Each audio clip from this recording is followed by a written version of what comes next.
que te quieran, que te respeten de veras y que lloren cuando mueras. Deja de mirar la acera y levanta la cabeza. Sigue pa'lante y no temas, resolverás los problemas. Ay, mamá, si una cosa no te gusta, cámbiala. Si la situación te asusta, enfréntala. Si la vida es injusta, tú grita. Deja de callar, escucha. Si el alegría te abraza, acéptala. Si la suerte no te roza, búscala. Nunca te prives de la felicidad, de tu libertad.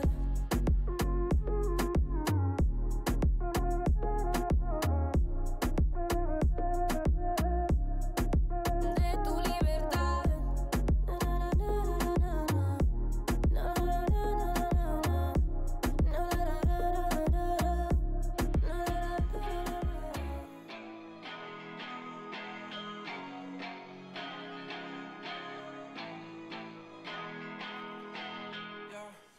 Talk to me, I just want a little bit of company. You acting like you really wanna fall for me, but baby, can you tell me who you wanna be? Yeah. Talk to me, I just want a little bit of company. You acting like you really wanna fall for me, but baby, can you tell me who you wanna be? Yeah. I left my demons in my past. I still want something that can last. You make me feel like I'm okay. We both know that you feel the same. Ooh, baby, I got nothing else to prove. You're talking about your best out of move. Remember that you always get to choose. Talk to me, I just want a little bit of company. You're acting like you really wanna fall for me, but baby, can you tell me who you wanna be? Yeah. Talk to me, I just want a little bit of company. You're acting like you really wanna fall for me, but baby, can you tell me who you wanna be? Yeah. I don't understand.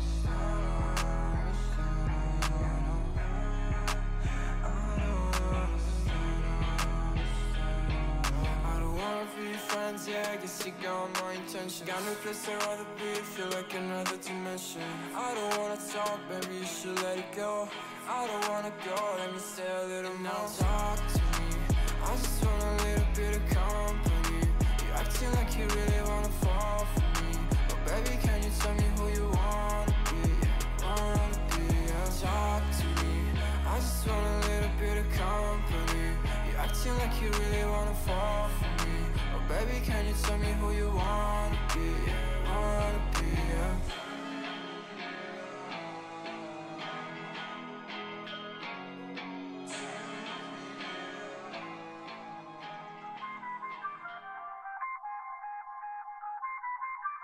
I feel on top of the world, I feel on top of the world right now. I feel on top of the world, I feel on top of the world right now. I always wanted the world, I wanna conquer the world right now. I feel on top of the world, I feel on top of the world right now. I call a shot to the man with the plot and we only go bombs away. Ain't no one protecting my mind as a weapon, that's why I'ma dominate.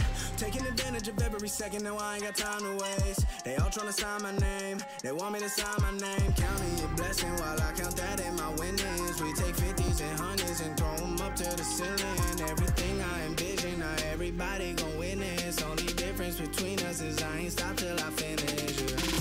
I feel on top of the world, I feel on top of the world right now. I feel on top of the world, I feel on top of the world right now. I always wanted the world, I wanna conquer the world right now. I feel on top of the world, I feel on top of the world right now. I'm savage, you've been distracted, your best my average. There's a reason for that's a fact, so they snapping back, mad at the fact that I don't have a backup plan. I ain't need that, outworking everybody when I relax, so I ain't tripping about none of y'all feedback. Heard that, wonder when I'm gonna peak at, and that's why you count your blessing while I count that in my winnings. We take 50s and 100s and throw them up to the ceiling. Everything I envision, now everybody gon' witness. Only difference between us is I ain't stop till I finish. Yeah. I feel on top of the world, I feel on top of the world right now. I feel on top of the world, I feel on top of the world right now. I always wanted the world, I wanna conquer the world right now. I feel on top of the world, I feel on top of the world right now. I feel on top of the world, I feel on top of the world right now. I feel on top of the world, I feel on top of the world right now. I always wanted the world, I wanna conquer the world right now. I feel on top of the world, I feel on top of the world right now.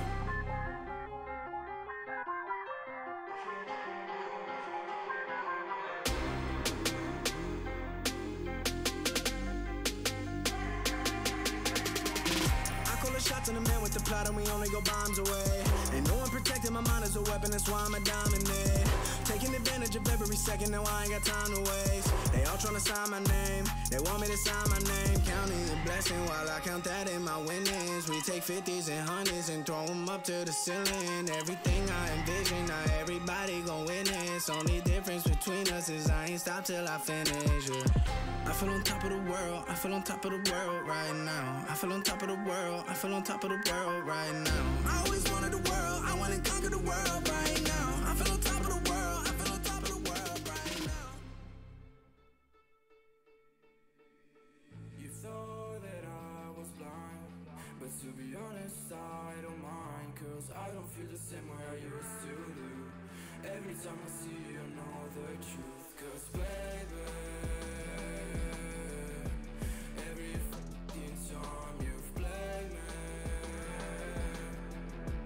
you should know that I don't give a single fuck about you and your words. All the times you lied to me, I took notes. I don't know what to say. I thought you loved me, but you ran away.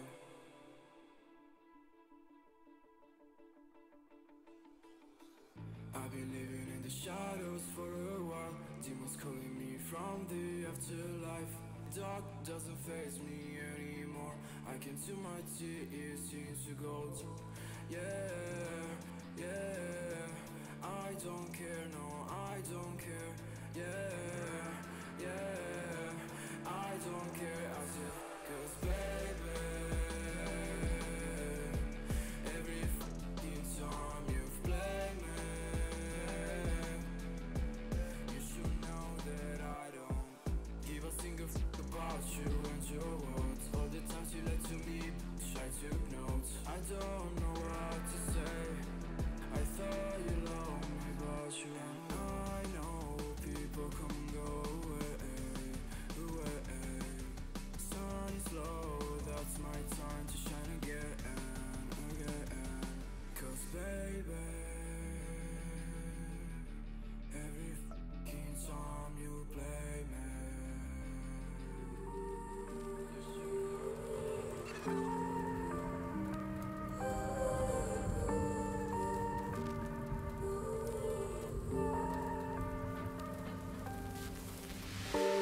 I've been running over all the corners of my mind, trying to find a story to believe.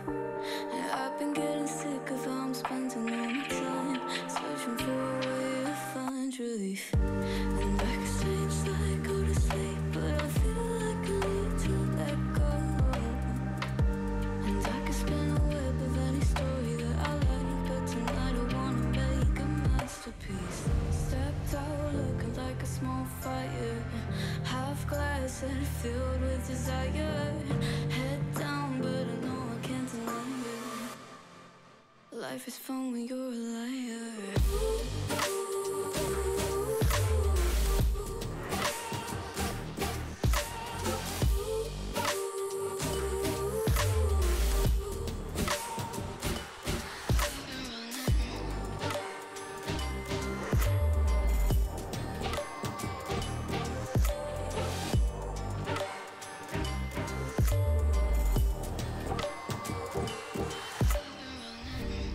I'm just trying to learn from all the things that I've been told. I'm gonna paint a new reality. It doesn't take a lot to turn a person into gold. Yeah, I've been getting good at alchemy. And you can stay inside in the dark, but without it you never let go. And when you're done with hiding and you wanna have control, you and I can find a perfect fantasy. Stepped out looking like a small fire, half glass that filled with desire. Head down, but I know I can't deny it. Life is fun when you're a liar.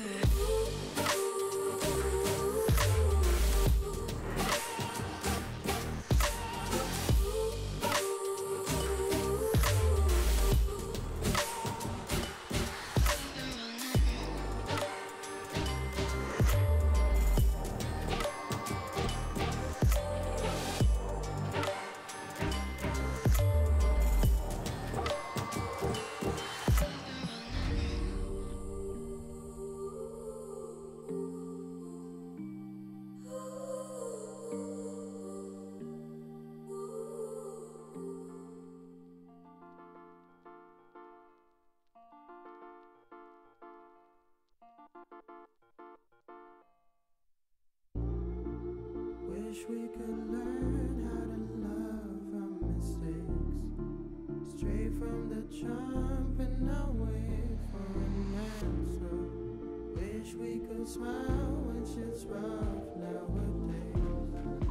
Change our reactions. Feelings don't die around this neighborhood. We used to sell a double pills, young and misunderstood. My homie, tell me what is changing from your point of view. A smaller circle, but the range is so some deja vu. I recognize my future, and there is nothing with you. Unless you turn your boat around, success might come recruit you. But unless you analyze in depth that we're steps away from death, 1,000 possibilities, act on it, Johnny Depp. For real, cause we're lonesome childs, trying to know what father brought us down the hill. I don't wanna be stuck in countless doubts. I just wanna smile and run away from here. I swear to God, man, I just wanna be a model for my brother. Hey, I just gotta work until I'm on the covers. Hey, I just gotta work until my songs are covered. Hey, I just wanna make it proud to be my mother. Wish we could learn how to love our mistakes. Straight from the jump and not wait for an answer. Wish we could smile when shit's rough nowadays. Change our reactions. You just gotta love yourself. You just gotta love yourself. You just gotta love yourself. You just gotta love yourself. Hope you learned your lesson, girl, I cannot teach anymore. Hope you show some faith in men, I am not like anyone. Cause I am over being sober with myself and I'm with you. I am over being something I am not. I'ma turn it to the man now. Hey, finna get my money, ain't no handout. Hey, finna be a legend like I'm playing now. Hey, I ain't gotta focus on my friends now. Huh? I'ma turn it to a man now. Hey, finna get my money, ain't no handout. Hey, finna be a legend like I'm playing now. Hey, I ain't gotta focus on my friends now. You just gotta love yourself. Yeah. You just gotta love yourself. Yeah. You just gotta love yourself.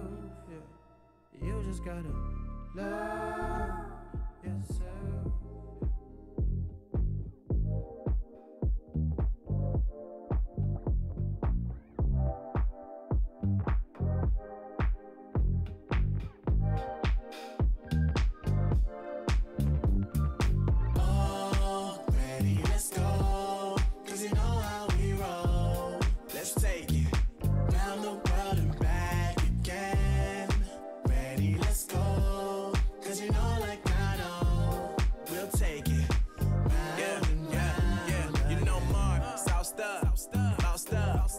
Never let you double cross them.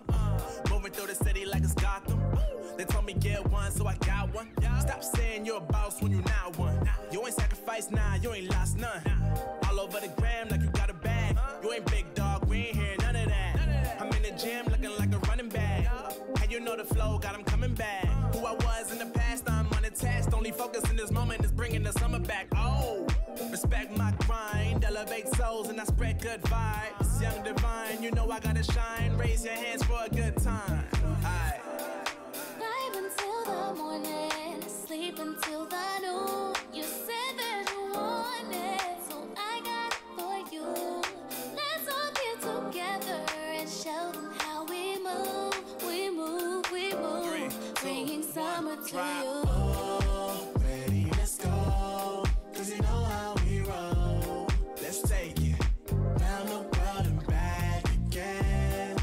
Ready, let's go. Cause you know like I know we'll take it round and round. Yo, hold up, let me switch my flow up. Back in high school, they were telling me I'll blow up. Doing talent shows and man, everyone will show up. Got in an accident and still made it for them to go nuts. You know what? I'm so so what? I'm so That means I can't describe the way I vibe, the way I slide. And with the rhymes that make the dimes, I'll close their eyes and fantasize. Young divine calling their phone number. No, you know I love you. And you know me, I can't sleep without blazing beats on stages for dead ones gracefully. And I got a smile gets stressful.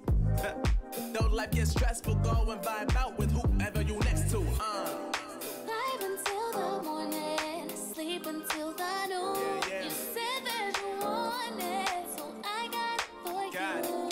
Let's all get together and show them how we move. We move, we move. 3, 2, Bringing summer 1, to drop. you. Oh, ready, let's go. Cause you know how we roll. Let's take it round the world and back again. Ready, let's go.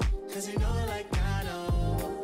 We'll take it round and round again.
may call it a virus, but we call it the antidote.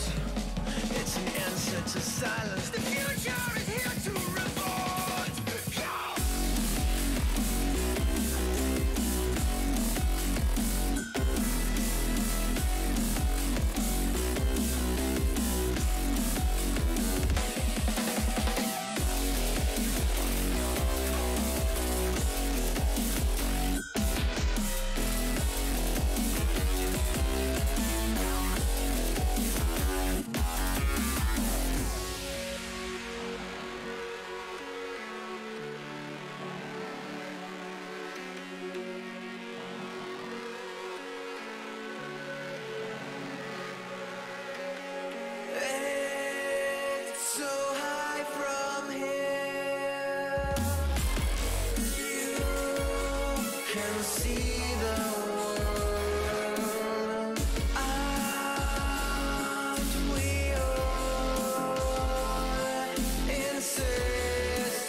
crave the taste.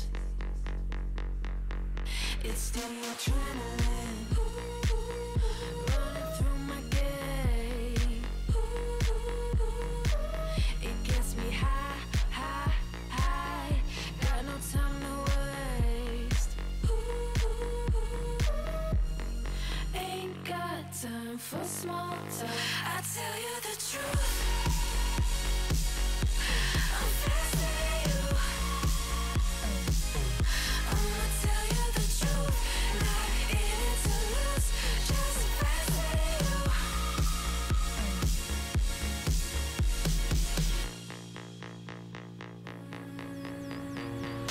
Look into my eyes, I'm not afraid. Take over my mind till it fades. Like a medicine, it keeps me safe. This neon lights lead the way. Ain't got time for small talk. I tell you the truth. I'm faster than you.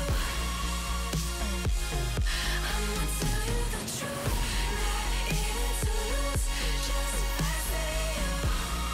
Faster than you. I tell you the truth. I'm faster than you. I'ma tell you the truth. Not in it to lose, just faster than you. I tell you the truth. Just faster than you.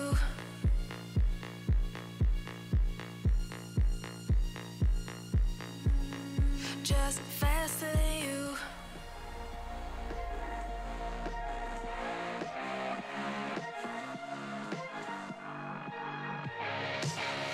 Glasses on, my hoodie's right. Break the door, give me side eyes. Are you feeling yours? Cause I'm feeling mine. Slide back to the future, got my own time. It's different dope to feel right. Got my own high, don't need no lies. Sneaky bitches never ever act with so nice. Alright. You can tell me nothing. Come back when you got something to say. Just put the volume up in. Take a seat in the back, yeah. You can tell me nothing. Come back when you got something to say. Just put the volume up in. Take a seat in the back, yeah. Alright, hot damn. Not worrying about man's got a plan. It's not really about the dough, got a time frame. Matter of fact, about to blow up the whole thing. So good, hell I'm all fine. Got a sweet little ooh, and it's all mine. My shoe games, class high, hear it all the time. You can tell me nothing. Come back when you got something to say. Just put the volume up in. I'ma go get 'em. No time looking back, every day gotta do better. I'ma go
These are those moments I don't think anybody else is going to forget.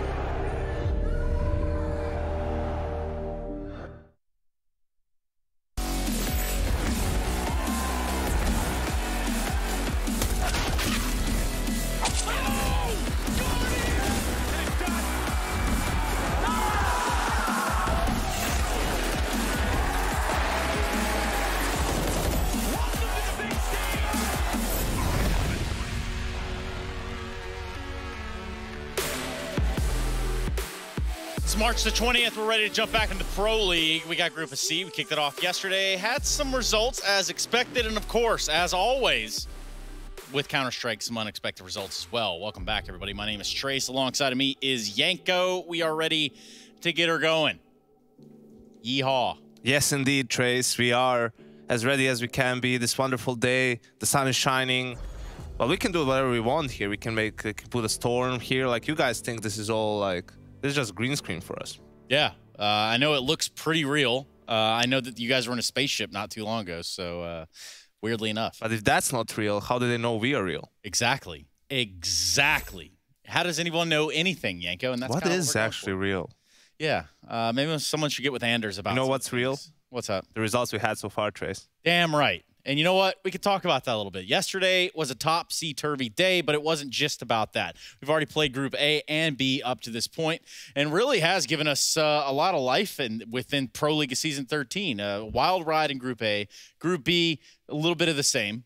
Well, wilder ride in Group B than in A. Mostly smooth sailing, especially for a team like Heroic, right? Went undefeated in their group, went out in first place, got into that play-in, which is where you want to be, Trace. Play-in is where the coolest cats are. Play-ins? Winners and losers of Group A, all right. Winners Heroic, losers Big. I like that.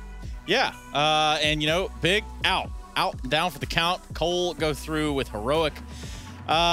Renegades. Now, they are a distant cousin of the Renegades, I think. Well, hard to call. I mean, losers, Renegades. Nice. FPX, winners, definitely winners. You know, playing with another stand-in, 14 game leader in 4 months, managing to make the playoffs. OG, they lost so bad, they changed another player, Trace. Woo! And that's what everyone keeps talking about. Issa is out. Did you hear? Yeah, did you hear they benched MBK as well? Oh my God, the news just keeps Nico is officially brought in, and I guess for the last player, we're going to have to wait a couple of more days, perhaps weeks. You never know, Trace. These negotiations, they can be tricky at times. Sometimes you feel like you're getting a player, and then you don't get him. Yeah, and then it all goes to hell and back. Tumbling down. For Heroic, it isn't quite tumbling down. In fact, they found more success. They're tumbling up. Yeah, they're tumbling upward. I think that's, yeah, that can work. Like trending upward is exactly. This is our desk, Trace. Anything can work here. They're tumbling upwards, added swoosh and refresh. You know, the change itself raised a couple of eyebrows, right? Like they weren't underperforming by a huge margin. But what do we know, Trace? They haven't lost a game ever since they made the change. 7-match win streak. Qualified for DreamHack Masters. First place in their group. They're winning everything right now. Yeah, they certainly are, and you know I think they're doing it with a statement as well, right? Cadian is chest bombing his teammates into a wall. Hey, man. That's the only thing that can stop them right now. Cadian physically injuring one of his teammates. Yeah, that would be a pretty sad turn of events. Either way, for Heroic, it's not sad at all, as they look pretty damn good in their group. They look pretty convincing at that. Refresh and Shush, the two players that we kind of highlighted coming into this, and for rightfully so. Yes, indeed. Moving forward. Oh, yeah, look, the stats. That's nice. Okay, yes. That is. Refresh, I think, is a bit more, you know, there are different types of players. Shush, more of an anchor, especially on that CT side. Very efficient in that Group A. Refresh, you know, he's more of an X factor, a bit more flamboyant, has a little bit more flair to his game. And you saw how he was getting more and more comfortable with each game. So I'm very interested to see them in the playoffs. After 3 more weeks of practice, Trace. They're going to have 3 more weeks That's a to lot figure it out. of time to practice. It's a lot. You know, a lot of things could shift and change from here and there, you know, right? That's the craziest part. If you get figured out somehow before you get to go into the play-ins, that's pretty awkward. Now, for Group B, not necessarily a play-in, but NIP, they did run the board. Yes, indeed. And, you know, winners or losers of this group, our boy Rob's definitely a winner. He played out of his mind the whole group stage, although, well, his team are the losers. They didn't play out of their minds, except for that last game, but it did beat G2, denied them the first spot in the group, which instead went to NIP, our other winners. And the third winners ends, they're in 3rd place. So they made the playoffs. No one even expected that. Wait, what is this? Vitality didn't go through, Yanko? Why are you so surprised? You were literally here. It happened 2 days ago. Are you not paying attention, Trace? Sarcasm. Please, step it up. Yes, Vitality did not make it with the best player in the world. What's going on over there in the French camp? They're back to a 5-man roster. Nivera is out. Scream's brother is out. How can you do that to him? Surely he deserved to be there. It's a tragedy, Trace. It's a modern-day Greek tragedy. Tragedy. A French tragedy. Yeah, okay. French-Belgian tragedy. Yeah. I can see that. Okay, it does make sense. NIP, though, they're the ones, the heroes we could talk about. They're awesome. Average age of just 15 on that team. They're playing out of their minds. ZTR calling on a couple of maps. Everything's going their way, and they as well are going to benefit a lot from these extra weeks of practice. And yeah, we'll see how they go against some of the big dogs in the playoffs. Yeah, and that's kind of, you know, the real litmus test, right? It isn't necessarily... Litmus test? I like that. How lit they are. What can I say? That was so smooth. I like that. Sorry, man. Rez and Hampus. What do we know about Hampus? We know Rez is popping heads, but Hampus, what does he do? Hampus, in-game leader, well, on all maps besides Nuke and Overpass, so that makes like 4 more, depending on how they do it. Also the Lurker, right? So that's the reason why ZTR is calling on some of these maps, because the Lurk role is really important, really impactful on maps like Overpass towards the B-bomb site, Nuke towards Yard, right? So they want to let him be able to just focus on his own game and have someone else micromanage the players. Yeah, Yanko, I was going to try to micromanage you a little bit, but... I am not. You cannot micromanage me. You cannot macromanage me. I'm unmanageable. Yeah, you're just micro. Anyway, let's take a look at the schedule that we have right here. Okay, calm down there, big fella. You're moving way too fast to be that small. Let's talk about it. Gambit Cloud9 to start the day. Furia and Na'Vi. Yeah, dude, look at the second match of the day. That's insane. I'm a big fan. Yeah, we're not here for that. So first game, Gambit Cloud9. That's going to be a fun one. Cloud9, really close game yesterday against Na'Vi. Overpass went into overtime. They could have closed it out 2-0, but it didn't. Just an L in the column now. And the opposite for Gambit. They didn't look like the team that won Katowice, but you know what? They're 1-0. Yeah, and for Gambit, you know, it is a wild ride, especially coming off of Katowice, coming into having just a couple of extra days. It does help when you lose like to a team like Copenhagen Flames. Yeah. Kind of wake-up call, right? You know, like you realize, yeah, we got a huge target on our back now. Everyone knows we're legit, so we actually have to try for every game. That sucks. It's true, but you know something? And I just want to change the pace up here a little bit, Yanko. Yes, indeed. These next two gentlemen, they could really brighten the darkest room on the dullest day. And that's Alex and Chad. We're going to be bringing them in right now to talk to us. Alex and Chad, Sponge and Machine, are you here? It's a bright day. It's funny that Trace only says the nice things when the cameras are rolling. You know, the things he says in the green room. The nicest thing he comes out of his mouth. Lovely, as soon as we're rolling, it's a different beast. Was the paparazzi out the front for you today, Trace, or was it Yanko? I think it was for Yanko, honestly. It was actually mayhem ads this morning out the front of the Swathes hotel. of fans and cameramen. I had to do 2 loops around the block just to get a place to park. It's bloody ridiculous out there. It's all because Yanko's back in drink alone. That's true. We can't believe it. Well, Yeah, Back at the desk, actually, it's the main reason. Yeah, they were all there. They couldn't believe it. I didn't even know you parked your own car still. Look, that's going to change from here on out. You know we have some garage issues, so I'm going to... Mr. Pavlovich, sir, your transition from coach back to analyst. I just wanted one picture, sir. No, sorry, I'm too busy. You didn't sign a single... Gambit versus Cloud9. I can't do this right now. It is getting crazy. It is. And we're casting Cloud9 up against Gambit. Yeah. We haven't cast too many of those. The blockbuster today, I think it has to be the Na'Vi Fury, the one that you guys aren't here for, unfortunately. And then I think the other one would be the Na'Vi Gambit, right? But do we think, because this seems like a pretty cut and dry group, there are going to be any upsets? Because I'm looking at this Gambit, Fury, and Na'Vi. They all got the wins yesterday. Listen, Group B with Ents and G2 taking the spots of FaZe and Vitality. I know, but Group B happened, is all I'm saying. And Chad and Trace, over at the desk was talking about the fact that this is just, par for the course. Ents and G2 have already impressed us. Why not have another surprise from MIBR or Team 1? I don't know. Why not? Do you guys think there could be one? Trace, Yanko? If Gambit plays like they did yesterday and Cloud9 plays like they did yesterday, we can have an upset right now. Okay. Right here. That's right Cloud9's now. ticket. Right now. All right, I'll get behind it. I'm going to be critical of Henry's boys. So I'm not a biased caster, just the other way. Right. It only works one way. You have to be mean. Only if you're being nice biased. to your friends. If you're being mean to your friends, it doesn't count. So I'm going to be mean to Henry today. Right. Cool. That sounds great. I like that. Should be a fun day at the office. A little bit of spice. Now, you know what would be even more fun than that would be going check on a survey, guys. You ever taken a survey in your life? Survey says. I normally do online surveys. I'm not a big fan of the ones on the pens and paper. I love it when a person comes up to me in public out of nowhere and forces you to take a survey, and it's like, you can get this free sample. Are there samples with this survey, Trace? Well, no. There's a €5 discount if you finish the... We're trying. Check it out. ESL shop. We've got there's a €5 discount, Trace, if you finish the survey from the shop. Thank you. You can take your €5. €5. Put it back in your pocket and relax for just one. I got to tell these people where to do the survey thing, man. It's like, otherwise, why the hell? ESL.gg/CSGO survey. Whatever, dude. All right. Yeah, you heard it from Yanko right there. ESL.gg/CSGO survey. We want to hear all of your... I just said that. All of the things that you said / You said the same thing? Yeah. Well, it's not a backslash. Do you know the internet? No. I was raised by the internet. Born and raised.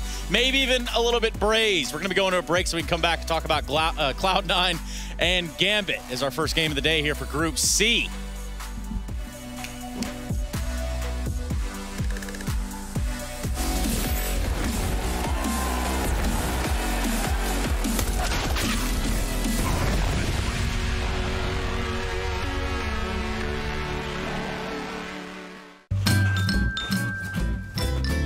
You ready? Huh?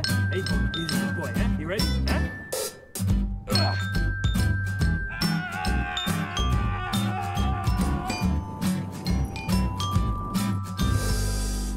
Start your esports career now at play.eslgaming.com. If you want to know what you're good at and, well, also what you suck at, check out csgohub.com. Coming!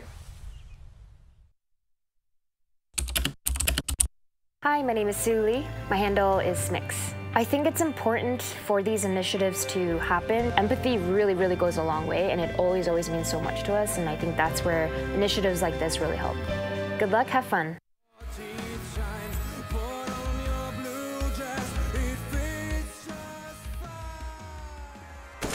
Oh, one middle, one left. Right side, right side.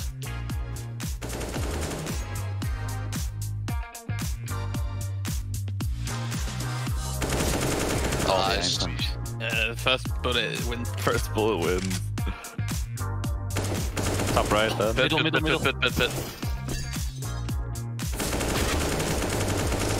Oh, he said first bullet wins.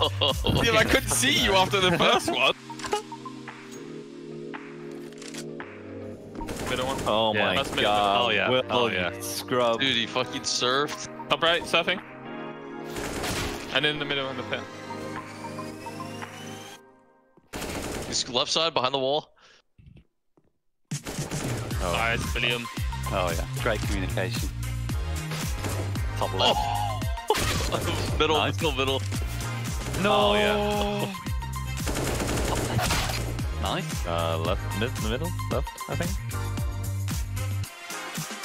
Snuck beneath you, maybe. Snuck beneath you, I think.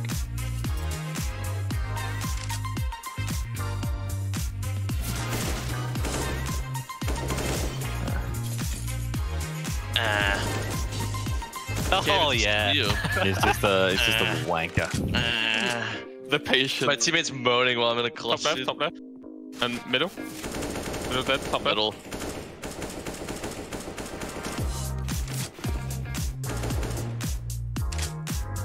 Still top left. Yeah, it has to be there. Oh, Patrick moved it. Top right. Ah, left side. It's on top. Top left, top left. Pushing right, pushing right. Oh, the good comms, good comms.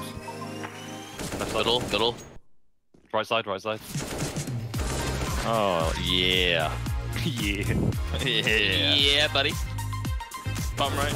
Oh! Right side. Both right, Top both right, right, top running. right. Both right, running. Oh. He's minus 68. Oh, yeah. NT. Right side on. He's tagged twice. Top right, maybe? Oh, yeah. No way, dude. Top left dead.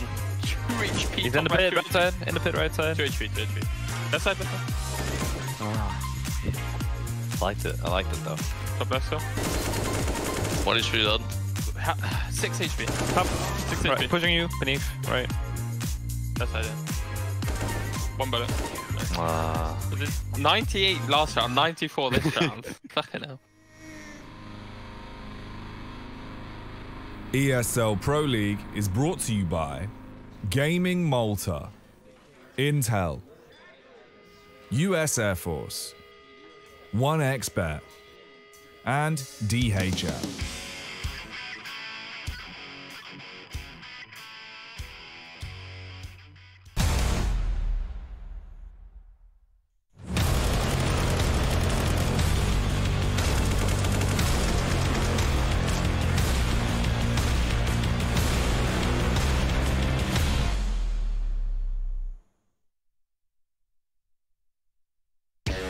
It's been 6 months since Cloud9 GM Henry G announced his Colossus, and with it, a whole heap of expectations. So far, however, Cloud9 have struggled to contend for the top spot, their most significant placing being the quarterfinals of DreamHack Masters Winter. With the upheaval of Woxic and coach Kasad's departure, Alex's doomed foray into primary AWPing at IEM Katowice, and Esatag's flexibility leading him perhaps to a lack of identity, we're witnessing Cloud9 change the plan as they go, and now the former Astralis stand-in is stepping up to take over the AWP from Alex. Esatag is coming into EPL with a 1.02 rating and a lot of pressure on his shoulders. But still, teams shouldn't underestimate his ability to exploit gaps during the Cloud9 defense with his methodical Danish AWP style. Both coming in from the CT ramp, and it's all on Esatag. New duties as the AWPer, and he closes it out. He's also second in command, having more impact on his teammates than the numbers may suggest.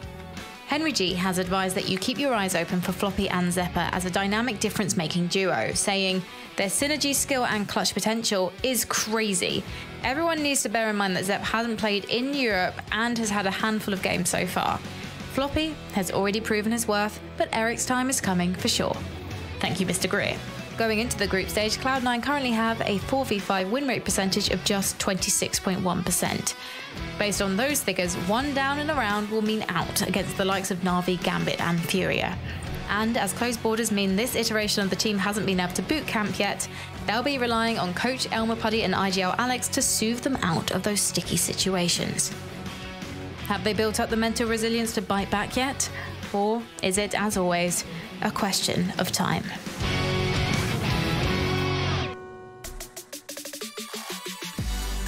Welcome back, everybody. Today's top stories consist of President Putin challenging President Joe Biden to a debate, more dramas in the royal family, and the one that anyone is talking about, Cloud9 taking a map off of Not a Sincere. Welcome back, everybody. Pro League Season 13, Group C. We're ready to kick off our first match featuring Gambit and that Cloud9 and Yanko Paunovic. Well, I see that we're going nuclear here, Trace, but luckily we won't see that map in the pool. It's Gambit's permaban. And yeah, yesterday, bit of a sour taste, you know, if you're well, for both of these teams, but Gambit didn't play up to what we're used to seeing from them, especially what we saw in Katowice. They still managed to take the window, which is really important, right? If you're a tier 1 team, top team, a contender, what differentiates you from the rest is being able to win games even when you're not playing your A game, right? Like we have so many good teams. If you know everything clicks, like you can win a game, you can win a series, you can maybe even win a tournament. But doing it when you're not at 100%, that's what matters a lot. And for Cloud9, kind of the opposite. They did play really well for most of that series, but couldn't get a win for their efforts. Yeah, and that's, you know, the unfortunate pitfall of the whole thing, right? Is like you might have taken a map, but it's just not enough to win a series. For us, we get the opportunity to hear from S-Tag before we jump into this first matchup, who sat down with Frankie. What did he say? S-Tag, let's get started by chatting about the primary AWP role, because you're known as one of the most flexible players in Counter-Strike. And I'm just wondering, was this the role that you really wanted, or was it a role that you just had to do because no one else would?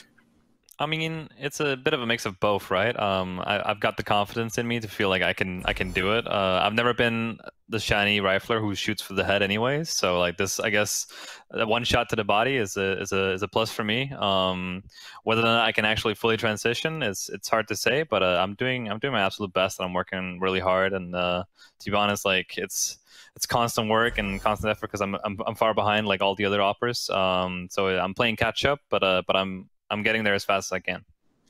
I would say you have that Danish style down. Did you learn much about AWPing from playing with Device?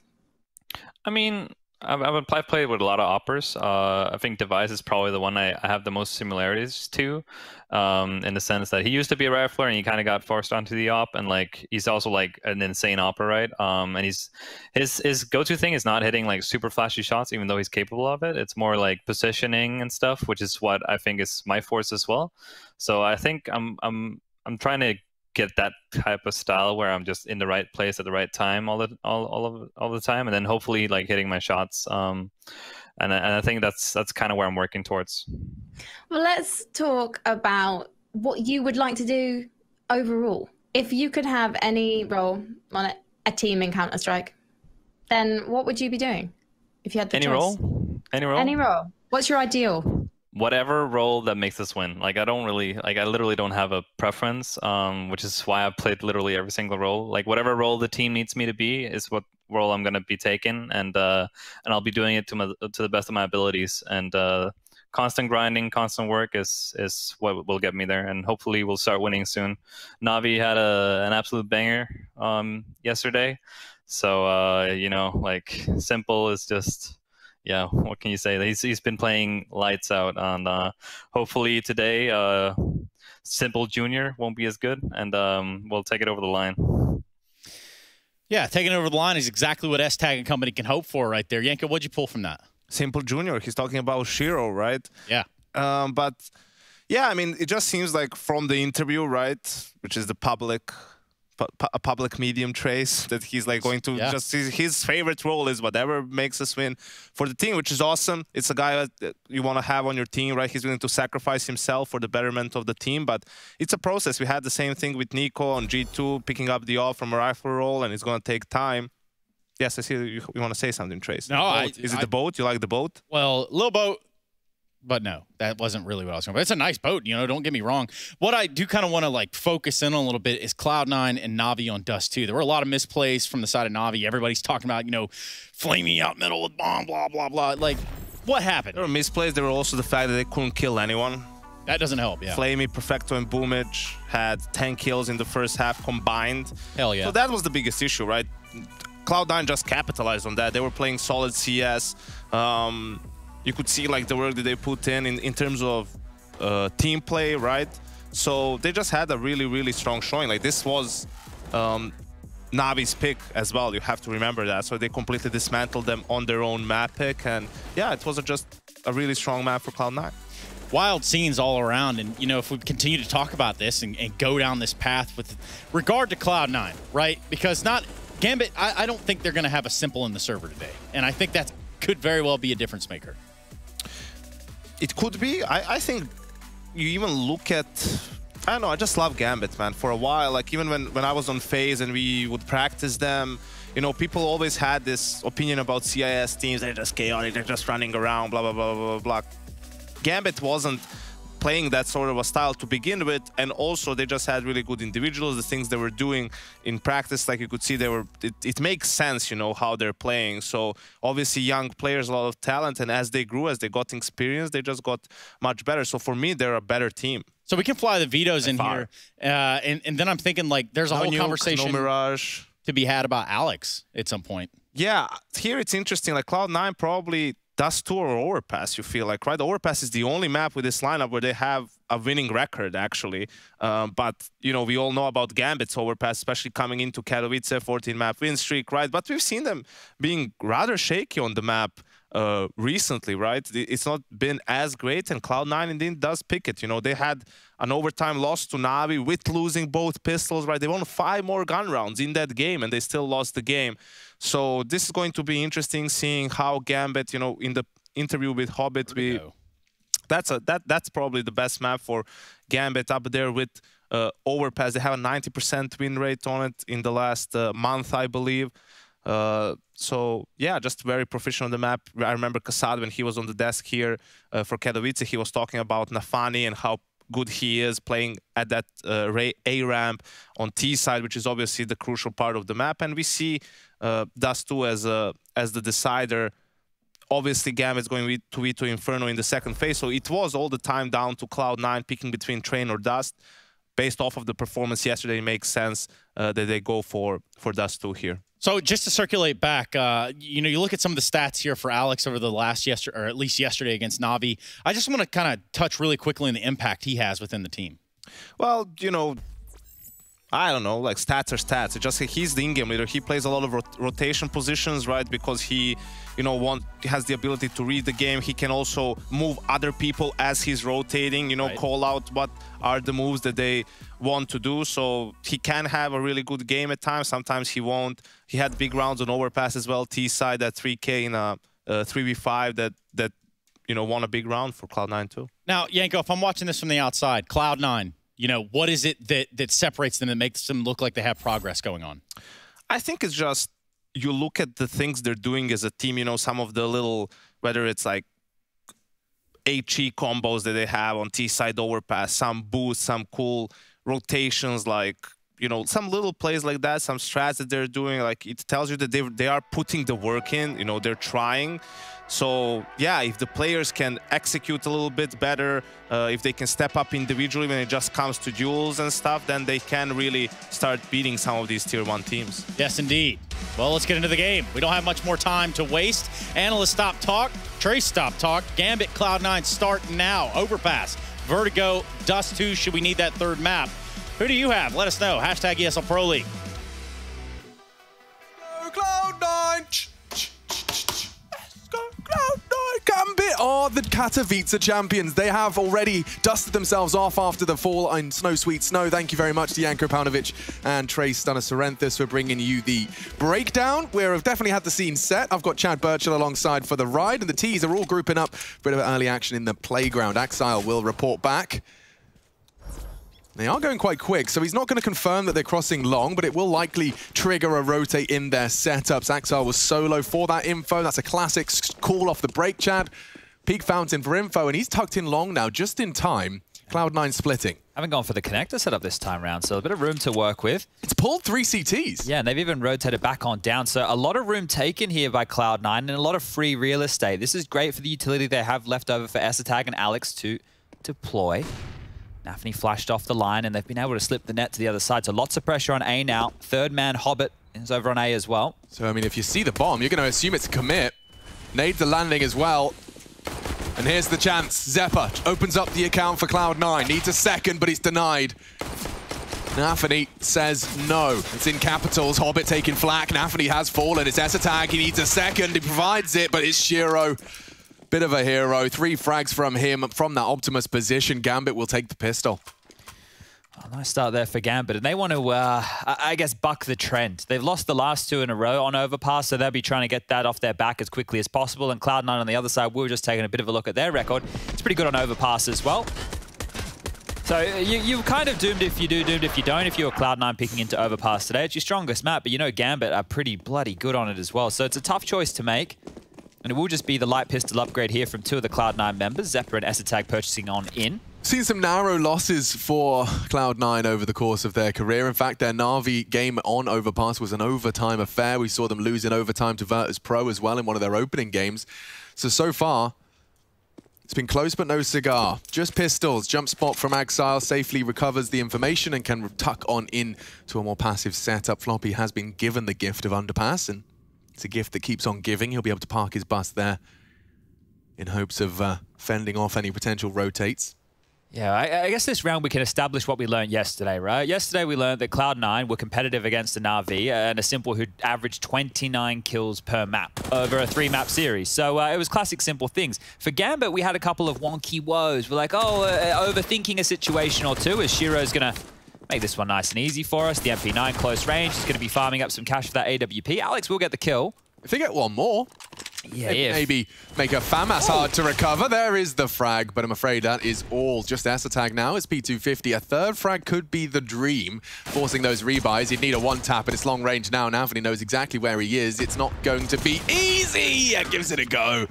Gambit 2. Cloud9 0. So there won't be an AWP coming out now for Cloud9. That's probably not too many woes over there. You just heard from S-Attack with Frankie talking about him doing the AWPing and doing whatever he needs to for the team. That has been the case throughout his career in Heroic. You remember like, when there wasn't an AWPer in the squad, he does the primary AWPing. When there wasn't a, when he needs to rifle, who did the rifling. So he's a jack of all trades. Unfortunately, master of none at this stage. He did give me like a of acknowledgement when you heard his answer of, I'm just here to play the role that's best for the team. Well, yeah, he's done his PR training, right? Yeah. Like, the thing is, it probably also has that selfless mentality shown by his career so far, and he was clutch yesterday for Cloud9, so we're going to need more out of that out of S-Attack today. Great denial of the early AWP for info. Shiro gobbles a flash and thinks better of it, so Cloud9 will take that space by virtue of their $200 investment.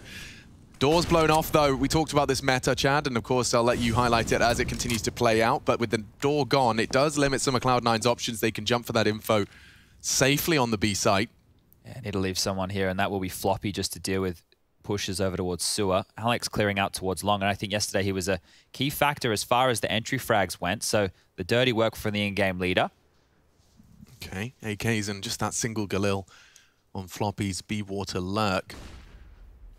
I think we saw this set up yesterday from the B defenders of Gambit, with Nafany ready to swing off of the monster in short contact. Strong something storm. Shiro.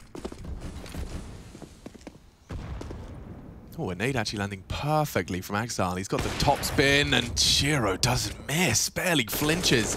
He's taken down the long prong. And now it's just all coming from one direction. I'm not talking about the boy band. They will watch as the smoke fades. Shiro returns to bank. It's a passive setup from the CTs, but they have got 3 here, Chad. They're ready to receive. Axile anti-flash. It's going to be hard to break in here. Up is close sight. Very hard to break in.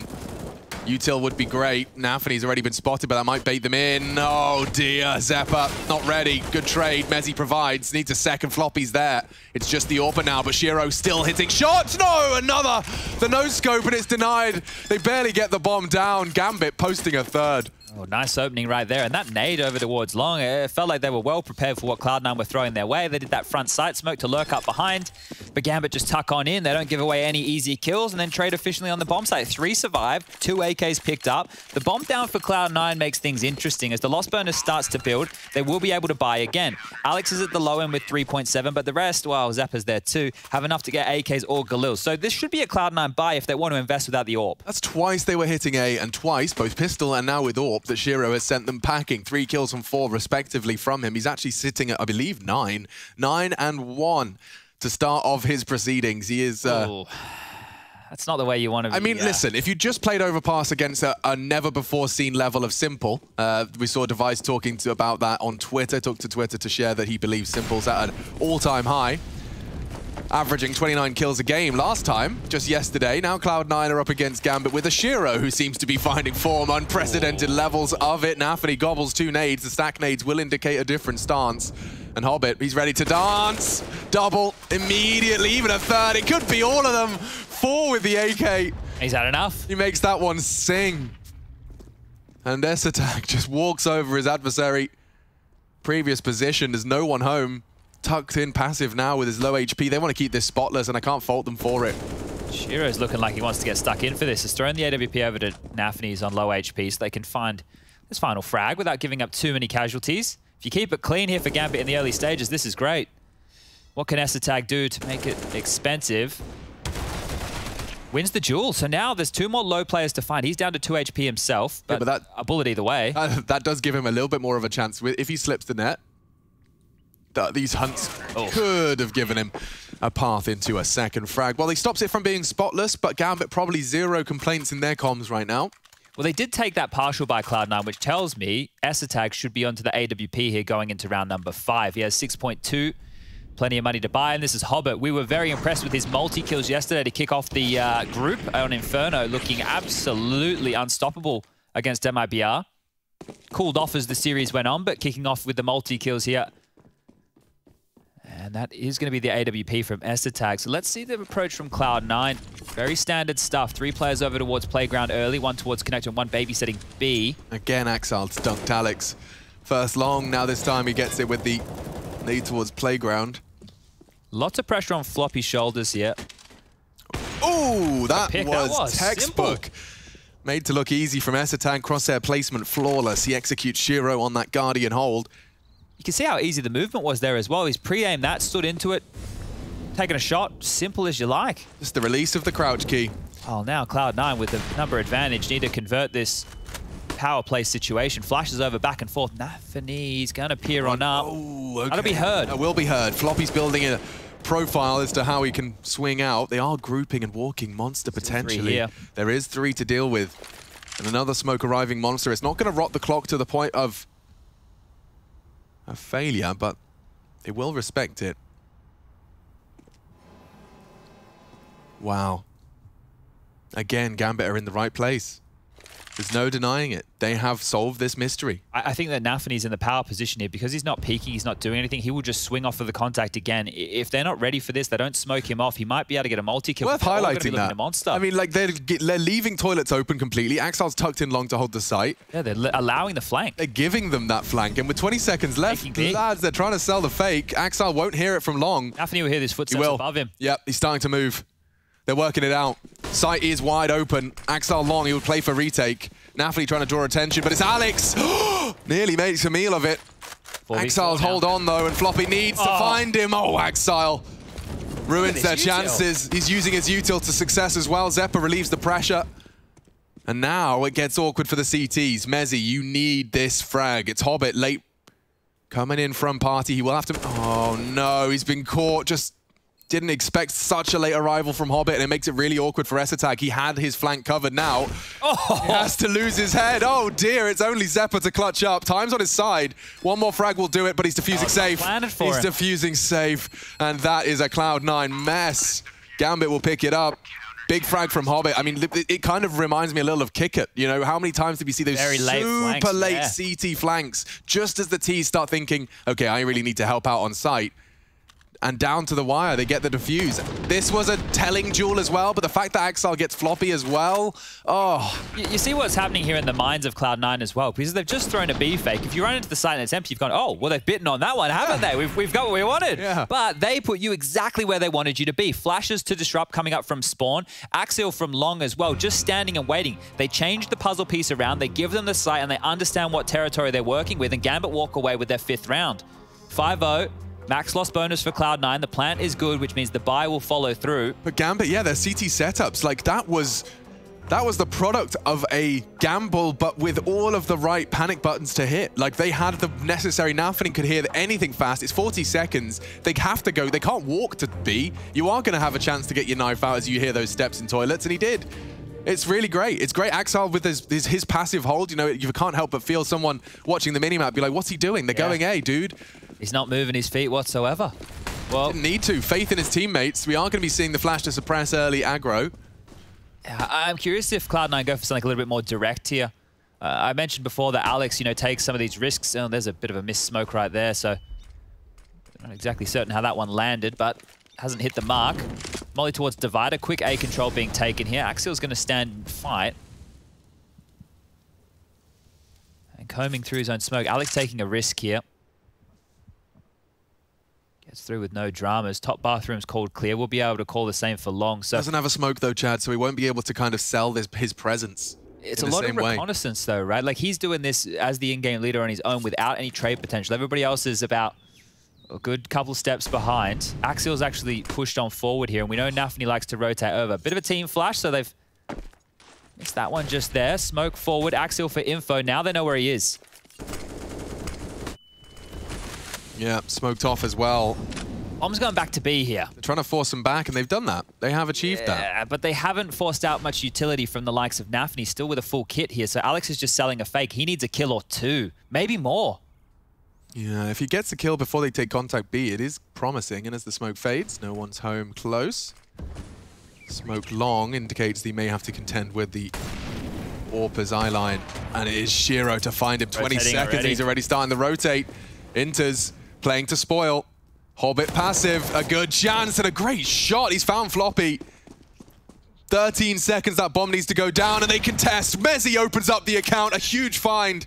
S-Tag, oh no, someone save him, he's alive. The bomb is down, but still, numbers favor Gambit. Mezzi changes that. Nafny, however, on the fast flank, he can change it all. Coming to clutch up, it's just Mezzi, and he falls as well. The in-game leader puts a 6th on the board for Gambit. Whoa, that one got really, really dicey there for a moment, and I think you're bang on. That shot from Mezzi up towards Heaven, taking the Orpa, the Overseer out as we follow Nafny for a bit of an adventure here. We pick up the big green, we jump back into the site, and we defuse that bomb with plenty of time. 6-0. Bomb down again. Cloud9 looked very threatening, considering how that all started. Just a lot of pressure towards the front of the site. Alex made sure that they couldn't rotate. That was the window for them to get on in. But you have to really credit Gambit's setup. Inter's tucked in towards that pit position. Hobbit passive as well. Again, they know what they're dealing with. They know what they want to give Cloud9. Nafny does have to bail them out in a 2-on-1 situation, but head above water and money's still good. Wow, that's going to be a heartbreaker. Great shots from Mezzi. Couldn't find the third. S-Attack doing everything he could, just getting that bomb down and providing a frag. All right, round 7. First map, first game of the day. We are into our third group of play. Fury and Na'Vi today. I'm looking forward to telling you all about that one. Floppy again. Didn't have a great day yesterday. Floppy would be good if he could step up his game a bit. Him and Zapper, I think, two individuals do have a lot to offer. Yeah, no, absolutely. Just looking to realize their potential within this new structure. And towards long, bit of a deja vu moment here. Alex has taken this risk twice now, so he's clear on knowing once they drop that smoke that it's likely Gambit to playing passive. He's pipped that twice and putting pressure on long again. So he's watched his demos. You can see that clearly. Flashed out towards long, but they've known he's here a couple times. They even nade deep towards that right corner. Flash from Shiro. Not going to blind him up. We're on a couple of these jump peaks, but he's more worried about the hard left. Yeah, and if Zeppa's around still, he tends to throw the smoke for their progress up Banana.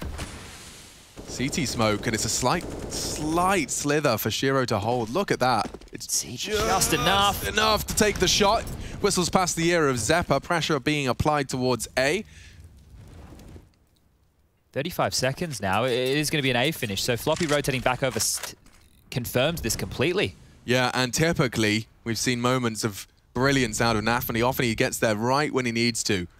So as soon as we see Shiro and Axel take contact, expect to see that third man come in for some impact. It's a quick beheading publicly as well. Axel's gone. Banks the threat. Smoke will lock Nafny out. He'll try his best to challenge, but no flank on this one. Cloud9 plant the bomb. No late flank from Hobbit this time. 4, all coming in from Bank's side, and it looks like they are starting to silently slither away. Interesting that they're just calling the save here. 1 kill and that's enough. Gambit cannot afford to lose these rifles. Have been operating, obviously, with only the win bonus, the loss bonus, not able to build. And Floppy's going to deny Inters the save. That's a good find. One more, really spicy. Don't know if they're going to be able to find it. You can see that Cloud9 are not really in a position to be comfortably hunting. Nafny can drop one, and Axel will be able to buy himself. So Gambit are good for another gun round here. But crazy that they call it literally off of 1 kill. You know, the Floppy one is when the round's already confirmed. Just Zappa finding that entry, and that's enough. So we might see Gambit play more forward in these situations. They're playing for info or trying to unravel them. They're 6-0. They've lost 1 frag and saved, and now they call a timeout.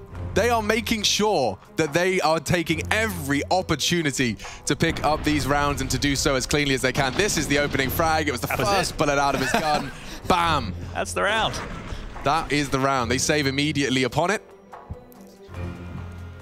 It's not the way that you want to lose your first round, really. You probably feel that you're good for one, considering some of the fights that they've been winning, but playing the long game here, Serious Gambit, business. Yeah, and that's what you want to see, right? When you know that you have 4 timeouts in a game, you halfway through the first half, seems like an appropriate time to take one. So just to talk through and make sure that doesn't happen again. I wonder if they've highlighted, they are getting long info very early. How are they doing that? Walking through the toilet smoke has been Alex's trick.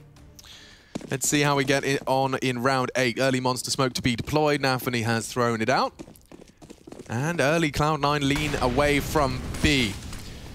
Shiro's aggressive AWPing neutralized by the flashbang. That's $200 well spent for sure. Shiro is taking a more forward stance of long this time. Well, there's that smoke again. So let's see if Alex goes for a similar play here. Shiro's already quite passive, right? That early AWP shot and then dropping right back towards the planter box.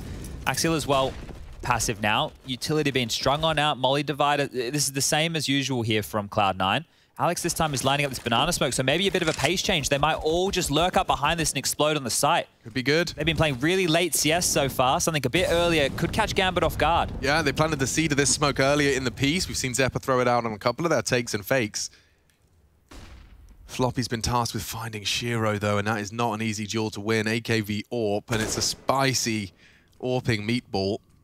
Hobbit, yeah, a late flank, and I would imagine that it's someone's responsibility to contain that. Well, they're going to go down, back's turned. Oh no, they're not ready for it. Another double from Hobbit. Axel looks all too easy for him.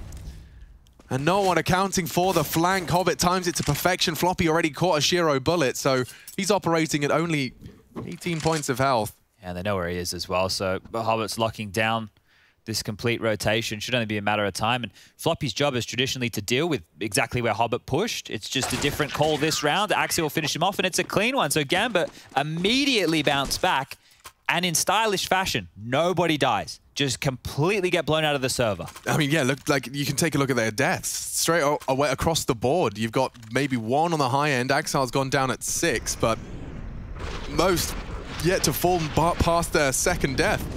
Yeah, this is very good stuff here from Gambit. I'm not sure what indicated that Hobbit push. We were obviously very, very focused on what was going on A, so we'll keep our eyes on that aggression out of Hobbit. I'll be keeping my eye on that radar for sure. Here we go then. Our 9th round. Oh, dinked already. Yeah, the wallbang straight into Alex through the boards, and he's actually tried to take a little bit of a more aggressive approach. The nade is good. Will tag up, enters just a little, down to 70.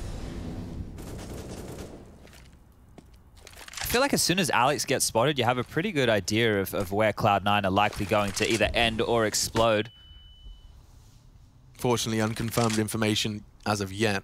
And now there's nobody putting any pressure on A. So Alex was the guy putting pressure Sandbag now, and he's been the guy putting pressure A when they've been trying to clear off bathroom. So utility being used. Still 3 players on B. Nafany's even jump peeking. Nafany is so good at holding onto his nades until late. Again, he's still got 4 nades left. And we have 57 seconds left on the clock. He's playing that rotator role to help out late, not to necessarily set them up early. His flash is great for those late pushes. Completely destabilize you. So Zeppa's tucked in on toilets aggressive. Oh, smoked off with 40 seconds left as well. The bomb is still heading towards B. Is Asatag going to bring that up through connected? Lots of indecision, it looks like, here from Cloud9. Zeppa showing face. Axel checks long so he can focus his attention in the right place. Shiro's there. Zeppa wasn't ready. Hoping the fake has been sold. There are 3 CTs now rotating back in, but here's the jewels. Oh. Nafany's found a crucial second frag, and just like that, the multi-kills come in. Gambit, long-range crossfire, and they've just got so many different setups accounting for the Cloud9 potential. I hate how good Nafany is. Right? Because he's playing one of the roles where you are just there to support your teammates, but the setups, he always seems to rotate in and find kills when they're not looking his way. And I'm jealous of that, because being the in-game leader and the rotator, normally you're not finding too many was the Chad Sponge virtual role, I believe. Normally you're like, oh, you heard things A, let me come flash for you. Oh, you heard things B, let me come smoke short for you. And then you end up just going, yeah, let's save. Yeah, no, I wasn't there. Save, yeah. Nafany has 9 kills, and he's getting multi-kills in impact rounds. Like, we've been saying this throughout Gambit's rise to fame. 8-1. Rough game so far. I mentioned Alex in terms of entry kills. He might turn it on, right? He might be one of those guys when they get a bit quicker, can just get in there and find 2 quick frags. Like we saw at a Dexter with Mouse Sports in some of their games towards the tail end of their group. The max loss bonus has been in play for some time. Will be another partial here from Cloud9, not being able to get that bomb down. So impressive as well. You have to remember, Hobbit, major champion Hobbit, has just found a whole new team with whole new names for the Counter-Strike world and is kind of doing it again. I've got deja vu. Hellraisers for a while. Yeah. You know, most people forget that part of his career. He's having impact at the top of the scoreboard. I'll have to check his ratings to monitor his consistency, but it feels from the eye test like Hobbit is having like career highs. He's part of the star trio of the team. He is. He really is. Anti-flash for Axile. He's dealt with that. He knows your moves, and it's so easy. 2 heads already. He even finds a third, but eventually they silence him, but the damage has been inflicted. There is still Ring. Shiro posted up on Party for Aggie info. Hobbit's also done a little bit of his pushing goodness, so this one spells trouble. They can double peek all they want. Boosted, I think. Just as he falls out. Yeah, very unlucky with the timing there. So thinking on their feet are Floppy and Mezzy. Now, realistically, if we're thinking long game, any damage they can do to the economy here, even if they give up the 9th round, Cloud9 can break them late. I'm starting to try and build that a little bit more because I tend to rule teams out and then we end up with like a 10-5, 9-6 half. So just 1 or 2 pivot rounds. Nafany's been spotted, flashed off the line, but still 2 players to deal with. The Gambit don't give you the fight that you're looking for. Like, they're happy to jiggle it out, make you commit, and then you're committing into their pre-established crossfire. Your util has to be the difference maker, and this is the swing. This is the swing. This is the chance, and again, Nafany with denial. Just Mezzy caught by the Deagle. We have 9 now for Gambit. 3 hearts still beating at the end of that one. Cloud9 crunched. Well, they've saved their cash. It looks like ESL can buy an AWP again, and he will get one dropped across as he throws an AK on the floor. So just managing their money there on the Cloud9 side. And when I see the AWP come into play, it tells me that it's unlikely we see something fast. So as we move further into this first half of play, might see a B bailout strategy from Cloud9 if they're not working on these defaults. But they're almost out of rounds. So let's take a look at how ESL wants to use that AWP. Down towards Connector. Nobody aggressive there whatsoever. Floppy noisily into sewer as well, and well, they've managed to feign that A default as usual. Molly's thrown on out. Up through the bathrooms this time. They might be able to catch Axile off guard. As I say that, of course. Don't speak too soon. He's heard one little shot fired and he's out of there. Yep. He's not playing any silly business. This is what I'm saying. They make you work so hard, like all of their sweaty little jump, strafe, peeks, they get their info safely. Their info isn't you spraying them. Their info is them jump strafing and seeing your elbow. Yeah, the CT setups that we've been highlighting for Look at this. He's bouncing his head off of the tin roof just to get that info even safer from barrels. Oh. Floppy's caught Hobbit. A very impactful player now down. They're walking towards A. Shiro's already rotated over towards B. He's got full util set as well. He'll be able to smoke off Monster from that sandbag should he desire. Axile's not in a spoiler position though. Action still all over the map. Oh, and the flashes haven't caught Floppy, so he can slip on out. Sinter's not going to go down. How does he find that? He was so unprepared. He was even team flash at the end. Yeah. All right, Axiles has been a pillar of consistency. You can see Shiro hiding, ready now, moves in. And no, the no-scope's not there. Alex is finished off. A chance, a good one. But Shiro still doing damage. How does he get ESL in that situation? A chance now onto Mezzy as well. Eventually they silence him. Nafany's the next port of call. And look at his timing. Just more chaos. He gets the bomb, he gets the round. Nafany, impact through the nose. 10 rounds already in just 12 rounds of play. They understand so well when these gaps are. The fact that you see Shiro waiting for Axile's contact, then he takes his shot, a flash comes over, Shiro pushes, sure he's blind, sure he misses that no-scope, but it's just how jarring it is. It's like there's 20 seconds left, you're trying to get site control, you don't even know where the CTs are because they played out of the remit of where your smokes, mollies, and flashes are going to be landing. Nafany pushes through, understands one of them surely has to be planting, and the frustration on Alex's face, I think it says it all. 10-1, pistols back out. Gambit looking good for an 11th round. They're just so good at punishing, like their mental picture of what you're doing when time is sensitive is just perfect. Every time they're timing their pushes when you are looking at the floor for a bomb, for a trade. What are you pulling that face for, Chad? Nafany's played this position so much, he needs to be careful because soon someone's just going to dunk 3 nades over the top of the wall on his head there. True.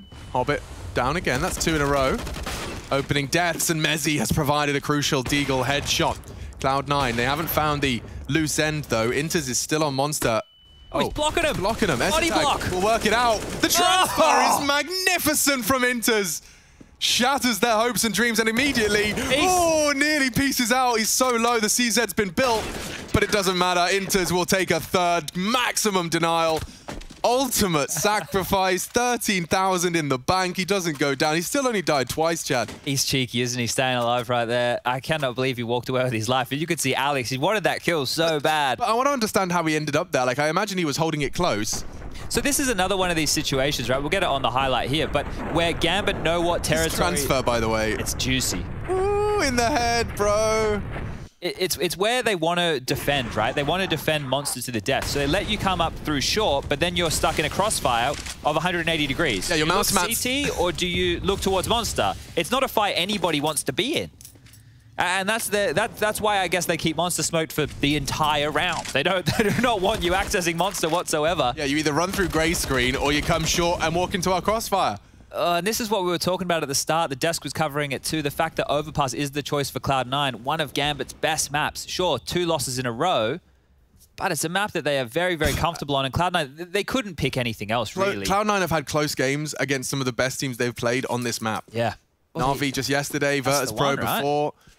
This is definitely a map that you can understand the justification as to picking it, but at the moment, Gambit's CT side has truly, truly impressed us. It's elastic, it's constantly changing. Dynamic is the word I was looking for. Oh, Alex is up close in bathrooms again. Utility pretty skimp here with 50 seconds left. It's just a bunch of flashes, but there's a kill. Wow. Rare to see. A Cloud9 opener, and it's untraded. Please don't.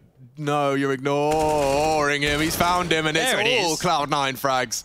Floppy even entering into the other side of the map, and wow, a flawless round. Cloud9 needed that.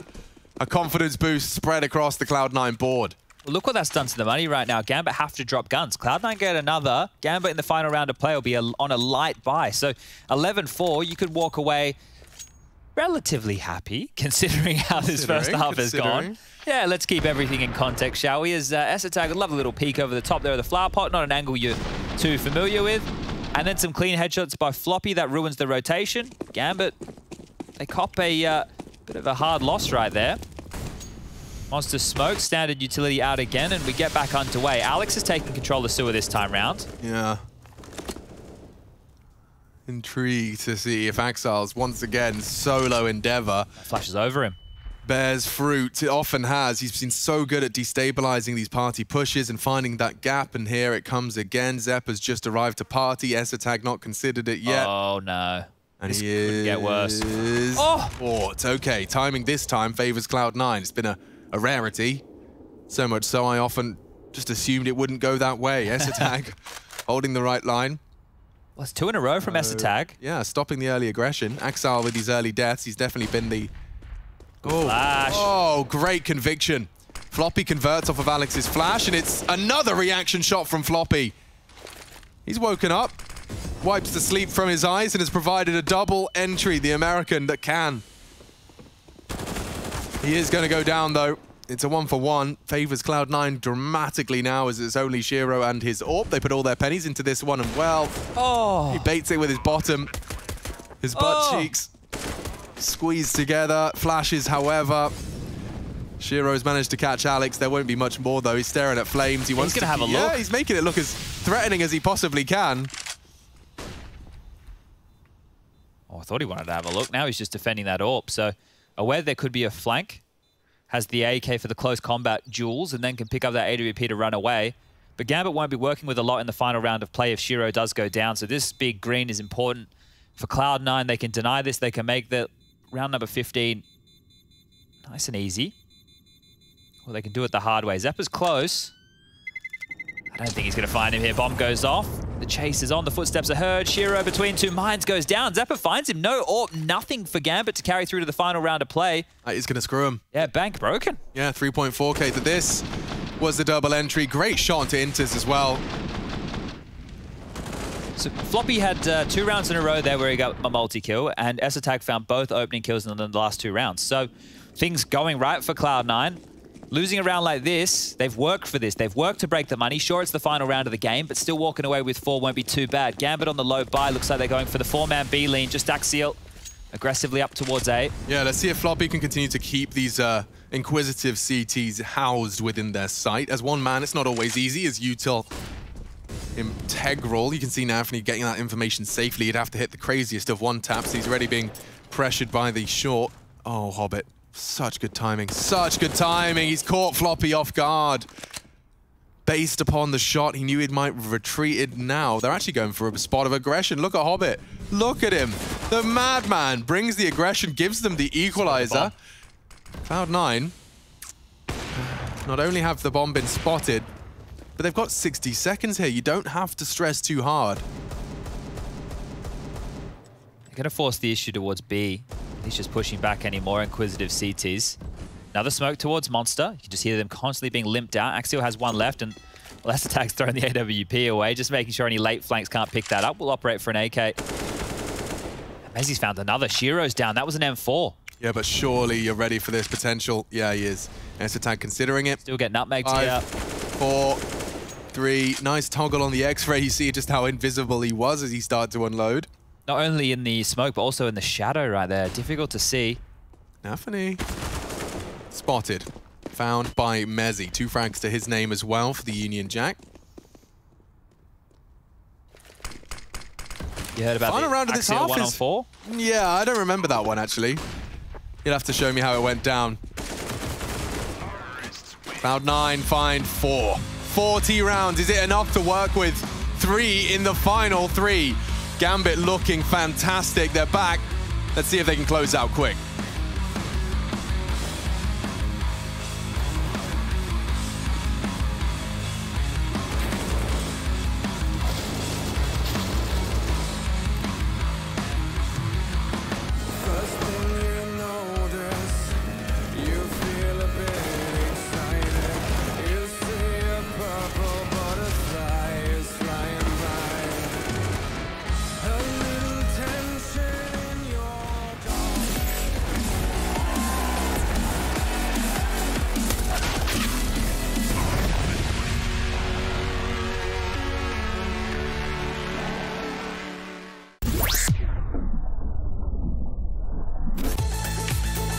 Hey Future Pros, welcome back to Overpass. Today we have a quick little pop flash for you to learn. It is a CT flash for inside connector. To do the flash, drop into this corner. Aim at the intersection of these lines. Then underhand throw the flash. This should give you an easy kill to anyone creeping up connector.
Well, their overpass was good. The statistics pointed towards Gambit looking comfortable on overpass. Cloud9 the same, only falling to Fnatic and Na'Vi in recent results, but a tough first half. Closed out with 3 in a row. Cloud9 make it a competitive scoreline in those final 3. Now it's down to the pistol to determine just how long of a game we've got.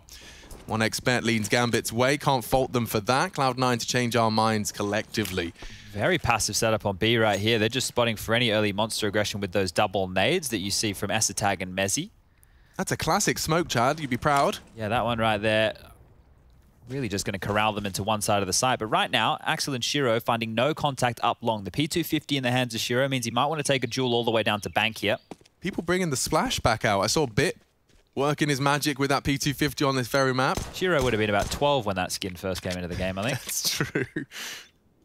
Yeah, he's looking at the G2 logo. It's orange. He's just can't work it out. Can't fathom it. He wonders what a Kingwin is. What a Kingwin is. Sounds like a dessert. This is pretty good, though. This aggression down long with the P250, it really keeps Floppy on notice, and it has allowed all 3 players to sneak up Banana while Inters was dealing with B. He's rotating over now. Nafany has this utility, and those nades are highlighted on Esatag and Mezzi. They need to get in position to deny this plant. The flash was perfect. So Hobbit's got across to Optimus from the bank line. They've got nade for the bomb. Where are they planning? Is it going default? It is. Plan. The nade is there, but bomb is down, and Nafany does catch them eventually. Now the disadvantage extended. Hobbit lingering on the smoke, and the duels come so clean. Gambit, 4 kills, 4 seconds, 12 rounds posted. Oh, it's a different round if that grenade hits the ground 1 or 2 seconds earlier. Nafany dies, the bomb doesn't go down. Cloud9 team through the smoke as Gambit scramble to plant. They have the number advantage, they trade favorably, and the scoreline will be sitting at 11-5, but not to be the case. The nades, second too late, and look at this, they're set up and ready. Pushing through the smokes after the bomb had gone down in that environment, they knew what was coming. Yeah. They knew exactly what was coming, and they handle it. Cloud9 with the force now. Floppy's held on to extra cash, maybe that ult for Esatag, but it's an uphill battle. Yeah, Cloud9. This is basically overpass now, condensed into a force buy. I guess we can hope here for the game to extend itself by Gambit making a couple of flubs like they did yesterday. They over-rotated late with number advantages. They were a little bit sloppy in certain scenarios, but today they are looking like a different beast. Whoosh. Nades are right. Axel's low. They want to push him, and Inters is in a position to swing. Oh, that's great. They've caught him. It's opened up a gap, though, and Hobbit's punishing.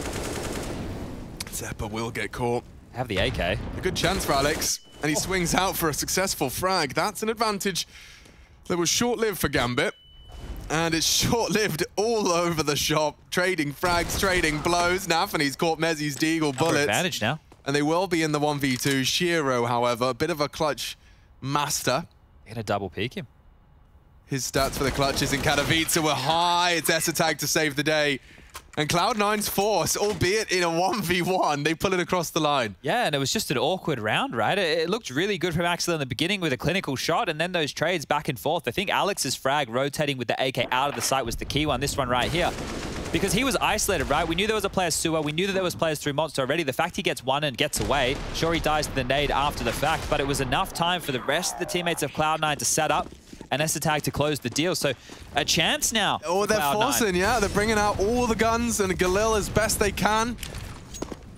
Cloud9 have a chance to create a little bit more of a competitive half here. That was a smooth nade there from Esatag. Satisfying to watch. Nafany has nothing to report. Mezzi is playing a bit of a risky position here, vulnerable to a 1D. If he doesn't get back around that corner, he has. Careful now, that was the vulnerability. He does weather the storm. Nafany actually put a bit of foot on the gas there to accelerate further forward. Alex doesn't know whether to rotate back, and Esatag's about to peek into a scary Deagle. They've only got smokes, a handful of flashes. Did he tuck in or was he spotted? Esatag saw him. Yeah, he's hunting, trying to isolate. Oh, turns the flash, it's perfect. Mezzi sets his teammate up for an opening, and now Cloud9 can hunker down. Yeah, that is a great find there from Esatag because there was so much pressure applied. The valve has been released as Gambit head back towards B. They've parked Axial at long, and they're just hoping for more Cloud9 aggression here. Looks like they're tucked on in as well, so both teams almost completely out of utility at this stage. Yeah, and they're not going for info. I mean, I think it's a safe assumption Gambit are working with, that the CTs now with a man advantage and a weapon advantage are going to be taking a more passive stance. So, with a single smoke, they're going to go for it. Steps heard. Lots of steps. Mezzi, responsible for long, and he's fallen. Not ideal. Smoke is good, but Hobbit's caught Alex as well. S-Attack has to be the hero here, and the bullets are close to finishing off the job through the smoke. Shiro finding damage, double kill as well. It's all onto Zeppa. Last is low. He can finish this. 15 seconds. Everything points towards Zeppa taking the round, but my God, was that one a close call. Oh, okay. Squeaky bum time. Cloud9 post a 6th. Another 1v1 to finish that one off. And Inters, he didn't have many options. Had the bomb, was stuck in a smoke, low HP as well. So Zeppa here just staying on high alert. The question for Gambit becomes, do they force again? Because only one player surviving. The best he saved was a Galil. Guns will have to be purchased up on Cloud9 and dropped across. So it will be the AWP for S-Attack. They're going to make this one work with SMGs as well. And Gambit, they're not going to push the issue. They'll take a save. Shiro into a Deagle. A flash for Hobbit. And Nafany with a lick of early damage there. So this is Cloud9's chance for a 7th. Now, this is the type of round you cannot afford to lose in a comeback. With only one upgraded pistol and one flash, you want to keep this as clean as you like. Hopefully, 4+ players alive. That's in an ideal situation. So No. In an ideal situation, it's just Floppy and Alex. They kill all 5 players. Oh, okay. They grab. You live in that world. They get the Deagle for the sidearm. They don't let them plant. No one plants. No one hits a bullet on Gambit. Okay. That is an interesting world that you're living in there. Best case scenario, and already seems to be shaping up nicely. I've got it from S-Attack, collects onto Nafany, and S-Attack is just knocking him down. It's nearly flawless. It is, in fact. Alex does go down to half, but no one falling. Cloud9 post a 7th and doing so cleanly. Chad gets what he put on the shopping list. No what for Shiro going into round 20, so this is where those questions I was asking about Gambit before in their T side, this is where we're about to see if they come into fruition again. When Gambit get a number advantage and they overthink things late, it's not always over. If it works, they didn't overthink it. But maybe overcooking the pooch, I believe. Overcooking the pooch, yeah, that's the one. As the wise men like to say. Yeah. I don't know what my best wrong saying is, but that has to be up there. I don't know, mate. I've got plenty. I really shouldn't point fingers. Well, aggression towards Connector from S-Attack and Mezzi. Now, boosting the AWP up here is great for Party. It just gets really awkward if Mezzi dies. Or if you miss. Yeah. I hadn't considered an S-Attack miss. The miss is more scary. I'm scared. I'm just more scared of Mezzi getting his head blown off and then S-Attack having to hit some weird underpass lurk shot onto Hobbit. But here comes Nafany. Well, the cool thing here is that they pull the plug, they can smoke off Connector and evacuate out through sewer. That's where Zeppa currently is. If it's a B hit, they can also have 4 players close to the site. And Alex right now, he's going to deal with Long, which we know is open, and Bathrooms, which hasn't been taken either. So this setup from Cloud9 all hinges on this Connector play. Mezzi needs to be good for 1 here. It can't be S-Attack's responsibility. Zeppa's in a prime position as well to find this frag. Hobbit, he's been spotted. And he does go down. Mezzi delivers a crucial opening. Zeppa called that clear, though. Yeah, but this could be misinformation. Shadows, Floppy confirms there's more to come. He hit some great shots with the AWP previously. He's missed his second opportunity. Zeppa's gone. Floppy misses. Now they're in the site. Gambit have it. Mezzi to contest from short. S-Attack's there as well. The nades aren't bad, but it's the frag I need to see. Full flash. Nice work. Converts off of S-Attack. Alex finds another on the way in. It's only Nafany. He can play spoiler. Hiding in jail.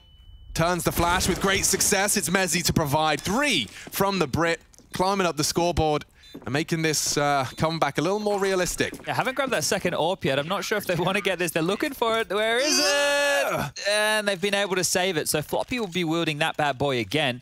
And that setup from Cloud9, it was a bit different, right? It's not what you traditionally see with the A defenders. They posture forward, then they take a few steps back. They were really hedging either a Connector or a B play, and it worked out just there. Had so many players ready and raring to deal with that site take. As the scoreline now starting to get much closer. 4 more for Cloud9 to tie things up, and they should be looking good for at least 1. A scout out for Shiro, Deagles for the rest. No utility. There's some light Kev. I say no utility. Of course, Inters has just purchased on him with a smoke and a flash. Maybe a timeout from Gambit. We were impressed with when they took them in the first half. Now, next gun round could be the exact time to do so, because Cloud9 are really starting to get back into this one. Warming up now. 18 for Mezzi.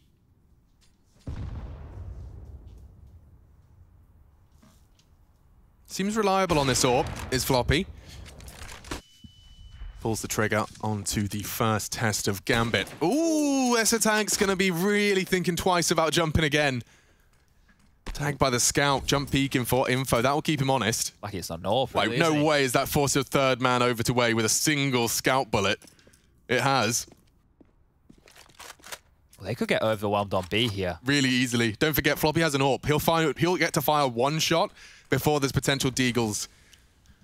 Oh, Lord. Floppy's going to have to do an awful lot. And he does pull the trigger successfully. Monster's a threat. Pulls out the USP to contest. Zeppa's even getting lower. Eventually finishes off the job onto 1. 2 remain. Enters to plant. And he's thrown a smoke to deny the potential incendiary. Nade tags him up. A fake, in fact. It's found by Alex. And now Shiro the threat. Floppy confirms it. That's 3 in the round. They're taking it in turns for these triple kills. B defenders. Mezzy in the previous. This time it's Floppy. 3. All right, well, now we can start having a conversation about Cloud9 being in this game. The first half was very flat. They broke them towards the tail end and strung 3 rounds consecutively together. Well, they've now done that and more in the second half. Can't believe they won a 4-spy. That does not feel like a Cloud9 game plan whatsoever. They are 3 rounds away, mind you, from tying things up. Double AWP setup seems to be working. And does this change anything in the calling of Gambit? They get the AWP out for Shiro now. I don't think they're flustered just yet. The smoke, they have to sit behind the mollies. Okay, can't take damage from both here, so... Yo, this is a different pace. We saw Axel find great success with his timings on these long lurks. Oh, Mezzy. He's thinking about it. 4, advancing through Esotag and support. There's a huge gap toilet side. So if they just completely snake their way up the toilets on contact, this could be a weird turn of events. Mezzy's timing on the flank could be the info they need. It's just so early to push still with a minute on the clock. I know, right? I haven't but heard anything. It's just the hindsight of this crazy move. Look at them go. What is this? How did they get this read? There's a huge gap. This long hold. It's not going to last forever. Alex does keep the wall from the door. A double from Alex. He falls with his knife in his hand and his pants around his ankles. Bomb down on Optimus. Shiro holding the flank. They have that long presence. And they're taking their sweet time on the retake. Kit's a present. Good for Shiro. Good point. Inters is going to have to survive if he wants to turn this around. Shiro just playing spoiler from toilets. And going hunting. Timing. Zeppa's gone down. Inters. 10 HP after that exchange. Shiro posted up for the long cross. Oh, so much conviction by Shiro. Yeah, he knows. He knows what you're up to. A gap in the smoke as well. Mezzy is sitting duck. Oh, great shot from Mezzy. Now they can get on the bomb. They need to get on the bomb. And it's a nade as well from Mezzy. A top spin. Sweet little pokeball puts a 3rd frag on the board for Mezzy. And he closing in on 21. A smile even creeping onto the Brit's face. Wow, this is quite the comeback. Really in this one now. It's a reason it's their map. Yeah, might have to start giving him a bit more credit here. We'll see if that overthinking Gambit. I just saw Yanko actually taking to Twitter. He was talking about the fact that this Gambit is the one that won IM Katowice. I imagine, let me see, 18 minutes ago? Yeah, from the first 18 minutes ago, that was the first half. Here, with Gambit, that was the opposite of what we were saying, right? They took site control and they were all on the site and nobody was home, it seemed perfect. Indeed, it did. And I think that push from there, it's also going to thrust you more forward. So as soon as you know that long is compromised, you want to take back some territory. And the reason they couldn't do that was Alex. He was being jarring, similar to how we see Nafany rotating around, face palming right now. Alex was doing the same thing. He's playing that rotator role. So a lot of frustrated looks from Gambit here. Nobody's looking too smiley right now. But they've got the guns out again. The plant's going to facilitate more buys. Shiro back onto the AWP. What can they do to change this up? It is against 2 AWPs, so a set execute off the bat is a good way to stifle double AWPs. Yeah, or, you know, a fast plant on A with all of your players still alive. But that didn't work out either. Let's have a go. Let's see.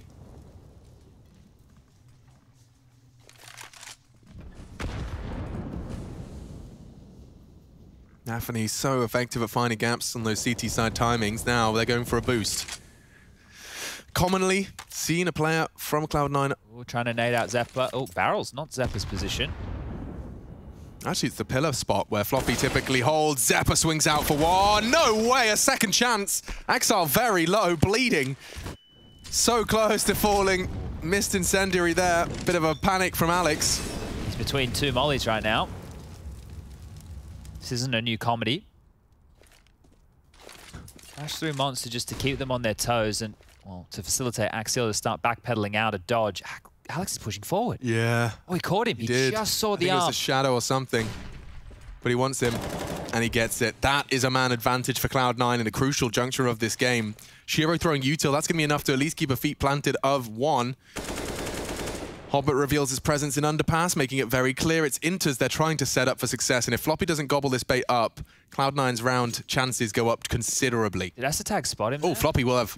Yeah, he will have. The nade does confirm our suspicions. They're coming in thick and fast. 3 members of Cloud9 to receive them. You can see dumps his util to segregate. They're running out of time here, but what? Inters has caught him. Floppy, caught in transition, a crucial frag from Mezzi. It's only Mezzi. He has to clutch up, has to survive. He needs to transfer. Inters will steal it away. That's the round. And just like that, Astatag survival is all he had to do. They run out of time. It's unlikely to see. Oh, $700 is all he's got. Denied the AWP. He had it in his hands. Just a last-second frag from Astatag. You're in the driver's seat right now, Cloud9. Sure, the round advantage isn't in their favor, but I thought they'd done it, dude. That is huge right there. It's max loss bonus for Gambit with no plant this time. Inter's going down after time means it has to be a save scenario right here. Gambit will need to concede the 12th round to Cloud9. This was the opening where they just pushed out short those double nades. So this is proactive from Cloud9. Oh, they're going for double nades. We know that there's 2 players stuck in towards sewer. They go for the fight, trade efficiently. And then this one right here, Astatag adding a little bit of extra punishment there to Inters. As you mentioned, only $700 left for Inters. So he can either invest all his money or he can take an eco. Either way, he's not in a fun spot whatsoever. No.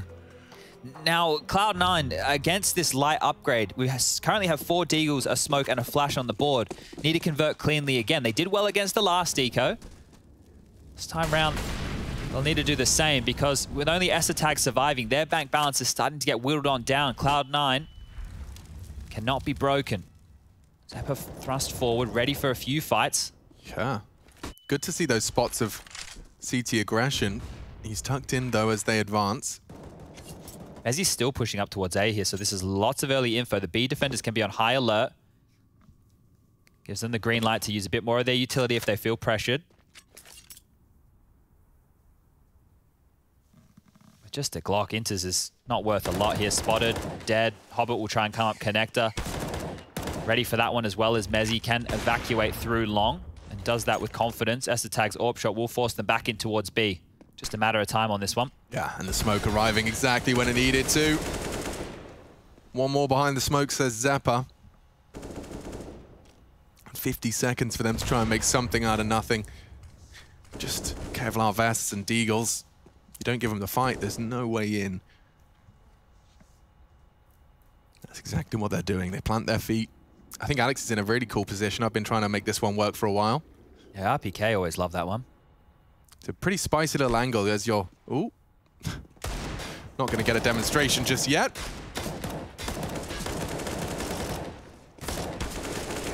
Handled by the Americans there. Well, fun fact with Cloud9 for everybody at home is they're basically a native English-speaking team. 2 of them are American, 2 of them are Brits, and Astatag has an American accent, so he's a Danish-American. I'm going to count him. These guys, even with an Aussie coach, so they've kept it as English native as possible. Not sure if that was intentional. That's just the way it's worked on out. Yeah. But 12-12, so we're on right now. Inters, he can buy an AK, a smoke, some armor. So he has what he wants, but it's not all the goodies. Gambit is still going in with this AWP-heavy focus on Shiro. So either need to set him up or have an execute that they can do without him needing to find opening kills. Because so far, Cloud9 are doing a good job of avoiding that.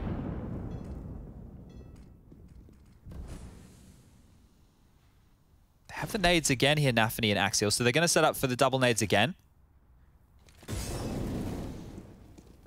This time there's a victim. Zeppa down to 27. Alex has actually responded. Takes that as a cue. Warbang connects.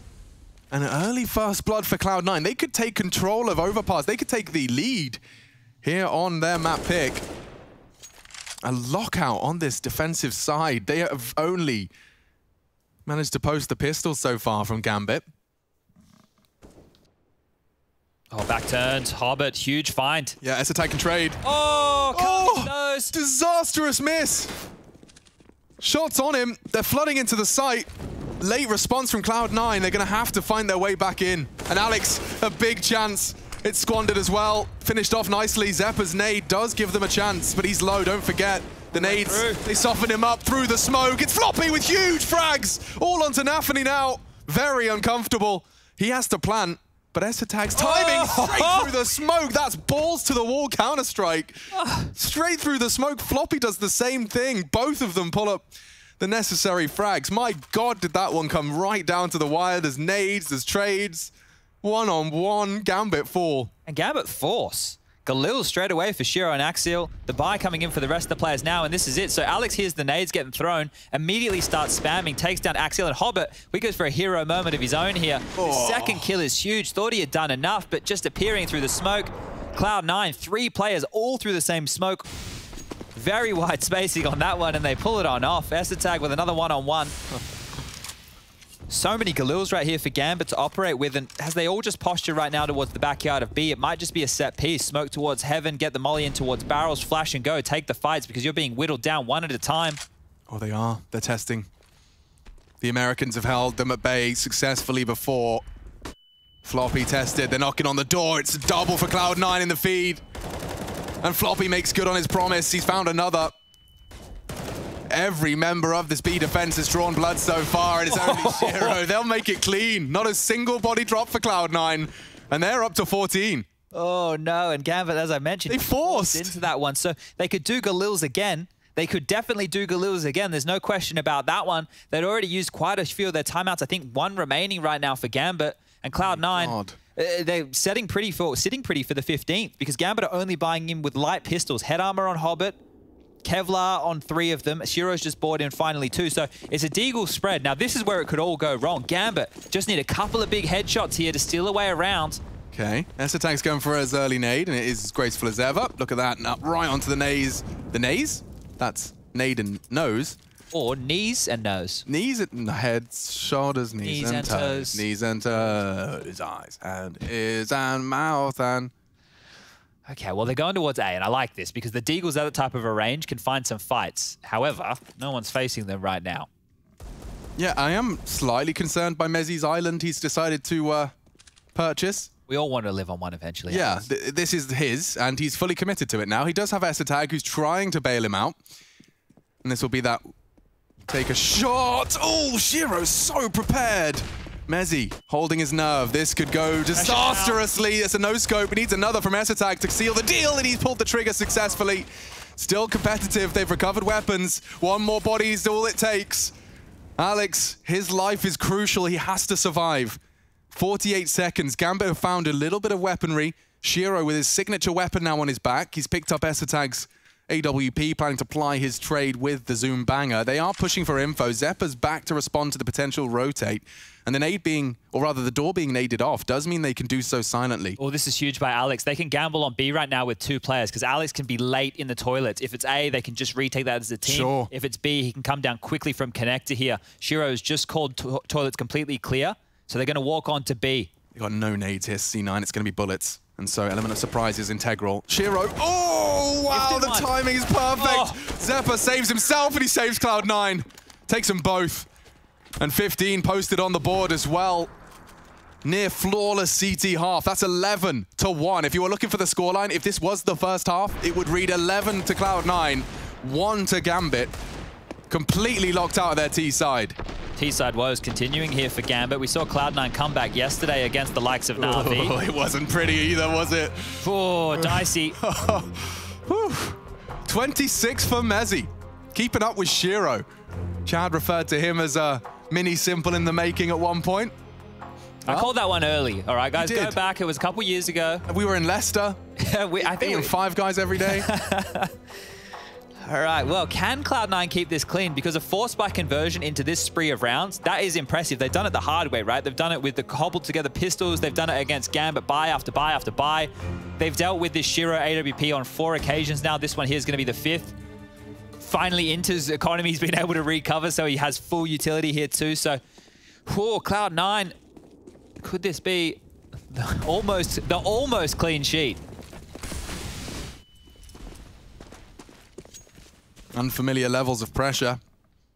Certainly for some of the individuals here as he in eyes with Mezzi. And this might be the first time we actually truly see the long setup tested here. They might run boost. Mezzi's crosshair has been pretty perfect so far. Over the head. It's ready. And he does convert with Esatag's help. Shiro holds the line though, and Mezzi walks on in for the trade. Yeah, Wombo combo, they're paying on off. So number advantage here for Cloud9, and that spurs Gambit straight back towards B, where Alex has already been softened on up. Ooh, you take water control. Their rotate down monster is really hamstrung. This is all timing though. Yeah, and I don't think they're going to have that line of sight. You can see how quickly Axar wants to clear across. Alex is rotating back towards B now as well. The util's pretty bountiful. They could smoke monster off for as long as they wanted to. Good Perfect pop flash. Good pop flash. Perfect Enables molly. incendiary. They have to go ahead of it. Axar's completely isolated from the pack. Flash to keep him alive. More flashes from Cloud9 to set up for the push. Floppy's found one. Just one to find. Just the last, and there they have it, Cloud9. It's their map, and they show us why. 12-1 on the second half. They turn it on its head, and smiles creep onto their faces. 1-0 up. Cloud9 have a chance.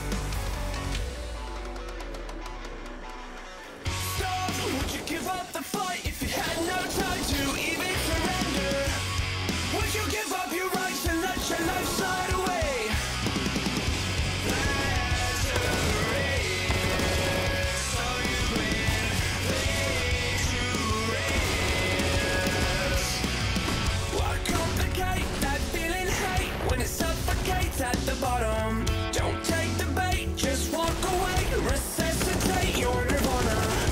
I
So when we are looking to fill an open position on our roster, besides obviously monitoring like the scene constantly, we also often talk to our players and ask them, who did you encounter in the last few months in your matchmaking games who you think has like a lot of potential and could fit into the team?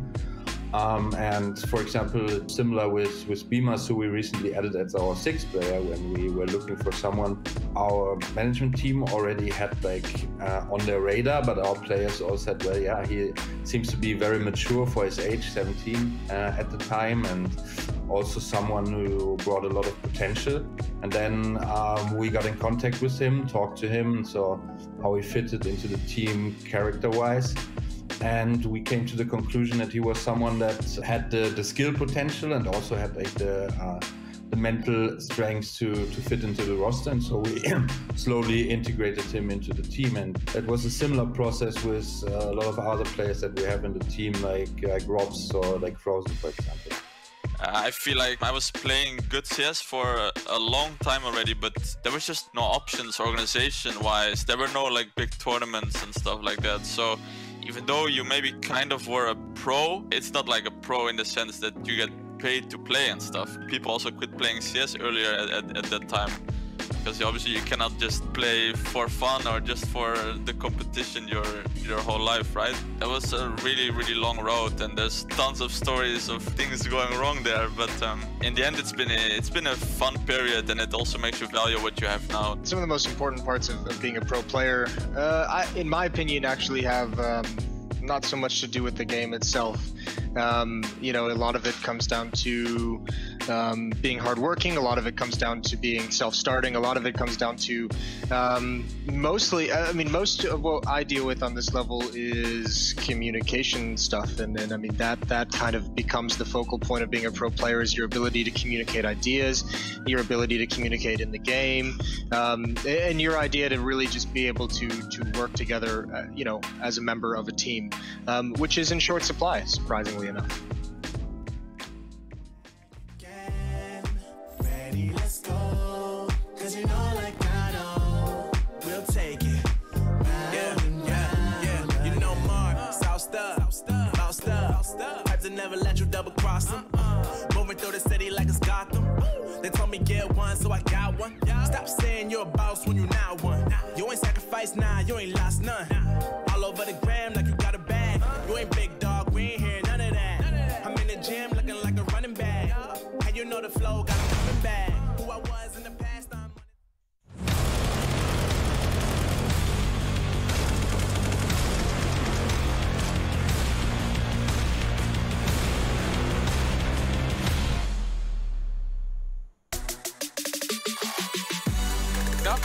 Flashing behind you guys. Short 5. Bang.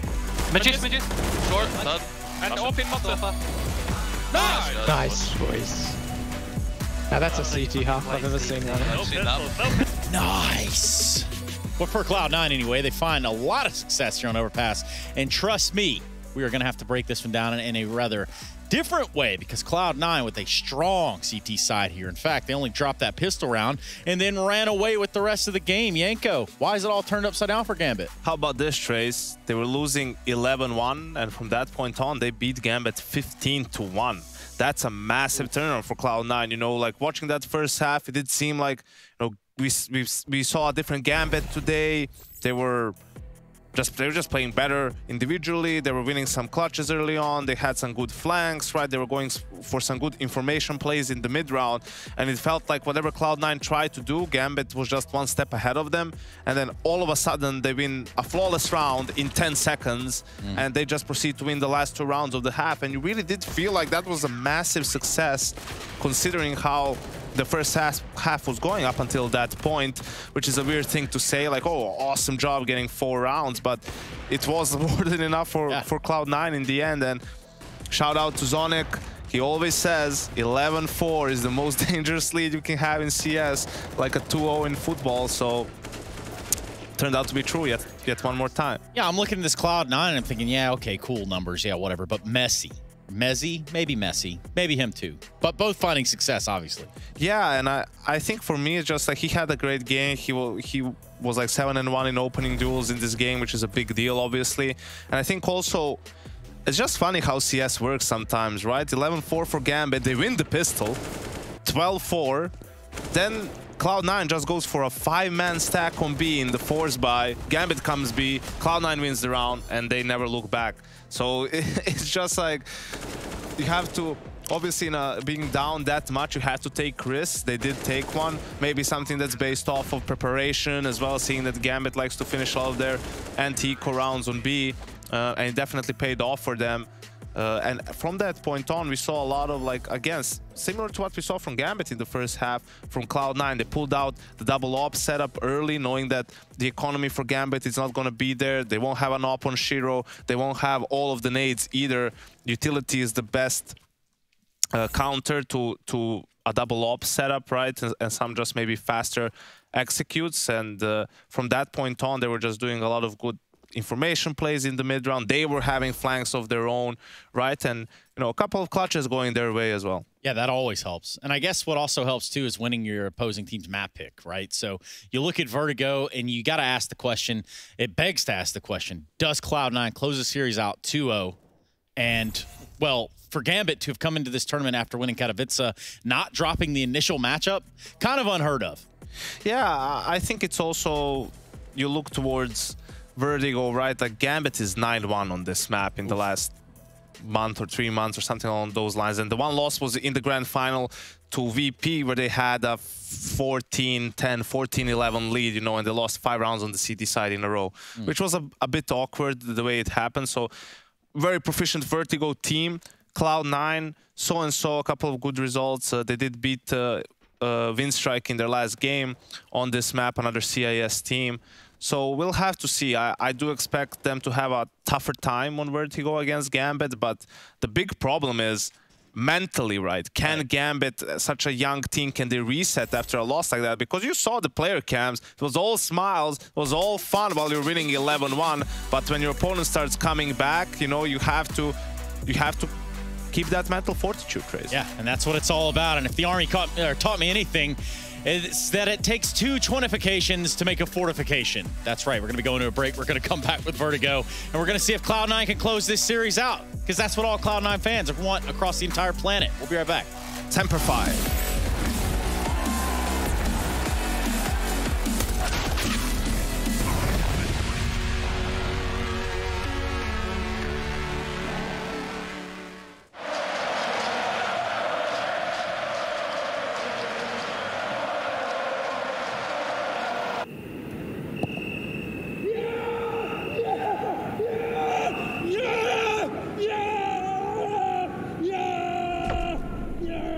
Start your esports career now at play.eslgaming.com.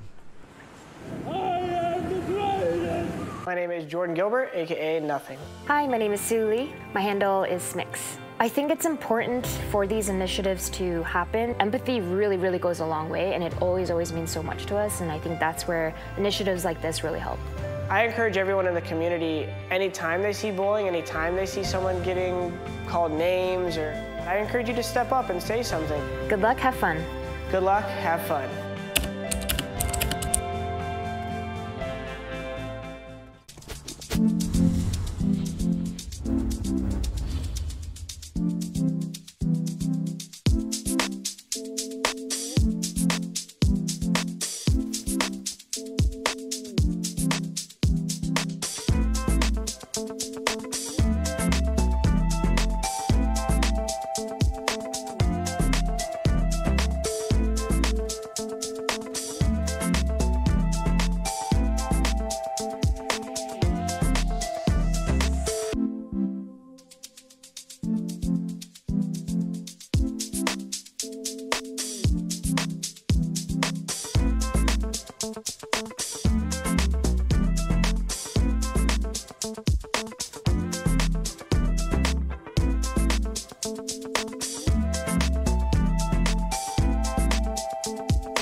Call it a virus, but we call it the antidote.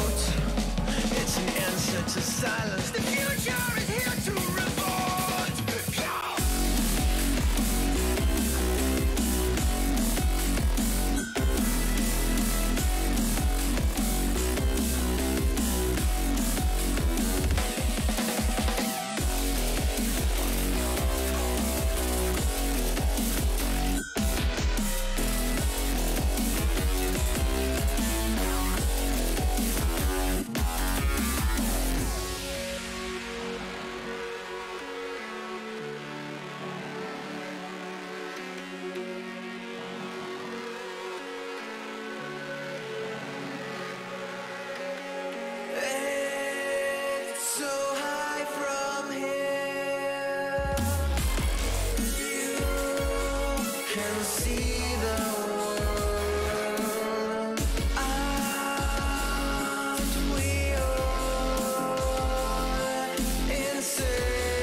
ESL Pro League is brought to you by Gaming Malta, Intel, US Air Force, 1xBet, and DHM.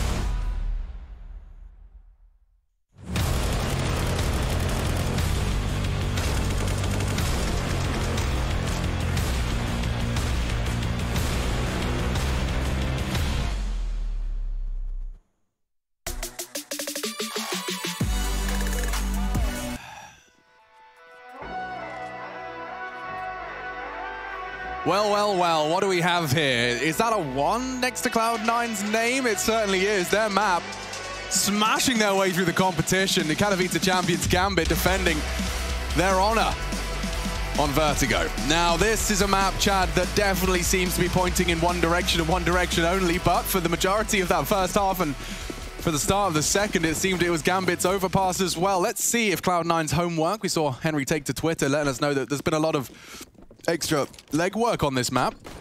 See if they're refined enough to keep Gambit honest, who have had some ridiculous success on this map. It's an A hit. Smokes are landing. Molly sandbags. They're using all of their util early. And they've got a nade to try and deny this default plant, but it's not going to be enough. It will just chip him down to 50. A second smoke blossoms. Alex with a chance and a good shot. A hard second to find. It's Shiro making the Glock close quarters work despite the low HP. Only 3 members of Cloud9 for this retake. They go on the flash. There's a smoke for it. They need frags. They need frags now. Zeppa's found one. Faking it to try and draw them out of short. They will whip out the knife into the smoke. Shiro lives on only for a second. Last is short. It's Naf and he's so low. He could deny. He just has to knock him off the bomb. And we have a defuse. Cloud9 retake 3v4. Now, I want to do this one some justice. I know the desk were talking about it as well, but we need to really push this point home. Vertigo, for Gambit in 2021, they played the map 10 times. They've lost it once. The only loss was a 16-14 loss to Virtus Pro. That's another team who has just come out of the gate to the CIS region absolutely blistering. Tail end of 2020, early 2021, they've been looking hot to trot. Some of the names on this list, Mouse Sports, G2, we've got, you know, some other big names in there, Alex, ones that you might know, like Sprout and Sinners. Yeah, but regardless of the level of competition, they still have this massive streak on it, right? They beat Copenhagen Flames against it in Stoke Sweet Snow. But, sir, they've got a motivated coach who likes to watch demos. Surely that means they know exactly what Gambit's Vertigo looks like. Yeah, and I think that holes will be found in the Gambit playbook. But the thing is, for Cloud9, we're just comparing stats, right? This is a timeout taken from Gambit very early here into this force buy. But for Cloud9, they've only played this map a handful of times, right? 5 times in 2021. They've won it twice. They've lost it 3 times. It's not against the same level of opponent in all of these, but there have been some close ones, like a 16-13 loss to Heroic. So it's not going to be easy for Cloud9 by any means. If they do this in a 2-0 fashion, it'll be impressive for them. I even saw Essetag saying you pistol rounds are overrated. Well, I'm sure he's not going to be saying the same about the one they've just managed to acquire. A huge conversion. Cloud9 given an advantage of the finances early into our second map. Ploppy, oh dear, caught with his nade in his hands. And pulling out his knife, excuse me. It does mean that Zeppa's going to have a lot to do very early. Double chance. It's 1.5.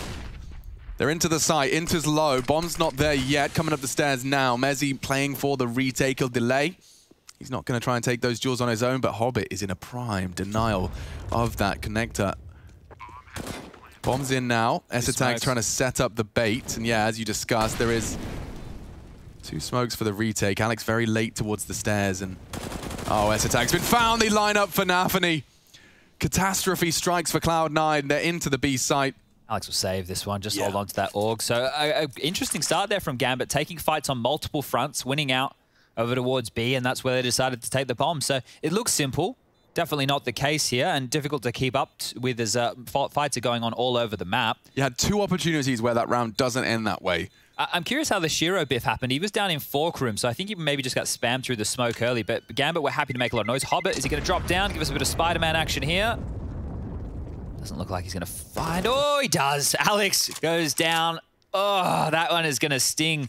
Carrying an AUG through could have been a massive difference maker into round 3. Now they'll just be down to 1,400 across the board. Essetag and Zeppa have a little bit extra due to the kills. Hobbit's decision to not make any noise until that bomb exploded as well. Meant Alex had no info. Couldn't hear the steps above him. Couldn't adjust for the hunt.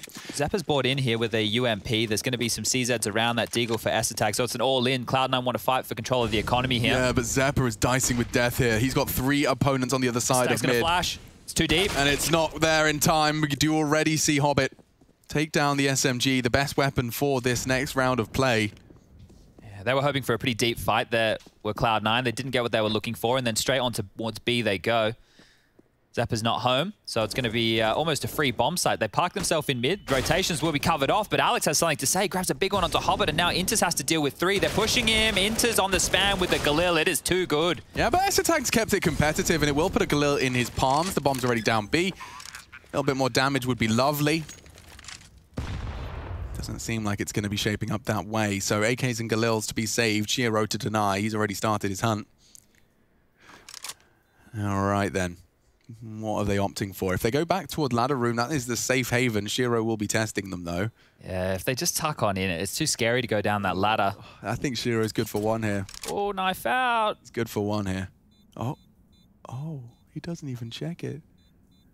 Safe and sound. How well do they know their bomb radiuses here? That'll be the question, because Vertigo is still one. Teams are slowly getting their head around playing. I think S-Attack's safe here. I think Shiro's going to clear this. He's having a look. Oh, no. S-Attack will save the AK, but it's not going to be the double rifle save they dreamed of, and they forced it into that, Chad, so that spells trouble. That spells 3. Yeah, look, S-Attack can drop the Deagle across. Alex currently has that one, and they want to try and get as much out of this as they can. It's just difficult to see what they can do against the buy of Gambit here. You don't want to be spending a penny here if you're Cloud9. You need to buy next round. We know just how reliant a map like Vertigo is on the CT side for utility, either those stop nades early or the retake utility needed late. S-Attack is going to get a cheeky boost to cover off mid here, so they're looking for different avenues to activate this AK-47. This is heavily reliant on B lobby being maintained, but it's over towards A this time from Gambit, so they're going to flip the script here. Yeah, it's a cool idea. Unfortunately for them, though, they are about to be fully executed on. They might even hit them with that cheeky bit of Gambit contact. Double nades. Confirms no funny business behind the sandbags. And yeah, well, Mezzi and Zeppa on notice here. A USP, double USP hold. And look at the nades. They're not doing anything particularly execute heavy. It's just going to be walking on contact and smoke those choke points. The AK's here now. Oh, they may as well just contain them for exits doing financial damage here. You're not going to win a round like this. Certainly not. Oh, and S-Attack's already melted down to half with Alex. Gambit are looking really good to deal with this. Might even keep it clean. Woo.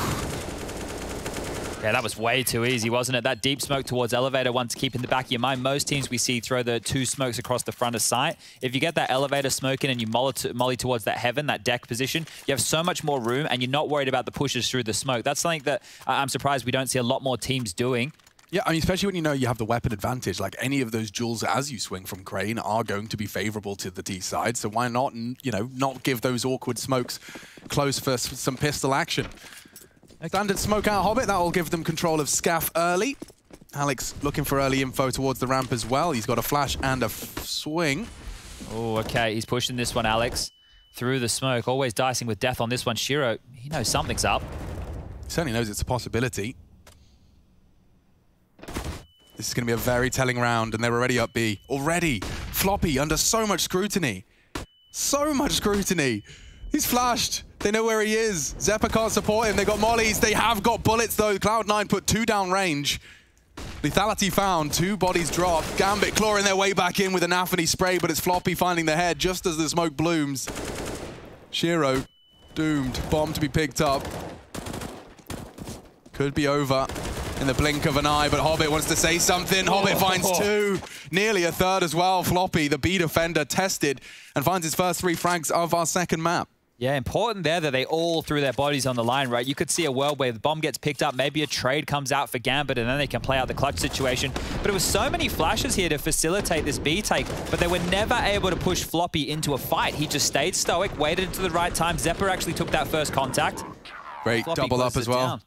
Yeah, well, they will need Famises, 3 of them for Cloud9. The money, not great. The buy is better for Gambit here going into round number 6. That's for sure. Same maneuver. Hoping to catch a stray shot through the smoke. Norp down ramp. They have that info at least. About 10 seconds left on this one. The spray not far off. They are... Oh, so brave, Alex. Trying to find him. The fact he's throwing Tracer Fire into that smoke is brave. And he wants to re-smoke ramp. Isolate anyone ahead of it. The flashes and incendiary are a nice pair. They don't quite set up for success, but mission accomplished for now. And they're hanging around here, which is so dangerous. Oh, you're so through the dangerous! smoke like that. Don't do that. That did feel a little suicidal. Come and get me, boys. In case you wanted me, this is exactly where I am. Yeah. Oh, dear. Early disadvantage for Cloud9 to stomach. So many places the T's can be sitting and shooting through, right? So it's just such a risky move. If Cloud9 could deal with this number disadvantage, I'll be impressed. Mid being taken now. A has actually rotated over an extra man for Cloud9, so currently the defense is leaning for an A execute. They're going to get a rude shock that nobody's home. They're already working through middle. They're working through B lobby now. Perfect, dude. I mean, this is. Can we call the save now? I think we have to, because Shiro's still dealing with this A push. He has all the info if they come all that way down. Walking up through mid, Floppy, you're caught off guard. Yeah. Floppy, maybe.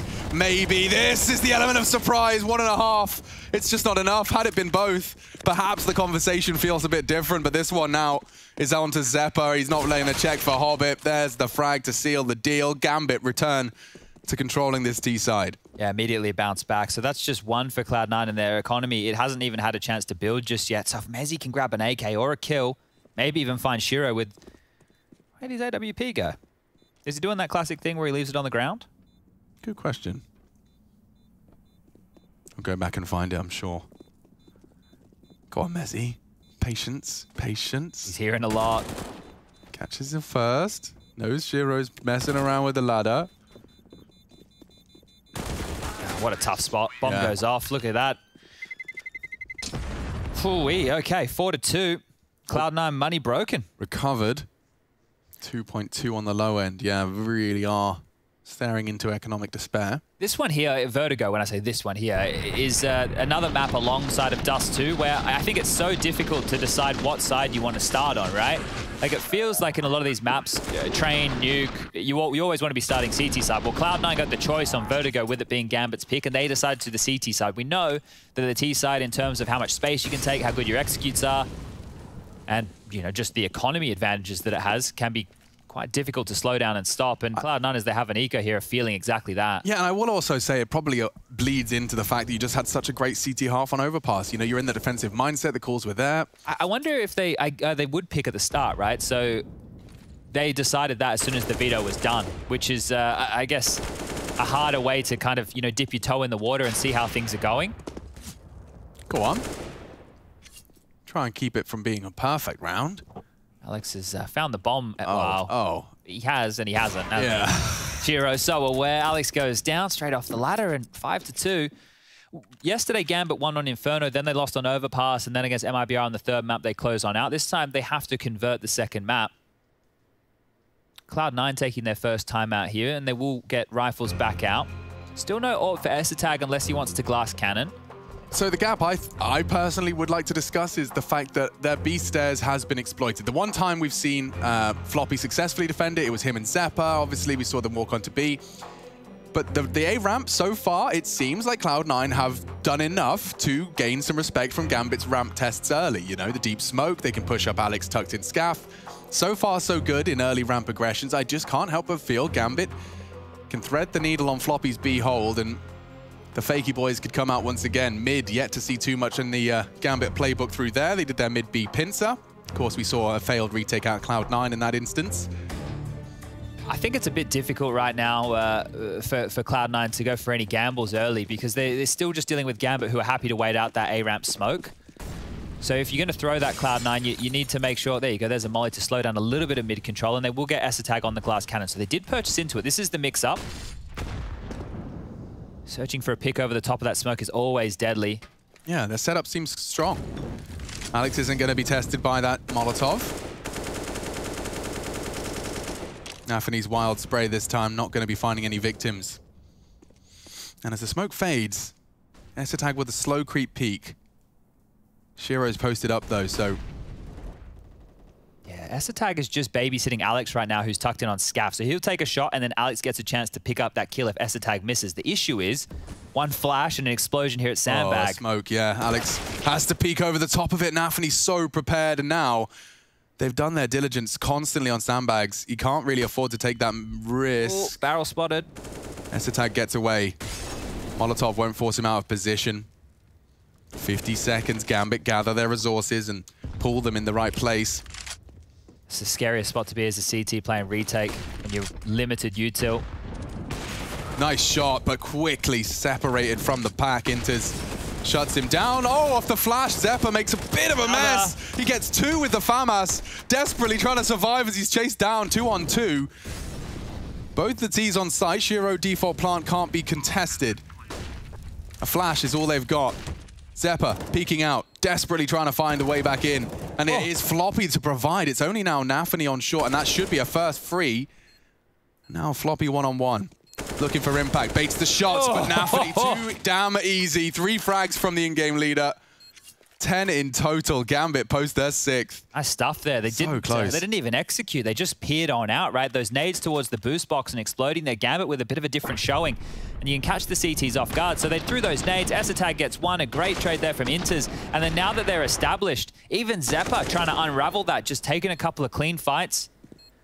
Nafany continuing to impress here. And now back down to the pistols here for Cloud9. So the woes that they had on that first half of Overpass, financially speaking, being felt here on the CT side. That's a good nade. Look at that. Right between 2 of them. Alex and Esatag taking a chunk of damage. Yeah, this round could end very quickly. Alex. Oh, element of surprise, but it's not rewarded. He had a chance. A small slither gap where he could have leaped on into a double. An impactful double. But instead, Cloud9 and they're just their armored pistols. Returning to mid to take some space back. Dicing with death there, Floppy. Yeah, lots of posturing going on. I think when you mentioned the CT setups of Gambit on Overpass and we're talking how good they were, the same kind of things felt with their default here on the T side, right? Like there's always a link player, very good understanding of where they want to be. Hobbit even has the backline completely covered here. He's going to hear that drop down from the ladder on high alert. Hobbit will get a freebie. Make it 2 and might even find the 3rd one here coming through connector. Yeah, perfect flank hold. And he moved position as well, right? So he's not going to get isolated. Floppy, he's heard this. Oh, almost good for a second. Shiro down to 24, cleans it up, 7-2.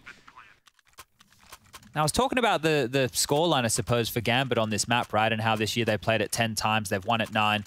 If you have a look at their rounds won, the distribution's pretty even. 52% of their rounds, almost 53 comes through the CT side, and well, obviously 47 coming through on that T side right there. So the fact that they already have 7 rounds here in the early stages, they're sitting pretty to close this one out and take us to Dust 2, which will be the 3rd map.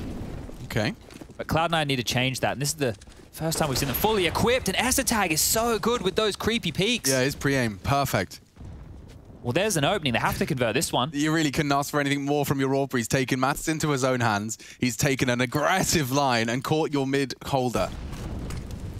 A man advantage for Cloud9.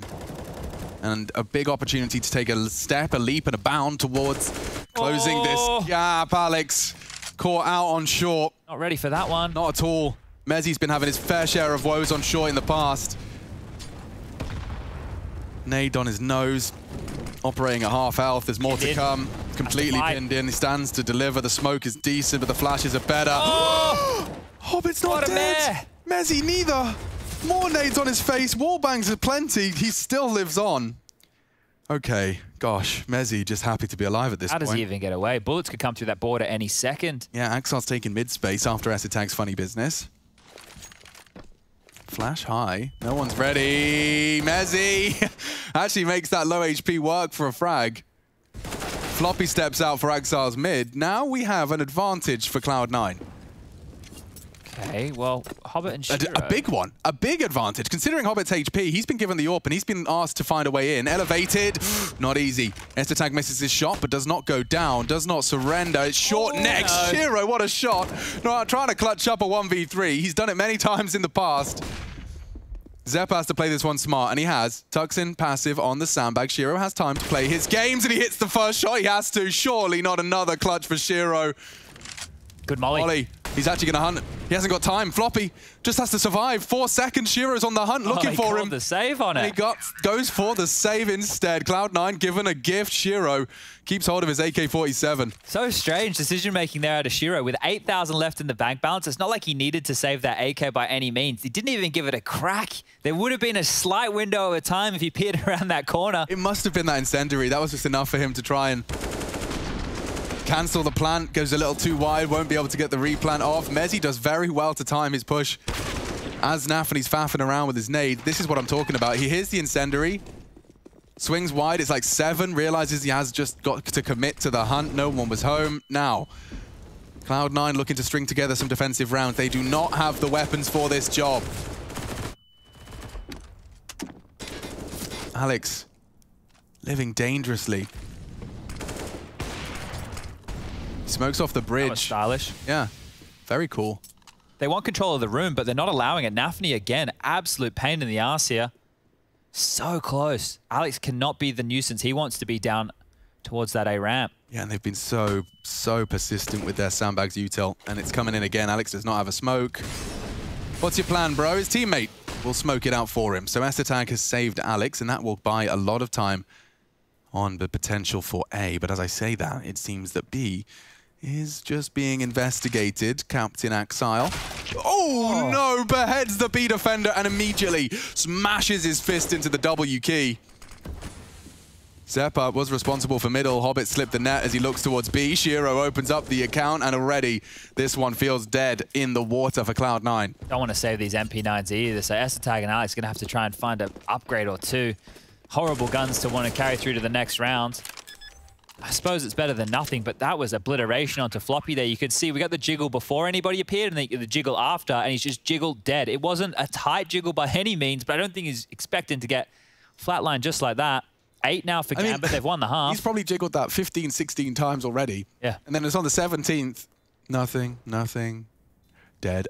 Yep, round over. And that's the thing, right? This is where the game has changed in such a sense that it was played much more broad strokes. A lot quicker back in the day. You didn't have to be jiggling every corner. I remember early terminology that I heard from Jordan, Nothing Gilbert, was lazy clears, right? In terms of when you're going and you're clearing corners, you're not always ready for the fight. You're just going through the motions. These days, not too many players ever feel like they're going through the motions. Not at the top level of Counter-Strike, right? And when you're having to concentrate for 1 minute and 55 seconds straight, if you're a B anchor, you just sit there looking at your crosshair, jiggle peeking with a nade in your hand. All it takes is this. Axial pivots, shoots, delivers. That's all you can ask for right there. And another round for Gambit. So Cloud9, I'm not sure how they can respond with this. If we start setting the boundaries here, or maybe we set a line that they can cross to give them an opportunity. With the scoreline set already for 8 for Gambit, if Cloud9 can walk away with 5 on the half, they might be in with a shot in this one. But early stages, again, is looking great. CIS squad rattled after map 1, I'm sure. 15-1 spree from Cloud9 to close out Overpass. That's pretty wild.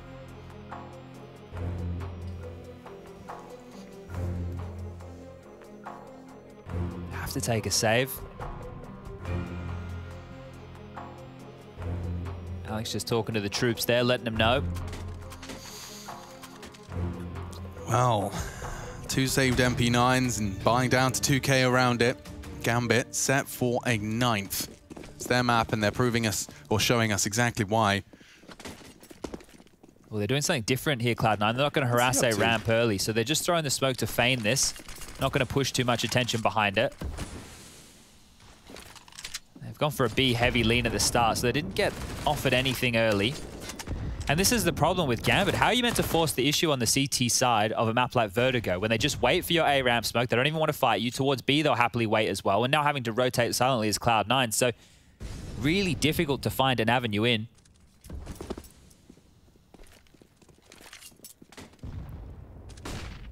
Looks like they want to make it feel like an A.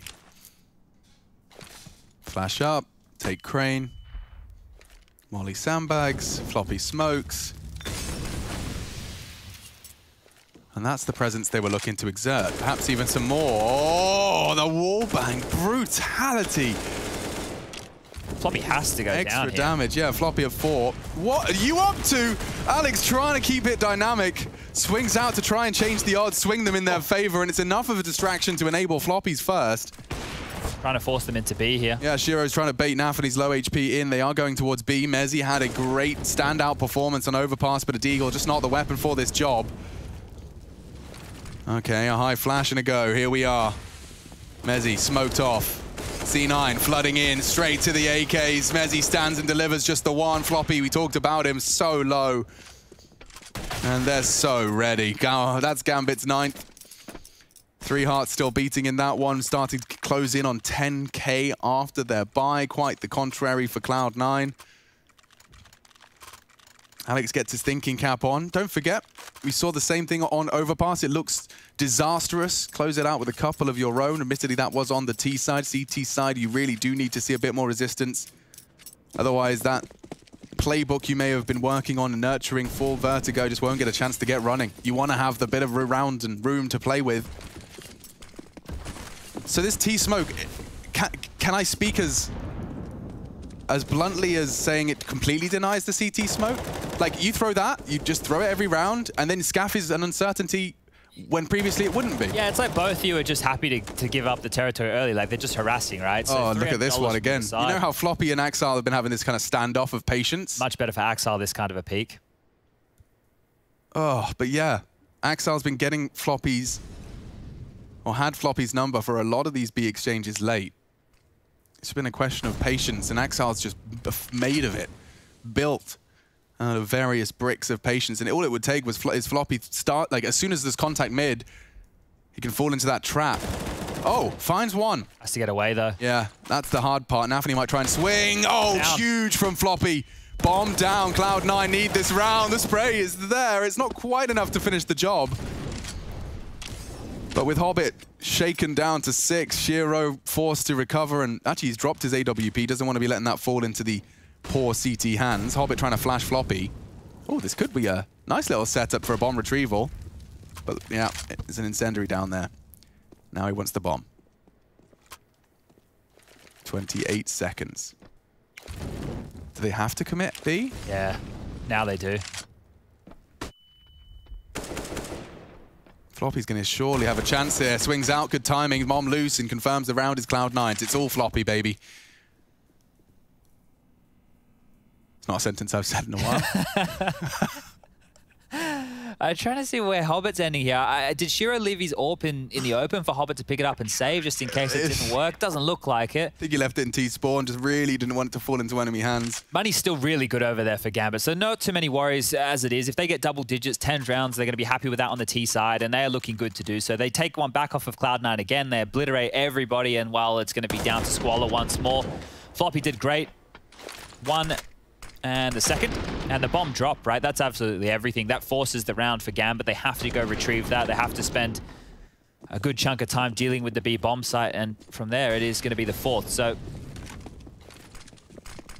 is there going to be a mix-up? Because this has just been the same play from Gambit, what it feels like time and time again. If they get pushed back with that early smoke, they'll wait it out. Oh, there it is again. 2 rounds in a row. Floppy onto Axial. He's starting to turn that duel on its head. He's taking some space, and Alex is still close. His footsteps are going to be heard. Alex is going to get owned here any second. It just feels like he's already dead. He's destined for death. Like, his info is so false. Look where Nafany is. Up short. Nafany's on A. They're up short. Alex doesn't have that info. It was smoked. Oh, but the bomb's been spotted, and now Shiro's missed an AWP shot. Intervention of God. Esatag catches Nafany's walk up. This is getting nuts. Everything pointed towards Cloud9 getting caught out, but now they have a man advantage. The bomb, they had the info as well. They saw it dropped as Hobbit fell. Don't you dare, Mezzi. You keep your head down. Keep it tucked. Shiro smoke. Bomb on his back. He's hunting, hoping for a Cloud9 overextension. And to force their hand is Inters. How long can Cloud9 wait here? I mean, now. They get nervous about B soon, right? Yeah, they should be. If they just cut noise and just continue to wait for a pick here, Gambit is sitting pretty. Now there's more utility. They're in the right place. The Molly's come out now. They still need to deal with short. Shiro's trying to set Inters up. Can smoke elevator room and get the bomb down at least. Stop Molly's a bit too deep, yeah. And Zeppa steps out for an inter-spray. Mezzi, no, loses his head. Floppy has to clutch up again. Can he really win 3 rounds single-handedly? Molly, he smokes it, tries to deny. Shiro, oh, weapons are out. The one-on-one is playing out. Shiro to clutch. Floppy can't find the bullets. 5 HP, just the USP. Oh, he's so doomed. Shiro dancing around the boxes, and Gambit will seal the deal for 10. Talk about panic spray right there. I think that's the definition. Oh, wow. They turn it around. Cut noise, 2v3. At a man advantage, Cloud9 had everything pointing towards a 5th. And it's taken away from them. Huge stuff, isn't it? This is Shiro getting S attack before he can get away. And yeah, that shot onto Mezzi, right? You could see ready and raring to go on top of those iron girders. The dude, I mean, he'd been holding crouch the whole time. The one time, it just a little release of that crouch key. And Shiro bops his head clean off. Well, look how spotty those rounds are for Cloud9. It does look a lot like how Overpass played out. There was only the tail end of that first half is where they strung rounds together, and Cloud9 was set up to do the same here. Unfortunately for them, now going into round number 15, they don't have too many rifles. AWP, 2 M4s, 2 Famises, utility is there, S-Attack is glass cannon, but you can see Floppy's thinking, right? The time is so low, he's put a molly down, I can extinguish, I can push. But as soon as like that, he knows that the weapons are back out for Shiro.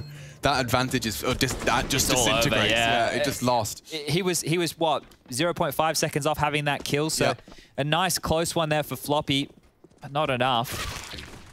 Oh, S-Attack's brought some aggression this time. Let's not forget he did best into one of the first exchanges. Let's see if that gap from Alex's hold is going to be exploited once again. Has to be careful jumping up here. Nafany versus Alex at this ramp has been a bit of a story. Alex with 3, Nafany with 11.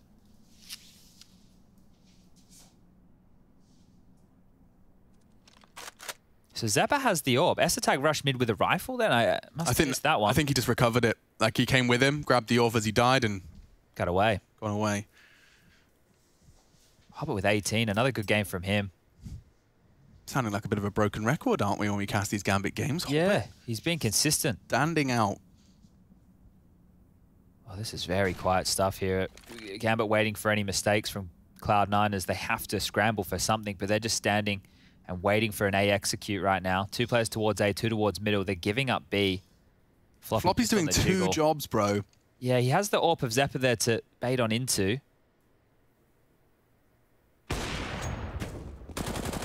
That's the perfect bait and switch right there. Zeppa and Floppy combined for 2, but it's still a hard task. Yeah, they'd have to hit this one on the cross, and it's a missed shot, not from Floppy.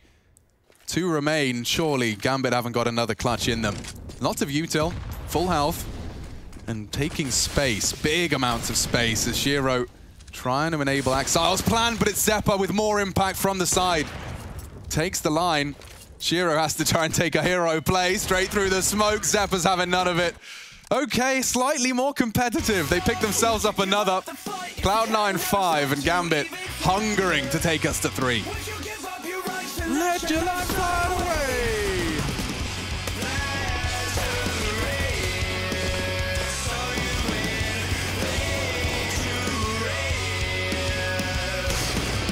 What complicate that feeling hate when it suffocates at the bottom? Don't take the bait, just walk away. Resuscitate your nirvana.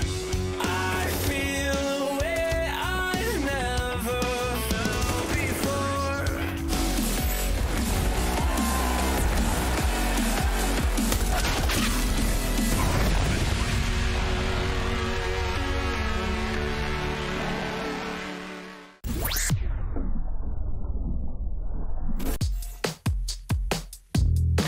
Hey Future Pros, or should I say Vertiglobals. We're on the new Vertigo today to bring you all hopefully a useful molly. This molly should move a CT out from quad. Is that what we're calling quad? Well, it's quad to me at least. To throw this molly, make sure you have mid control first. Then you can line up with the box and aim your crosshair to the middle of where the girders connect. Simply throw the molly and the back of quad will be engulfed in flames. This should force the CTs out of this spot and into the open. If the CT then peeks out onto the rafters, there are many dweeb spots from below that you can peek them from and kill them very easily. Good luck!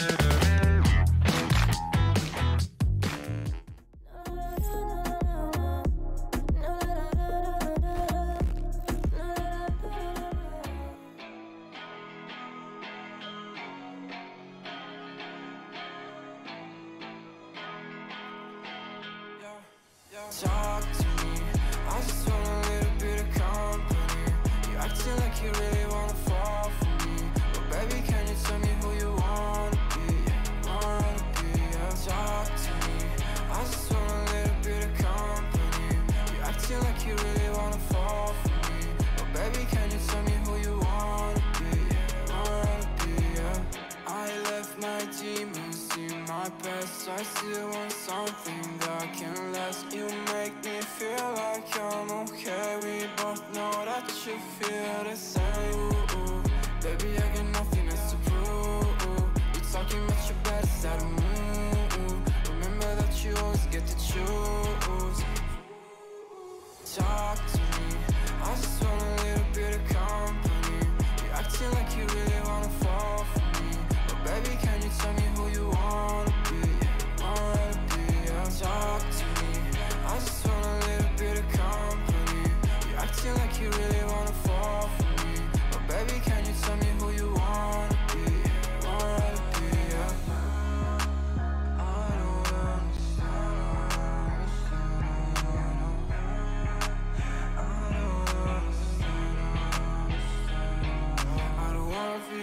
Yeah, I guess you got my intention. Got no place I'd rather be, feel like another dimension.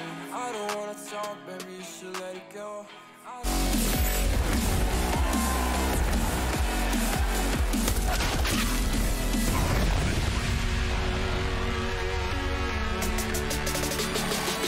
Let's get Verta going with your second half of your second map of the first series today, ESL Pro League. 13 seasons of competitive Counter-Strike through the airwaves to your eyeballs. I hope you're comfortable. I hope you've got snacks. I hope you're hydrated. I'm certainly not. 500 milliliters so far today.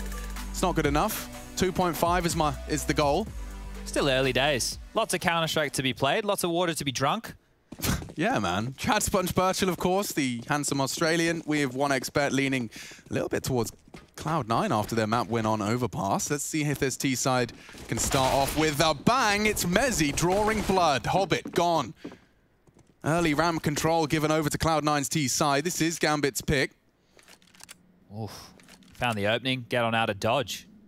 Not very Cloud9-esque by any means. It's a bit Russian over here, isn't it? Yeah, this is curious. They're regathering the forces. They're going to trade out efficiently. They've got the utility. They've got all five, but they have to deal with Axial, and Intas is rotated over as well. So Gambit, they found this one out. Yeah. It's going to come down to their utility and the next headshot. Zephyr is the spearhead of the assault. No molly on Axial. He's still in quad, unchecked. All that util redundant. Nafany's all flashing. their backs turned, and now with this steady aim, he can tap into them so easy. Floppy with some impact. He'd need a third. Intas is low. He's already landed the goosh. A 2-on-2. Floppy desperately trying to reposition. Holding the smoke push. Oh! Intas gets him. Alex has saved the day, though. And it's a double in quick succession. The fate plant draws them in. My lord, Intas, great shot. Both pistols for Cloud9 on Vertigo here. Good point. Picked it up again. Now they need to defend against a force buy, and Gambit, of course, are buying on in. Axial from that position. It feels like on this map, at both bomb sites, you have a position where you cannot be flushed out. Or you can, but you need a lot of utility to do so. Sandbag over towards A, and that Gerda position over towards B. Just so hard to clear all your corners. So many places to check, so many places to smoke off. But an important round for Cloud9 if they want to come back. Now this one even more so. Early molly onto Nafany. Those second round forces, these Deagles, the UMP, they can all ruin the party.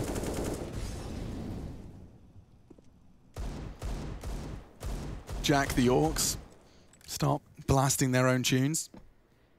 Looking just under the smoke here is Shiro. So now he's kind of stuck on a bit of an island. Yeah, Zephyr will be prepared for this. It's a hard jump up, though. If you use the ramp, get that elevated position, and oh, the execution. A nade and Deagle combined for a perfect opening frag. Gambit refined. The CT maneuvers into an art form. A T-smoke in front of Crane. That's interesting. It's going to force the CTs a bit wider here. Look how wide they're going. If only you had a short swing. If only you had pressure from short. Have to stay gun on right now, Cloud9. They're so potentially ruined here. They're not ready for it. They're lining up. Mezzy saves the day for one, but it's all disastrous. The Deagles find a double. Hobbit puts two in the grave. It's only Floppy. And to find 3 seems like too tall of a task. You can get the bomb, you can get on out, 40 seconds. Yeah, it doesn't need to stick around so much, but already finding 1. They're going to double swing, no bullets.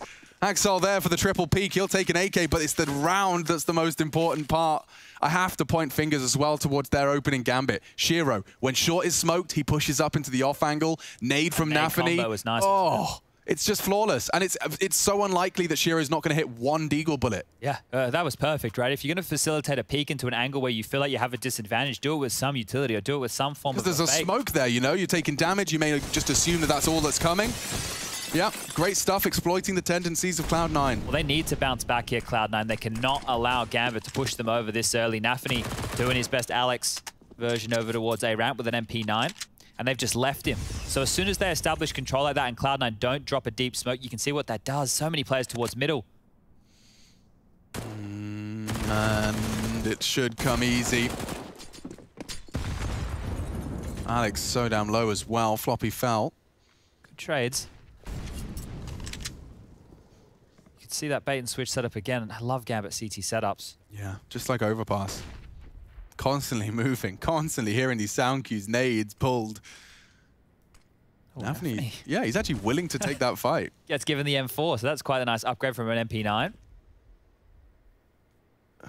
What are Cloud9 going to do here? Because they're currently strung out. Alex with B lobby control is nice, and A-Ramp control is even better, but Shiro's now looking to take a bit of territory back. The fight's coming your way.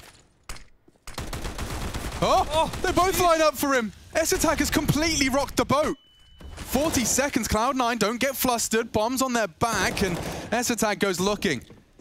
Loudly descending the ramp. They have B, but it's so short-lived. Now what do you do? It's just in a matter of seconds gone from looking so promising to once again running into the stack. The line so strong. Axel's got the angle necessary. A hero deagle, but it's just not enough. And there's the recovery. Gambit post 12.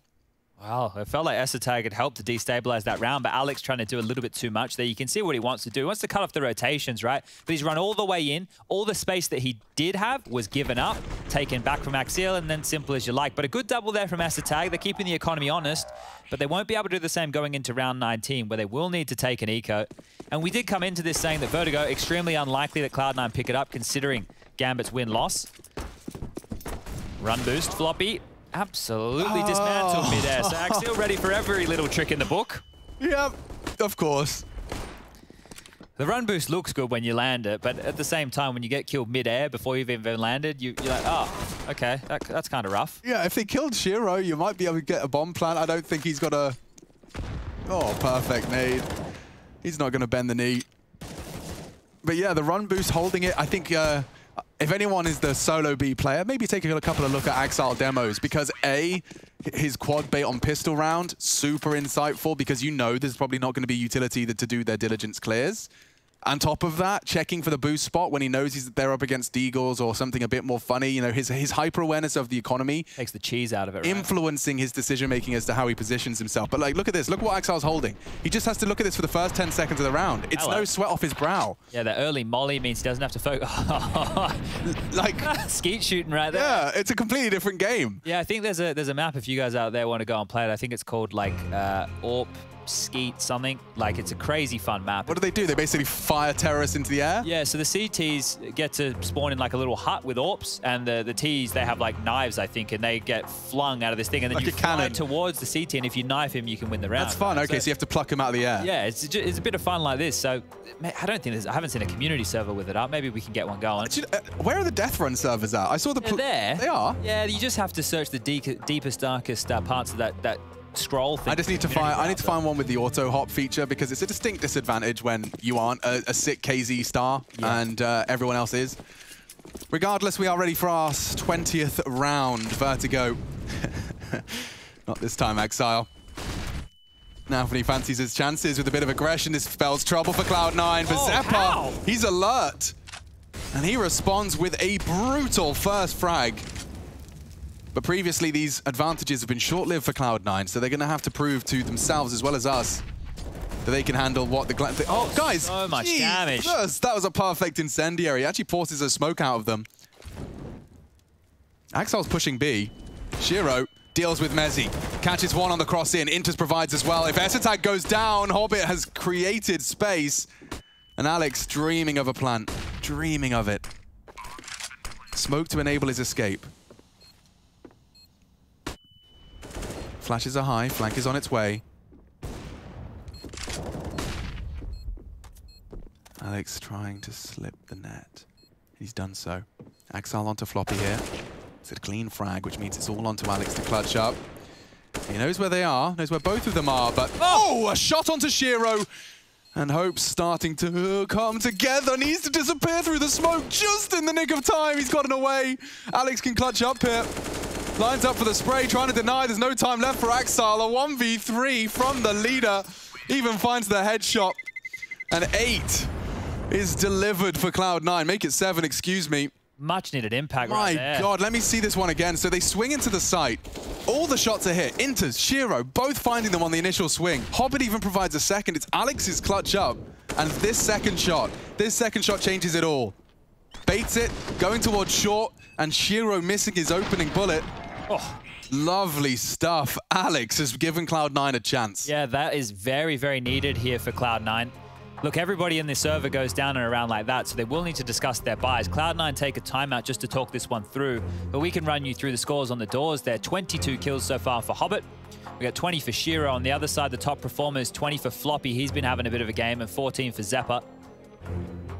Alex with some impact now. Maybe he could start warming into things as Gambit Burgess on in with a full buy. Famus, M4, 2 Deagles and an MP9. No defuse kit invested. Cloud9, their buy not great either. 2 AK-47s, 2 Galils, and an MP9 for Mezzi. Every round's going to be an uphill struggle for Cloud9. Setting themselves up in a default spread. Floppy leading the charge through middle. There's a pack behind him. S-Tag here with the bomb. And Alex ready to flash, so as they round the corner, the flash will pop. They'll be able to clear, but Hobbit, well, maybe this is the new Hobbit hole. We don't have Cobble anymore. He's tucked in towards the sandbag. Flashed off the line, will keep his head down. Hard angle to clear.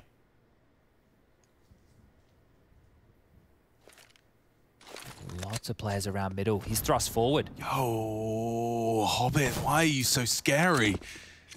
Threatening presence in middle. And that is one of the 2 rifles in play. The dunk nade on the head of S-Tag. You're not going to be happy with that, are you? Not at all. Oh, he has to operate on 51 HP with that AK-47. Now they go back towards A. Oh, these are the rounds Cloud9 have had issues with in the past. The Cloud9 Classic, I think. This is, yeah, this is the Cloud9 Classic. It's distinct advantage. Either don't use all the time you have or don't do your diligent clears. Just jumping up. Bang, bang. There's the lack of diligent clear. And Axal enables him first. That does force a very, very quick rotate, though. There's 3 CTs on the wrong side of the map. They need to be quick on A right now. They do. And for some reason, I have a sneaking suspicion they're not going to be fast enough. 33 seconds. Taking their time. CT's already starting to work it out. They're solving the riddle. Shiro's already up short. Nafany on the boost box passive. This is his chance, and Zeppa provides. Can't adjust in time. Nafany finds them both. And Cloud9's hopes and dreams now starting to dissolve. Floppy's fallen. It's all onto Mezzi. And it looks as easy as that. Dink down, 3 to find. There's just no way, no hope. 14 for Gambit. Huge by Nafany.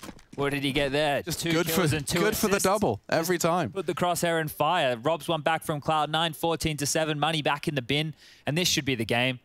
There's not enough money for Cloud9 to invest in with anything threatening here. Might just be one of these Tech 9 or P250 fast rounds, but Nafany's highlights again. This one here on S-Attack, that sealed the deal.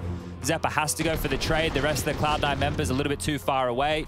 Nafany getting the assist there, and even the one on the final kill for Mezzi. So great round from Nafany. And that, like I said, we can probably start changing her over to Dust 2.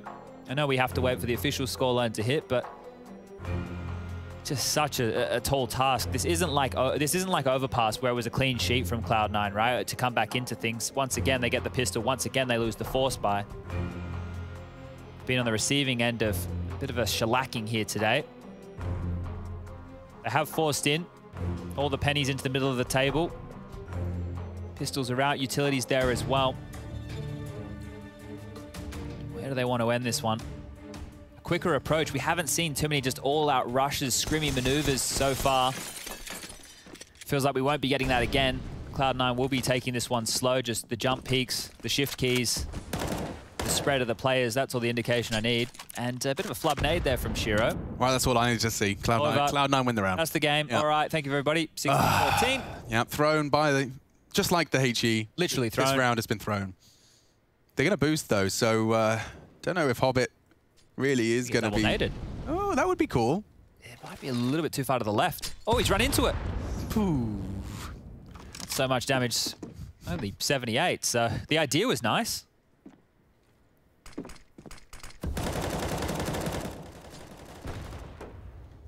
Just a PSA while we wait for these smokes to be spammed through. In middle, where they were on the girders, if everybody's playing at home, when you're on Vertigo, do not boost on the big fat box in front of you, because that's going to give you the CT the advantage because your head peeks up and he just lops it off.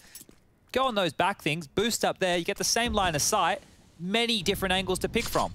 Yes! Ooh. Stack nades from Cloud9 have given them a way in. Hobbit and Shiro to be tested, and that is a perfectly timed incendiary. No swing from Crane from S-Attack. Double smokes are in. They're playing in front of them here. Yeah, Hobbit can play spoiler from short. That's about it. He's burning. They'll hear that. And Shiro's found a nice little off angle jiggled by Zeppa. Good gaming. Alex vulnerable. Does get his util down in time. A second smoke to play around. Here's the flank, and it's already very impactful. Hobbit, look at his awareness. One of the best players in Gambit, and he provides. He nearly transfers into another. Finally silenced. They issue the gag order, but damage done because now his teammates are on the site. They got space. A great frag. Just one to find. Inter's over the smoke. And he's looking for both. He's already found a 1v1. He doesn't have a kit, though. He's going to sit it. He doesn't have a kit. I think he's going to sit it. He knocked him off. Chill your beans now. Floppy panicking. Oh, no. And a 10-second defuse. He doesn't have a kit? No kit, no hope. Okay, Cloud9. That was so awkward. it's a Cloud9 special. The round has to feel like you've lost, even when you win. I can't believe that Inter's attempted sticking that as well. He was on that for like 2 seconds before he gets spammed. It was like, oh, okay, I guess we'll fight. And like, you can't fault Floppy. It feels a bit silly with the hindsight, but what's happened there is he's had sound of connection in the smoke. He knows his bullets hit him. He starts hunting because he's convinced maybe it's a janky defuse. He goes down. Had there been a kit, that's a very awkward 15th conceded. Awkward round altogether, isn't it? It is. I mean, Hobbit's a genius, honestly. Like, you know, just because he's such a soft-spoken and kind soul doesn't mean he's any less of a beast when you see him in the server. Okay, well, Cloud9 lost one of these buys 2 rounds ago. They get another crack at it. Gambit are being kind to them here. Oh, Axile. Oh, Axile. That is murder. That is illegal. Oh, Axile. Just decides he's done with it. Not interested. I'm going to use my UMP to completely shatter your rifle buy. They're still trying to find him. He's long gone. Oh, disaster strikes for Cloud9. He's even just taken the deagle here. He's done enough. Gives the UMP to somebody else. Mission complete. I've made my money. It's your turn now. That's what every time your B player dies early, that's what he thought he was about to. guys, trust me. No, I've got the timing. I'm going to mantle up. And I'm going to kill 3 of them. 3 B stairs. I think they're pushing. It's going to be perfect. I think they're pushing. Guys, they're in B. There's a smoke on B. They're planning. They could be in C2. Say instead, we get to watch as a 2v5 shapes up. Very unlikely. Nah, they'll give it a good go. It's horrible. Absolutely horrible state of affairs. 4 players in front of them. Being pushed by Axile. There they go. He'd need to find the hero transfer into 4 different players from 4 different angles. It's just not to be. But Axile single-handedly confirms the 15th for Gambit, and Cloud9 are in the doldrums of economic despair. Yes. I ruled them out of the last round and then they won it. What floor are we on again? The 52nd. 52nd floor, and Axile does put the pedal to the metal for 3 big frags. Make it a 4th to finish off the job as well. Puts himself on 20 and a wipe of his nose to celebrate the success. Armor, Tech-9s, a couple of nades, Cloud9, last chance saloon. Dust 2 feels like a necessity here to separate these 2 teams. It's a great heroic performance from Cloud9 on overpass. Here on mid, they've gone for a double off-angle setup and found Floppy's hunt. Just gonna get whittled away here. Oh, if they were to find a second quickly, that's a big if, because yeah, he's already managed to get away. Shiro, good moves from him. Great moves, quick response. Like, they're never gonna get caught out. He knows what the fallback option, he knows what plan B is, knows what plan C is. They made space up short here. Coming up short. One Way does deny Zeppa's contributions, but he's able to mantle up. A chance presented itself for Alex, but now all onto one man. Another Brit with a Tech 9 and a One Way to stare at. No fun. This would be some clutch. 54 seconds, bomb on his back. Worried about the flank here. Might slip away just before he gets peaked. This is all down to timing. 3, 2, 1. Oh, could have just been spotted. I think Axial did see him. Mezzi's kind of trying to double back here, but Axial's too fast. There it is. Lovely stuff from Gambit. Another day in the office for the CIS squad. We'll have to separate Cloud9 and Gambit on Dust 2. Desk is up next, though. Janko Paunovic and Stunner after the break.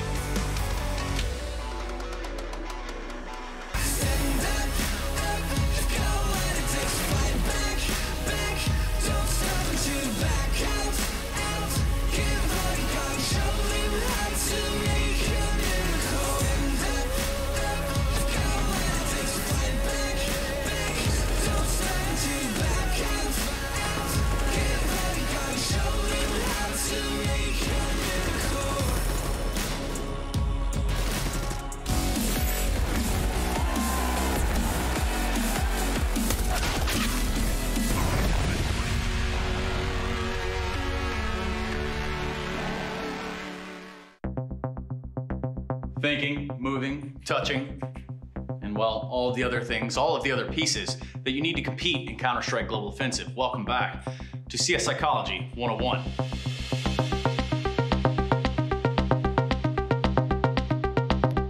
Today, we're going to be going over a very important subject.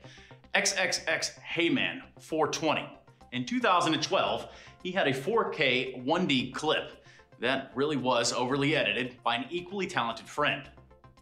Now accumulating only, and I mean only, 1,372 views over 8 years. The taste of success that followed led to the creation of the monster that we now know as the Movie Fragger.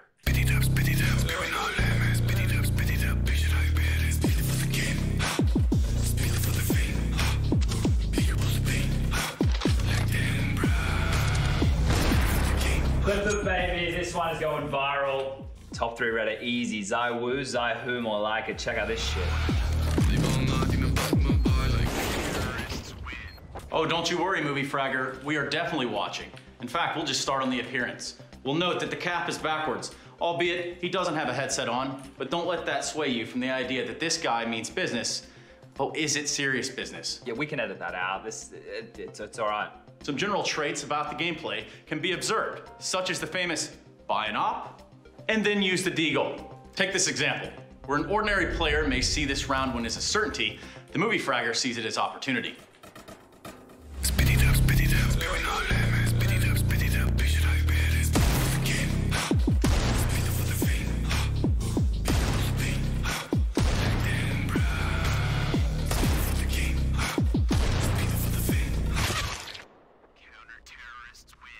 Can't blame me for that one, boys. It would have been sick, right?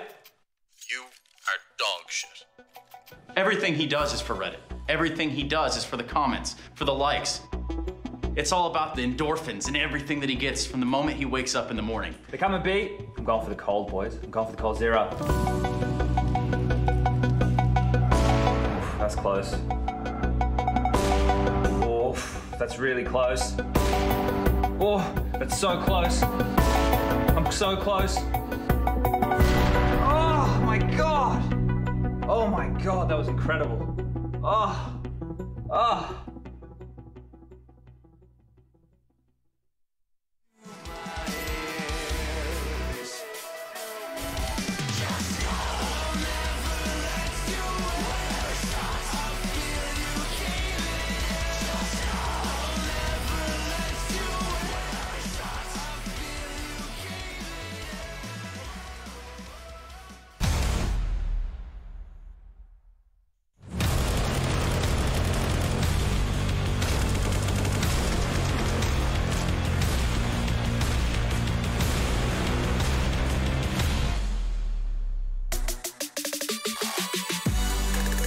ESL Pro League Season 13. This time we're featuring both Gambit and Cloud9. This one's going all 3, baby. We've had our Overpass.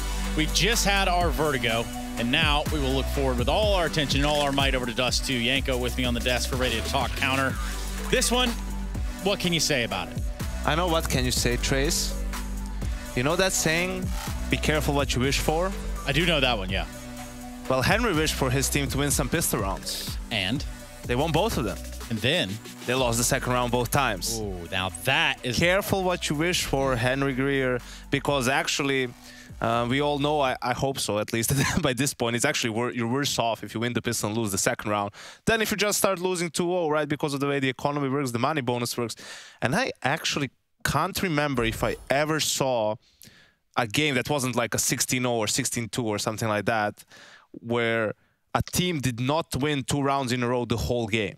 Oof. That's what happened to Cloud9. Like, they won 8 rounds. They couldn't win consecutive rounds at all on Vertigo, which obviously, you know, meant that their economy was in shatters throughout the game. They had to go for a lot of half buys, mixed buys, forced buys, right? While Gambit had the luxury of having all the utility, having better weapons as well. So once you take that into account, that's really all you need to say for you to know why Vertigo went so heavily Gambit's way. But there is some kind of praise we can give to Cloud9 for kind of, you know, waiting out in those pressured situations, those tense situations, because they found some that were close and probably had no business winning. Yeah, there were a couple of, you know, close rounds, a couple of clutches here and there, but it's just, the problem is, you know, like the way it works with the economy is if you have a buy that's not optimal, right, you kind of almost feel pressured to really go for some sort of a risky play, right? Like, you need to do something. You can't just play default because your opponents have the advantage just when you look at the freeze time. And also Gambit, especially in that first half, Nafani was having a great game. It felt like Alex, you know, was just dying a lot towards the A-bomb side on ramp, sometimes returning spam through the smoke. Not really a great game for him. So a lot of factors contributed to that. No, I think the saying you're looking for is doing something strange for a little piece of change, Yanko. Yeah, why not? Why not? Gambit winning the first kill as well, fight with 10 more, 17-7. So, you know, that it helps you a lot, and that's where their strong fundamental structure also comes in, right? Once you get that early advantage, knowing how to just, you know, suffocate your opponent, really, how to utilize that extra player in terms of map control, in terms of finishing the round in the easiest way possible for you. Yeah, and for us, it's easy for us to just kind of push Vertigo aside now that we have just one map. We should, yeah. We should. It was an ugly affair, especially if you're a Cloud9 fan, and just an ugly map. I hate Vertigo. Let's kick it out. Yeah. Well, all right, yeah, but only... That's the only thing that matters. But we're going to Dust 2, Trace. Only if we can bring in Ancient can we kick Vertigo out. Sorry. Yeah, I don't know what that map is. Dust 2, Cloud9 beat Na'Vi really convincingly yesterday, right? So they're going to be happy that this ended up being the decider, but, you know, Gambit are no slouches on Dust either. So we'll have to just see. I think the main thing is, you know, it's good that we saw, I think a good talking point is Gambit did manage to reset after that map 1, right? Huge lead, giving it away, Cloud9 mighting a comeback. They stabilized for Vertigo, which we didn't know if that was going to happen. They stabilized for Vertigo, and now we can go into Dust 2 with both teams kind of, you know, just being level-headed, right, and just see who's going to outplay who. So in terms of outplaying and maneuvering and firing and all of that, I'm looking for players on both sides, Yanko. We could talk about Shiro over on Gambit and sort of the impact that he brings to the table. And then we can look over on the other side for Cloud9. What does that spell exactly when we go into a third map? Players to watch? Yeah. I will go with Aztec just because he's the opper, right? Like, see how he's going to not really square up, you know, match up against Shiro, but more so how much impact him individually is going to have on this map. I think it's obvious that he's putting a lot of work in, right? Trying to find new angles. These crouch peaks, right, have been like a cool little addition from him on some of the maps. So what else has he worked on in the meanwhile, right, to kind of increase his impact in the open role? Yeah, that efficiency rating, that's kind of what you look at. And you hope, yeah, you hope he's the most efficient. For us to look at Dust 2 as the decider, Gambit probably didn't expect to find themselves in the situation, but they should have a level head about it. Hobbit's killing people today, so that's nice. Yeah, you always like it, Hobbit running around, killing people. And, you know, as the veteran, it's not so much that he's getting kills, but more so, you know, leading by example in some of these difficult situations, right? He's probably going to be the guy who's going to say, okay, I'm going in, right? Give me a flash. I'll get the kill, right? And that's kind of how it has to happen until some of these other guys step it up a bit. Yeah, speaking of other guys, that's exactly what we're going to be looking at here. With all 10 players still ready to go in the server knife round, we'll decide what side each of these teams start in over on Dust 2. The final map of the series and the one that you don't want to miss. Can Cloud9 do the unthinkable? We'll find out.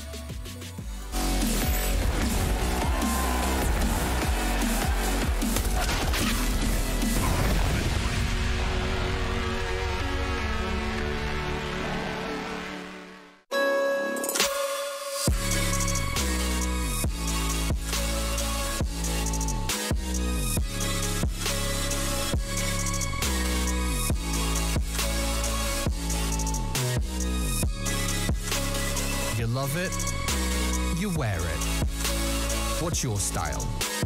Get your merch at shop.eslgaming.com.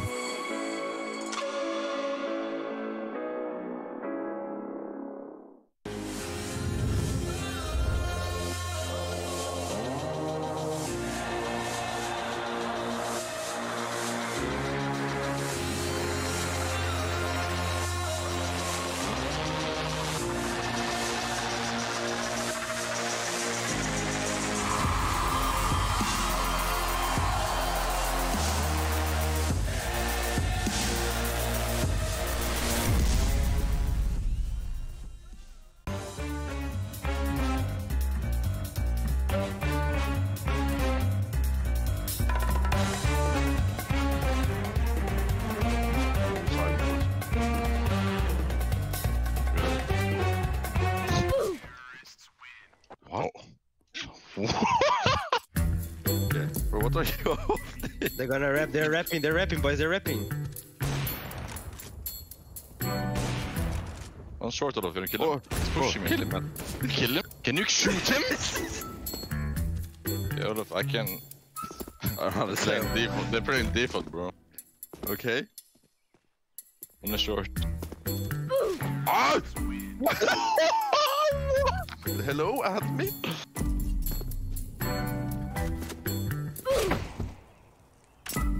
I mean, you know the Rumbles from long to short? Yeah. You mean this one? Yeah. I thought you meant this one. We need to try this again. What's mid? Bruh.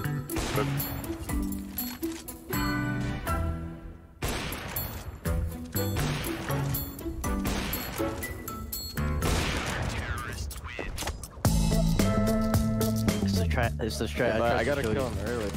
Don't shoot back. He shot back. Yeah, they do, dude. I'm gonna play pit like a god.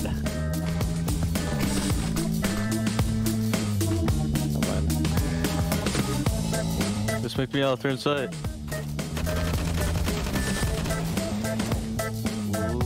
Who's the baiter? I got him. I heard him. Okay, apparently it's too easy for Team Liquid. So Fallen will join the enemy bot team. Alright, let's go, guys. Dude, he killed me in the air! Yeah. Dude, they're running up, they're not even doing the strat. He's not even shooting at you. The strat canceled. They canceled the strat! But I missed. See? Okay, he just one-tap blinds me. This bot's insane. If you were wondering if that strategy is good, it's not. Balls. Here they come, here they come. Kobe! They call us Astralis. It's the lurker.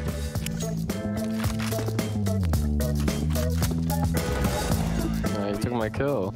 You guys are so good with grenades, dude. I don't see that every day. Good job, guys.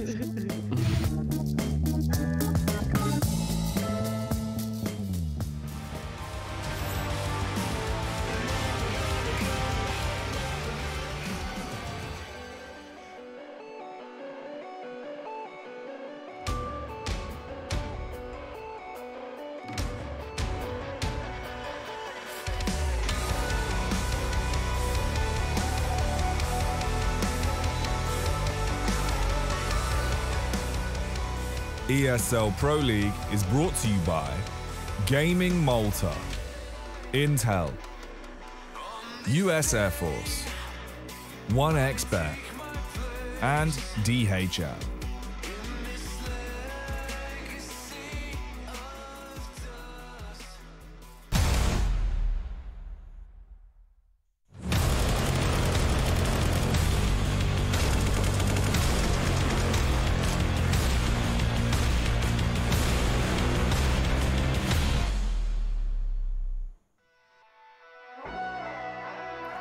Well, we require a third map to separate Cloud9 and Gambit. 3 groups of play so far. We're into our third. It is Group C. Gambit and Cloud9. It started oh so long ago on Overpass. Cloud9 took their map pick. A quick response from Gambit in kind. We find ourselves here to separate. Over on our third. Dust 2 though, Chad. Chad Sponge Birchall joining me. Ex-player turned talker. Yeah, we got a little bit of time to fill here before this one's live. Just having some few little technical issues in the server before we can get this one underway. I'll let you know everyone's in the server. We're just waiting for some bits and bobs to be sorted out before we can get this one live. So you can take a look at Dust 2. Now, this series, right, I think it's already gone longer than most people would have given credit for. Cloud9 have definitely been in the, let's say, the crosshairs of everybody in recent times. Not only the opponents who are beating them, but that of the community who like to have a bit of a tantrum every now and again. Now, this Cloud9 roster, they've been building, they've been working, and they picked up a map yesterday against Na'Vi, and they picked up a map again today here against Gambit. Coming into Dust 2, this is where Cloud9 won the map against Na'Vi yesterday. So there's some positive signs for this series potentially going the other way, and we'll get the rosters up on screen for you. Maybe not too familiar with the players in the server. We can just get that in-game audio, Rushly, please turned off. I would love it. Let's run through these Gambit players for us, though. So if you're not familiar with IEM Katowice, maybe you missed it. They all look really baby-faced. Everybody besides Hobbit probably doesn't stand out to you. Yeah, well, I want to talk about Hobbit first. I mean, 46 frags so far in this series. He's averaging a 1.5 or 1.45 rating so far across these 2 maps. He's been their highest performer alongside Shiro, who one would expect to be performing. You can see the scores here on the doors. Outside of that, for Cloud9, it's a bit of an underperformance from everyone aside from Floppy. The positive rating there from him. He had a lot of impact on their Overpass win. Yeah, this is the question, though, right? With that Vertigo game being a 16-8 scoreline and the way that Yanko painted it, both teams are warmed up, but I think Gambit overall have looked better for, what, 3 of the 4 halves of Counter-Strike played. I think if we put it that way, it's quite easy for people to understand that it was just that one half on Overpass where Mezzy went huge. He was actually beasting them with a lot of opening kills there. So as we move into Dust 2, I do have a problem with the whole AWPing situation, if I'm going to be honest, right? You're going into a very AWP-heavy map with Esatag doing the primary AWPing against Shiro. So when you stack those 2 up against one another, we already have a couple of stylistic issues there, but this doesn't mean you can't call around it. It's just going to make your life a little bit more difficult. You know, 2017 was 4 years ago, Chad. Yeah, time's gone quite fast, isn't it? Hobbit was ranked top 10, no, actually, sorry, 11th in the world in 2017. Yeah. He went on Major in 2017. We saw... He had Cobble in 2017. He had Cobble in 2017. You know, and I just wanted to kind of paint that picture just to remind you that now, you know, 4 years on, after, well, for example, group stage exits from Hobbit's Hellraisers in 2019, they did pick up the trophy and win IEM Katowice. Gambit have been on this grind for a while, and a combination of young rising stars who've been dedicated to this game, you know, Counter-Strike global offensive purists, combined with Hobbit, Mr. Rank 11th in the world 2017. I think one of the curious things with the Gambit roster overall is I remember we had an event, it was maybe in New York, maybe it was Chicago, I don't remember exactly which one it was, but it was like a side event still on the main stage. So it was before either the grand final or the semi-final day, but Gambit, as the Gambit youngsters, Rushly, please. Game sound, Rushly, like, please, Rush. If you are the audio person, surely you have the headphones on, you can hear the sounds. That's all right, Rush will hit up mute in game and then he'll save us all of that. We're getting underway with a knife here. I'm going to commentate this one, Alex, because we have 4 butterfly knives on the side of Gambit. That is unseen. That's the style points. That is definitely unseen amounts of butterfly knives. Now, and this they've given up long. Come on, guys, that's not the rules. Yeah, see, you want to let it. You want open territory. We don't want any fighting in the doors. No funny business. Open there. area for the knife fights. Thank you very much. We need the CCTV cameras to be able to focus in on all this action. As now posturing towards pit, they're in. Gambit, they're tucked on the low ground. Cloud9 need to attack from the high ground. The Marauders with the knives, the CTs Who will strike first? You were the chosen Imagine one. if they wait for an hour. That could be the longest knife round in Counter-Strike history. Yeah, the CIS approach. Here we go. Waiting out the whole clock. Into cut. It's a brawl. It is actually going C9's way, and they will get the choice of side. A slight advantage then before the bullets start to get fired. All right, well, now with the knife round done and dusted, we get to pick the sides. I think that we should still do a knife round, right? Where we just have it on a completely different map and you put your tribute forward, right? So it's like one guy at a time. I like that. Choose your champion. The fight, you stay on, you see how many you can take down, right? We add a bit more spectacle to the knife rounds. I love it. It should just be 1v1 aim maps. Winner stays on until... With a revolver. Yeah, revolver only. Okay, so we're getting live now, ladies and gentlemen, boys and girls. Everybody, thank you for being patient with us. Technical issues have been resolved, and we're getting this one underway. Cloud9 will be starting on the CT side, Gambit on the T side. And the buy's coming on out here. P250 for Shiro, Nafany into the utility. Floppy with a nade and a kit. Be interested to see what they plan to do with that. Another nade for Alex here. So some dunk nades. CT side Cloud9 have been operating with these nades quite proficiently. S-Attack buys nothing. Oh, there you go. Kevlar out of spawn. I was about to start theory crafting that one. Yeah, I can't blame you. They're taking some pot shots through middle here. Yeah, and they'll be able to get info, but they are running up on this Xbox smoke and tapped away at. S-Attack does get 2 players down to 50. So those are very successful bullets and not to be snuffed at. All right, well, they're up short. So they've drawn the eyes of Alex, and he's looked away. Under pressure now. He's lost Zephyr as well. Needs Nafany. Bomb loose. That's a good way to slow them down. He's hit a great shot. Pit no longer a threat, but from above is Axile. He's landed a good goosh. Alex and S-Attack with 4 points of health between the 2 players left. And there is 2 from the T side. They can turn this around. This could be the 2v4. Floppy, a crucial headshot. They have the bomb. This is where things slow down. They knew where Shiro was. He could be anywhere now. Coming fast up, Cat gets 2 fights. They're both ready. Yeah, take the fight together. This should be setting themselves up for success. He's isolated Mezzy, and now a fair chance, a fair one-on-one. The bomb has to be planted. Shiro, here's the reload. He knows the repeat's coming. Floppy being played with. Shiro toying with his food. He's opting for CT, and he's got 45 seconds. The bomb is up short. So now Floppy, unfortunately, he just has to fight. He won't be able to play the long game. And now peeking into Shiro. Gambit will steal it away. Another clutch for the hero of the hour. Gambit deliver. It's felt like Shiro's been kept pretty quiet in these clutch situations. You know, ever since Katowice, where he had like that pop-off stat line, his clutches don't feel as plentiful. They still happen. So here is a huge one to take on the 3rd map. Shiro with the P250. That's what it's designed to do. Gets it done. Isolating all of those. Like just his movement, isolating onto Mezzy. Complete, like they were trying to partner up, and no, he's not done. He is not done. He's cut them down to size. He even tags another. They're going to keep peeking him as well. How many more tags is this kid going to get? Oh, lordy. Well, that's a big early disadvantage, and I can't believe I'm saying it. It's actually worse than it looks. They have long. Cloud9 have no info long, and if you want to take it, you're going to be peeking into rifles and scouts. Like, okay. Oh, this is not boding well. No, it's a bit of a different start, This is the least threatening second round force buy I've seen in some time. Normally you're walking around, all the scout tags. It's scary, watch out! Have a flash.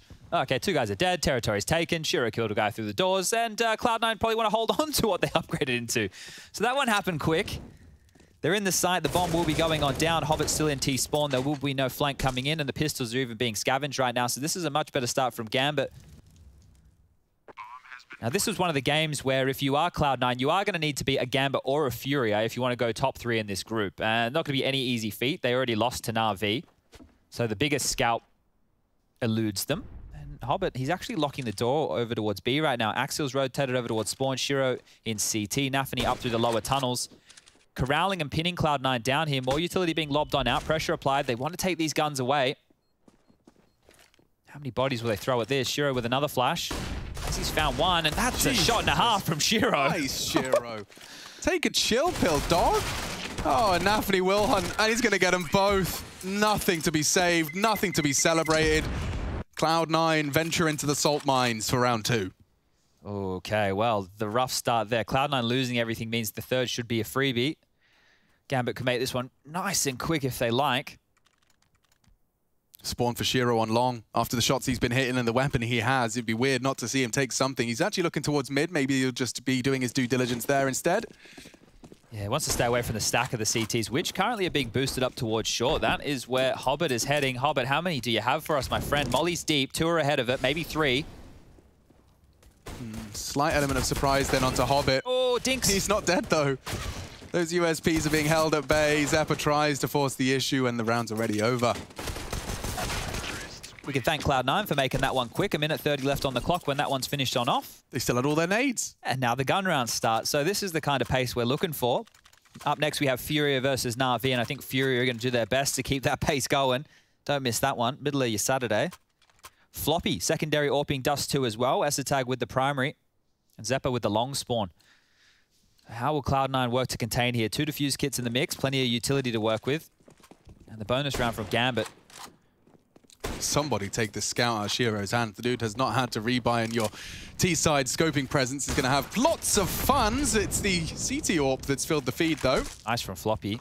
Nice, a bit of a freebie, right? There was no conviction behind that. Just gets the kill, dips away, and sets it up with a lovely 4v5. Definitely considering the CT smoke. And it would certainly put Mezzi on notice. He's got Esatag in support, does pull a player off A. Bomb's on its way. CT is smoked.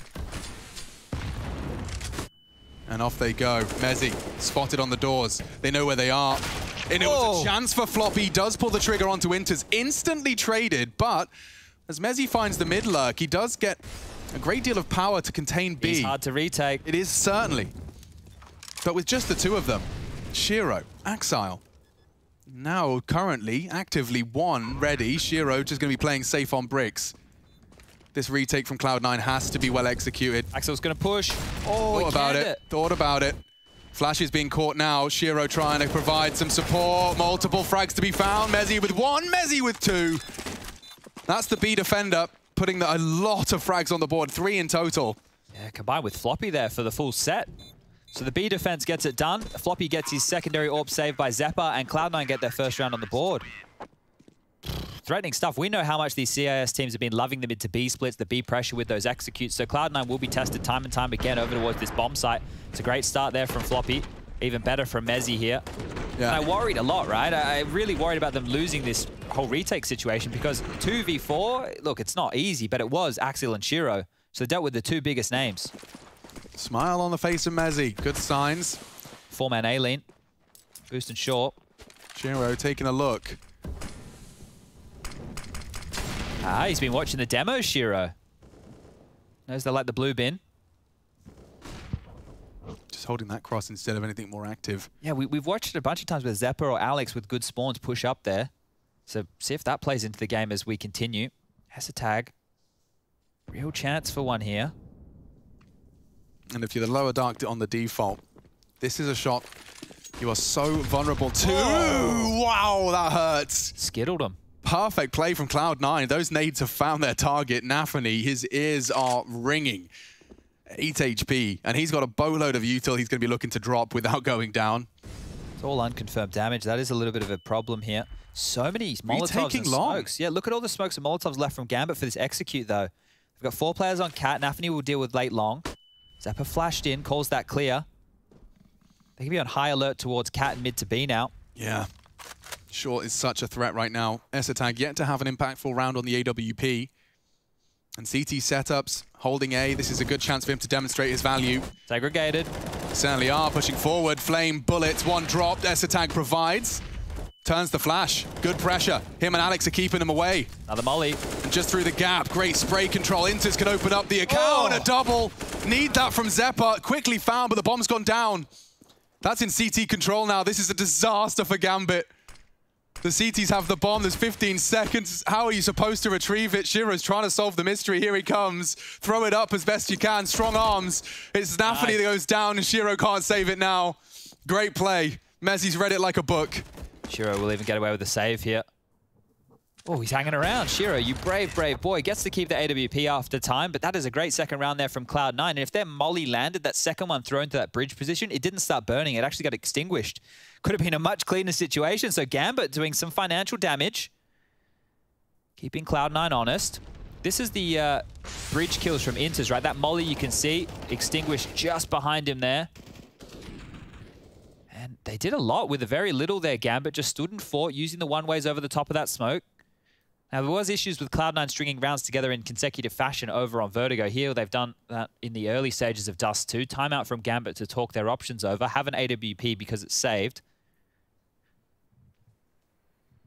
But all that early nade damage, I think that really helped. If you execute short like that and you get slowed down by Molotovs, it makes an already rough situation even rougher. Having to worry about your HP and not just the headshots. Be in the back of your mind, maybe make you over-peak. But the guns are out. And we're back underway. Shiro. He sees nothing cross. The smoke is very, very late. Cloud9 leaning 3 long early. We talked about the tests for Mezzi and his B defense this time. Not going to be seeing too much of that early from Gambit. This is off the back of a timeout as well, so do consider this is Nafany putting a bit more consideration into how he wants to set up. He heard Alex's late rotate. Exile elevated on that taxi for the long hold. There is a potential for S-Attack here. This is a really good line from S-Attack to hold. It's a lot of info, and they're clearly playing retake A right now, so they're hoping for a mid to B split. Gambit can thread the needle if they just go for an A execute. It was close in the previous, maybe inspired to do the same here, but S-Attack will rotate back on over. So we're in more of a standard setup right now, just without that swingman in CT spawn. So they have to dissuade them from taking A. You need to flush them through for a mid to B. And maybe they've done enough. Potentially. Gambit will throw out their mid smokes. And Inters might even full commit to try and sell this as best he can. Oh, it is a fake. Towards A, though. S-Attack drops a great incendiary. How's he got one? That duel. How does he get that so free? S-Attack needs more. Finds Hobbit. Bombs on its way to A. Any repeak is going to be overwatched by Shiro's AWP. Oh, he's so flashed. Even hits jump. He could have been dead. Long's coming now. Zeppa provides. Zeppa won't find another. Axel Long. That's the threat. 2-on-2. S-Attack is under so much scrutiny. The flash too good. Mezzi, the B defender, coming up short with a degree of pace to him. And the bomb being planted safe from short. Opts for Long. Maybe Axel gets caught off here. When does he hit walk? Still back turn. Timing. Oh, just in time for the first. Now, unfortunately, against an AWPer, he will be second-guessing this advance. He hasn't got time to faff around with this, though. Sight. So he's planted in sight. Shiro's opted for short. He'll be able to take that shot. And if he gets across, I mean, if Shiro was to miss this shot, if Mezzi successfully baits it, oh, what a shot from Shiro. Absolutely denied. Okay, back down to Squalor. Go Cloud9. Money in the bin. It's going to be a rough CT side for them, especially if the rounds go in this kind of a fashion. Yeah, they're just looking through the various leaflets they got through the mail, hoping to paper cut them to death or something. Well, this is the thing, right? Normally we talk about this and, oh, okay, yeah, they've lost the bomb site, saved 2 rifles. Oh, they lost B, saved 3 rifles. In this situation, 1-on-2, worth a crack. Mezzi makes the most of it, and that's where you really... Oh. All right. Floppy POV, 10 HP B hold. Yeah, no smoke, no hope. Yeah, that's no fun for him, no doubt about it. And all that Inters has to do, he does definitely seem to be given a lot of the fun roles, does Inters. It's, he was selling the mid B there, commits into Floppy. Now he just gets to finish off the job of Shiro. And early CT aggression is perhaps not being considered. I say that. Of course, Axile's in the perfect scenario for an easy freebie. Did someone just flash? Did they try and... They weren't flash pushing. I think he was just jumping to check the corner. I thought I saw a trajectory of a nade or something there. Maybe. I'm a bit perplexed in that whole situation, but regardless, just these pistols, not a big deal. Oh, that's clean from Inters, isn't it? 1 and 2. Satisfying. One more to find. S-Attack gets a kill. Nafany falls. Tries a bit of a sketchy spray from range. Where were you when S-Attack pulled off? 1v5? The 1v5 USP round. Jumps down for another. All right. As long as a possibility, and Axile will end that dream before it gets just a little too realistic. Gambit 5, though, and that's his T-side Dust 2, third map of the series. It's time to see if there's going to be a gun round response from Cloud9. So diligent with a lot of the calls so far out of Gambit. Faking something, always making sure those CTs second guess what the assumption is that's made by Cloud9. We're off. 2 down suicide. Shiro looking to once again inflict pain and suffering on the B defenders through the cross. No one there. They're so quick on this mid to B. Look how much territory Nafany's going to have. Oh dear. Smoke and go. They can explode on this. They really can. The bomb's So coming isolated. through T-spawn. It's only going to be Mezzy and Floppy. How do you support them? How do you stop this? It's so fast. Nafany shuts down Mezzy. The double peek, a good chance. Floppy squanders. It should be a save. It should be a save, especially now they've lost Zeppa. Alex gets a frag. They know Axal's top mid, but the bomb's into B. If Alex can play spoiler, I mean, it seems like he wants to contest this. Oh, dear. Oh, it's doable now. Yeah, but Alex can actually completely ruin it. Does he check it? It's Inters one-on-one now. S-Attack, they know where he was. And there's so much time. Element of surprise from Tunnels. Inters is not considering it just yet. A fake. S-Attack crawls in. It's a safe plant from Tunnels. Inters will be pre-aiming it on the way back. Oh, info. And a slightest of chances into the elbow. Finishes off Alex's initial work. Cloud9 down to the wire, but this time it comes up blue. All looked so good, didn't it? I think the fact that they get out mid to B, they use the CT smoke against them, almost enough to get them that round. But the smoke on doors to delay the mid to B, just how jarring they made it. And then wherever S-Attack found that kill, not quite sure where he had that kill, the one before going for the retake, really enabled it. Because Alex, as soon as that bomb's going down, gets a chance to isolate a one-on-one fight. Here it is. So Axial just took down Zappa, and then S-Attack traded out that. Alex gets a chance to isolate a one-on-one, goes for the planter, denies that 40-second starting, and puts all the pressure on Inters. I will say as well, if Alex didn't connect, as he, you know, he say 1.5, that half enabled that shot. Could have very easily been a wing clip.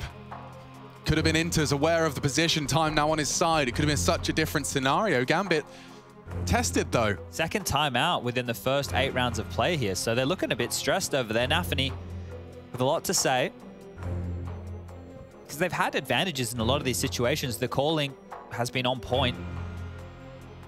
They will be buying in, can make this one work. No problems there. Cloud9 need to start stringing together a couple of rounds, build a bit of a bank here. You can see they're operating with very little residual cash. It's just floppy. Can't afford to let this one slip.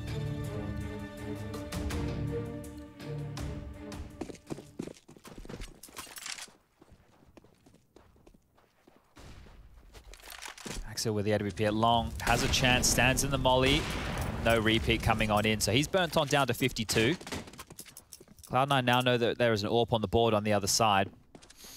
And they're actually going for a retake of short here with 3 rifles, so this will help them fight either against a mid to B or deny short control.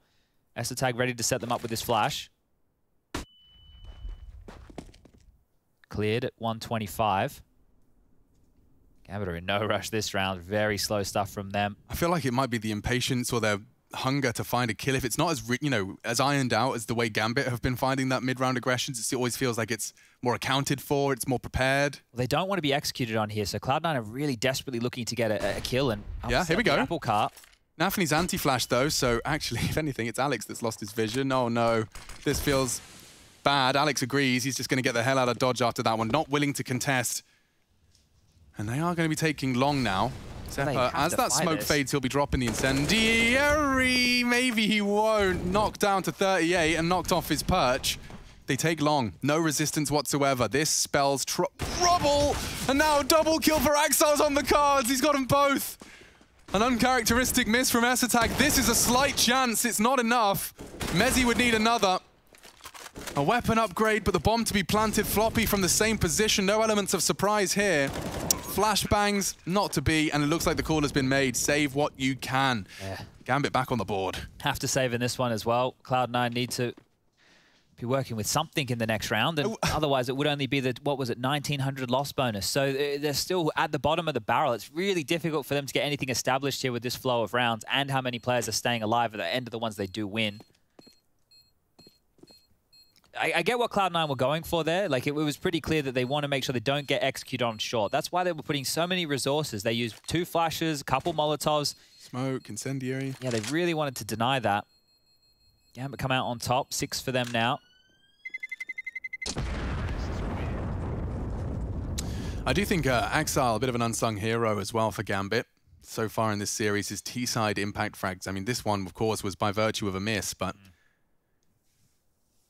he's very, very aware of what he can contribute, gets the most out of his life more often than not. And 12 frags, yeah, that's indicative of a good success so far.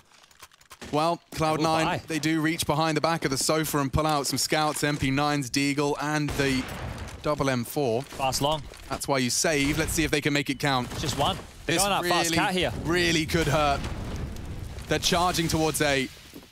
You need info on long. And Nafany's going to take so much more than info. He's found bloodshed. Axile provides as well. Oh, this one done. And the two B defenders, the two save of the last, are now doing it again. 70 rounds is a pretty damn good haul. When you have that call as Gambit, it's like Nafany's like, yeah, all right, throw the long nades. I'll go out. I'll keep him busy.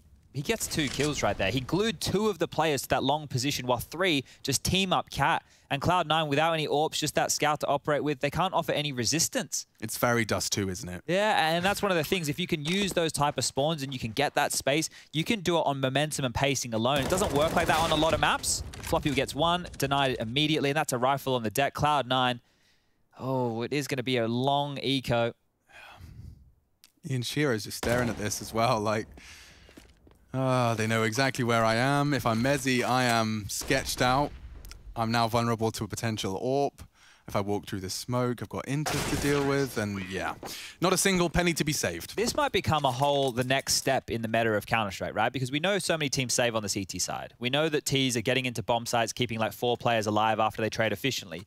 The next thing might come, how efficiently can we start to chase, right? Like, because you need to have a lot of communication. This is clear, they can't be here, they couldn't have pipped the gap. That's really important when chasing because you don't want to get somebody coming through and going for a 1v1 and ninjas, yeah. Exactly, right?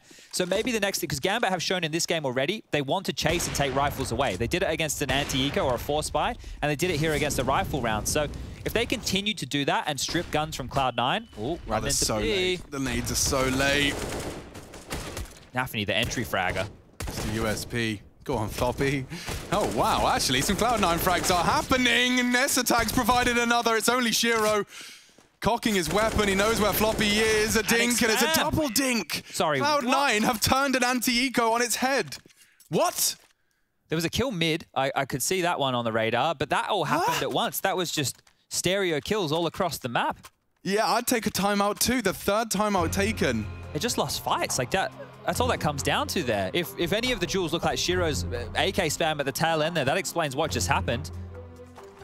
But that's unforeseen. I mean, I haven't seen Gambit concede around like that this series. No, that is very, very odd. And they're going to take their 3rd timeout here. So even though the scoreline is in their favor, I think that things are going wrong in the camp right now. Dude, especially considering what that's given Cloud9. Like, you've now got... Here we go. An extra round. This is the duel. Oh, okay, immediately. So where was Alex during all of that mess? Was he pushing long? Was he mid-doors? Floppy lands a double dink on this failed spray. Doof. Dynamic. Because Nafany got the opening kill, then he was traded. Look at the smile on Zeppa's face. Well, if there's one round Cloud9 can win, it's the eco rounds. Cheeky one. We've learned that many times over the course of their series so far. Let's see if they can do it with the advantage, though, or at least the weapons. Let's see. Hobbit's out long. Previously, Nafany caused so much death and destruction and despair. Spots him. Nade. He's going to be so low. 29 HP. He should be dead, Chad, but they're going mid-B. And Floppy are pushing. They've both pushed B. Alex! Oh, and he doesn't even win the duel. It's traded at least, but the bomb. Oh, the bomb has been spotted. This is a chaotic round. They're going to get flanked if they're not careful. And from behind, Axile finds the impact. What is going on? Oh, the pace again, right? Throw all those nades at long, force Cloud9 to focus on in, find a gap, exploit the gap. Oh, I mean, like, as the B defenders, for that moment, there was like a 5-second window where you're like, the round's done, lads. Bombs T spawn. Then we could they? Oh, yes, they can. Yes, they can. Straight up mid. Barely releasing W from the spawn, from the release. None at all. Right there, no hesitation coming out from Gambit. Well, they've been able to convert these gun rounds. Like, it seems easily, right? It's just a couple kills. We can see how the tables turn, and it's like, okay, well, they have to save. This time, they're not hunting. This time, they're going to be holding on to their guns. And Gambit are going to get their 8. So they've won the half here. It's just a question of how much more punishment they can put down on Cloud9. I'm not sure what you're meant to do if you're Cloud9 in that situation, right? Because you focus long. You even lose an opening kill there. I don't think that even matters because 3 players were still focused in on that position. So here it is. They really want to clear out long. You know, they can see it, they're not out. Alex is just going to try and get that freebie of a kill. Hobbit steals it away. Eventually traded, but meanwhile, this is a minute 27 on the clock, and Axile is on the platform in B. Yeah, a bit of a role reversal there. they didn't let go a W. That was so quick. And this is some of the things, right? When you're versing an AWP on the other side that you aren't scared of picking mid, then you're just going to run it. You're just going to run that gauntlet. What are you afraid of? No AWP is going to pick you. Why the hell not?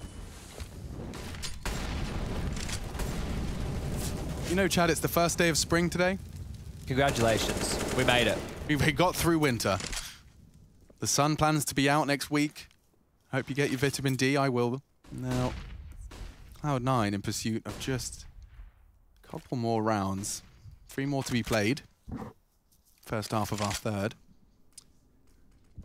And we aren't going to be seeing any more Gambit pace, at least not off the break. Anyone that challenges, dares challenge middle, has to face Shiro's AWP, who's been trained on it for some time. Very standard stuff so far. You can see this is all part of the Gambit playbook. Hobbit taking space short. These short executes have been a bit of a problem, right? You saw the one way before with the smoke on top of Elevator. They did win the round Cloud9. But I think that Gambit are very threatening in a position like this. The utility, it's okay to defend against. And they could easily fake out C9 with this one.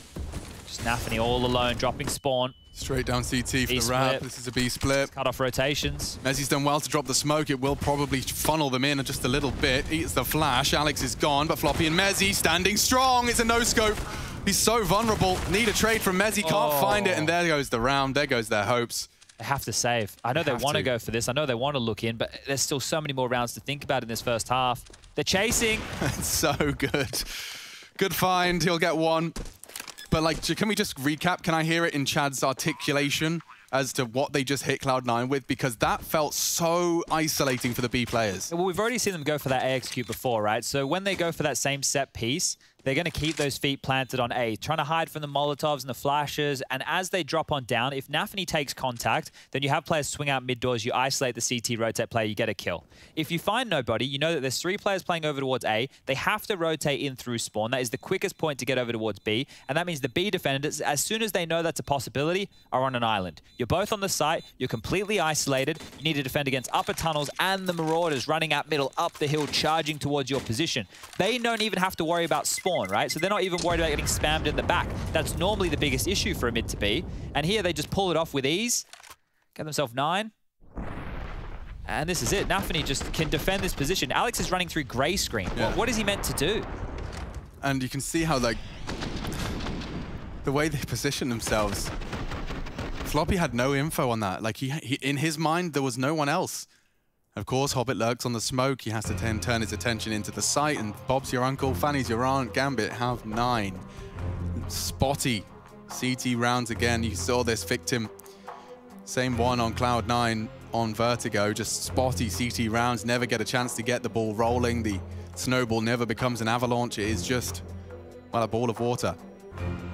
Good team play right now from Gambit. You saw the scores on the doors there. Most of the players with 60 ADR plus. I think it was like 70 ADR plus on most of them. So getting it done. They've taken so many timeouts considering they've only lost 4 rounds, right? It's wild that Gambit have taken 3 timeouts in this first half and are only down 4. Well, they're not even down 4. The scoreline 9-4. And Nafany's still with his bloody hand on his forehead. Stressed out. Want to get this one closed. Want to get this one done. Oh, Shiro hasn't tagged anyone. I'm not going to speak too soon. Ooh, they're trying to go for a risky maneuver here. You have to be careful. Double flash, and they smoke the doors on the hinge. Hobbit can safely mantle up. They're going long pincer. Zeppa to be tested, and it's had a very quiet game so far. ADR, yeah. This smoke's not going to do anything. Oh, and Axel's ready for the elevated position. Nonsense. Zeppa learning some harsh lessons here on European soil. They want to retake short. The molly's good. That will force Hobbit out, and that's a free frag. 4v4. They swing up. Floppy provides. Esatag needs more. They haven't crossed. He has that info with conviction. 60 seconds, make it 70 on the clock. And they are fully committed to long. They got Mezzi as the catch-all for the B rotate. He'll be tucked in there, and so it will just be a 2-on-3 for this A take. To cut noise. Nafany might try and sell something funky with all of his util still on his back. Even just walking up Cat is a massive problem. It's going to turn Esatag, and if he doesn't turn, he's about to get destroyed. Oh, the timing could not have been worse. Oh, and Nafany takes them both off because they were so focused on the potential. Oh, it's a good shot from Mezzi. Still have to Plant the bomb. Yeah, but the bomb's across, and that's the issue. He was hoping and praying he'd see the bomb try and get thrown across or something of that ilk. Instead, he's smoked off. 1-on-2. Disaster has struck again for Cloud9. I think you may as well give it a crack. I know I've been saying save for the last couple, but yeah, I mean, unless you decent looking. There's a kit in front of him. Give it a go. AK-47 tempting as well. I think that's too tempting of an option. So he'll be bringing that into the last. They do have nothing in reserve. Max loss bonus is not unlocked. Right, well, 10-4. I don't know. It's so hard to call this, right? Because map 1, we saw what happens after a blowout first half. Map 2, with the blowout first half, we held our breath and almost passed out. Now, map 3, another great first half here from Gambit. It's about how can they continue this momentum? I'm sure they've been rattled and woken up after the overpass loss. Huge shot there from Nafany onto the second. They're nuts. You're not going to be happy with that one there. So here we go. The buy is out. Scout again for Esatag. A couple of Famouses in the mix. MP9. Double AWPs. May as well splash the cash. Nafany posted up mid. Allows Shiro to pick. Shiro doesn't hit the shot.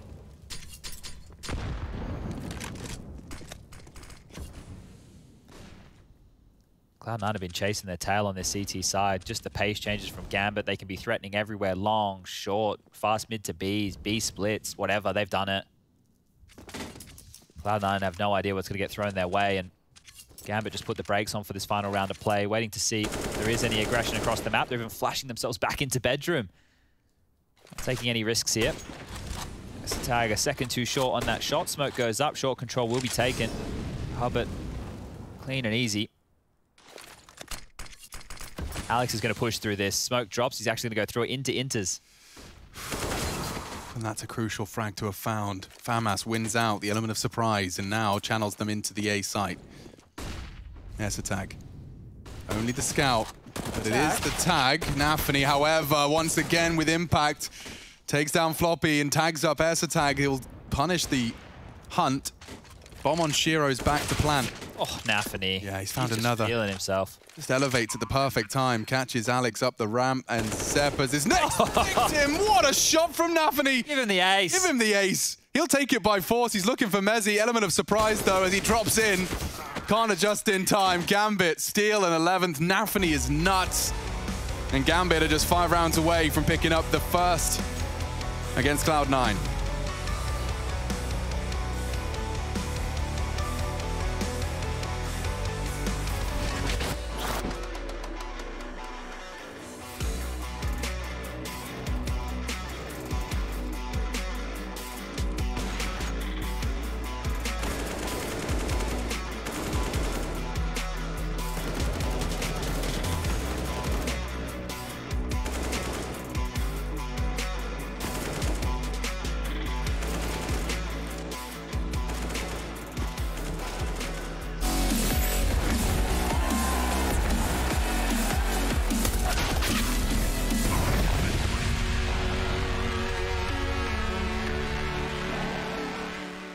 For Cloud9 and Breakthrough, we definitely need time together as a team. It's a big learning experience for us, and now Esatag is opting, we need a little more time with him. And you know, hopefully in time, together as a team, and no rule changes need to happen, I think we can make a big breakthrough with this 5. Don't go chasing your demons and ghosts, 'cause you might find what you're looking for. You might find what you're looking for.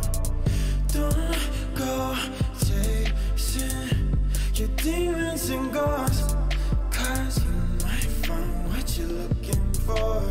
You might find what you're looking for.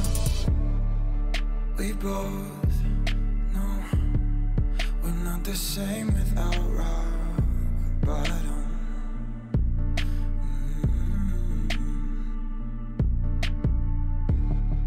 Let it go, but we come back to craving problems.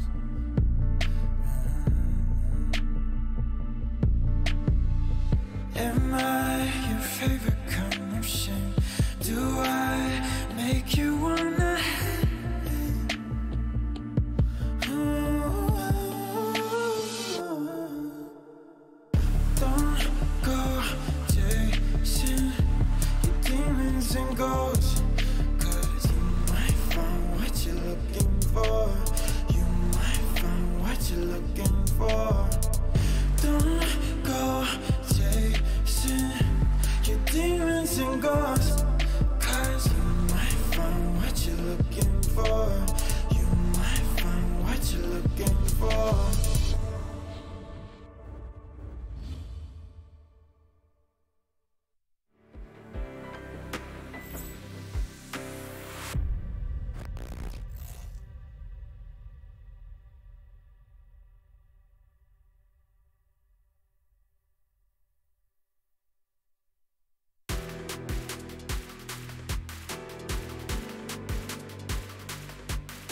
Gambit versus Cloud9. To separate them requires the final half of our final map. Dust 2 to play it out.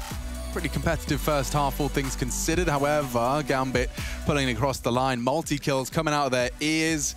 T-side for Cloud9, definitely up against it now. I'm Machine, I've got Sponge with me. I think we might see some aggression here. 5 sets of Kevlar out of Gambit. Might want to take a couple of fights early if that's their game plan. Well, there's a fight. Esatag's already been partially gooshed. The 1x bed dots at the top of your screen flip back in Gambit's favor. 2 smokes, bunch of flashes. Few options here for Cloud9, but the fact they don't have long control means it can't just be that set piece. Look who's tucked in towards the back of pit. Axial all the way. Mid to B with these type of smokes is always possible. Late Xbox, there's still a lot of options. They are just waiting for some CT-sided aggression. I thought we were going to get it too. Swinging out mid-late, Shiro spots a couple. How do you push him back? Yeah, they have to take fights eventually. He does opt for a fresh clip, and they are up mid now. Shiro's got multiple targets, and he spots the bomb, top mid.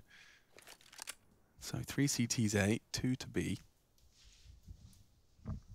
Full control of short, and yet to throw their nades. Here comes the smokes. Alex is lining up something.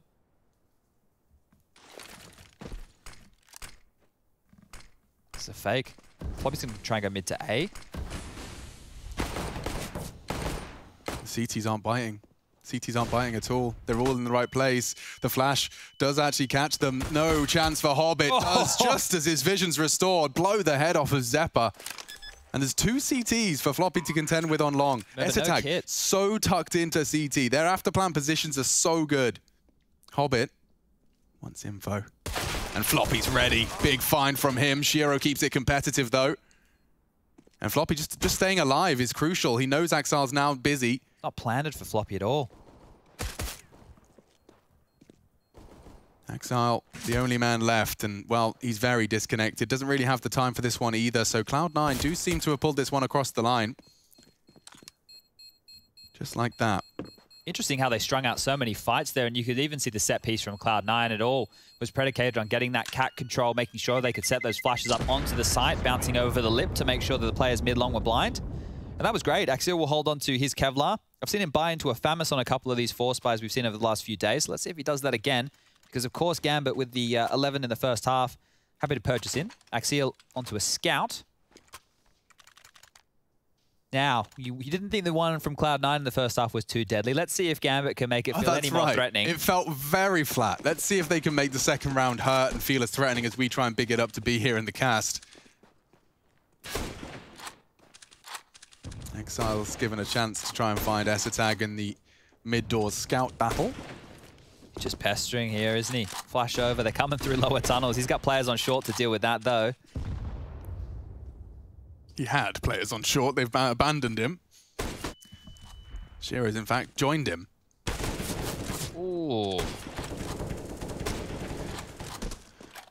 Trying to spring their trap. Oh, Shiro's timing. He's pushed up to close to the doors, baited in by Axile. B is a vulnerability. The smoke lands from Inters, though. They are channeling them into the right side of the map. Here they go. Start their swing. No one home. Nafany trying to hit shots and not even trying, doing another opportunity. Mezzi just about has his vision restored. Esatag vulnerable, lands a quick tag and unable to finish the job. Zeppa needs to be careful here. There's still one long. He's very wide on A ramp right now. They've tucked back in, but they're all stuck in the middle of the site here, Cloud9. Not good post plants. Very awkward after plant for them, especially now that the pressure from long is very real. It's only a Deagle, though.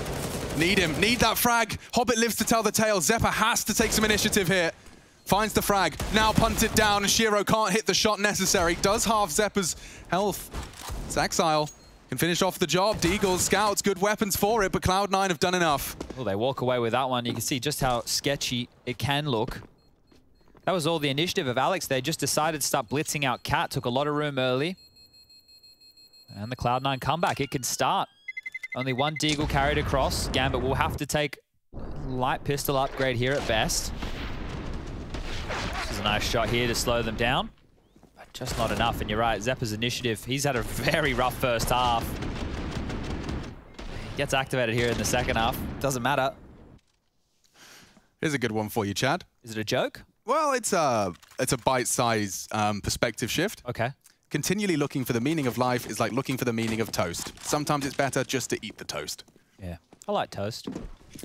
I like Marmite on toast. Really have had that taken out of my diet recently. I got you a toast the last time we were here. Where did that end up? I left it in the hotel. So someone in the hotel has it. Yeah. Maybe it's still in the room. Complimentary toaster. Maybe it's still in the same room. It could be.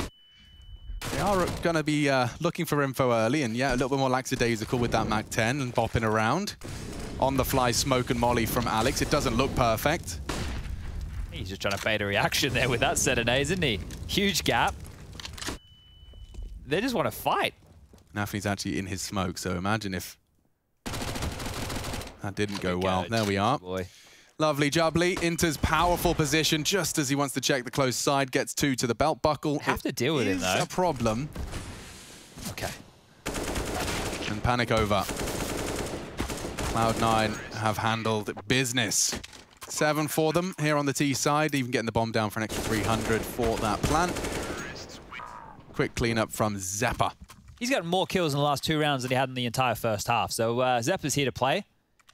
He was lagging behind by leaps and bounds. Now he's caught up to his teammates. So activated indeed. And Zeppa on the T side with that AK-47 in hand can be a bit of a monster. We'll need his entry prowess here today. AWP out versus the scout of Esatag. It's a 4-man long lean. Zeppa just going to pick. He's actually going all the way out. Oh, doesn't control the spray. He lost his vision. Nafny's flash just a little too much suppression for him to find the bullets. And we're off to middle. Great flash. Oh, floppy. Too early. Second too early indeed. And the flash was right in front of his face as well. Just a little bumpy in execution there.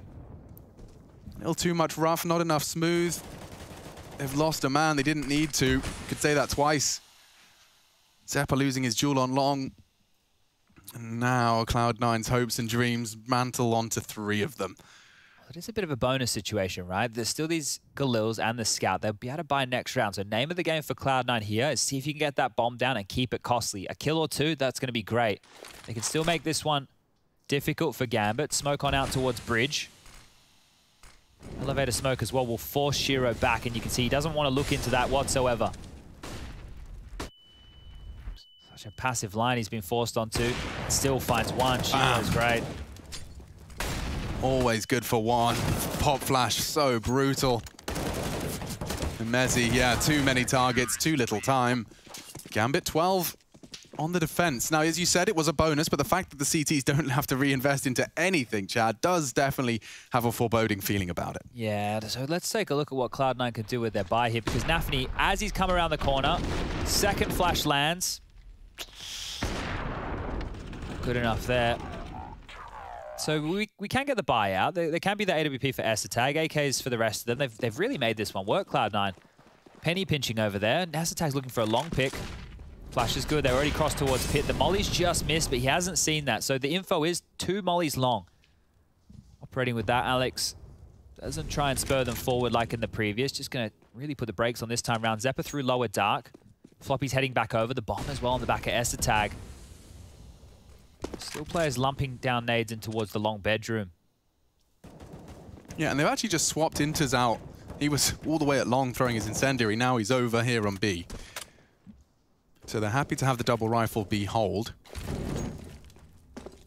Zeppa trying to make this feel like short's been lost, and as far as Shiro knows, it could be 3 bodies just around the corner. That molly is great though. It means he can stay posted here. They have to use another flash to push him back. Exile. Haven't seen this angle from him before. He's been very effective on long. Oh, I hate late long. Late long for T's. It's always a death trap. Yeah, especially with a complete absence of info. Think better of it. 45. Cloud9 need to find a way in. And a flash onto Shiro seems to be the plan. Alex holding it. He knows, though. He's not even going to give him a chance. Nade. 30 seconds flash now. Slows the setup. They got 3 on A. They're in the right place, and Shiro ready to play. This is what he waits for. This is what he wakes up for. A takes 20 seconds. All I have to do is deny. And they've got set mollies behind this, Cloud9. We've seen this execute before. It can work, but 14 seconds, lads. No time for this. You just don't have the time. Esatag's got the bomb. 10 All Hobbit has to do is pull the trigger. He unloads. Someone plant. Someone plant. Just in time. Zeppa punches in the digits. It's got some style to it, I suppose. Exasperated now for the retake. Floppy has to win this duel. Nafany's so good despite the level change. He confirms it. Man, disadvantage now for Cloud9, trying to rock the boat. Alex so mobile, doesn't connect the bullets, and just like that, the round falls apart. Gosh. Chad, you got a couple of words to summarize what we just witnessed? You only get away with that execute once. I think once you've used a play like that before, and especially if you try and rock it that late within a round, it's hard to pay off, right? It loses a lot of its pizzazz, dude, when you've got 10 seconds, I know you're committing A, and I can sit Goose to deny the plan. Yeah, we have seen that before out of Cloud9, right? And it has worked. It's a good execute. It's one of these pocket strats that we talk about. But if the other team has pushed you down to those final few seconds and you have to run it, it just looks desperate, right? You want to run it with enough time to be able to pull it off and stick the landing and go, ta-da, look how beautiful this is. You have to think we're going to do it again. Now that it doesn't work, well, that's one of Cloud9's weapons being taken away.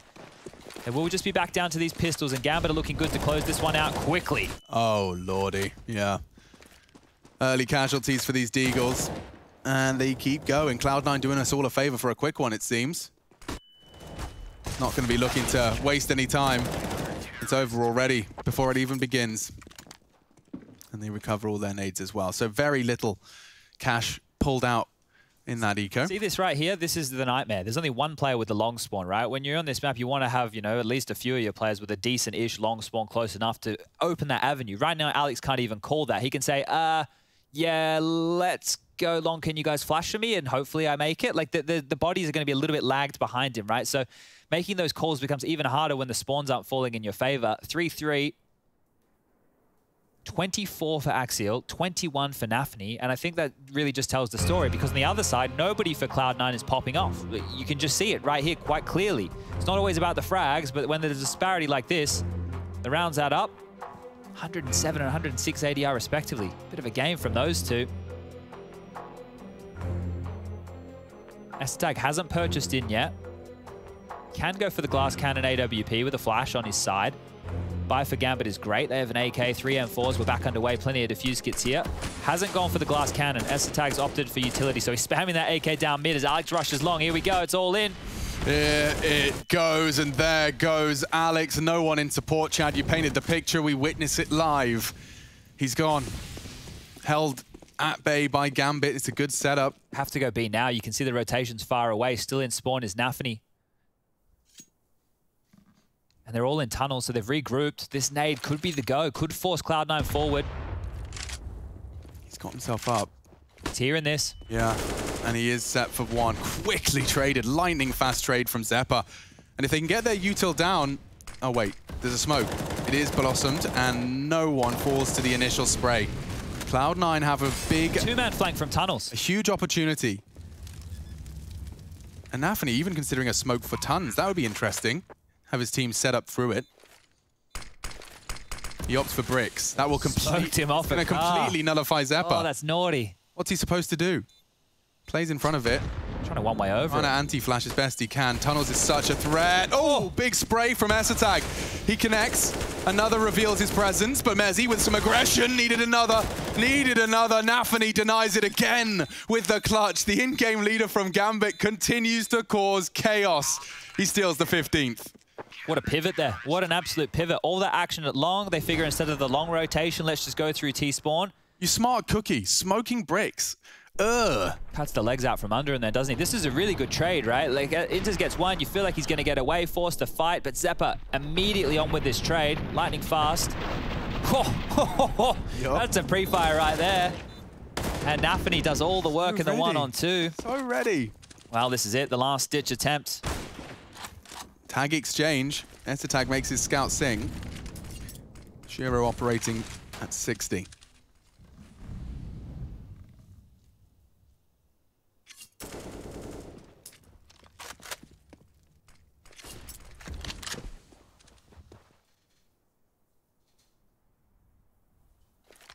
Setting up for a mid to B by the looks. Close short, clear. Now, if they were to try and do it again, these A smokes try and have a little more time on the clock for it. Zeppa going for a mid-explode. Creeping out behind that molly. Nobody heard that, though. Yeah, true. Floppy tested now. And now let's jiggle back. It's an easy frag for Inters, just at the perfect time. Now they can focus all of their attention. It's too easy. Zeppa's found one. Just Shiro now on the side. They have to find him. He's so set up for success, and he doesn't miss. Zeppa really goes down, and now it's all on to him. Gambit, one frag away from closing this series out. Zeppa for an ace clutch. And they're pushing in from multiple points of contact. It's baited perfectly. They're looking the wrong way. Gambit will send Cloud9 back into the doldrums. Another 0-2. First Na'Vi, now Gambit, the CIS. Just proving too tall of an order for Cloud9. Gambit, 2 wins so far, yet to see them slip. All 3 map affairs. We're breaking it down at the desk after the break.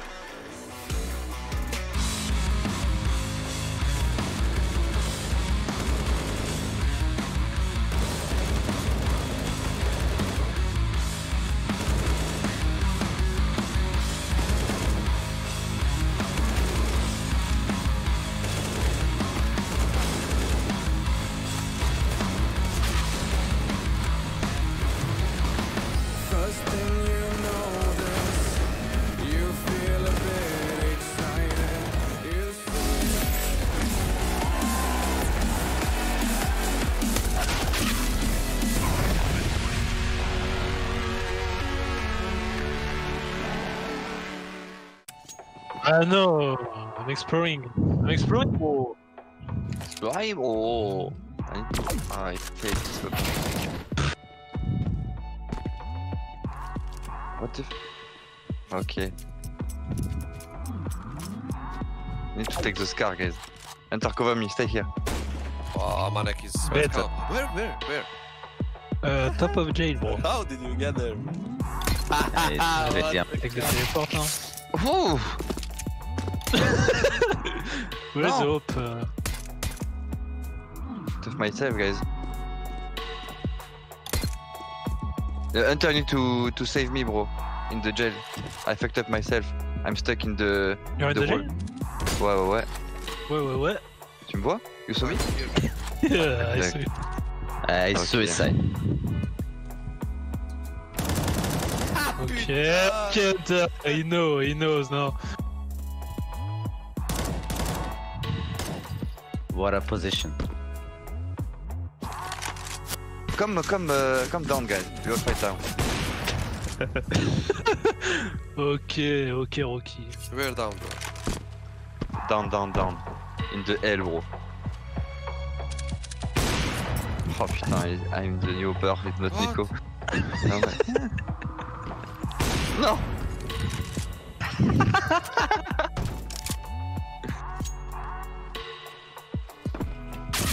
No, relax, relax. Okay.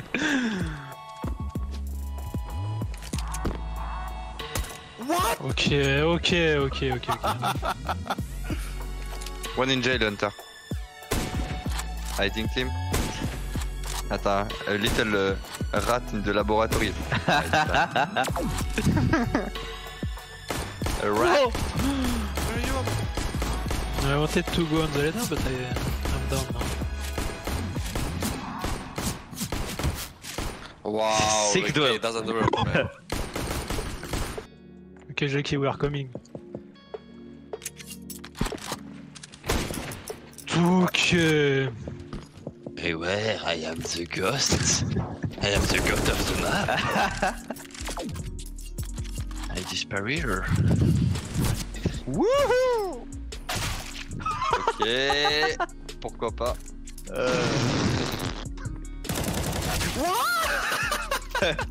Ouais, die.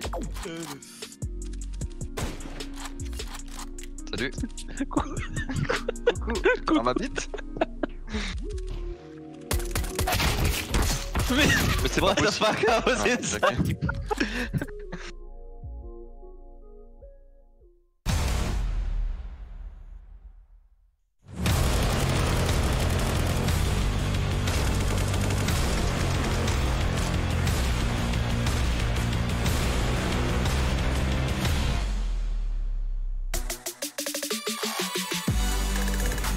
Well, it's Gambit that put all the pieces together to this puzzle and pushed Cloud9 out of another series. Cloud9 now 0-2 in the group. Gambit, on the other hand, having had 2 matches, have won 2 matches.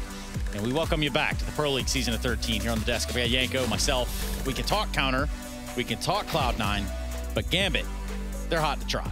Yeah, I think they stepped up their game compared to yesterday, and they definitely managed to reset from that first map on Overpass, the comeback from Cloud9, and we just saw great individual performances from them in that first half, combined with some good calling in key moments.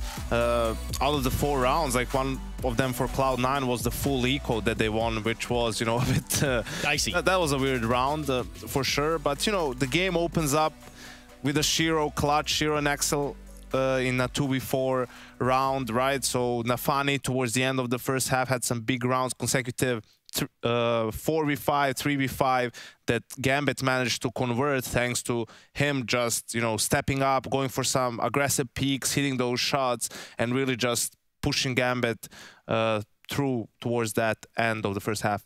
So, Yanko, before this game started, we had kind of spoke briefly about some of the indicators, some of the things that you need to see from Cloud9 or that we have been seeing for Cloud9 in terms of progress. Listen, here's the thing, right? And I said they do some good things as a team. They have some cool moves here and there. They're like dynamic on their CT side, right? Right. So imagine if they had proper players doing all that. Right? Imagine if Astag wasn't opping, but he was like in his natural role. If they had an opper, if they had like some other guys on the team playing this way, right? They could probably execute better, deliver better. You know, that's, I think, the main point for me when you talk about Cloud9, right? It's not the fact that they're playing bad Counter-Strike. They're not, but it's, you know, they're also not delivering to the expectations they put on themselves, really, right? So that's the question. That's the question mark for me. Will these players be able to deliver in time? Maybe, maybe not, right? Like, we'll have to wait and see. But the more time passes with them not having any significant results, like it's going to be difficult for them to make the playoffs here, kicking off things like 0-2. Well, still, they had 2 tough opponents, right? So they're still not out of the running. 2 of the toughest opponents, I think it's fair to say, with Navi and Gambit in the first 2 days. But, you know, sooner rather than later, they're going to have to show us something to justify this roster staying together for a longer time. And I think one of the bigger tests that we could talk about for Gambit, you know, for Cloud9, we'll leave that one alone for right now. But for the Gambit side, they have Navi next, man. Yeah, you know, I think it's good for them that it's happening this way. Their schedule, right? MIBR, Cloud9 working their way up towards someone like Navi. If they faced Navi yesterday, they would have lost that game, I feel like, you know, if they played how they did yesterday. So good sign for them that they've stepped up. Definitely need to look at their overpass. That's 2 games now in a row where their T side has been real dicey. It used to be their strongest map. Now I think it's safe to say it's switched to Vertigo, which is Navi's permaban, right? So we'll have to see what their veto decision looks like tomorrow when it comes to that. So yeah, a lot of interesting things for that matchup. Yeah, a lot of things right there. In fact, we heard Hobbit saying yesterday, and I'll just kind of quote it here briefly, it's hard to say something about, you know, what exactly cost them a map yesterday, because they felt the stresses of the game yesterday. Here, I can imagine they felt some stresses, but not nearly the pressure they got yesterday. Yeah, I think so. I mean, we still had close rounds, right? It's not like Cloud9 was getting blown out of rounds that they were losing, even in the first half. You know, a lot of post plans where it's just like, oh, 1 kill turns the round for Gambit, and then they have to save and so forth. So, yeah, I think it's just for them, have to keep working, right? Like, just have to keep doing what you're doing. You're not playing bad CS. It's just being able to close out some of these games and getting better on some of the other maps.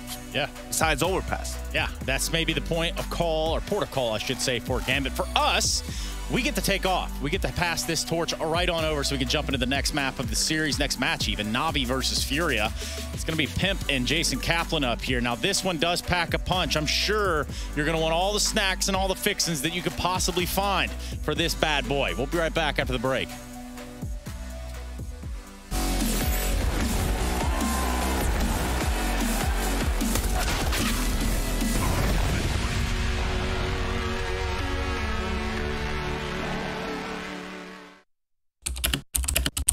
Hi, my name is Sue Lee. My handle is Snix. I think it's important for these initiatives to happen. Empathy really, really goes a long way, and it always means so much to us, and I think that's where initiatives like this really help. Good luck, have fun. Yes, nice shot, my friend. Cheaters ruining your plays? I have eyes on the enemy. Bad servers stopping your shots? What you need is ESEA. Advanced anti-cheat to stop cheaters. And the best servers around, all with 128 tick rate. ESEA, the best way to play CSGO. I'm Chad Sponge Virtual, and this is my Prime 6. 2018, with the dominance from Astralis, Glaive defined how the modern era of Counter-Strike would be played and is played today. I think somebody who's a strong leader, a strong personality, who can play the hero, he can play the villain. He is the type of individual who can get any 4 players of this caliber together and create a star team. Every in-game leader needs a strong right-hand man, and I think there's no one better than Mr. Consistent himself, Device, the all-pro of the team. Most people would be expecting there to be a rifler as that individual in that role, but I think Device, in the way that he approaches the game inside and out, probably the best player to ever touch the game and not get a first within HLTV.org's world rankings. He does it by the book, and he makes it look good. Somebody who is a safe pair of hands on a bomb site, who can also, under pressure, bring out those clutch rounds, those magic moments that nobody's seen before. Coldzera in 2016 and 2017, back-to-back years, the best player in the world. He's won 2 times major MVPs. He's just an absolute legend of the game, and to have him on this role, in this position where he needs to lock things down, he's a great player for the job. There are a lot of good entry fraggers to pick from all the years who are blunt objects, and you can send them in first, but I wanted something a little bit sharper. Now, Nico is the one I've gone with here for the entry fragger role. Not too many people would be expecting that. He's normally a 2nd or 3rd man in, with an in-game leader and a foundation and a team behind him, like Glaive, like Device, using that aim, using that aggression to his advantage, knowing that he has people behind him who are as equal skill and can trade out. I think unleashing Nico, he would be an absolute beast knowing that. It's the biggest name, and it's maybe the most controversial name for a lot of people, but Simple, in my opinion, is the greatest player to ever touch Counter-Strike. And when you're looking for your X factor, when you're looking for your star, his name is always going to be above everybody else's. Consistency, sure, it's definitely there, but it's not Simple's, frags that he's putting on the board. It's what he can do within rounds as to why I'm picking him. Somebody who, if you give him a deagle, he's likely to always, get you 1 kill. But if he finds himself in one of those magical Simple moments, he will break the other team. So for the coach, we need someone with a big personality. They need to have a big stature within the community, a bit of pedigree about them, and somebody like Zonic is perfect for this role. Now, winning 4 majors with Astralis, that's one thing, but being a legend of the game throughout 1.6, having some history, actually being well respected by all of the players in the scene. When you're looking at the personalities in this team, it's a necessity to have someone who's not only a smart Counter-Strike mind, but someone who the players respect, and I think everybody respects Zonic.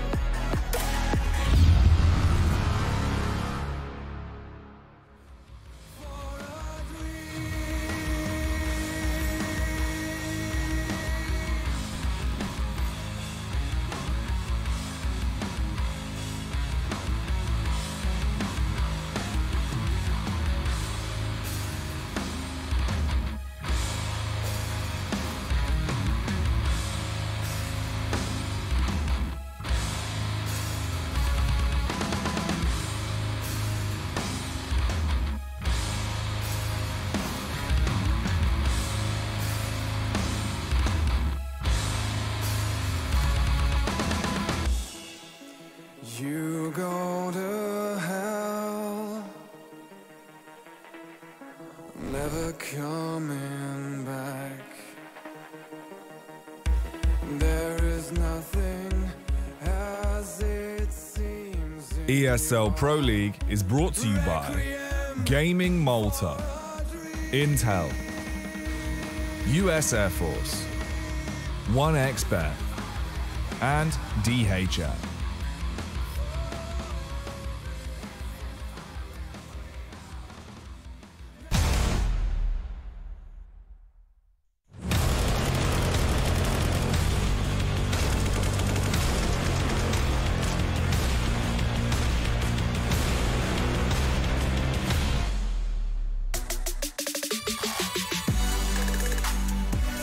Welcome back, everyone, to the ESL Pro League Season 13 as we move on now into our second series of the day. And it's going to be Na'Vi going head-to-head up against Furia, both currently sitting at 1-0 so far in the groups. And obviously, one of these teams will be going 2-0 at the end of it. Jason Kappen joined by Pip as we look to break down this game. And honestly, for us, I think we were talking last night, this is our highlight match here. Na'Vi, Furia. Could be the best match in the entire group, if I gotta be completely honest with you. You have Na'Vi, of course, being one of the best teams in the world, having a very, slow play style, according to a lot of teams out there. They play slow, methodical Counter-Strike, and then going up against Furia, who's just pure aggression all the time, with Art leading the way, being involved in opening duels all the time. We have two stylistic classes right here between Na'Vi and Furia, which is why I think this can be a banger of a game. Yeah, it's going to be an amazing game, and we obviously got to see it not too long ago back at the Intel Extreme Masters Katowice, where Furia unfortunately did lose that series. But interesting to me to hear Junior, when we talked to him yesterday from Furia's side, saying that Furia have not taken a map against Na'Vi. I think maybe they have the potential to do so. They didn't look terrible yesterday,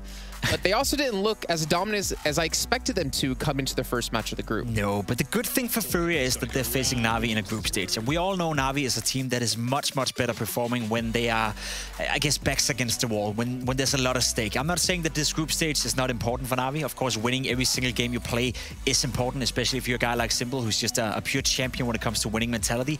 But for Na'Vi to be in a group stage is not the same Na'Vi you're going to face in a playoff. So if there ever was a time where Furia was supposed to beat Na'Vi, if they ever had a chance to take off a map or maybe a series of Na'Vi, today would be that day. It's still not going to be easy, though, I should say. I mean, we have to kind of put that one out there for you guys at home. But we've been hearing so many great things about an individual player for the longest of time, ever since he's been back into the CS scene. And we even had Device tweet about him not too long ago, talking about how damn good Simple is being. And he had to say, it's the Simple show. Played a few FPLs this past week, and I think he's better than ever, which is kind of annoying. And let's be honest, that is very annoying if you're not on his team. But for Simple to be in one of his best conditions, his best performances right now is scary. I feel we keep saying that about Simple. I feel like we keep saying that he's the best he's ever been, and he just keeps raising the level all the time. Of course, when it comes from Device, there's something to it, right? Device recognize when someone is playing good Counter-Strike. He's himself one of the best players in the entire world and have been for a couple of years. So there's some power behind a tweet like that. But I agree, we see Simple play all the time. We saw a 1.71 rating yesterday over 3 maps against Cloud9. Sure, Cloud9 may not be the best team in the entire world, but Simple is just unheard of right now, and there's no discussion whatsoever. I don't want to hear it. Saivu, sure, he was the best player last year, but as of right now, Simple is the best Counter-Strike player in this moment. Well, we are seeing our vetoes come through with Dust 2 and Vertigo being taken out, and it looks like Furia will go ahead with the Mirage pick. Now, again, we saw them play against Team 1 yesterday. They didn't look as dominant as I expected, and then to follow up with, it will be Nuke. We get the same 2 maps we saw at Katowice, where Furia didn't have too much of a success. Mirage was 16-13. I believe Nuke was a 16-8 victory for Na'Vi. So Na'Vi are feeling comfortable, of course, in the maps, whereas for Furia, well, maybe they saw some tendencies. Maybe they had a couple ideas that didn't get to execute, and now they learn from that loss. So we can see how far they progressed as we get the same 2 maps to begin with. Then Overpass as a 3rd deciding map. Interesting for Na'Vi, right? Because they're bringing in Bit, if I'm not mistaken, on that map, and he was doing good yesterday. I'm really interested into a certain factor that we kind of touched on yesterday for Junior in particular. We talked about, Junior coming in from Triumph into the Furia lineup, and the fact that he's now going to be meeting Simple yet again. And he said in the interview with us that they felt like it went well overall when it came to Katowice, which to be fair, it did. They only lost to Na'Vi and to Virtus Pro, but he's going to have a lot of work cut out for him when it comes to these op battles up against Simple. Especially the playstyle Na'Vi practice. I think that's very important for the viewers out there to understand that Na'Vi is not like every other team. Na'Vi plays slow, and they are very, very good at dragging out the pace of a game. So if you face a team like Furia, who's constantly being aggressive, Furia and Art for that matter, Furia and Junior for that matter, they'll run into Na'Vi, right? They'll be the one walking into that crosshair. And sometimes that can be tough to have to adjust to that playstyle, maybe not be as aggressive as you'd like to be. So I think Furia have some fine-tuning to do, whereas for Na'Vi, they can force Furia to play a brand of Counter-Strike that hopefully Furia won't like. And I think that's why it's going to be a tough one for Junior in this instance. I want to jump back to the aggression part you were talking about just now, and I'm going to talk about Art in particular. Yesterday in their series against Team 1, I believe he took 25 opening duels, if I'm not mistaken, and he won about 17 of them, if I remember correctly. 15 of them. That is a lot of opening duels L's to take alone for your team and a lot to win as well for your team. But I feel like a team like Na'Vi might not let you get away being as successful as he was yesterday. That's the cool thing about Art, though. He doesn't give a flying damn about who he's playing. He does not care at all. It doesn't matter whether it's Na'Vi, Astralis, Cloud9 for that matter. He's just going to go at you, and he's going to play that playstyle because in his mind, he's creating space. He's creating and opening up the maps for the rest of the team and also gaining, I guess, information he can then translate to the teammates to be the caller he is for Furia. So, sure, you're playing against the Na'Vi team who maybe is... I'm not going to say they're going to rate Fart because we know that. Like, we know the statistics you put up right here involved in 25 opening duels. Had you said that about Device or Glaive or someone else from any other team, I'd be like, wow, that's a lot of opening duels. Yeah. But for Art, it's every single time. So Na'Vi are well aware what they're facing, but Art as well, he's well aware what he's going to do, and that's the same thing over and over again. He is going to be aggressive. Art is aware of what he's doing, but so is Furia. And again, I want to throw it back to an interview with Junior talking about, well, they both can play the opera, right? So when they see Junior somewhere, they know that the team can expect Art to maybe be pushing from a different part of the map. And if you're Furia, that's obviously a viable strategy to use to your favor because Art doesn't necessarily need to get aggressive in those situations, and he can force the enemy team to maybe play a little bit more passive or a little bit more scared, waiting for that push to come through. Maybe. The thing with Art is, though, I feel like a lot of people are speculating as to why is he so successful at being so aggressive all the time? When do people realize he's going to be here, he's going to be here? Art is so diverse in the way he's aggressive. Okay. He does not care. On a map like Vertigo, for an example, he's pushing middle, he's pushing A, he's pushing B, and he's good at it all, right? Some players have certain pushes they're very good at. Some players, like, for example, on Inferno, Banana, very relatable for people, you know, good at pushing down Banana, but that same player won't be good at pushing down middle. Art, he's good at pushing all over the places because he does it all the time. Every time he's practicing, he's pushing middle, he's pushing Banana, he's pushing apartments. So he has so much experience in being aggressive, I guess, that he can do it all over the map. And there's only so much you can prepare for as a team. At what point, you know, as a team, do you play against Art and think, okay, we have to facilitate our gameplay to stop Art? How much does that hurt our gameplay? How much does that hurt our strategy, right? So you don't really want to buy into that project either. And I think that's why Art is so successful doing what he does, because he can be aggressive all over the map with a decent success rate, let's put it that way. So you're saying it's not worth, as a team, to change your game plan to deal with Art's aggression specifically? Potentially, but it depends, you know, it depends how well-rounded your game plan is or how much you have to change. Is it just small aspects of your game? Is it just a beginning of a round? Is it a couple of flashes, a couple of smokes? If that's so, then maybe it's worth it. But if you have to change your game plan fundamentally to accommodate a player like Art, then I wouldn't do it. And most people, I think, have realized we don't need to. Well, is this why Na'Vi maybe is so successful against Furia in particular, because they play that passive style, as you mentioned before? That's a lot harder for Art to be as successful as he is against other teams? Potentially. I think there's a lot of good players within Na'Vi who are, of course, explosive, right? You look at a guy like Simple, and initially speaking, you wouldn't really believe that Simple is playing on a slow-playing Na'Vi team, right? But they're explosive in the middle of the round. Same for Electronic. He's explosive in the middle of the round. I would even say a guy like Flamey, good at holding angles, Perfecto as well. There's a lot of quality within Na'Vi that can stop pushes like that. But I'm not saying that Art is without chance or Furia is without chance here. If Na'Vi, individually speaking, is not showing up on the server, that's when everything falls apart. If Flamey is not winning the duel when Art is pushing out into his crosshair, or if Perfecto is not winning the duel when Art is pushing into the crosshair, that's when everything starts to fall apart. So Na'Vi, sure, they're playing slow, but they can be explosive as well with Simple and Electronic. We'll see how explosive they can be as we're going to load into our very first map here with Na'Vi heading up against Furia. The first map is going to be Mirage, and of course, like always, me brought to you by the handsome gentleman in the commentator booth. It's going to be Sponge and Machine. Thank you very much, gentlemen. This should be fun. I think anyone that's a fan of Counter-Strike will be gathering to witness Na'Vi Furia. European soil for a while for the South Americans, and Na'Vi, no slouch in the head-to-head. Oh, I cannot wait for this one. The stylistic clash alone, as well as having Simple in the server. But the big talking point out the gate is, where the bloody hell is Flamey? Bit is in for another map here. The six-man roster in the Na'Vi roster lives on. It turns out if you ace the pistol in a competitive opening game of your Pro League, you get another chance. We'll give him another crack. Here he is, aggressive up mid. See if he can find some more heads. He gives it a go, and it is favorable trades to Furia.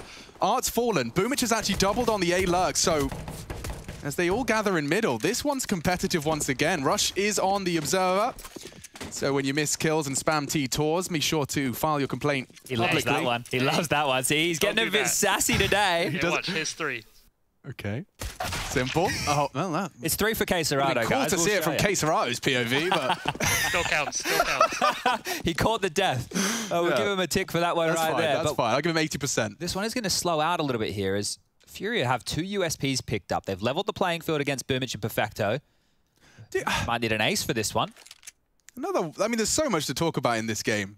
The fact that Junior is in this roster and the whole squad are now communicating in their second language. is another conversation point.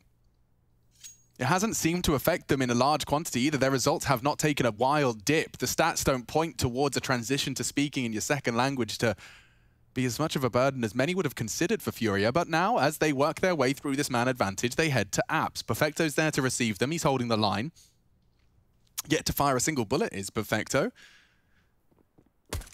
And so far, nice so shot. Good. Great adjustment. Oh, so much damage. Serato is single-handedly hitting all the shots necessary. Junior quite the opposite. And now, oh, LaPlante. Boomich can deny, and he will. Swings out. Junior can't get his weapon out in time. It's 3 for Boomich. 2 for Perfecto. Between the two of them, that's a full ace. Furia fall in the pistol. We have so many things, as you mentioned, to talk about. Like, we could talk about Simple's 88 kills yesterday in the series. We could talk about the fact that this is the 3rd map now that Bit is playing for Na'Vi. We saw him in Overpass yesterday. Traditionally, he plays Inferno. Now he's playing Mirage. This is the first time. This is the first time, and I've got even more for you, Chad. Let me add more to the pile. I like more. Head-to-head, Na'Vi have not dropped a map to Furia. Yeah, that is dating all the way back, like an organizational thing, all the way back to 2019. Now, sure, you can think, yeah, the matchup's a bit spotty. Furia in their best form at the moment, but that Katowice game, the Des, Jason and Pim were just referencing, another 2-0. So Na'Vi, they have some kind of hoodoo over Furia for this one, but... They made like an art doll out of straw. You shall not push. Yeah, you shall miss your AWP shot. Regardless, speaking of AWP, Simple's pulled one out early into the fray. Of course he has. Thank you very much, Boomich. 3 kills and a defuse. That has facilitated that AWP, and against a force by a Furia, it could be very welcome. Okay, Bit responsible for middle. And so many targets. Yuri's been given the AK-47. Serato and Art wielding them as well. That's the power of a plant, ladies and gentlemen. This is such a threatening round, and Bit, through movement alone, has got info. Middle is lost. They boost for try and catch that jungle rotate, but no movement yet. In fact, it's Simple that moves his finger to the trigger to catch that Apps lurk, and they've parked Perfecto already in Apps, so there's so much control now for the Na'Vi CTs. Oh, dear. Yeah, well, they're all grouped up, they're corralled, but they have to hit the shots, and Boomich again steps on out. Like, Electronic was supposed to be taking first contact, now he's been baited in perfectly. They're worried about Boomich. They're all looking at Boomich. Simple draws fire, Bit unloads, and Electronic has 2 free frags. It is flawless from the CT setups there of Na'Vi. Oh, 3rd round of the game, 3 AKs on the CT side and an AWP. Things are looking great for Na'Vi out the gate on this one. Oh, yeah, and it's going to be very hard to have a jovial fist bump when you realize that that is the Na'Vi economy. If I'm Perfecto, I'm here. Guys, you're all set. Let me run out with the MP9, all right? I'll get us some extra money. I'll find where they are. You guys let me hunt for these kills. Like, anyone but Perfecto dies first, you're a bit of a plum. Yeah, well, these... A little bit of utility is enough for an AXQ. We can have 1 for the top stairs, 1 to complete the wall, and 1 for CT. Here they come on over. Well, can't stop Perfecto here. It's going to be Boomich to keep them at bay. A great one-tap into Yuri, puts his head in the vice, and it's slammed closed. They get a plant out of this. This is great stuff from Furia. They've made a lot out of a little here. I'd be happy with that plant. Yeah, seriously. I think that Cloud9 game kind of just led me to write these rounds off as nothing, but they've used their smokes to get a bomb plant. That's $800 when they lose this round. Added to that loss bonus. There's only 1 kit on Electronic, though. Dad's trying to paint a picture, and Serato fills it in. Art's hit another with the P250. Time half-ticked. Bomb planted open. Junior with only a Glock. Yeah, okay, and Boomich being low, legit has a chance. Perfecto has the kit, but Boomich is tapping it. Oh my God, it's Boomich that taps it. There was a small window for Junior to jump through. Well, we can all get brought back down to earth relatively quickly there. The scenes of Na'Vi's buy previously looked great, but that was so close with so little. Well, this is what I'm saying. Bring you down to earth, sure, but the fact that Boomich, smart cookie, he's the one that goes for it, despite Perfecto having the kit, because he knows if he goes down, that's enough time for Perfecto, A, with the rifle, B, with the health, and C, with the kit, to solve the mystery. This is great individual, nuanced decision-making. Boomich takes this 10-second fake so that Perfecto is in the right place to stop the swing. Always a tough one right there. Really cool, really cool. Look at this. Vinny's going retro too. He's brought out the Krieg. AWP for Junior. Oh, we haven't seen a Krieg in the hands of a aggressive Brazilian in some time. Nico, of course, returning it to the fray. All of those insane matchmaking gamers blowing my head off with it as well. And it's 2 opening frags for Furia to open up the account. Serato with a lot of control. He's going to keep Perfecto honest. I'm surprised Perfecto hasn't dropped a smoke. He's still happy to let them walk in apps. Yeah, well, they've got... He's alone. They've kind of got to retool this right now. Bit could get Art if he clears just below him. Is he gonna? Nope. He didn't completely check it. That was almost a freebie for Bit. Perfecto's dead now. Mollying each other. Furia, that's how good of a time they're having. That's for the instant pop on the window cross. But Bit's still here. This scope may have been heard, and wow, look at Art. Ay. Well, Vinny's on A and calling it clear, so I can't help but feel Furia might take their time with this one. They don't want to be running into the potential. Yeah, still going. The bomb's still there. Okay, so there is a world where Na'Vi have a chance here. Oh, they just pulled the cord. They're going? Yeah, they are. Falling back now. No, they are. Vinny's done his due diligence. But they're locked in already, so they can't save. At least not easily, yeah. Keisarato's got his third frag. Confirms his B presence. He's surely going down now to Bit. The flank from Art's coming too. Oh, he there can't. It is. Wow, this is perfect. Furia, in the 2 rounds, not only was it the bomb plant and all of that goodness, but they've managed to find a spotless conversion of their first weapon. And that was huge. The fact that Vinny gets the one in Palace that we saw, and then Simple went for a pick over towards B and died as well. That's both extremities of the map already punished. Traditionally, on a map like Mirage, the focus is middle, right? You have a player cat, one connector, one in window. Well, Na'Vi had already given up 2 huge kills, which meant they had to gamble. Furia pumping the brakes there. It wasn't traditionally how you see it. They pump the brakes, they go back as a pack. They just really waited, and Na'Vi came to them. Na'Vi will force with the AWP again. If they take all their weapons out again, Chad, this is going to be a very big Furia swing in momentum. Junior on the AWP, the North American that's been grinding hard. In fact, now in the server against the very man he aspired to work harder than. Simple is inspiration. Up mid, as you discussed, a bit more standard for Mirage as of yet. Smells like a B split here. Bombs just been picked up top mid. They're boosting. Oh, are they? I thought they'd be boosting short. Oh, nice elevated position. Perfected as well to do damage and get away. He still lives to tell his tale, and Art being caught by the Deagle. Yuri's in a prime position, but Electronic too quick. Furia, this is looking disastrous now. Vinny can perhaps change things, but the ever alert Bit spotted, could be executed. Good control of the spray, and Keisarato's put one in the feed to keep it 3v3. With Perfecto being so low, it's Simple who has to step up, and he has caught a quick glimpse of Boomich. Vinny working on it, sees the barrel, he's hunting. And it's Simple's frag. Just Keisarato now would need to find 2 more. Perfecto is so close. That is enough. Na'Vi will take full control, and double AWPs recovered as well. Simple really saved them there. Yeah, needed that one. Na'Vi's bank was getting whittled down. Furia can still buy. That's all predicated off of that low buy round with the plant where they almost pulled it out against Boomich and Perfecto. So money good for another full gun round. And Na'Vi right there, they were under the pump. If Bit didn't hit that Deagle shot on Cat, I don't think they could have been re-peeking into that position. True. Silence down 4 for Bit. Double AWPs out. Perfecto, the secondary AWPer. Hello. That's normally Flamey's job. He's charging up. Hot! Full air! He doesn't get his boots back on the ground. And Simple, uncharacteristic miss, does give us a little bit of a chance. Oh, Vinny's taking space off of all this distraction. Yeah, there's a world in where he can cause absolute havoc now. Just above him. Simple's gone the long way around, but there's no way he expects. That's a nice little bait. Everything's so tidy. Okay, so bombs back to A. Vinny parking up in Sandwich for the element of surprise, but this passive hold of A. They only have 1 smoke for this, Alex.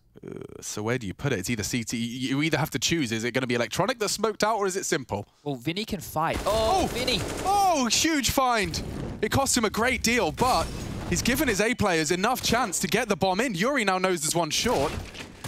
Northern knows he's actually taken the head off of Bit near jungle. Yuri, crucial fragging, even dropping the incendiary. They are all individually finding a way into the site. They've broken through.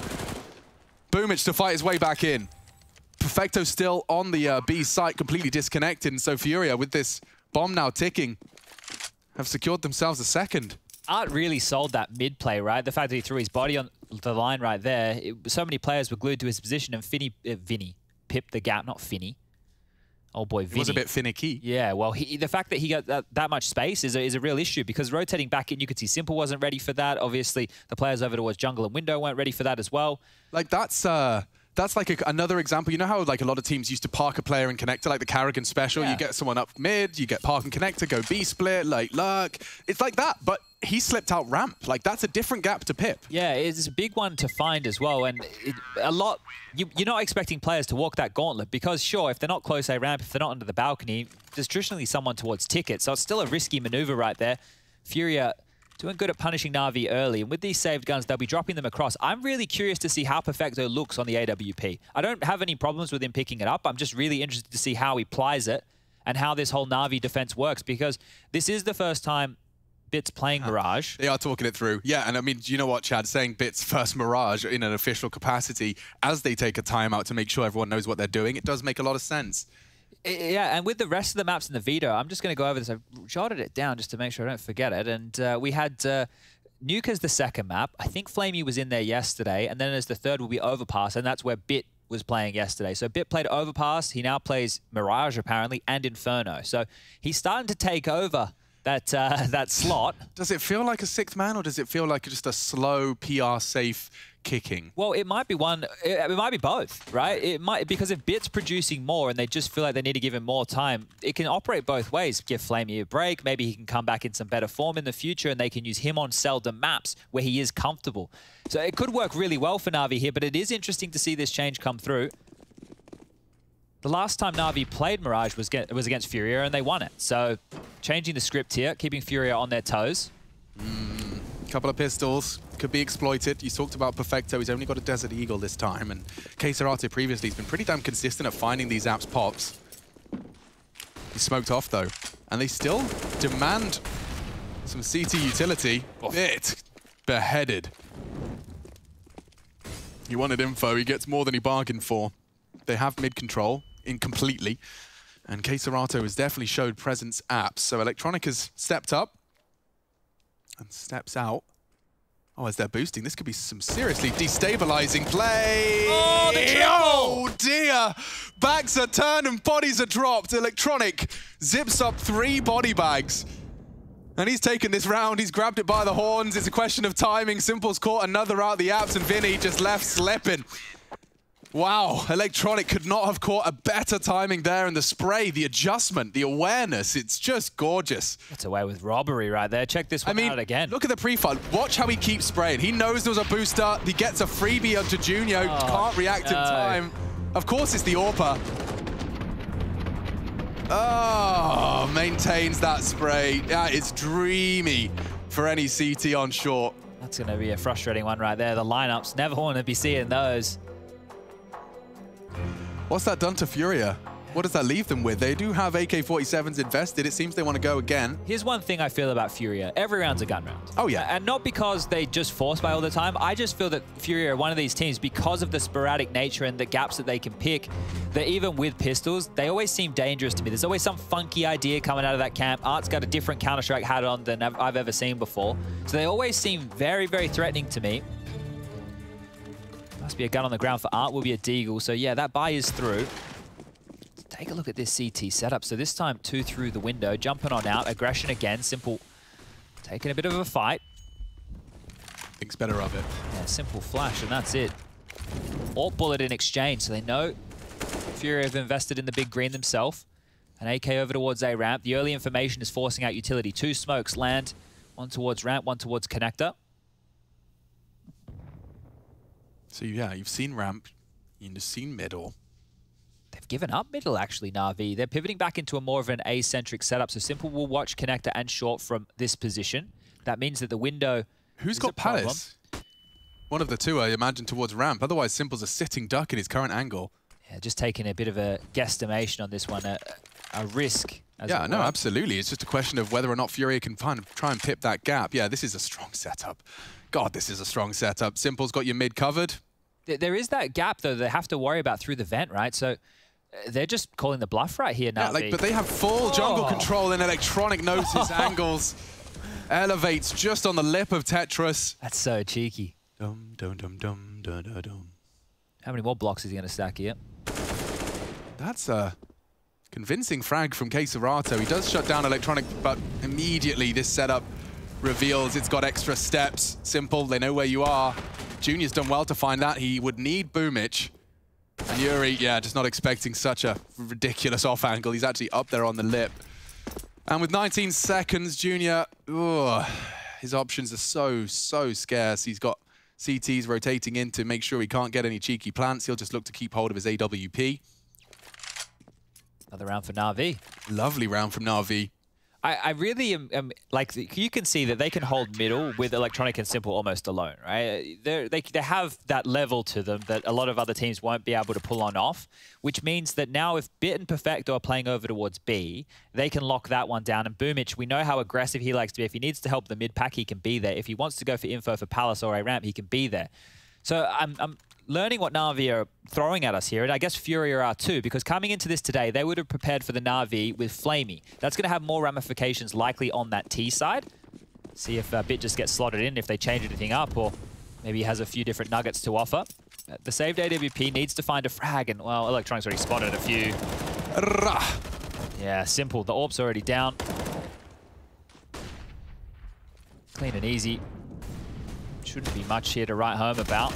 Bit jumping on up. Saves Electronic there, down to 13.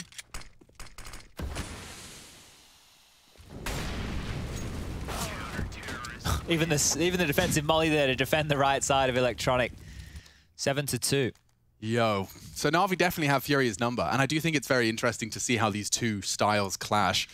You know, this is like Voldemort and Dumbledore. They're both channeling their different colored CGI, we went Harry Potter. I like it. CGI lines. Yeah. Those lines are going back and forth, but typically, you know, Na'Vi, otherwise known as Dumbledore, do seem to have Voldemort's number. Na'Vi, a Dumbledore? Oh, for sure. Really? Yeah, the spicy South American magic, that's all Voldemort, Slytherin. Okay. I don't know this lore well enough to really sell it. I would probably paint Na'Vi as Voldemort. As Voldemort? Yeah. But then Voldemort's winning, and that kind of messes with my lore. True. You know, I was trying to think of something that made sense. Yeah, true. Well, all right. We'll work on a better analogy. Yeah, I'm sorry. I really shouldn't use stories that I'm not completely attuned with to try and make comparisons and metaphors, but you know what? It's just a constant stream of words out of my mouth. I don't have a time to fact check them. There's nobody standing at the front of our mouth going, no, unfortunately you not. Sure you want that one? And believe it or not, in a job like this, you can't think before you speak, despite how the old adage goes. Okay. Well, Na'Vi are looking set. Another compromise buy from Fury here because of Junior's saved AWP. Yeah. Only be onto a Deagle. So if you want to take one-on-one duels, you want to take it raw, for lack of a better word. It's a lurk smoke right there. Yeah, it's a bit of retro. Yeah, throwback here. They say Counter-Strike strats are cyclical, Chad. Just like fashion. Exactly. All you Zoomers in your wide leg jeans never had to wear etnies and try and fit in with the skater kids. This is good. Oh, Boomich makes it look all too easy. He was under the thumb, under the molly, under the bulk, still gets his frag and gets away. Back through mid, and I mean, this is where Chad often would say they can't plant mid. Yeah, K-Serato's been caught. Great frag from Junior. He was the one with the deagle, but he's used it great success. Simple's hunting for a frag, and it comes all too easy. Now he's ready for another. Spots a shoulder. There's only two of them. How does he hit that? I just assumed he hadn't had time to adjust. Of course, he's jump peeking. He'd take that shot if he got it. Yeah, he would. 30 seconds left for Junior. 4 players to find. Now, this new kid on the block, the North American and the Brazilian colors. Finds one. Bit's dead. Lots of damage to Boomich. There's a second. 20 seconds left. Go on, lad. He goes. Ace clutch. Give it to me. Oh, he's flustered. Bit sketchy. Perfecto's on B. Simple's on A. Pick your poison. Sound cue's going to get you a bit sketched out. If you outbrain Simple, it's just not going to happen. Sitting on triple. He's got the sound cues now. And with the bomb in his hands, it's the quickest of scopes. Simple wraps it up. An impressive spray from Junior. Keeps it just a little more competitive, but a triple kill from Mr. One in his name. 11 frags total, 10 for Boomich. Let's see that shot again on the cross. Ooh. Bam, a little backflip mid-air from Electronic. But yeah, Simple just makes it, does make it look simple. Make sure this round's not going to get out of control. And for all of my teammates that don't spray triple box, there you go. That's why you do it. Yeah, it doesn't feel good, especially when you get peeked while trying to do it. But if you get a killer, that feels even better. I'll take that one. And whenever I'm holding triple as a CT, everyone knows all the wall bangs. It's a useless piece of cover. Well, this is a B execute behind the smoke right here, and there's already 2 players and a third. Electronics on Cat. Oh, I love the pace change. Na'Vi. Yeah, how do they react?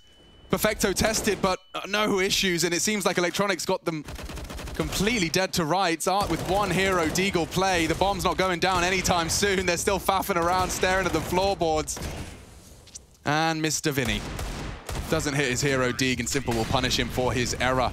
Yeah, I think the fact that Na'Vi had 3 players already on the site to deal with that, Electronic was actually close Cat, while the other 2 just got to deal with B. And this is what I'm saying about Simple and Electronic dealing with mid. If those 2 just have to focus middle, and you can have 2 players B and they're happy to play retake A or think they can swing there in time while Boomich is dealing with it, they're going to have the numbers in all the right places every time. Furia are now calling behind. When that happens as an in-game leader and you realize you called into a stack, or that they were reading you so well to have 3 there, you really feel a need to mix things up. Molly towards the window. It's not actually... Oof. Oof, okay. He missed the jump. He made it towards connector. Everything's all fine. And they're going back towards B, so forcing the issue. Contact this time here. Perfecto. He's already tested, pushed off the line. They're coming in. It's a big problem, especially when Bit is still alive. What? The molly doesn't spread, and oh, Perfecto. He spreads his spray over 2. Wow, these rounds, they're so decisive in favor of Na'Vi. They are looking like a different class. Yeah, that was all 5 staying alive. Before they had 3. Before that, just the 2. But in these streaks of rounds here, Na'Vi have been keeping a decent chunk of players alive. And that's why you're seeing the bank balance. Simple's up to 12K. You've got 7.6 for the likes of Perfecto and Electronic. Boomich in there with 9 grand. Bit with 5. And here you can see just dropping into that molly below the balcony. Not going to do anything. And just handled from Na'Vi. They are ready for this heads-up type of Counter-Strike in the early stages. Out mid they go, so more pace. Electronic can't get Art this time. That's something, dude. Yes, at least it's a kill. Furia are just hungering for some impact now. And taking a classic Art maneuver straight through the smoke. This could be the element of surprise. Surely Simple's not ready for this, and he does. Into the earlobes, pierces the ears of the very best. Quick response, nice little burst from the M4. Boomich is to be tested. Bit desperately trying to keep this jungle swing under scrutiny. The shots aren't there, Vinny's are. And now Furia set for success and to post a 3rd here on Mirage. Now this is Furia's pick. I think 5 is a bare minimum to stay competitive here. Yeah, I think they're going to be lucky to get there at this rate as well. Perfecto just wanted to hold on to this AK if he can. Yuri's tickled on down. They know exactly where Perfecto wants to stay, so... Rough round, but this is one where Art just decided, I want to win. He's run out mid, killed Electronic, and then all that space, he's taken out the 2 biggest names in the server, Electronic and then Simple, and that's all they needed to get their 3rd. Now you just have to replicate that a bunch more times. You can see this again, just how quick he was. It was a minute 33. He was already in window, and Simple's not going to be ready for that, right? But it didn't stop me from thinking he could be. That's the thing that is so crazy, is just that pace that they can catch you off guard with. And if that happens time and time again, that's where Furia can really get their claws in. But both teams operating double AWPs here, Art and Junior. Aha! Double AWP T-side, that's a new flavor. Boomich secondary AWPing right now. So we've seen it in 2 different hands on the CT side. That's a nice Hail Mary play to pull out once a half. It's your 2B defenders. Yeah, and they're very passive right now, Furia. So really, really fast stuff in the previous round. This time, round 14, quite slow. Yuri not worried about getting swung from 2 angles. He's going to hold 1 passive line to top of middle and 2 towards Palace over towards A. So they are just waiting for the response of Na'Vi here, and we can see there is no response. You got to come to us. You only have 3 rounds and 1 minute and 10 left on the clock.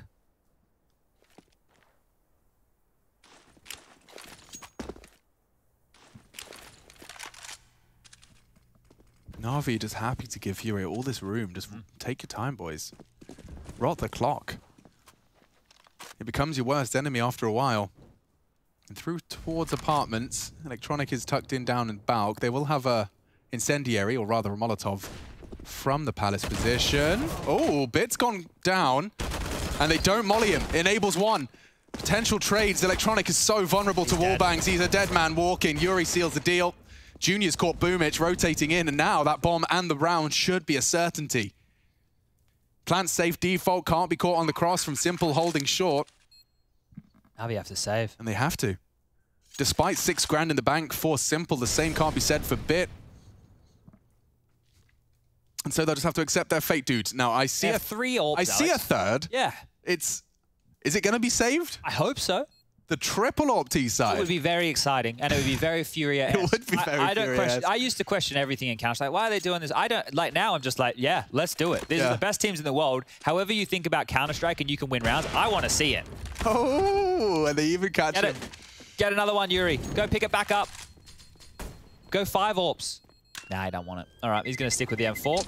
Perfecto, the only one to survive. I guess double AWP. Perfecto! Through the flames for his teammate right there. Some selfless stuff. Simple gets an ult for the final round to play. Not bad. .jpg. Not bad at all.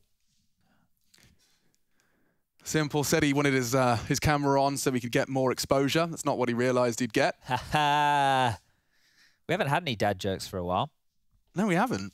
It's true. I think it was ever since I didn't give you the chuckle you needed after the... I got to be in the mood, you know. Patience joke. Well then, Yuri, this is something. Yuri, it's an official round, dude. He's gone straight out. He wanted to bring that pain. And they have, by the form of Art and K Serato, Electronic Glass, seen under the bow, now spotted above. Nade trying to take someone with him. Eventually, the Glock does win the war of attrition. Of course. Now then, Simple, as it fades, I imagine this may be an unawares K Serato, but hyper aware. He mollies it as it fades, hits the shot, and there you have it. Furia, they're here to play. They keep it competitive. Na'Vi looking refined. We'll see what second half has in store.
helmet, preparing myself on top, no weapons. On my own, I stopped caring, cause they keep telling me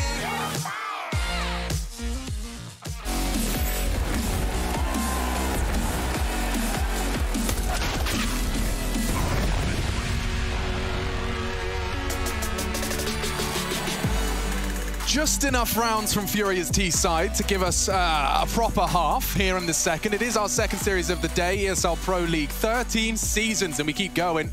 Counter-Strike's 24/7 network, and 1xBet leaning Na'Vi's way. Let's see how this one shapes up. T-start for Na'Vi into our second.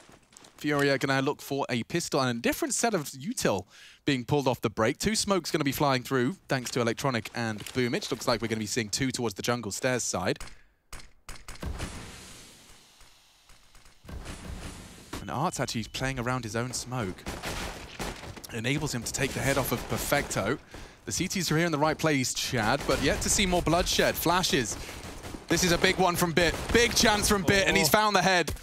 It's enough. So many bodies here. So many. Every jiggle is risky. There's the bomb. Quick trades. Vinny's put another in the feed. Furia have an advantage for how long? Long tap. Excuse me. Long tap. And now, yeah, Boomich with 12 HP. That's the end of that, mate. Well, they just put all their bodies into the A site. Deathmatch ensued. And now they look for the double peak. There you have it, Furia. They'll take the 6th, and they'll take it convincingly. Yeah, I think a few moments ago we were talking about the scoreline, and that's when it was sitting at 10-2. Well, now the scoreline's 10-6, and it's going to be a completely different ball game if Na'Vi force here and lose. Furia are back in the game, and this tends to happen. These games, you know, you see the teams get up to these massive sprees, they're keeping them honest. In the last few rounds, yeah, they string a couple together, and now we're competitive all of a sudden. So Na'Vi will keep this one honest. Simple, the big man, has a deagle and armor. Everybody else is on a full eco, so just allowed Simple to work. I guess this is like the baby version of having a saved AWP. Now we have a saved or a purchased, a 4-sport deagle, as it were. Yeah, I mean, you're going to have to take your time with this one when you've got that win condition built in and baked into your second round. It's not the force. Is Art operating with a P2K right now, Rushley? He is too. Hipster. He's doing a flusher. All right, well. That is the single-speed bike buy of Counter-Strike. All right, well. Yeah, no, I just don't like getting my coffees from chains. I like to actually just filter it myself. I've found a couple of blends. I do. I don't like making my own coffee. No, I mean, I'd rather. I didn't have to. I like if you want to be a snob about it. That's pretty good. Not open on the weekends, though. Very lucky that Na'Vi have gone with the save here on 4 out of the 5 members. Otherwise, that P2K not going to do too much damage. It's going to do a lot of damage to their souls if he starts knocking off heads. Ah, there's the Simple deagle. And they're ready to flood in. Oh, Junior, you can't go down. You really cannot afford to go down. I need to see damage out of the scout. And there it is. Tags up Simple. It's the right player to hit. He's on notice. 50 HP, and they're landing more shots. Yuri's got to have to do a lot with this MP9, and Simple continues to be so domineering. Oh, watch this. Ready for the swing on CT. 1, 2, 3. Oh! Queserato knocks his head off. Only a Glock now, but they are low, and that was their chance to perhaps destabilize further. Instead, it's just Perfecto. He's got Art's P2K. If he'd have gone down with a weapon, it could have been a different round, but Defuse coming in now, and there you have it. Furia deal with the Armored Deagle, but got scary, got sketchy. Look at their health bars. Yeah, it was, what, 1,700 worth of investment from Simple. He gets 2 kills, and they get the bomb plant. So that is great news for Na'Vi going into round number 18. They'll be able to buy everything they want. So will Junior, who's just been gifted an AWP from Art. Art's going to operate in this round, Alex, with no armor whatsoever. No head armor, no Kevlar, just naked with a scout. So they're up against it. Simple has purchased on in here with a Krieg instead of an AWP. Interesting. AK's around it. This would be an important round for Furia to win right here. Na'Vi not going to be testing waters on a early. Art will reveal that there is a scout in play, hoping to contain Boomich. Junior's already pushed in towards Palace. We can see that he has a lot of info there, but he's neutralized with the AWP. Cannot help his team if they get into trouble. How long is he going to park it up there for? I mean, until Queserato starts talking about the action he's encountering, I imagine. Yeah, most boring job in Counter-Strike being a bit of a B anchor. You either do the jiggle peek on Train, you do the jump peek on Mirage. And he spots them and falls away for the flash.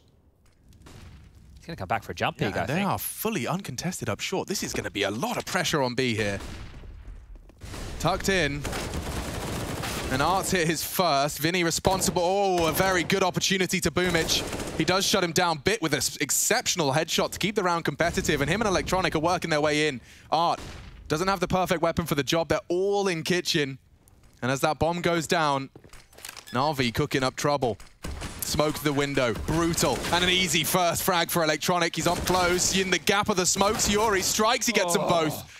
A big round win from Furia, delivered on the retake. Little one here, and a very, very small detail. Maybe our friend Rushley12345 can make a pro tip on it, but that kitchen smoke that they just threw, the reason one like that is so powerful is it landed on the ledge of kitchen, which means if you jump out the window like that, your feet as a CT will be spotted. And your grey screen. Exactly. So that one right there from the bomb site, it's obviously a set smoke that Bit's thrown on out here, but that is a key smoke that if you can throw, you should do. There it is there. See on the right, those are your little toes poking out, your screen's still full grey. Very, very cheeky smoke. Not enough, though. Good trades from Yuri in the hectic after plant. Ooh. Same buy. Yeah, the plant has facilitated another gun round. And they're quick up mid. Very quick up mid. Junior's actually going to be able to oversee. He's got the moves necessary to get himself up on short nice and early. Oh, and hang on. They have got him posted up. This time it's Art. He's seen enough, which was nothing. So Art's out of there, down the ladder, silently escaping. Mid control being completely given up again. Junior just pivoting on short. Vinny's also passive, so they are allowing a window boost right now. Utility in exchange, so connector will be denied on both sides of the equation. Oh, and that's the slither gap. Junior's seen 2. That's info. 2 mid. Safe assumption to make either way. But it's such a crucial scoreline, and with Na'Vi just about having enough funds to pull another buy out, Furia can really humble them here. Double AWPs are in play. If the bomb goes down, it's awkward as hell. Bomb's heading B now on the back of Simple. And they've already managed to get Electronic up through into that connector position, so he'll be causing a lot of nightmares for these CTs. Great deep incendiary. I love that he's used the incendiary first. He can smoke on that around 30 seconds, and Art's even caught the mid-lurk. Electronic's gone. Just picking them apart here. It's just one direction now. All coming from this apps, and Junior stands in fights, drops his smoke defensively. Image is gone Oh, too. Furia, this is textbook stuff. No way in now for Na'Vi. Just cut down on the entrance. Has to save. Simple needs to get out of there with 20 seconds left. That Krieg will be saving grace in the next round, and Furia, they want to hunt it. They're pushing, they're chasing, they're looking for him. They're seeing if they can strip this gun away. No one's considered underpass. That's interesting. Maybe Art actually jumping down. Yeah, okay, he is going to lock it down. So Simple has no way out. Vinny's above him. Are they going to keep pushing it? Art's under. I think they'll just contain. Okay, so no one's going to find him. That's fine. He'll bring a Krieg in. Everyone else is around that 3.5 mark. Yeah, it's one of these situations where you probably force buy or half buy around Simple, right? That was quick from Art right there, wasn't it? It looked like he was looking short, but just quickly catches a little glimpse and readjusts. I wonder if Furia try and turn the screws now with some CT-sided aggression. Obviously, the slower approach or the more passive style like we just saw there, they have done apartments pushes, but I think that they're doing that over towards Palace for info. Junior now had the spawn to go over. They won't be pushing the issue against the lighter buy, and they're setting up for an A set piece. If this is quick, Chad, they do not have the resources on A. If they lose a Yuri or a Junior early, this could be the plan, an awkward retake, even a save.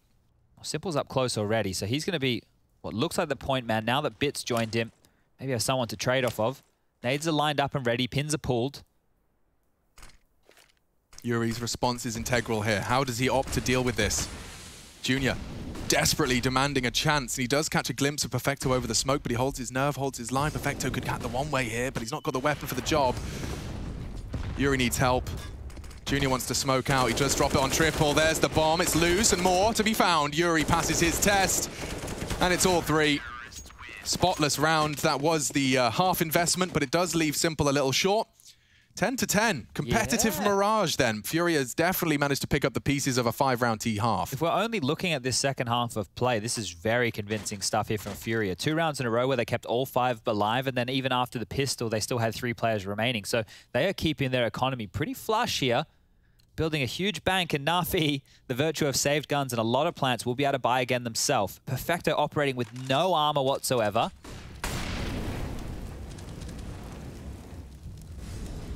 Simple with the big green. Smoked off, immediately denied. Not allowing him to have any free chances for picks, and Art's looking elsewhere. And it's worked. I love the game plan out of Furia when they have 2 AWPs. There's always one AWP locking down an entire section of the map on his own, like for key information. It's either B apps or Palace. Oh, they heard it. They heard it. Oh, it doesn't go down. Electronic threatening. Nearly found the equalizer. Bit has been quite a persistent force in Palace. Hasn't revealed himself to Vinny's sandwich hole just yet. Even Art's posted up on it. So mid is lost. Na'Vi at a disadvantage. I'm not sure where they can pivot. Ooh, Electronic's got a sweaty smoke for us all. Don't even have to jump for that one. So you 64-tick warriors can steal that one. They're going to try and fight towards window here. That smoke has segregated the stairs players. Bang. Oh, great perfect. shot. Simple gone. Now this advantage can only really be on Bit. What can he do? Hasn't checked sandwich, but does call one side of the site clear. And, with the no-scope, no less. Perfecto trying to draw the crosshairs, but he doesn't even bother using them. And now just Electronic, 28 seconds, not really got much hope here. And he knows where Yuri is, just hopes for the overextension. Look at these hot feet, constantly jiggling around. And he wasn't ready for Vinny. Baited in nicely. Line and sinker right there. Now remember, we said Furia, as an organization, never taken a map off of Na'Vi. If they pick this one up here, it's going to get that voodoo off them. And we saw what happened with these boys after they finally defeated, I think it was EG. Remember, like, middle of last year when Furia really came alive, came onto our radars? Even Gary shaved his beard because it was such a huge accomplishment. Maybe the same thing needs to happen here. Just need one map win against them. The floodgates can open. And Furia can be unleashed. There's the coach. There's the man. Smiles on his face. Books him. Oh, has to be a save, doesn't it? Yeah. Okay, Na'Vi. Round. You have to save your schmeckles. That's going to put him on 12. There's 4 remaining as well, so that's 3 rounds in a row where Furia have had 4 or more alive.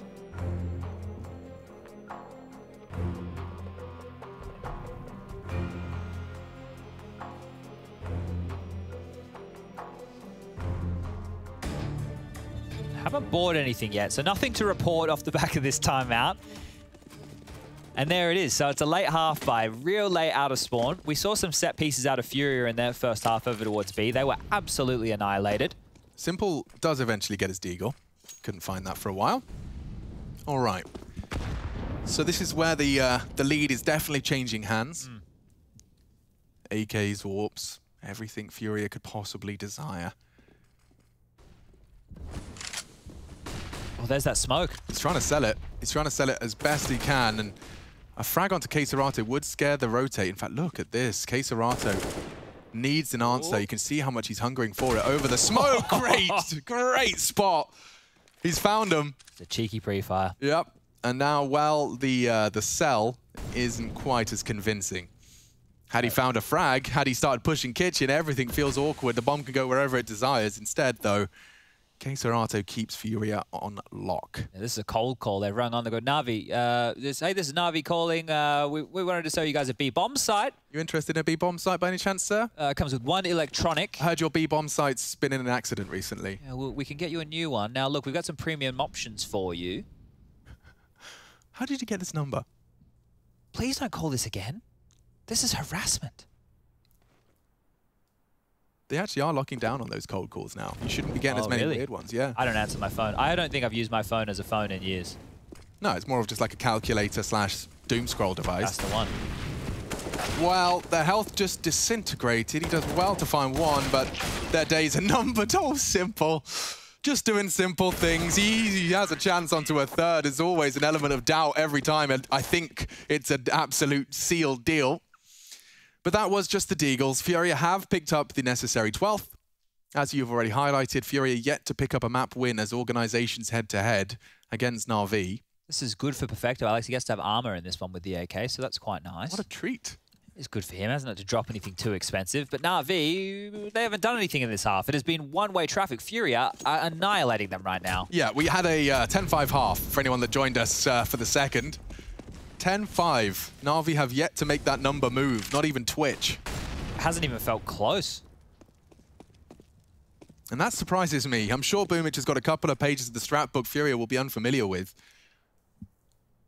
Always with this Palace aggression as well, so it's clearly that's something they've identified against Na'Vi that they want to isolate. Aren't searching. He knows Boomich likes to sit behind the boxes on defaults. They're coming up underpass. Junior's responsible for it, but one slipped the net already. And that's the end of Art. That's the end of Art. Electronic has definitely managed to punish and pip the gap.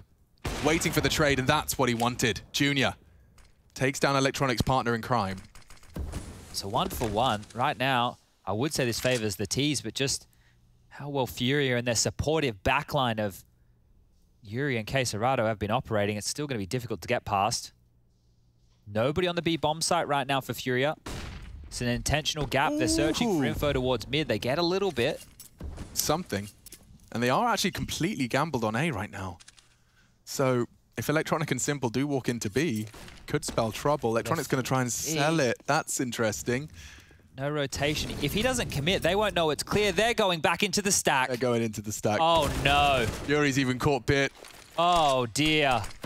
Simple going for a Palace late. He'll have to go now. Dude, he's going to lose the bomb in Palace if he's not careful. Uh-oh. Oh, yikes. Knife out.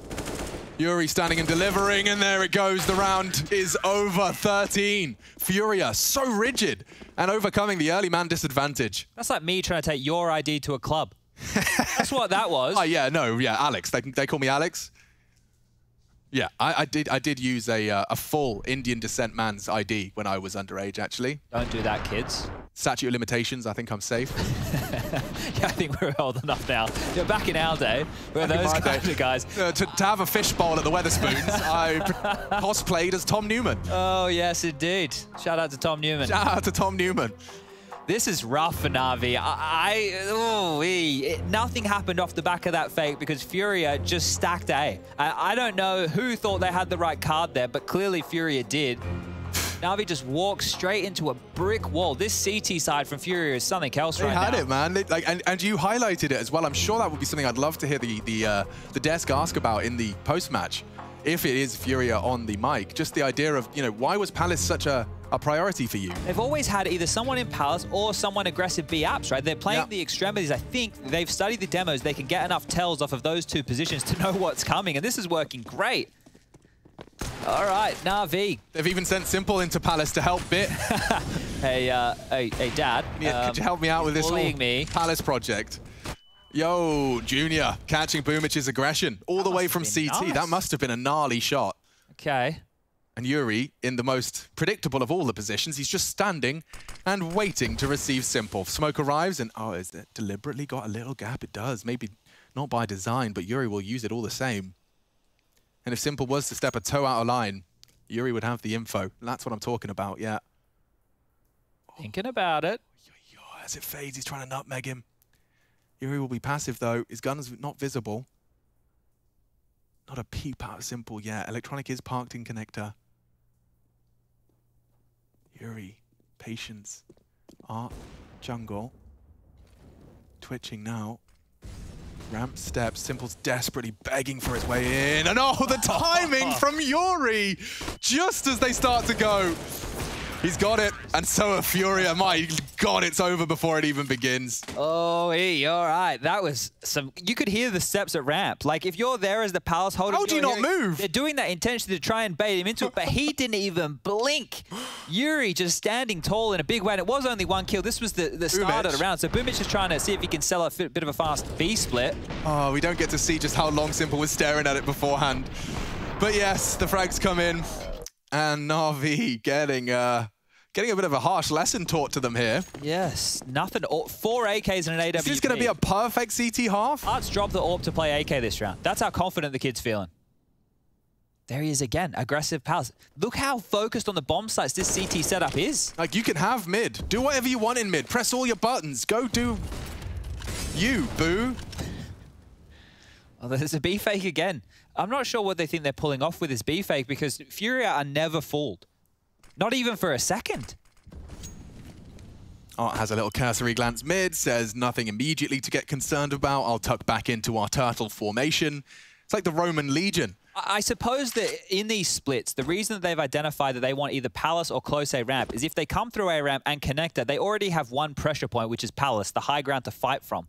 It helps them. Sure. You know how we're speaking about overpass before, when they give up short, but they contain monster and CT spawn? Same kind of thing. If you have to run in worrying about CT and Palace, you got a rough time. So they'll give you jungle. Have they broken the thingamajig? The thingamajig. The thingamajig I don't know if the thingamajig has been broken. Because if it's not broken, this is actually such a spicy. This is so spicy, dude. They're holding A and giving them jungle. K Serato, if he has time, he just holds it. This is actually so sick. I am learning things today.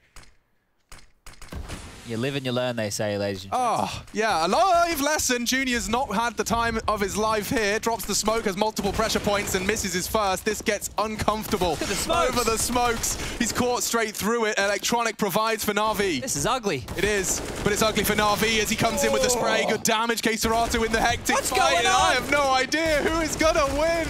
It's down to Perfecto. Okay, K Serato returns us to some degree of normalcy. There was 3 smokes on the site there. That was really odd. Was that T-smoke? I know Junior dropped 1. We saw it from his POV. This is the quick switch. God damn you, Counter-Strike. Timing is a cruel mistress. But that smoke was Junior's, but it can't have just been his. I think the rest have faded. Yeah, there was one towards Spawn. Yeah, there was a lot of smokes on that site to deal with. So yeah, it felt like that. It really did feel like that. Divine intervention in round 25. All right, we're into the 26th. Will this be the last one? Will this be the last round? Hey. Simple. Teaches Junior something. Denied, finally. Simple yesterday averaged 29 kills a map over a 3-map series. Yeah. He's got 20 so far. Would need to put in an absolute masterclass for the rest of this map to hit that par. But this is a good start. Back onto the secondary AWP. Juniors has already dropped. Let's see if Na'Vi can operate with an opening kill. I don't remember too many Na'Vi opening kills, if I'm going to be honest. Yeah, I remember there was an opening kill from Na'Vi. I think it was round 26. There was a deagle kill from Simple. Was that the one? That was the second round of this half, I think. So 2 so far. There was the opening kill that Junior immediately traded from Electronic. Okay, yes. All right, well, they do have a couple then. They're just struggling. See if they struggle again. What the bloody hell does that nade mean? Okay, Vinny catches the Palace push. He should be dead. Dead man walking, yeah. Boomich confirms it. K Serato is in between the 2. 27 kills. Yeah, he's having a game, and I think he's got another one. Damn, robotic from K Serato. You can't touch his laser beam. Finally, Simple shuts him down. Is it too little, too late? A one-on-one. 2 of the smartest players to grace our screens with the AWPs, and now Simple versus Art. Mind games will be aplenty. Kit for Art. He's not in a rush. Simple's thrown his own smoke, and he does seem to be procedurally assuming it's CT. That's an Art trap right there. He's so smart as well. He's operating under the assumption. A missed shot. Now Art has to play the game. Smoke on the bomb. Awkward to spam it with the AWP. Awkward to spam it with the AWP. Simple overthinking. Doesn't hit the shot. And we're done. Mirage is furious. And it's the first for the organization. Not the series, but a start. They do what they haven't before in their second language, no less. Furia 1-0 up in the series. I pick my teammates up when they fall. And if I ball, we all ball.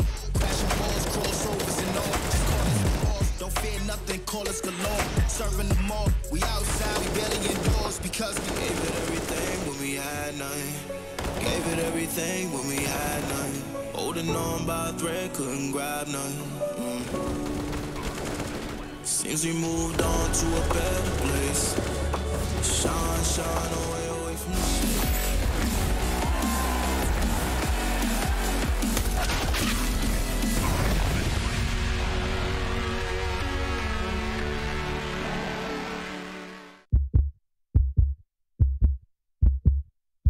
Malta has truly its finger on the digital pulse. Malta, game on. With 300 days of beautiful sunshine across the calendar year, it's the ideal location to take a load off, relax, and enjoy. Our World Heritage and UNESCO sites showcase the oldest megalithic temples in Europe, the breathtaking capital of Valletta, the silent city of Medina, and so much more. It's gamification in real life. Everything about Malta, namely its architecture, local village feasts, basilicas, entertainment scene, and multiple iconic film sets, make it truly unique. And with a vibrant video game studio ecosystem, major iGaming companies, tech startups, and esports companies hosted across the island, coupled with a passion for innovation, Malta has truly its finger on the digital pulse. Malta, home of gaming excellence.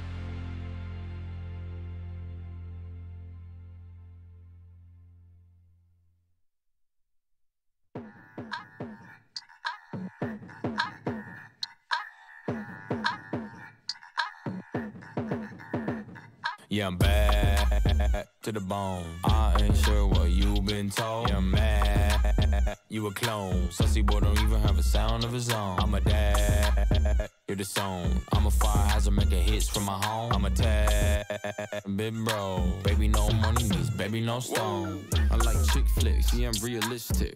Big bone, bad lady with some lipstick. Ooh, I got a freak on me. I went for 5 seconds, yeah, we talking history. Then I snip, snip, snip, no vasectomy. That's the key. I don't want a smaller me. Actually, possibly, maybe.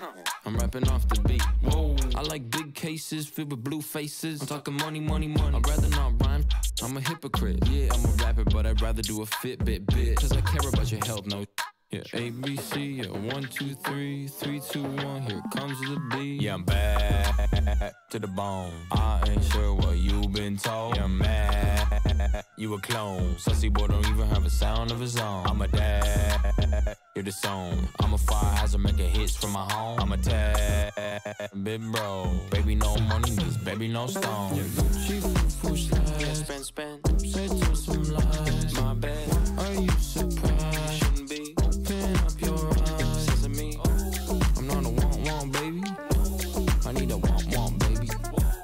You gonna call me crazy?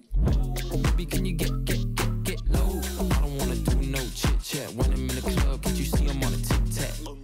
I took it down, down, down. I'm dancing with your like a clown, clown, clown. Have to pay respects. Follow along now. A, B, C, yeah, 1, 2, 3, 3, 2, 1. Here comes the beat. Yeah, I'm bad to the bone. I ain't sure what you've been told. Yeah, I'm mad, you a clone. Sussy boy don't even have a sound of his own. I'm a dad, you're the song. I'm a fire hazard making hits from my home. I'm a tad, big bro. Baby, no money means baby, no stones.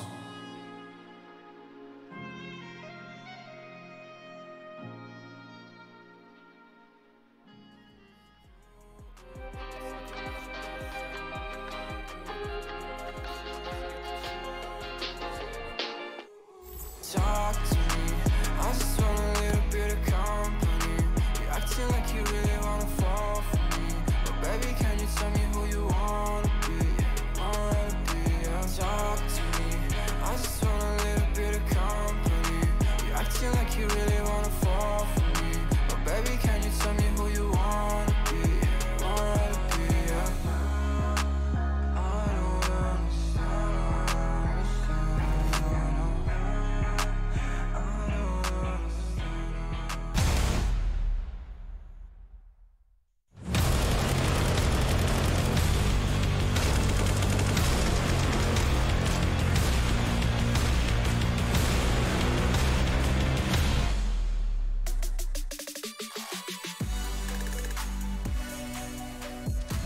Nice!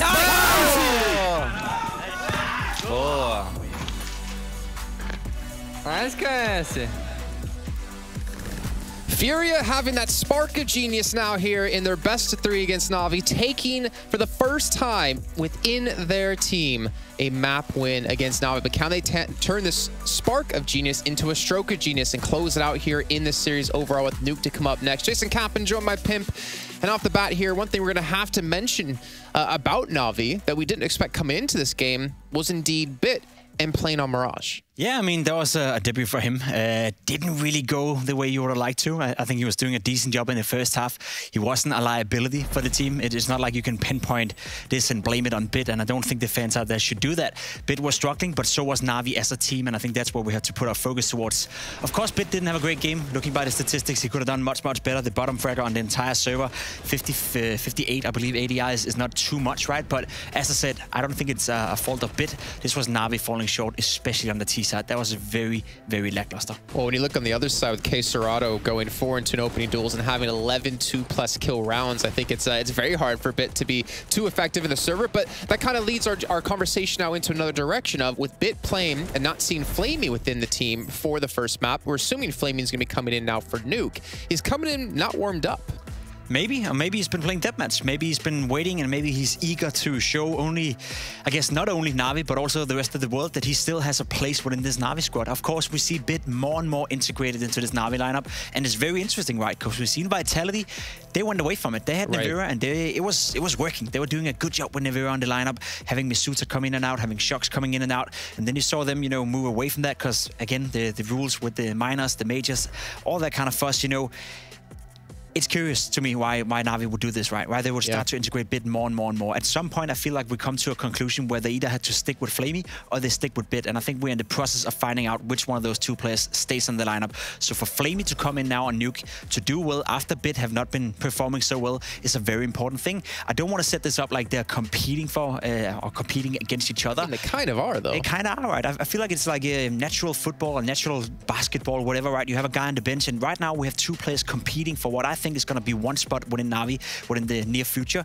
And as of now, you know, I can't tell which one is going to stay. I think Bit has a lot of future prospects within him, whereas for Flamey, it's been very lackluster lately, let's be honest. Yeah, a little bit lackluster for him. You can see his results yesterday with 20 and 33 so far, and again, 50 ADR, so kind of reminiscent of what we've seen within Bit. But I'm curious, will that push him to drive himself even harder, to continue to play better and better, to try to improve because he knows he's potentially competing for that one slot on the team? But two other players we're looking at that we talked about before we even got into this map was Junior, and of course, it's going to be Simple yet again. Yeah, and it's very important now that we come into Nuke. Having an AWP presence on Nuke is so important, especially on the CT side. Simple, we've seen time and time again how he's able to shut down the entire map. How he goes yard, shuts it down. He goes inside, pushes in hot, shuts that down. He even goes towards ramp sometimes. He's very proactive with the way he plays with the AWP, constantly moving around the map.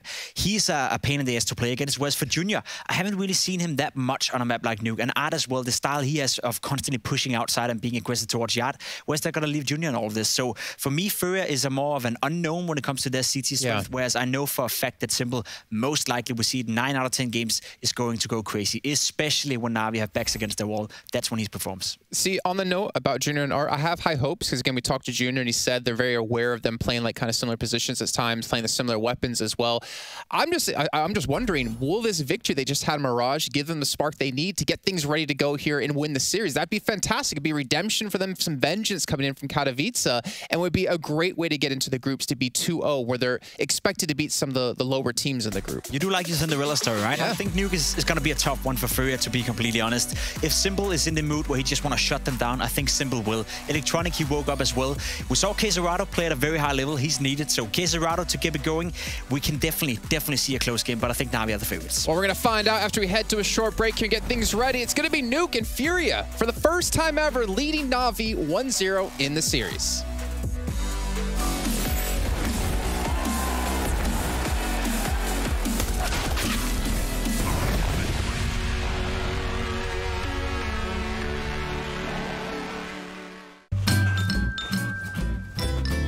You ready? Huh? Hey, he's a good boy, huh? You ready? Huh?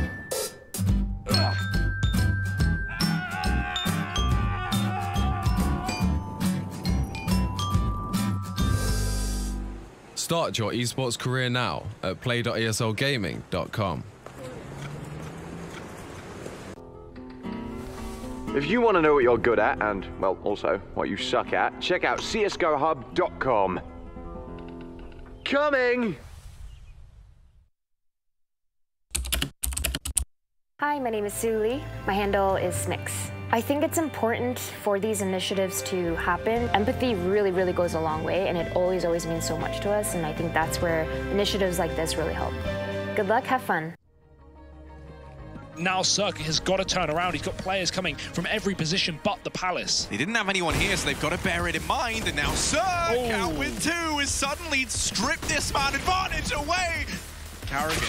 Oh, he is ready. I was going to say, oh my word, where's this come from? This was a 4-on-3. Nick Stacy trying to stand the test of time, and this thing's not going anywhere. And here comes the B play. This is what it comes down to. KNG looks to try and be the defender of the site. The breaker of dreams! Rattled, Dupree, he rattles right back through the smoke! Oh my goodness! No! Dupree! Boomich moving back into middle, and surely they don't expect this play. Oh, he may have just brained them hard, Harry. Double mollies, though, and double flashes. They could check this corner, and they should be able to trade, you'd like to think, but do they check it? That's the question. One goes by, and Boomich playing it like an absolute beast. He finds them both. JW, he's back on the shotgun again, and he's just going to be up for the chopping block. JW anymore. Oh, he's found his second. Pistols behind him, and JW, he's going to try his own. No knife for Stewie. He's got it all to do, and he's stuck here. He's trying to play for time. Crims, the eyes of the world are watching, and this is where Crims might just do his best work. Shuts down everyone, just electronic, still defined, and there we go. Roland once more close on ramp, has got to do it all. Yeah, flashed in, Roland trying to deliver, and Roland gets 3. Oh, he takes them all down with him. You thought Brolin's heroics might be enough, and indeed they are. The ace for Brolin.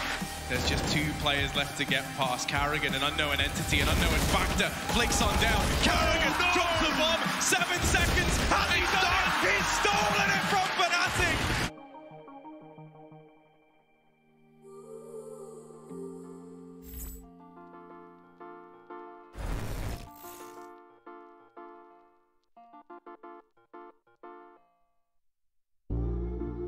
Wish we could learn how to love our mistakes. Straight from the jump and not wait for an answer. Wish we could smile when shit's rough nowadays. Change our reactions. Feelings don't die around this neighborhood. We used to sell a double pills, young and misunderstood. My homie, tell me what is changing from your point of view. A smaller circle, but the range is still some deja vu. I recognize my future, and there is nothing with you. Unless you turn your boat around, success might come recruit you. But unless you analyze in depth that we're steps away from death, 1,000 possibilities, act on it, Johnny Depp. For real. Cause we're lonesome towns, trying to know what part that brought us down to here. I don't wanna be stuck in countless doubts. I just wanna smile and run away from here. I swear to God, man, I just wanna be a model for my brother. Hey, I just gotta work until I'm on the covers. Hey, I just gotta work until my songs are covered. Hey, I just wanna make it proud to be my mother. Wish we could learn how to love our mistakes. Straight from the jump and not wait for an answer. Wish we could smile when shit's rough nowadays. Change our reactions. You just gotta love yourself. ESL Pro League is brought to you by Gaming Malta, Intel, US Air Force, 1xBet, and DHL. Hope you learned your lesson, girl, I can.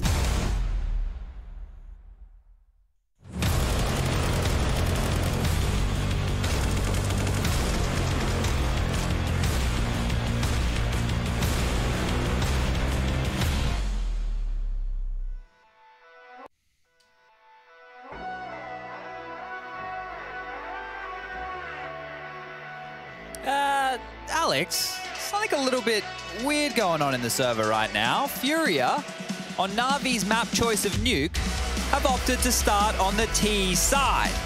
You're telling me they want to attack on Nuke first? Yeah, now either this is going to be a stroke of genius and unravel Na'Vi, or Na'Vi might fire up, erect that CT wall, and show Furia they should not make that kind of a mistake. We're hot out the gates here. The pistol round is live.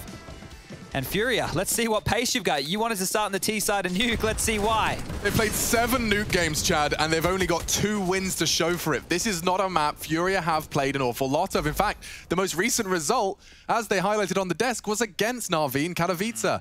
However, a black box of 4 weeks.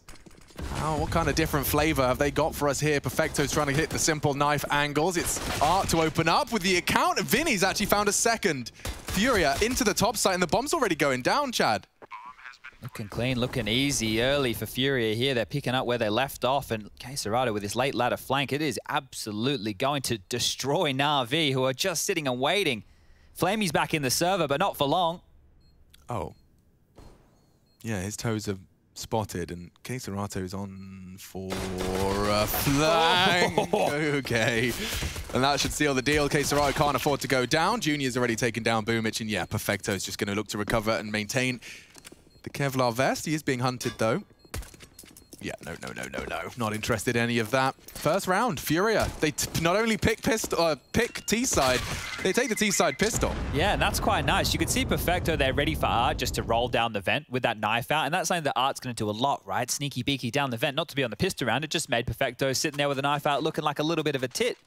But Furia, in furious fashion, they grab that one with ease, and they always have a contingency, right? Queserado with his late ramp flank. I know we flubbed a couple there, but still gets it on done. And there's Perfecto going down to Vinny. So the force spike coming out from Na'Vi here. Simple onto the scout. Residual cash left over for that AWP, or maybe an AUG. We know he likes to operate with that one too. Now, Furia can get off to a flyer of a start here. Traditionally, you would want to be starting on that CT side, right? But maybe they've had too many woes. Maybe they feel they struggle against Na'Vi's T side. If they set out for, what, 10 rounds on the T side, something crazy, right? That's what I'm thinking here. They have to be looking for a crazy amount of rounds here on their T side if they're going to pick it. Let's see how honest Na'Vi can keep them. Simple's going to clear this. Oh, maybe not. He does look like he wants to take the long line, though, and it is a very potent peek. Might Bloodlust after that shot. That's one, yeah. Electronic could catch them as they try and Bloodlust onto the scout. No one's checked it so far. Oh! And Simple's already taken down the first, a second provided. Oh, Electronic, 1.5 with just the sidearm. Simple taking the head off of Art as well. They're now operating at a disadvantage. Simple in the low site will...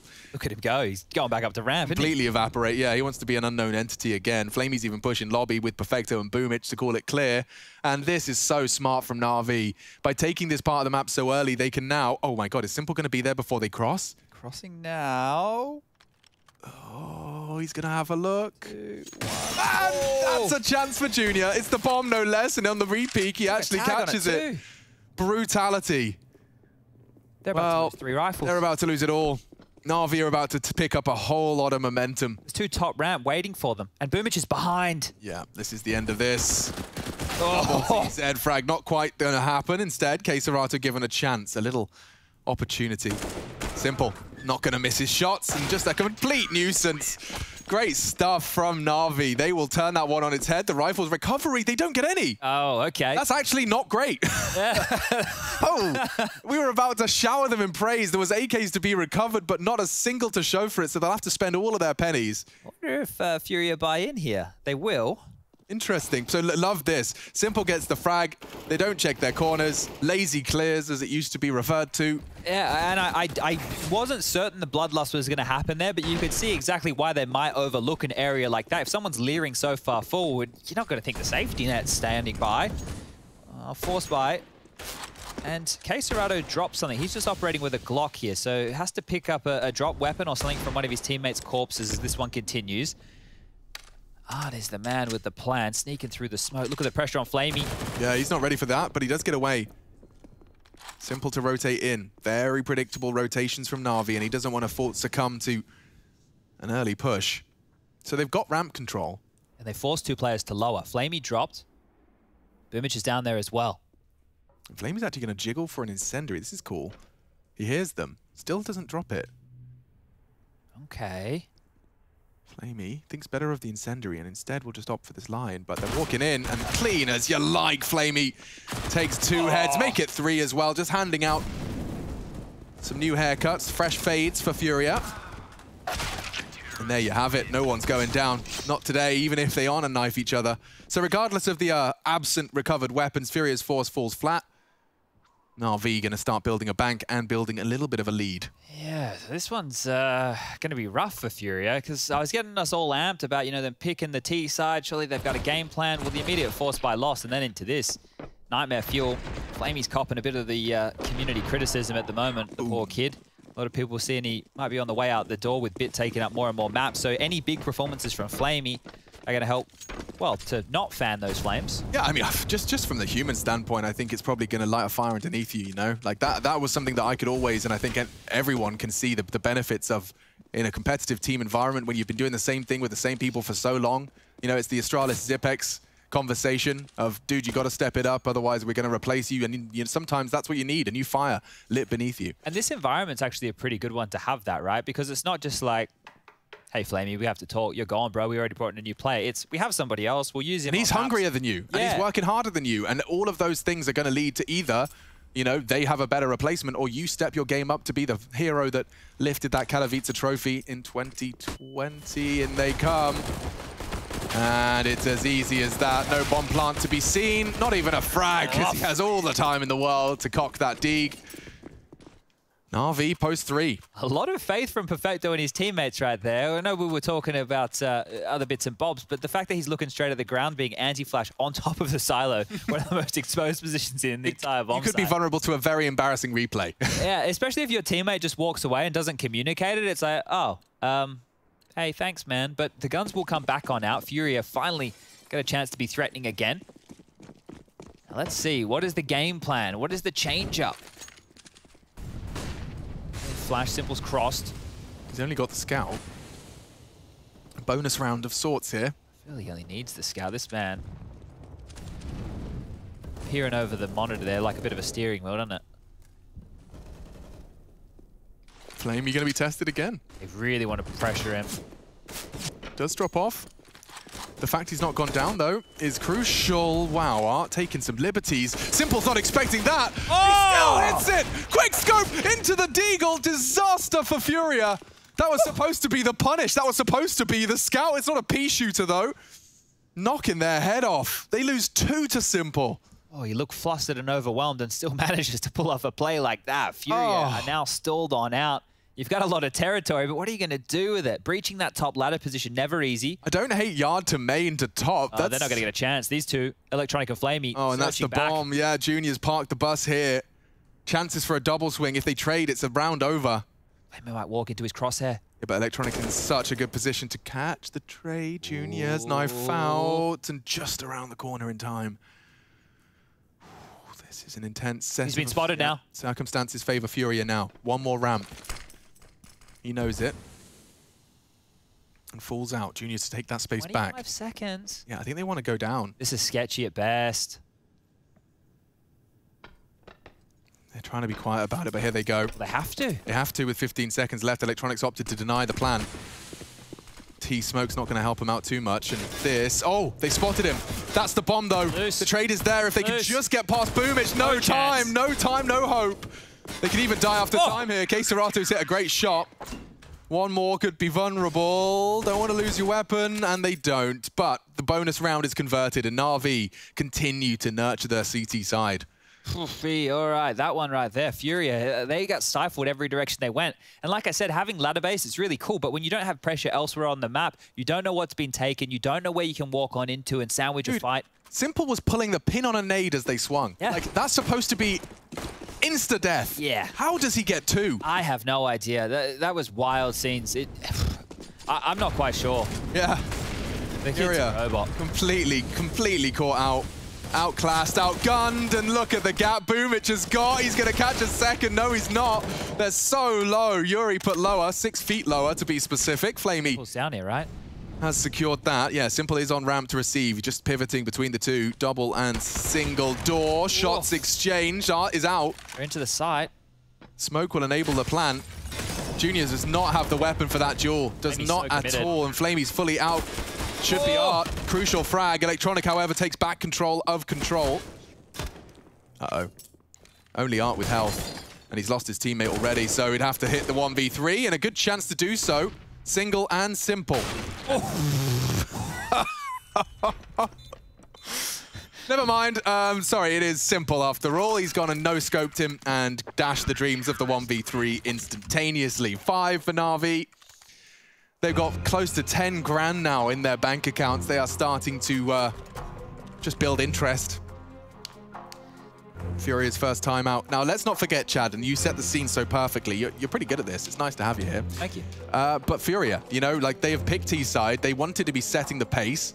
So far, they haven't really forced Na'Vi off of the default trajectory. Test ramp, Flamey drops off, and the rest is simple. Which is absolutely nuts considering they get the pistol round. They're sitting pretty, simple and electronic combo for a couple of kills, and we've spiraled into this situation. So that right there, I think, is the difference maker. You think about second round, Simple has at least 1 kill. I don't remember if he had 2. I know that him and Electronic combined for 2. Then you had that round where Simple with the Scout and the Deagle gets 2. And this one here, in a 1-on-3 against Art, sure, it looks good that Simple hits that shot, but how that should have gone is, oh, he's up close. Yeah. Simple has the AWP. He misses. Art gets the kill. He's in a 1-on-1. The bomb's ticking. But no, of course, the no-scope headshot. Yeah. The difference maker, he's pretty clear. He does practice his no-scopes. Make no mistake. I've seen his aimbot sessions. And Boomich. He did so much work on the early squeak denial. This time he's the same role, different spot. They're out yard. Interesting. So Simple Electronic are Na'Vi's yard holders, right? So let's see what their immediate reaction is. The smokes have faded. Surely it's not a dry walkout. It is. And it's a failure from Electronic. Unlikely, but converted. Now Boomich will fill the void. Try his luck here, Boomich. Fluffing out with nades. Yeah, he's dead. On the reload. Oh, no, he's not. gets Yuri away with it. doesn't finish his meal. Now Boomich lives on CT vent. Perfecto. Great spray. That's the equalizing frag. And now you're in lobby. Congratulations. You've got no ground. You haven't covered. I say that as Yuri's got himself onto CT blue. But Perfecto, what are you up to? He wants aggression. It's gifted Furia the advantage. And now that long warehouse walk can surely lead to a pause from the rest. Like, you don't need to do anything. This is all down to the flank here of Yuri. Oh, Boomich is searching again. Oh, he's in such a good chance, but no. The cut of the noise. Flamey knows he's vulnerable from multiple angles, and Art knocks his head off. So Simple was down low, had to gamble, had to have someone down there. It just happens to be the star of the show. Might go for the wall bang into the ceiling. We saw him try one of those yesterday. I thought he may give that a crack as well, but I think he just wants to hold on to this AWP right now, as even though Furia, that was a hard round for them to win. Yeah. It was quite hard for a lot of those fights. It wasn't like kill, kill, kill, round done. It was, okay, find a duel, find a fight, trade one back. Had to really work for that. So they do get their second, but a clear fight that I think we need to establish. We're going to hear Simple a lot. You're going to hear Electronic as well. But the duel, I think, is a key one, is Art and Boomich. You've all remember Boomich, IM Katowice last year, locking down that squeaky position, MP9 in hand, mowing everybody. But Art loves that vent drop, and you can already see the game starting to play here. You pointed out Boomich on top of the heart, trying to pip the gap in the smoke. Well, then again, Boomich in the next round, Molly's gets tucked in towards that squeaky door. So if they can deny the vent drop or those squeaky plays, that might be key for Na'Vi in establishing a lot of rounds against Furia. Yeah, note that Simple's actually running the M4A1S, so he can get a cheaper M4 out for his squad. RIP Flamey and Electronic. Does exhaust his bank account, though. He had some serious residual cash, but gets the rifles onto his squad mates. And now it's time for Furia to try and prove that this T side packs a punch. Didn't have to invest too much into this one. This will be the gap closer in a multitude of different ways. And they've doubled up on Warehouse. Art is so lucky to be alive. Oh, Simple too. 5 HP, and he actually throws out the smoke. He knows he is done. He can no longer call the cross. There will have to be a rotate from the CTs. No one's down there yet, actually, from Na'Vi. There it is. Down the vents is Boomich. Doesn't have a smoke. Won't be able to keep them at bay. It's going to have to be bullets. And I think that's indicative of his positioning. Yo, what are you up to, K-Serato? Oh, Perfecto loves the top of Silo, doesn't he? Yeah, and this boost could be... Oh, he's so ready for it. Oh! So are they! Yuri just about clips his quiff. Oh, too easy. Too easy on the M4A1. Eventual trade comes in. Perfecto spotted. K-Serato still top site. He smokes the vents to ensure that his teammates can get that bomb down. Oh, and uncontested. Perfecto still duking it out. Fisticuffs at top site. Bomb ticking low site. K-Serato doesn't have the bullets. And Perfecto lives on. He'll need to reload. Electronic has a chance here onto Vinny. Quick reactions. Ooh, not enough. 6 HP keeps Vinny alive. And now it starts to favor the Brazilians. Na'Vi go for this. They're out of money. Yeah, and it feels like they are. With the bomb so half-ticked, yeah, there we go. Immediate response. You can see the words have been exchanged. Just save what you can here, gents. So Furia will take a third. Get far away from the bomb if you can as well, Perfecto and Simple. Vinny's only just about going to make it out in time. Junior will survive in that window, but he'll survive anywhere towards this lower site. So you can see they're only taking 8 damage. Bomb goes off. The 4 remaining do survive. The 2 guns saved. And this is the opening right here. Eesh. Yeah, it's through the top of the stairs just there. So great shot from Yuri to crack things open. And this was important from Junior because Flamey had done more than enough from his position. The fight with Queserado and Perfecto top site was a little bit orky as well. But the damage seemed to be enough. Yeah, and the angle that Perfecto had on that the vent dive from the top of the bomb, you don't really see people holding that all too often. It was an interesting one for the exchange. Trying to master a new position, I think, with Perfecto. Trying to see all of its perks, everything it has to offer. You can see the flow chart of Boomich's opening here. Yeah, he does it a bit different. He's not one of the players who goes through main and gets naded and mollied and flashed. He drops off the top and gives himself a quicker avenue. Yeah, anti-flash as he drops off. He's worked out the timings for those God flashes, so he has a chance to catch the timing, pip the push. But they're continuing this pressure towards ramp, so they've done yard pressure and ramp pressure a lot, and that's forced Flamey into a lot of these drops towards lower. He's doing the jiggle with the molly again, but they're pivoting back. Yeah. Electronic's ready for it. Queserado will play contact, and that is a smoke for Squeak. They're going to be ahead of it. As it comes in, they are ahead. Vinny, how ready are you? He's found the first. Electronic falls. Perfecto does get found as well. It's just Vinny on the entries.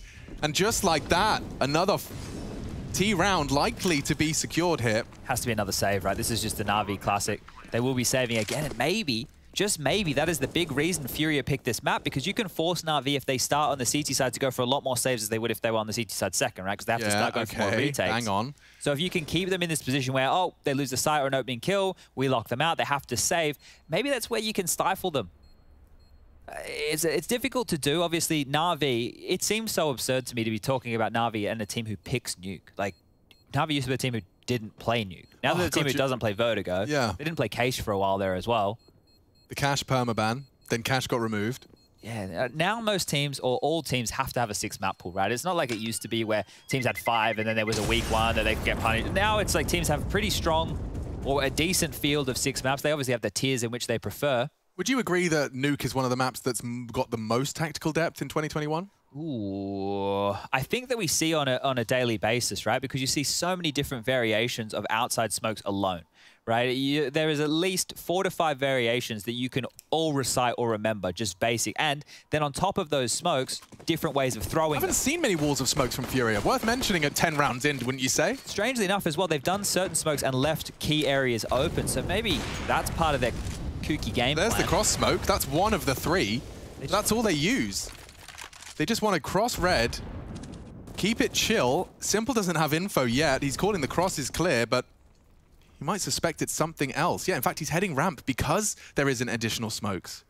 So there is the gap right now. Electronic close by. Doesn't know. He has no idea. Is it top pop? I want info. I want to do it safely. He does tuck down Unbreakable. Furia, what's the game plan here? This is a little avant-garde. They're setting up the smokes to go throwing fast. them on the fly. Yeah, they'll explode. They'll just quickly go down secret here because there's no tell on the rotate. Oh, they go slow. And that was what they were waiting for. Na'Vi catch the loose end. It's Electronic to put the bullet into the head, and Simple is rotated in. Previously, we saw the boost work out for them. I don't know if they've got the situation. They're going to try it, and he is in the wide angle to catch them as they first peek. It's too easy for Simple. Tucks in, ensuring this round flies the Na'Vi flag. Oh, denied right there. Yeah, you just have to cancel, don't you? That's a good way to use that Molotov against them. Leave a gap. Yeah, make it even harder. You see teams who are doing that intentionally now. Like we saw it on Overpass with Gambit as well, but Boomich is going to get a couple cheeky kills in the back here. Or maybe not. Okay, 20 seconds left. Still very hard for Fury to get into this. They'd love some more kills. I'm not sure where they can end. They maybe they're going back down towards B, or is this just a safe haven to save? Imagine taking Simple's AWP away. Oh, they're going for it. Whoa, you can't really do that. Have to get up pretty damn early in the morning to catch Simple off guard. Yeah, push for it. Try and take that AWP away. It's a 50-50. And there goes Simple and Perfecto forced onto the rebuy. That's a lot of damage from Yuri. Really effective stuff. He's only got 4K as well. Boomich on 4.7. That is a lot of damage to inflict in a lost round. Yeah, good stuff, all things considered right there. Scoreline 6-4, but if Furia break them now, they can tie things up 6-6. Important that Na'Vi make their buy work, and they've dropped across a couple of guns. An MP9 at the low end. The buy is looking much better for Furia here, moving into round number 11. Still their CT side to come. How do they go? Standard utility from Boomich here. They're out. Oh, and the spray, the bullets, they're so low. Boomich has practically won the round in the opening spray. Art is just booked and finished off by Electronic. Bomb under CT control. 3 bodies already going cold. Vinny and Junior. Just as promising as those last few kills were, those opening few from Boomich. A pair of frags on the exit of that squeak. How do they get back into this one? Junior needs to find a kill or a distraction outside. If he can pull some attention, he needs a kill, and then he needs to pull some attention to give Vinny a gap. We still have so much time to work with right now. This all comes down to Junior. He's clawing back the info. There's nobody willing to face him. Some lazy clears here, right? Well, he needs to either get a wriggle on or just wait and then save. Doesn't sound very fun. Doesn't sound fun at all. The problem is, look how tucked in Na'Vi are playing. It's a turtle setup. Electronic towards main. They have top site littered. Vinny smoked off again. I think that's the 3rd or 4th smoke dropped towards Squeaky in this round. Yeah, I mean, I will say that Electronic's tight line is vulnerable to a Junior scope. This is his quick scope, and that's the swing. He takes down Simple, 1 main, he says. Made the room. It's a little bit of space for Vinny to try and jump through. If he could just find a frag and the bomb. He was the main guy, he can drop vent. Yeah, that's the plan. 19, he's on a timer. And that was the duel. Electronic holds firm, holds fast, 7 for Na'Vi. And that's back control now for the CIS squad. There is enough cash for Fury to distribute. Junior and Vinny, the last candidates of that clutch, now ready to splash the cash. Timeout to do the juggling. You know, as soon as the in-game leader buys armor, Art was the first one to buy on Fury. There's going to be a gun round. Just straight on in. Art head armor. The guns are getting thrown across, as you mentioned. Does Vinny want a Krieg, or does he want to go back to the AK-47? Has had mixed bag of success with that one. There's going to be a point soon in where one of these teams will be able to either start clawing back some rounds or stretch their legs.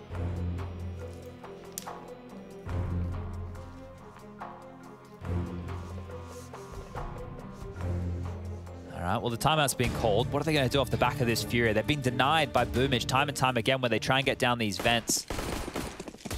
Smoke molly combo on top of the hut, making that extremely difficult. Top hut molly comes in. Squeaky naded off, so the same pressure. This is just to milk out the early nades from Na'Vi, and look at this. Electronic is more than ready. 2 easy kills. Sitting ducks on top of the silo. And there's more with ease. This time Simple does get pre-fired nicely by Junior's AWP. They know they've clipped his wings. And he's trying to do it all. Junior, Flamey's desperately trying to support the low HP of his AWPer, of the Star. And Junior's hoping to, of course, enough of a rotation as he's dropping nades and firing shots that Keserato can, well, find someone outside, and he has done so. They know that the T's are completely separate right now. And he's got the bomb. Junior taking some huge risks, and it's Simple's reactionary no-scope. He pushes into the smoke, no less. All right, then. Well, this is the deal, right? You're seeing 2 different styles of Counter-Strike on the T side. Furia want to get things finished and started at the start of these rounds, right? Within the first, 20, 30 seconds, at least 2 or 3 of their players have been dead in the last few. And because they're not getting any room off this, watch this, they just want to jump off silo. Electronic's not even worried about top. He's just looking top silo. 2 simple kills on players not ready whatsoever. Oh, and that one over the shoulder looks like a lovely little flick of the wrist. And another hodgepodge buy here. Furia have Art going all in. The other 4 of them with a little bit of residual cash left over and more pressure towards ramp. So Flamey, what do you got? Oh, he's got a multi. Already unloads his mag into 3. Finally silenced. Art with the AK armor will have a chance to try and make a round out of this. And he's got a bit of a gap. There's 2 down lower. Boomich has forgiven or forgone the hold of control. And so Art into the site. CT's on decon as well, though. And he's just going to try and plant in the smoke. Oh. The hell, Simple. Going for wall bangs that aren't far off the mark. A fake, hoping for Boomich. Hoping for Boomich. Just someone to try and deny that plant. 2 there. Holding the line. They line up for him, but the spray's not there. And now, just an unarmored M4. He can do as best he can, and it's just going to finish and wrap out into a 9th. Na'Vi, competitive. Na'Vi CT side definitely seems to be passing the first test. I just think the lack of being able to get out vent for Furia and Squeaky Door seems to be a huge problem for them. You mentioned we haven't seen that many outside smokes. When we did, they didn't even really get control how they wanted.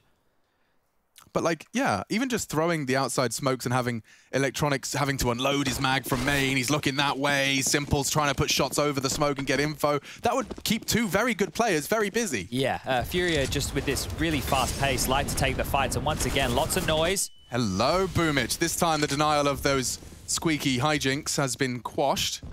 Electronic, what are you up to? He's going to have full info on main. The only way in which Art doesn't get spotted is if he does the circle strafe crystal style from the left of main. They are going silently. Oh, maybe not. No, they're not. Electronic's heard a few footsteps now, so who's rotated lower? It will be Flamey. Art even finds Electronic right now. That's crucial. Flamey needs a few. They can go anywhere they want. Flamey hears a lot of action, and Simple draws there a fire. Yuri's not ready for this. That should Oh, he got away with the bomb. Yuri gets away. He could have lost the bomb. Could have been a round ender, and he catches Flamey. Disaster strikes.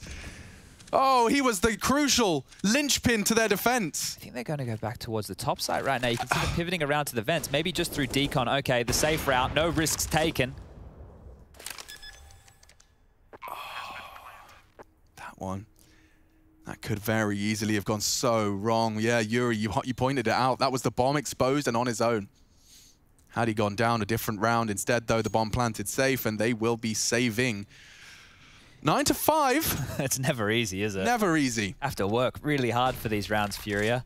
And just catching Electronic in yard as well, like that's something Art's been looking for a while. It's not come easy to him. Also the duel with K-Serato and Boomich over towards Squeaky this time. K-Serato coming out on top of it. I think it's mainly weighing in the favor of Boomich so far. He's had a couple of kills into that Squeaky Door position.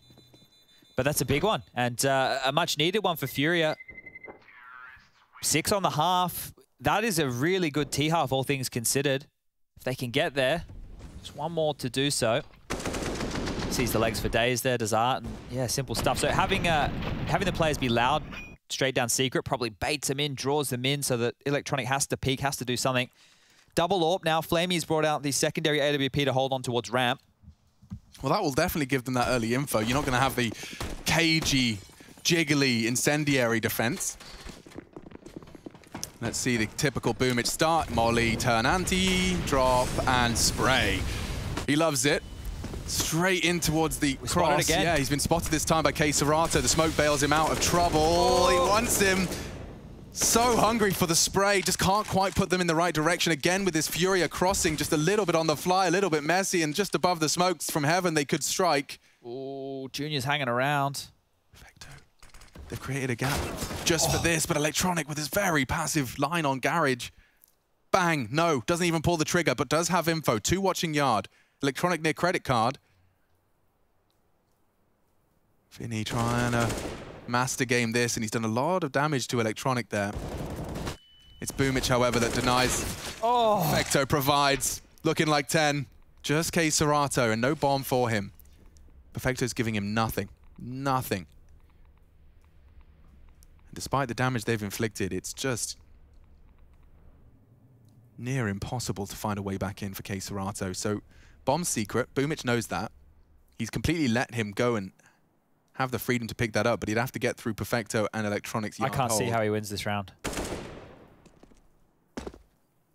Just because of the setup. Yeah, they're all so passive. What is he meant to do? No one's even giving him a fight. That's going to be it. 10 to 5 on the half. Na'Vi bounce back in a big way on their map choice. Find out how this one concludes after the break.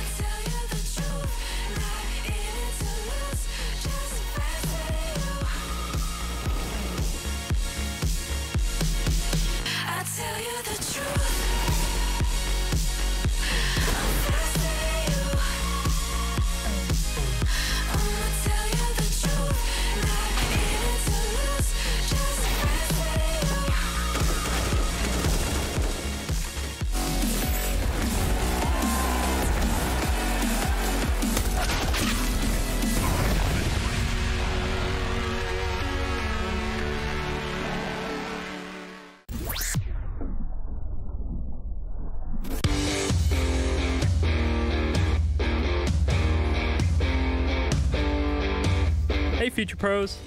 Today I wanted to show you another method to take outside and find picks on the T side of Nuke.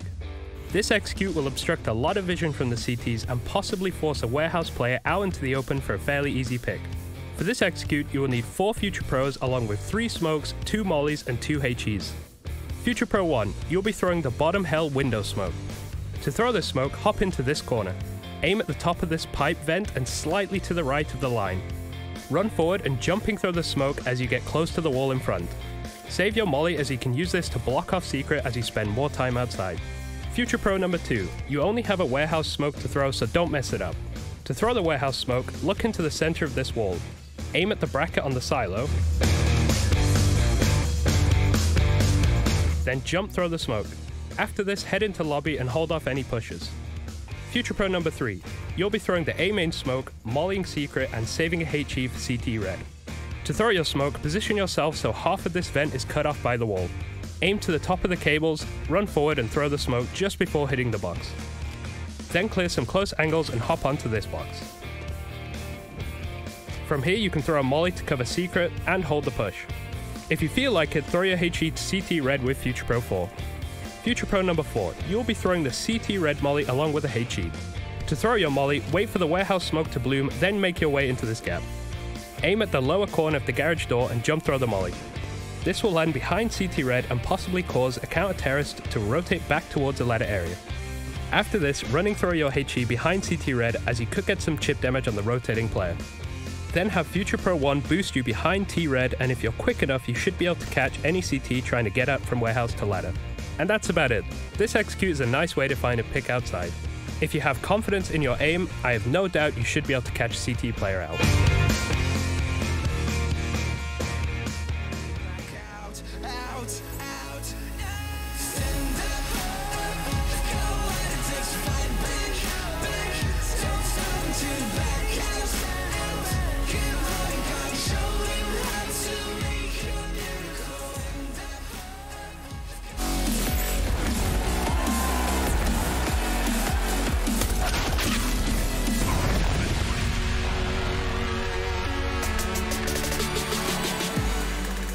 Na'Vi find their 10th as the closing stages of Nuke. We're into our second half. It is the second map. Furia are 1-0 up. They made Mirage look convincing, but with 5 posted on their T side, the T side they deliberately chose to start on Na'Vi's pick. I've got Chad Birchall here to piece this one together as it happens. Our machine, and we have got round 16. One expert leads Furia's way, albeit by the slightest of margins given the lead they had in the series. Na'Vi have the lead here on Nuke. Pistols, P250s, you give it to Simple, that long range of the USP nullified by it.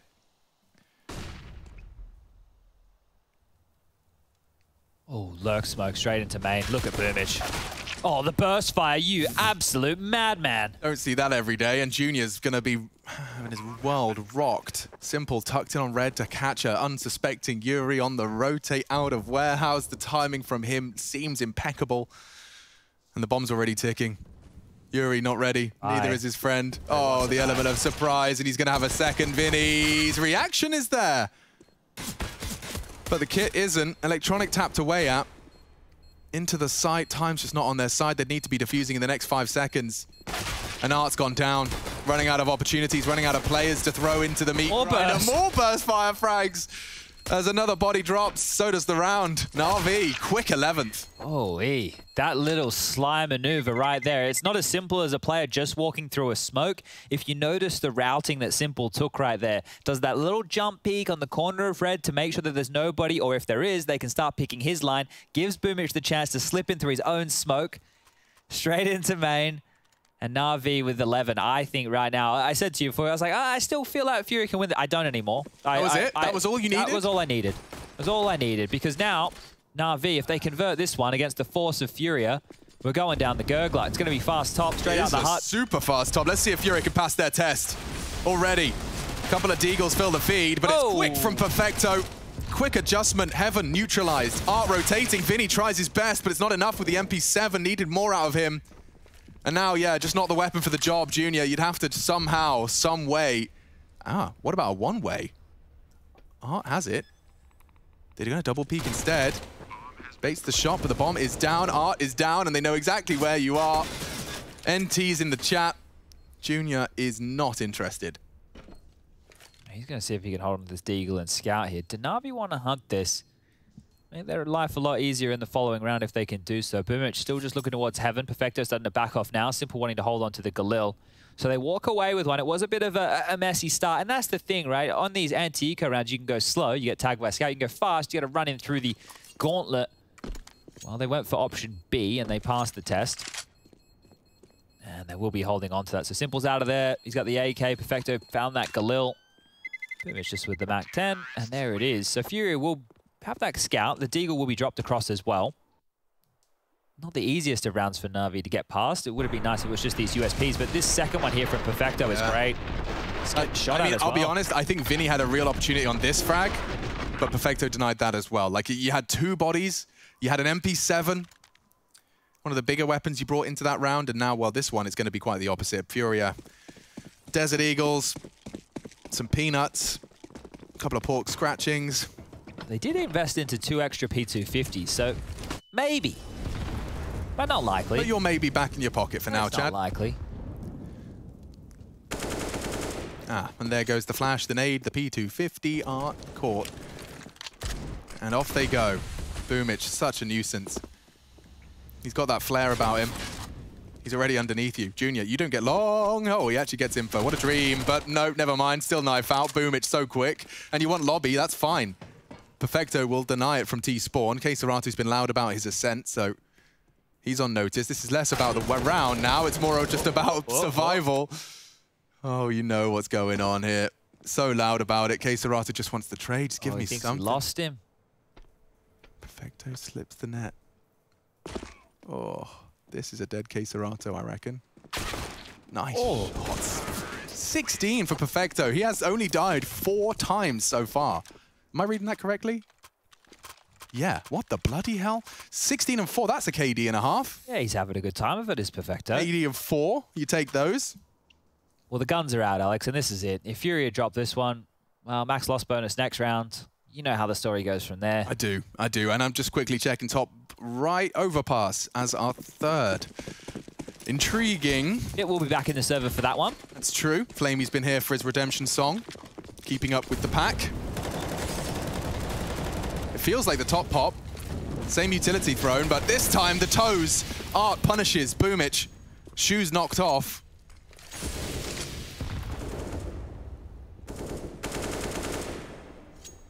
No yard presence right now. You can see Flamey heading back there. Electronics coming on over as well. Going to line up a couple of smokes. So they didn't get what they were looking for towards the top side. Now they're going to see if they can force this Furia rotation. And Junior towards yard has the AWP. Good opportunity. Oh, in the open. Just no man's land from Electronic. And now he even caught a glimpse of the smoke sailing over the silo. So they've got a good idea as to where those nades have been thrown from.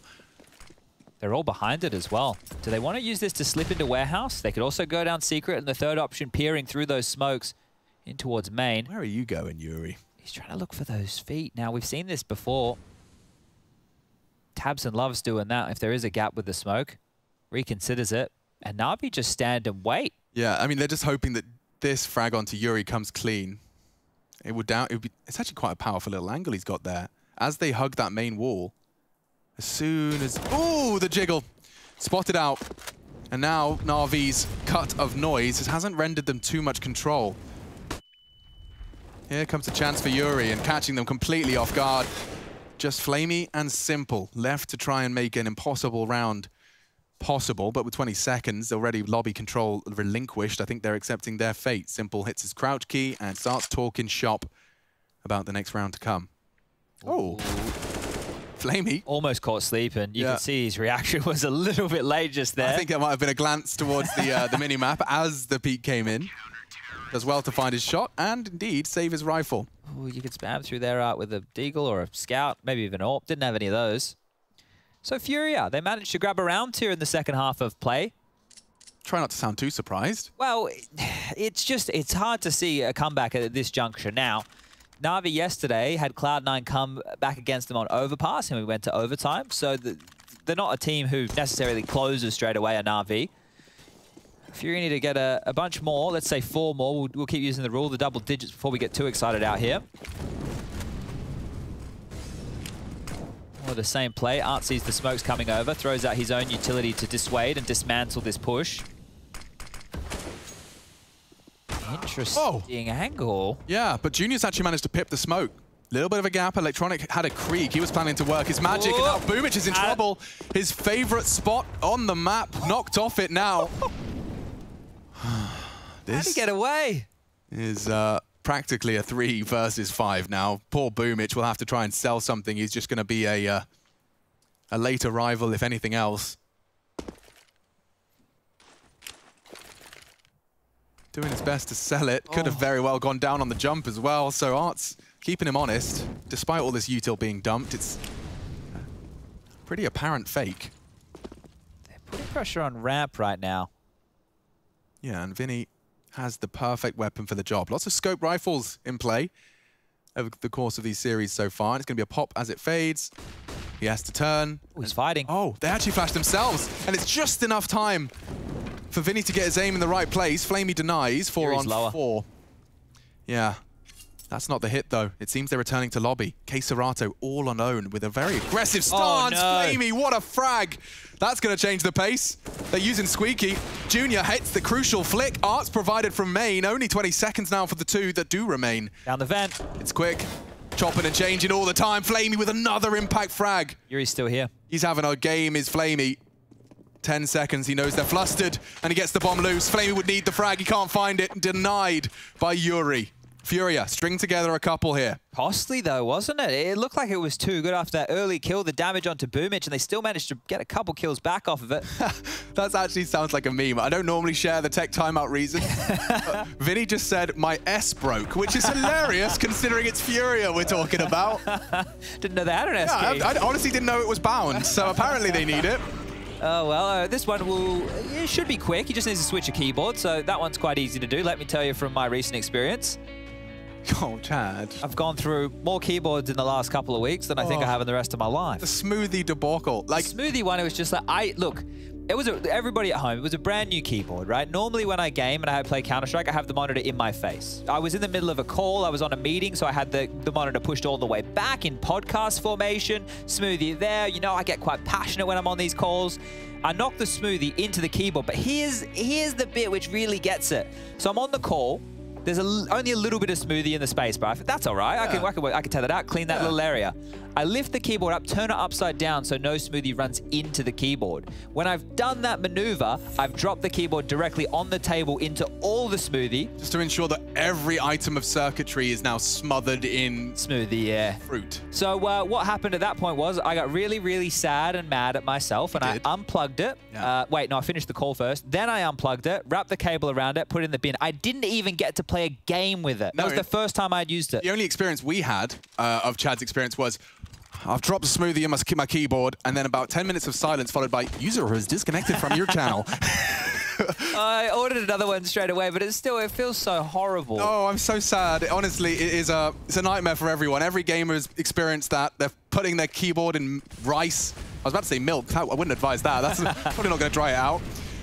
But it is going to be Tech 9s. It's a bit of Kevlar, and it's a chance for Furia to get closer to the double digits where hope is restored. This diagonal smoke here, they're going to be behind it as they start to fade. It's kind of fading. Yeah, this is interesting. So Yuri's going to remain undetected. Ooh. They are going to be loud about it. He's actually caught Flamey, so the tail has been chopped. Are they like a lizard? Will it grow back? No, more like a sheep. It's just been docked. Oh. Oh, dear. Art, comfortable, dealing with the first and the second as well. So the bomb plant is ideal. It should be denied. I say that with bated breath. Finny confirms my suspicions. And there you have it. Furia, take the 8th and take it cleanly. So just trying to test outside, throw in a couple more variations of the smokes. Vamos. 2 more. And they're almost back in it. They have yet to acquire a CT-sided bank, which is the biggest issue right now if you're a Furia fan, because if they lose one, they're going to be in squalor. And we want to try and avoid that if we want to come back against Na'Vi. Art's done a great job there dealing with 2. But they need to have another clean round just to really start allowing that money to flourish. The rifles are looking good. We've got AKs and M4s with an AWP, so that's one good thing going on right now. But the other is the residual cash. And Na'Vi have actually given them a timeout here to talk through their options. This will be the first time out of Na'Vi of this map. And that's no surprise saying it, considering how commanding it has felt within that first half. Na'Vi will be buying. Where are they going to look to pressure right now? Because it is 3 in a row from Furia. Art has been a little bit of a menace. Even tried pressure on towards ramp. Hope Yuri's keyboard's all right. Yeah, seemed to have resolved it nice and quick. That fresh keyboard feel, maybe going to see a couple more moves out of Vinny. So you can see that they've got a nice little routine there, breaking the smoke and squeaky door with the incendiary in quick succession. I don't think that smoke's meant to be on top of Garage. Yep, safe assumption. And actually, Art pre-aiming Boomich's main drop. He's gone straight down. Art can't confirm it, he does, and shuts down the threat. Top site defended all the way from Yard. What happens now? Oh, they go back towards ramp, it looks like. Electronic towards Yard, a couple. Oh, he's not expecting that quick shot from Electronic. And a missed shot from Junior. Can't do that. At least he confirms Secret's not a threat. They're coming ramp now. Vinny, powerful spot. Sorstico used this to great success. Oh. And he just steps into the line of fire. Fire is the issue for Junior as well. They go down, all three. Quick down towards the lower site. And Yuri's missed his first, but the jiggle is great. He's keeping it suppressing. He knows that there's going to be... He's tucking away. Oh, this is the best move he could possibly have made. And now, as long as he's alert that the potential from Simple, he's fought Yuri! him. Yuri comes alive on the low site, sprays into Perfecto as well, and now all onto Electronic to clutch up. A 1v3, down the vent, predictably. Yuri's had such a huge moment now, trying to retreat. Oh. That could have been it. Lord almighty, close. Bomb's now within retrieval distance. But Yuri doesn't have to move a muscle. Hey, Serado's here, and he's looking. And that's the shot. He actually wants it. My God, Electronic is such a potent threat. Give him an inch, he will take a mile. This time it's denied, and Furia are starting to convince a few of us. Yeah, but they kept it costly, Na'Vi, didn't they? So many guns taken right there. The bomb not going down is going to keep them in this same position with the loss bonus. And Dorping now. Oh, okay. So if we do see that bomb plan, if they do go for any of those CZs and Kevlars and Orky Momos, you could be having a very, very uncomfortable Furia 23rd. That was great by Yuri there, wasn't it? I love the way he moved around the map there. But these pistols against double AWPs could be the recipe for success. He's getting tested. Boomich jumps across. He needs more than one. It's only the first. And now the Tech 9s have space. Room to maneuver. Don't forget the double AWP caveat. Oh, dear. This becomes so difficult now. Yeah, they've even got an AUG. Like, don't forget that. That's on Simple. You'll never see another man equip it. They are taking lobby quite proactively, so that's something for them to celebrate. You could clear it, sweep it with the AWP. If they just walk lower, nobody is rotated towards B. But why? Okay. Oh, they're starting to get a move on now. If he swings open that door, they're going to look straight at him. Oh, baby. An AUG could really screw the pooch here. Bang. And that's the AUG. Good opportunity for Art to do more damage. He's caught another. Tries for the flare, no scope, but he's gotten away. That's the integral component here. You still have to plant. Backup's here now as well. Oh, Art. Art just surges into the site, holding W. Whoa. And it's just Queserato trying to pick up the pieces. It gets a little more hectic than I imagined, but double AWPs and a retake. It's not as disastrous as it could have been. Well saved. Art just taking some real liberties on that push. Had to take some risks, right? They rotated very late. The fact he did so with such conviction that they weren't already close. So do you think the reason there wasn't that immediate rotation is just so that they could really bolster the potential for the fake top site? I think if they lost lower together, they would be able to try and retake it together just so they didn't get strung out, because one gun picked up, you can handle that. As soon as they get another kill and maybe it's traded 1-for-1 again, we have a whole different round on our hands. I really want to know what Furia's go word is there, right? It's like, because Art's called Swarm the Planter. Like, he's heard that, he's communicated that. Push, push, push. And everyone's just gone in on that. Guns are back out, so Na'Vi with the plant, looking good. Simple onto the AWP. About to be a hole in that door, Junior. He's counting on it. Double scope. Smoke for now. He might even choose to hold it. This is a ballsy angle to be holding. Look at that T-side vent with the AWP. He's not going to be there for long. It's short-lived. Electronic has, by virtue of the smokes, got unconfirmed presence in Secret. This is more like it from Na'Vi, right? They park Electronic just here to cover off Secret. The rest of them can work Yard now. Yeah, and I mean, Yuri has already impressed us with his inner hold. It's going to be Yard for him to be tested here. And, well, Junior, poised. Misses his shot. The wide spacing of Electronic has gotten himself info, and Boomich has managed to slip the net. This is what I was talking about. That's the strafe, that's the gap, and I wonder if it's going to be reported, or the top site like Art be completely caught off guard. Perfecto found, but is Boomich the unknown entity? Art going down. Surely that's so much room for Boomich to move. Vinny catches the lobby presence 3-on-3, but he may not be ready for heaven. Oh, he will be now. Boomich spotted. Oh! What a shot from Yuri! Long range, just taps the head now. The advantage is theirs. They still have to deal with him. Yeah, and he can just tuck in. He knows he's just a nuisance. Oh, the timing. Yuri, 2 hero deliveries. And now, well, Electronic, you can try your best. He's heading towards the top side, a 2-on-1. CT Vent, very predictable. But we're going to clear it. There you have it. Furia, secure it. Thank you, Yuri.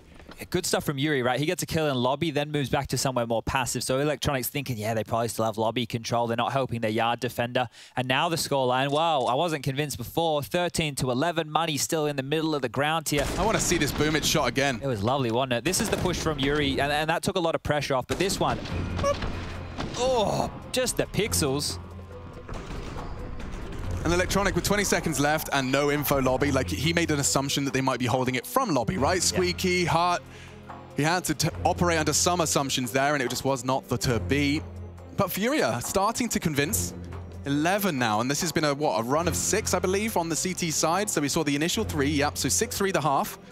It was a 10-5 half. Na'Vi managing to post 10 defensive rounds. But now the buck stops with Furia's defense, it seems. Electronic's brought on in with the Krieg here. It's not Simple who has that in his hands right now. I'll let you know first if that changes. But that tells me that they probably aren't looking for something crazy fast. I always wait for Na'Vi to pull the ripcord and, you know, change that pace and get stuck on in. Close smoke yard. Squeaky naded open. And spamming through. Yuri again. Boomich has dropped. Done it again. He's doing a lot, Yuri. Yeah, from all different facets of the map. MVP of this half so far. Oh, it's exactly what Furia needed. Great nade deep as well. Look at this, really peppering. Simple brought on down to 67. A big man to bring to low HP 1 M4 bullet headshot range. Yeah, and they re-smoke out. Squeaky controlled.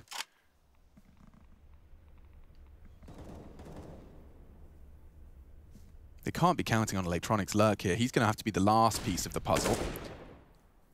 That info called clear though, right? They just peek yard. Oh, he's pushing.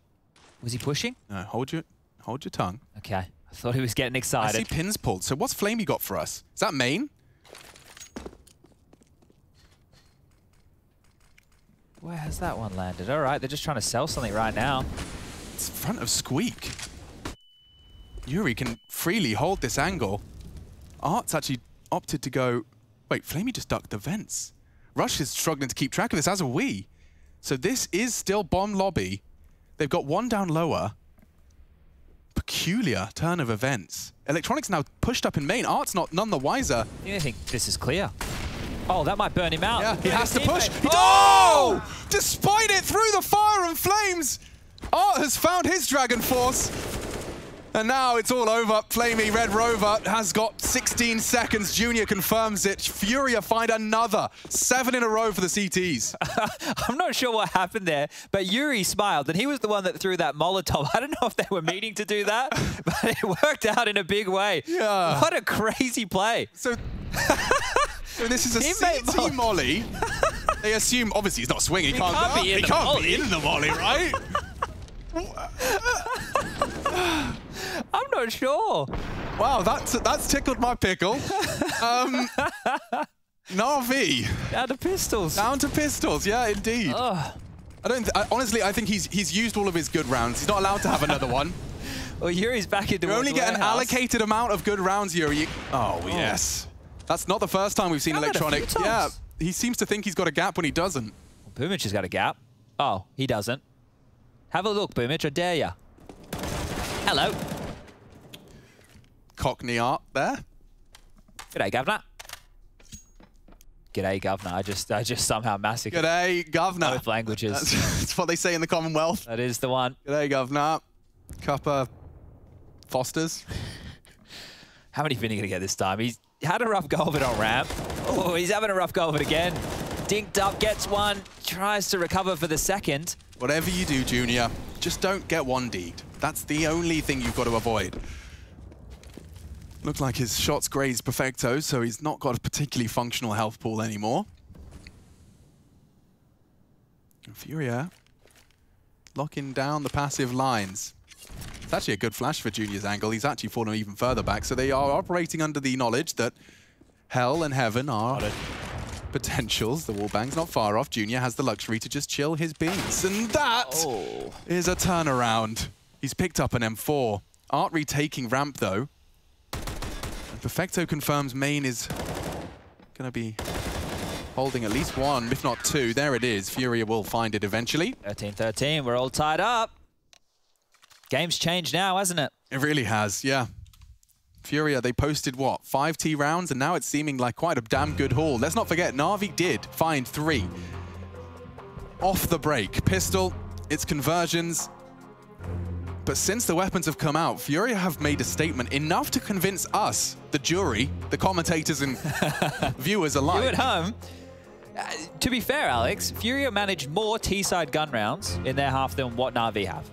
Yeah, absolutely. I think that definitely does back up the statement. The only thing for Furia was they didn't convert off of their pistol win, whereas Na'Vi, they had the pleasure of doing so. You can see that reflected here in the scores on the doors. Yuri, I think, has been hugely impressive with a couple of plays.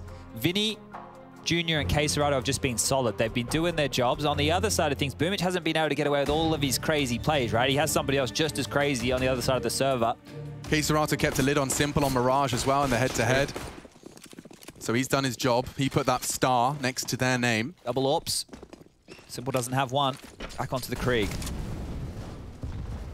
Not loving this buy from Na'Vi. You know, it always feels like they have just enough to consider it, and not enough to get across the line. So just 2 smokes, the third one falling now. The L block has been thrown on down. This time Junior doesn't get the eyes of sight, or line of sight rather, onto Electronic's cross, which does surely spur a rotation. At the moment, it's Electronic with free reign.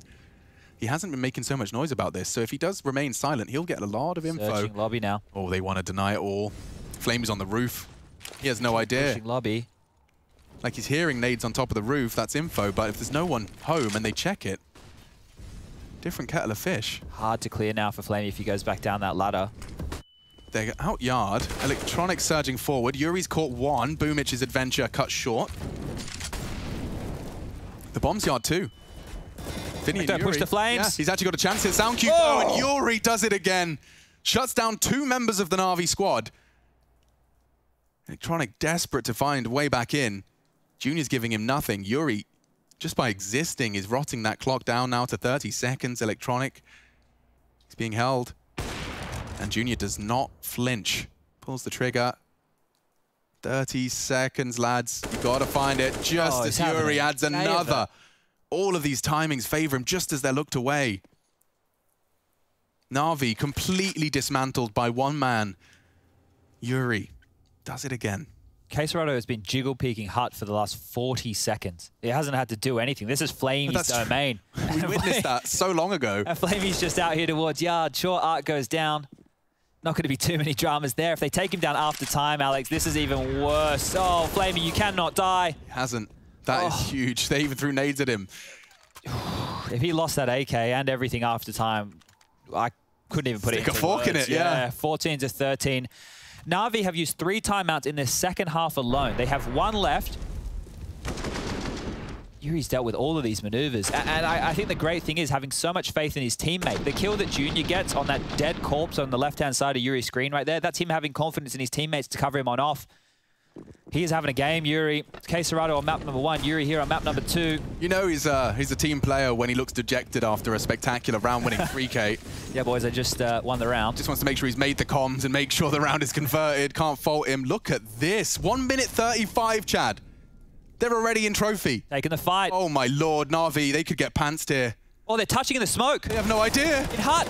They have no idea. Flamey's got one. Oh! Flurry of frags, and just like that, Furia have opened up the account. You're on T-roof. Oh. I mean... Electronic touches his hair. Simple looks to the sky. It couldn't be more dejected right now. 4v2 situation. It's the 2 guys you want alive. 10-5, Chad. They have found 3 in the second half. And that was truly the first. This is 15. Yep. That's just dawned on me right now. These are the two players you want alive. So if anyone's going to win a 2-on-4... They've got boatload of util. They have a degree of uncertainty about their position because Lobby's not being actively held. I say that. Oh, these dirty jiggles. Filthy jiggles. They want to isolate him, but he gets away. No wallbangs here. He's on the diagonal. Oh, damn. They've actually caught him. Okay, that's the first. 3 to find. Vinny now is dealing with ramp. 40 seconds, and Yuri, yeah, he'll be tucked in on Hut. Junior playing float between the two options.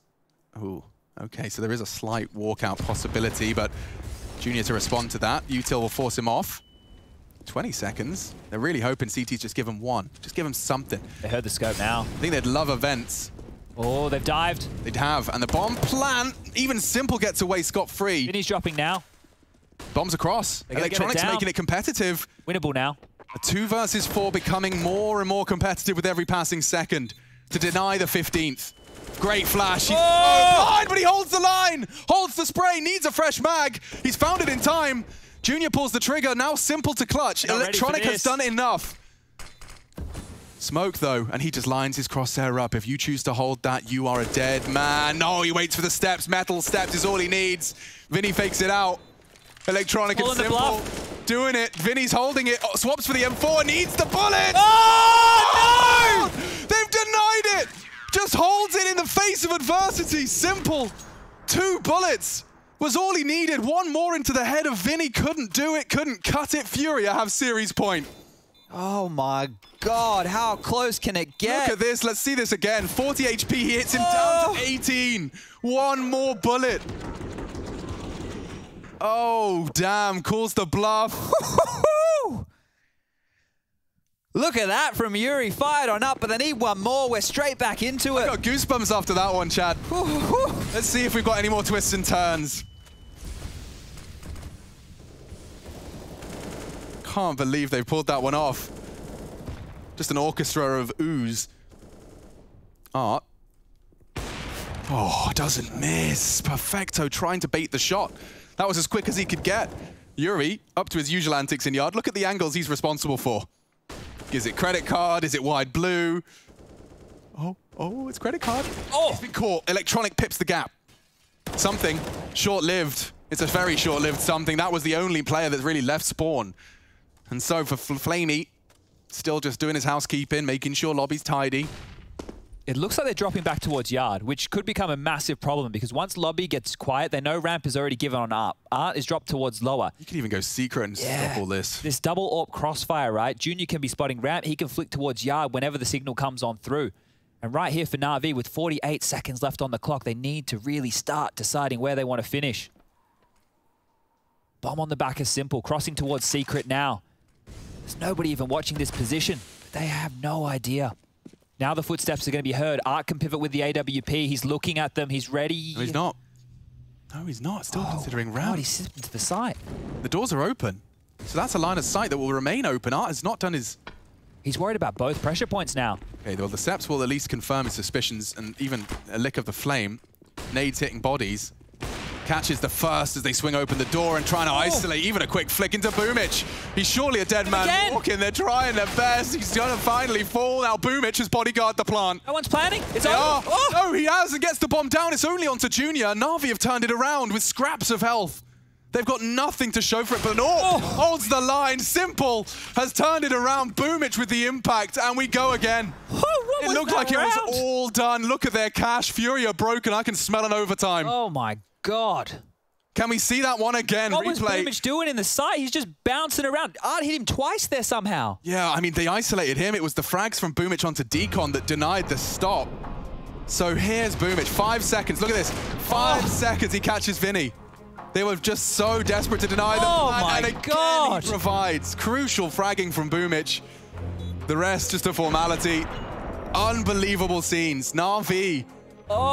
Shake Furia to their core. All of this hard work. Don't forget, 10-5 half.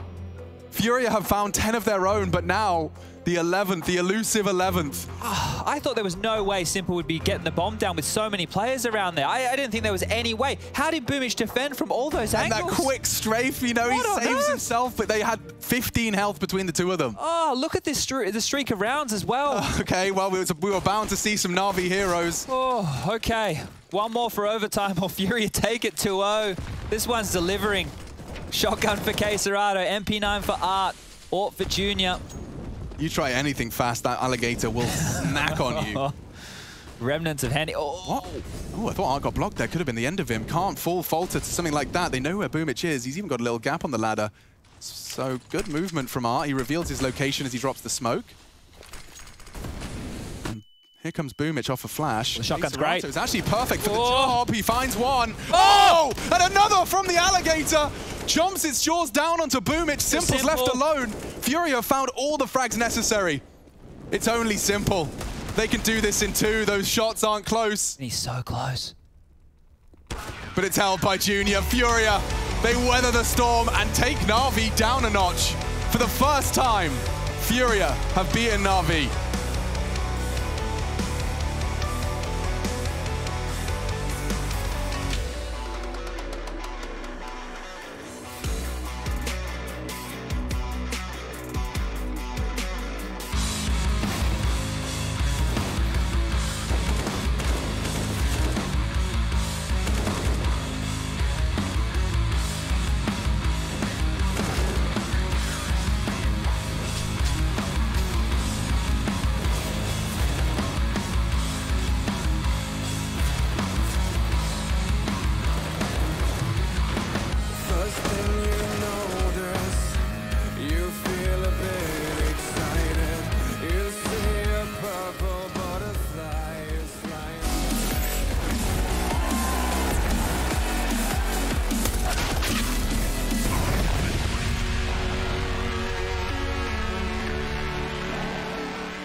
okay. Bomb is ours?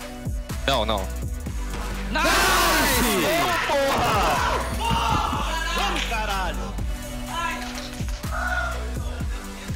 You can hands down see what it means to Furia to take that victory against Na'Vi, especially in the way they did with the round just prior. They should have been able to close things out, but for the first time in history here, Furia have taken down Na'Vi, and now they put themselves 2-0 in the groups here in Group C of the ESL Pro League Season 13. I'm still Jason Kaplan, he's still Pimp, and we gotta talk about this one. Nuke was such an insane match. First time in history, said. First time Furia ever have beaten Na'Vi in any given tournament out there, and the way they did it in a very close back and forth game on Nuke. I thought after the first half, Na'Vi going up 10-5, that's gonna be a rough one for Furia. Na'Vi winning the pistol round and converting, being up 12-5, I thought to myself, okay, that's it. Don't waste too much energy on Nuke here, you know, give it a couple of rounds. If you win the first couple of buy rounds, maybe there's a chance you can fight your way back in, and they did. Round after round after round, Yuri stepped up, Art stepped up, Junior had impact. All the players, again, I feel bad to do this, but all the players besides Vinny really had a good showing right here. Vinny was struggling a little bit on towards ramp, but even so, even though he was struggling, the rest of the team were picking it up. They were helping him out. They were supporting him towards ramp, making sure it wasn't a liability. So overall, as a team, Furia did a fantastic job beating Na'Vi. They were the better team here, and Simple and Electronic, you know, you saw the animation, the animated body language coming out of them, sorry, and I mean, they were not satisfied with that one. They felt they let that slip out of their hands. I mean, again, it's a big match for them, right? Because we assume the likes of Na'Vi and Fury are going to be able to beat, you know, MIBR, Cloud9, and Team 1. So if you can beat one of the big opponents, you have that chance to potentially get your first place position. But Yuri, the man we want to talk about here from Furia, had a phenomenal game. K Serrado went big on map 1 with 29 kills. Yuri goes big on map 2 to really keep them in and more importantly, get them that victory. It was so odd seeing them start T-side Nuke when it was Na'Vi's choice, but it somehow worked out for them. That was a very ballsy move as well. We have to address that, of course, that Furia, they opted to go for the T side when you go into Nuke, right?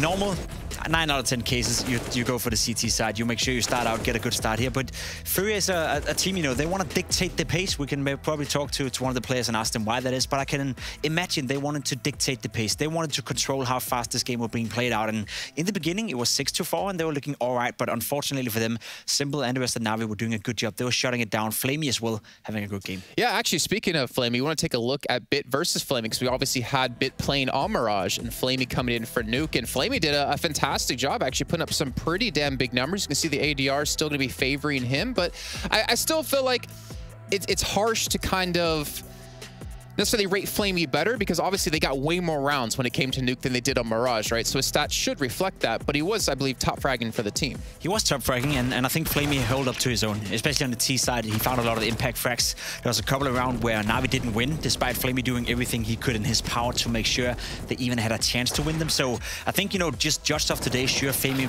were the better player, but as I said, Bit didn't play a bad game on Mirage. He was just really not that involved, and it was a tough game for the entire team of Na'Vi. I don't want to pinpoint and say it was his fault or his fault, but it is a very interesting storyline, and we're starting to see that now.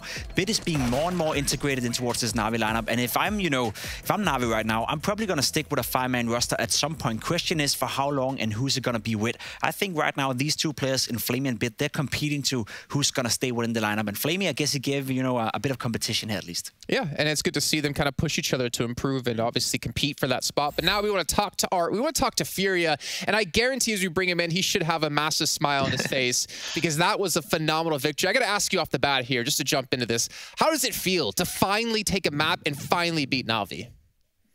It feels amazing. I felt like the pressure is out of my shoulders now. I think that we've been wanting to win these guys for a long time. It was a crazy game on Nuke, right? Back and forth all the time. There were so many close rounds. How was the mood within the team? I could imagine now you speak English. It was stressed, right? Was that okay for you guys? Could you handle it? Yeah, we actually just talk English. We cannot talk even Portuguese because we are just talking English so much in that game that we can just switch back to Portuguese. Okay. But I felt like we just were playing our game, and we are very focused in the game. We are not really just playing the game, very focused.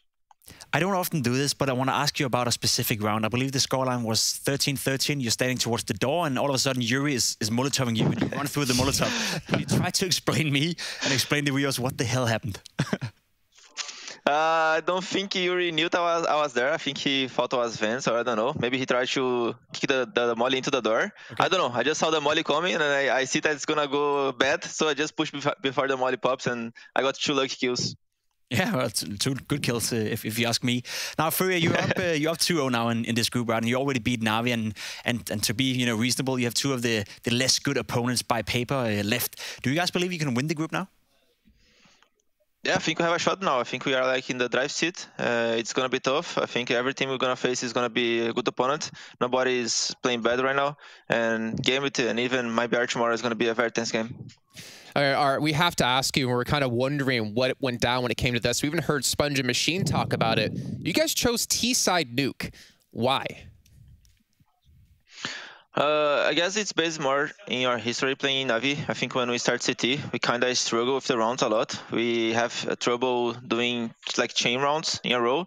And T-side, we feel less pressure. And when we go to CT side, after we play at T-side, we feel way less pressure. Like we don't feel like we have to do more rounds. We just feel that we have to win the game or just play the best we can. So I think that's more like a mental thing for us.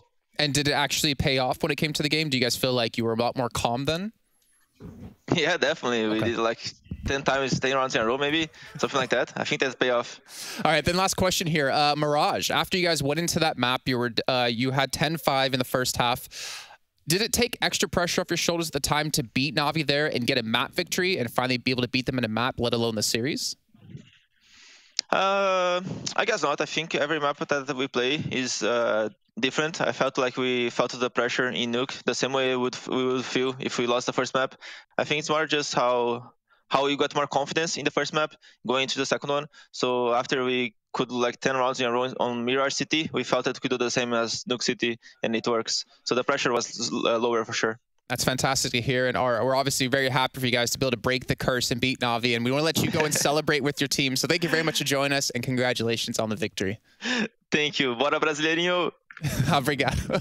So great stuff actually from Art there, and you can see like in his face just like the pressure, the relief to finally beat Na'Vi and to beat them like that as well, especially starting T-side nuke, implementing that new game plan. It's a statement victory for Furia. It's a statement for them, and it's, dare say, the first big victory for Furia ever since they switched in Junior, ever since they started communicating in English. So to see them up in this group now going 2-0, having already faced Na'Vi, that is a very, very good thing for them. You know, you bring up a good point, what Art said. They were speaking English the entire time with how hectic things got.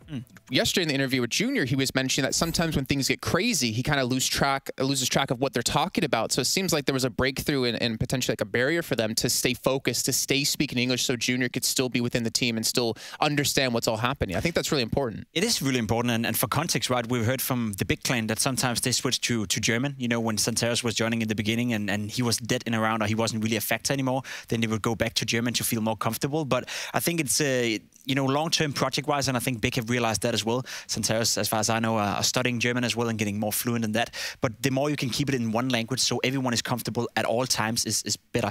Even if a guy's out of the round, even if a guy's dead, he can still contribute by calling for the teammate, etc. So the more you can communicate in the same language, the better. Yeah, and now we see Furia joining the likes of Gambit at the top of the group. So we still have another match to come up today. It's going to be in a little bit of time since we have a break until it kicks off. That's at 7 p.m. CET. And it's going to be MIBR up against Team 1. We'll catch up with you guys when we come back from the extended break.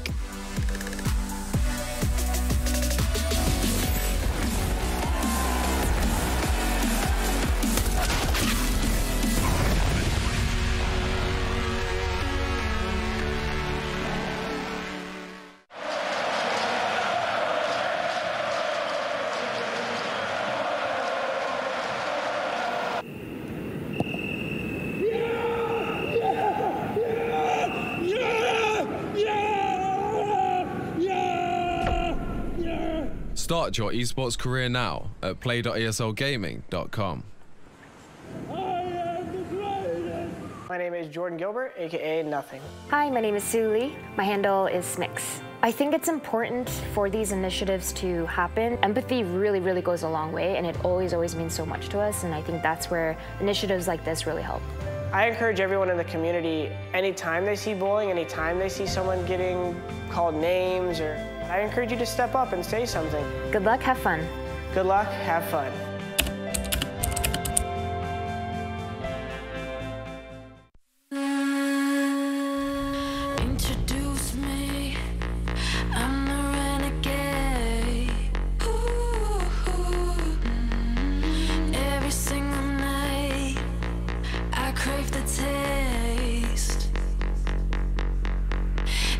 me adrenaline. Running through my gate. It gets me high, high, high. Got no time to waste. Ain't got time for small talk. I tell you the truth. I'm faster than you. I'ma tell you the truth. Not in it to lose, just faster than you.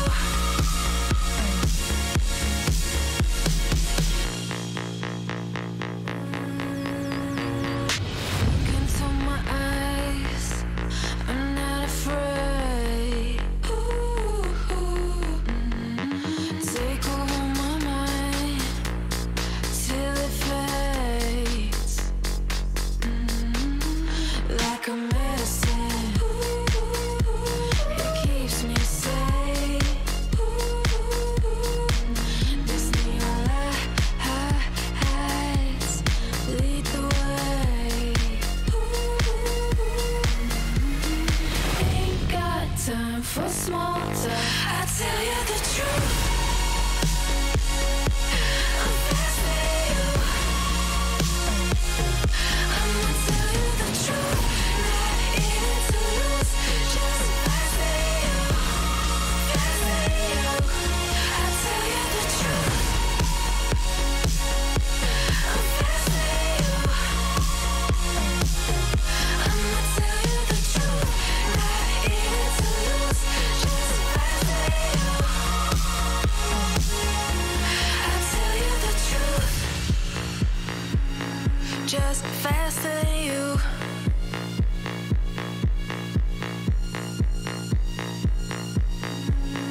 Just faster than you.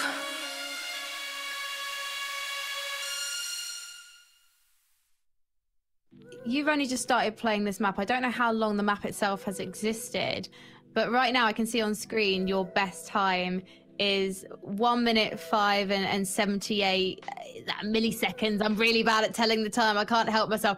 But the world record, actually, it's milliseconds faster than yours. So you're obviously already an expert at it. There are world records in surfing. That's mad. Yeah, there's a lot of community game modes like Built in KZ. There's world records in all of them. It's really cool. It's just each map has set world record and you just grind to beat it. So is that what the competitive community around surf revolves around? Because I know, as well as you guys obviously building maps and supporting each other and testing things out, and the streaming community as well, there are actually competitions in surf. Yes, so other than just trying to grind out a WR, there has been a few surf tournaments held over the years. The first one being by a guy named Chuck, who came from TF2. He hosted a surf tournament in March 2019, which was a 16-player single elimination tournament. And then I think the winner took home some prize pool. I think it was a couple $100. And then earlier last year, I hosted some tournaments myself. But it was very similar style. And I'm hoping there's more tournaments in the future because they're quite enjoyable to host, and I feel like people really enjoy watching them.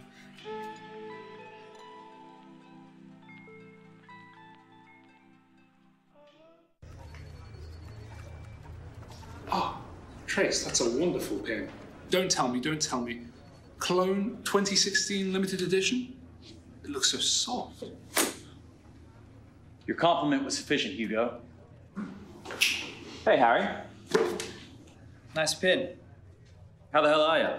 Chad has mistaken me for this dickhead Harry, which seems logical because he also works for ESL and I cast with him regularly. Harry and I also go to the same barber, although I have a slightly better haircut. Chad, congratulations, man. I saw the reports. Titan game went well. Thanks, yeah, great stuff. ESCA tonight? No can do. Got an 830 res with the pros, man. Trying out a new crosshair, though. I'll swing it over.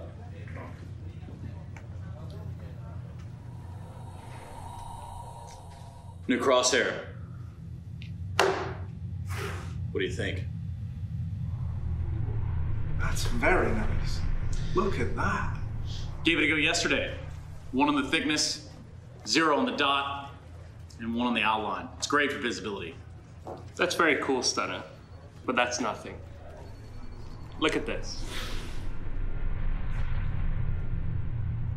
Daring yellow, thin outline. What do you think? Nice. Jesus. How did a nitwit like you get so tasteful? I cannot believe that Machine prefers Rush's crosshair to mine. But wait, you ain't seen nothing yet. Check out this bad boy. Statement red, almost a statement in itself. Dot, for that pinpoint precision. And let's not forget a little bit of girth. Goes a long way. Impressive. It's nice, it really is. Now let's see Chad's crosshair.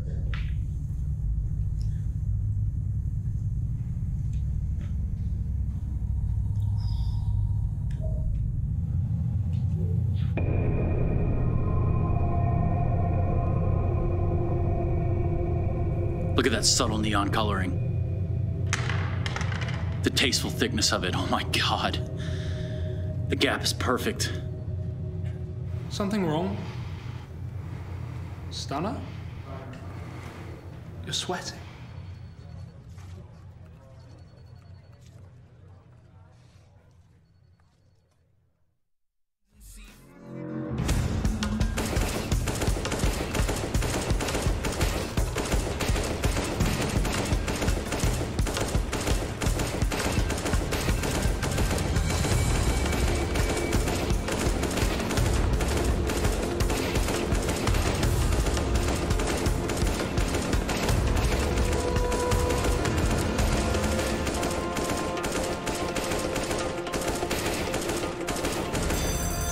It's 27, I'm done.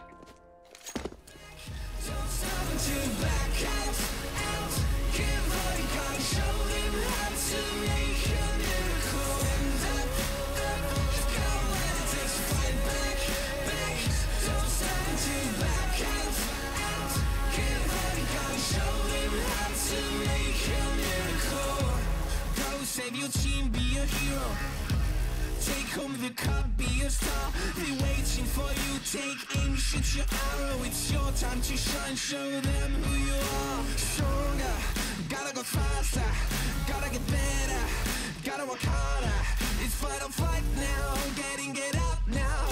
Go with the move, go for the goal, lead up the stadium, you know how it's done. Stand up, go when it takes to fight back, don't stop until you back out. Give what you got, show them how to make a miracle. Stand up, go when it takes to fight back, don't stop until you back out. Give what you got, show them how to make a miracle.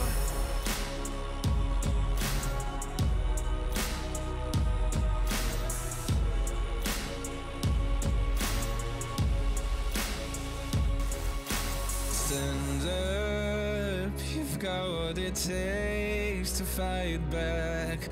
Don't stop until you black out. Stand up, go when it takes to fight back. Don't stop until you black out. Give what you got, show them how to make a miracle. Stand up, go when it takes to fight back. Don't stop until you back out. Give what you got, show them how to make a miracle.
start to lose control.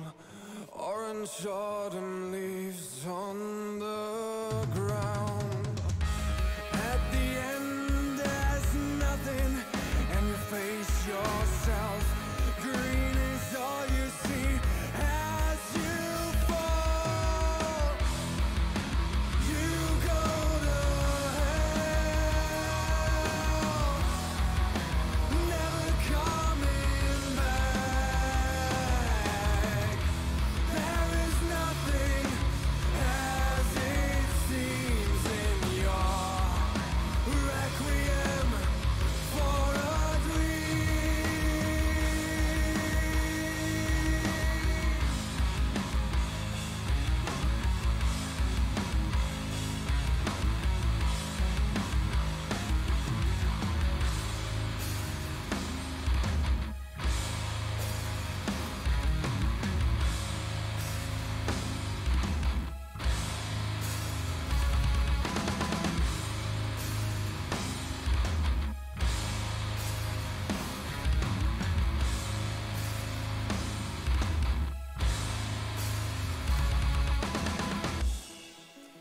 You go to hell, never coming back. There is nothing as it seems in your requiem for a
feel the heat, but we don't wanna let go.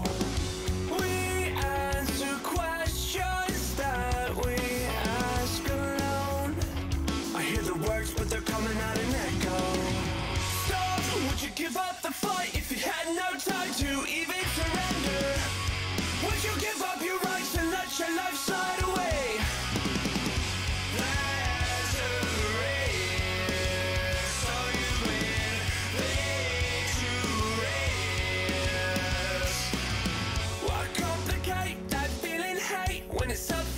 At the bottom, don't take the bait, just walk away, resuscitate your nirvana. I feel a way I've never felt before. I finally found what I'm looking for. Stop, would you give up the fight if you had no time to even surrender? Would you give up your rights and let your life slide away?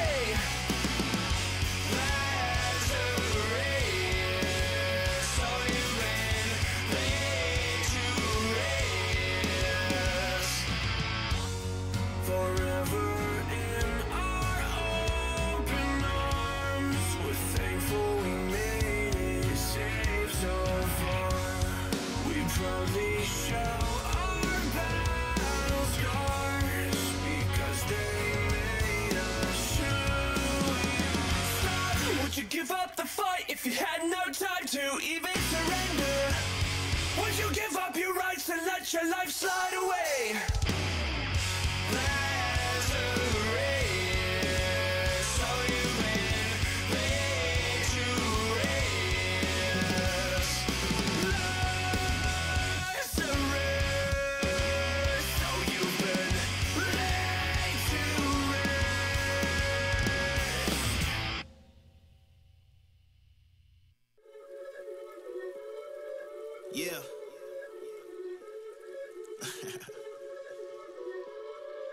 Let's talk. Look, ayo, we rose from the dust to the sun. They claiming that we the one, never one-on-one. Teamwork till we done. Sent on a mission, we got ambition. Never scared, we won't run. Never one and done. Some sit back and some like the hunt. I pick my teammates up when they fall. And if I ball, we all ball. Crashing balls, crossovers and all. Just call us the balls. Don't fear nothing, call us galore. Serving them all. We outside, we barely indoors because we gave it everything when we had nothing. Gave it everything when we had nothing. Holding on by a thread, couldn't grab nothing. Seems we moved on to a better place. Shine, shine away from the shade. But now that we're here, ain't no going back.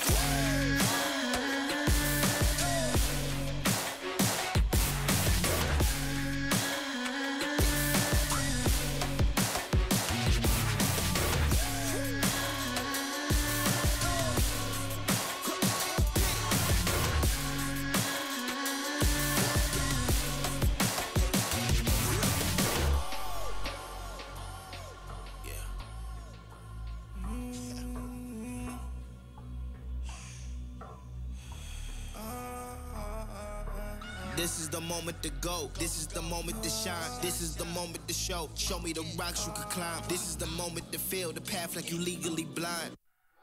I can promise this is ours cause we built for this, kill for this. Pushing buttons, do it quick, push it off and do assist. Oh, y'all think we new to this? Pound for pound, break it down. Watch what we gon' do with this. Teamwork got us fluid with. Make y'all look like sewages. Gave it everything when we had nothing. Gave it everything when we had nothing. Holding on by a thread, couldn't grab nothing. Seems we moved on to a better place. Shine, shine away from the shade. But now that we're here,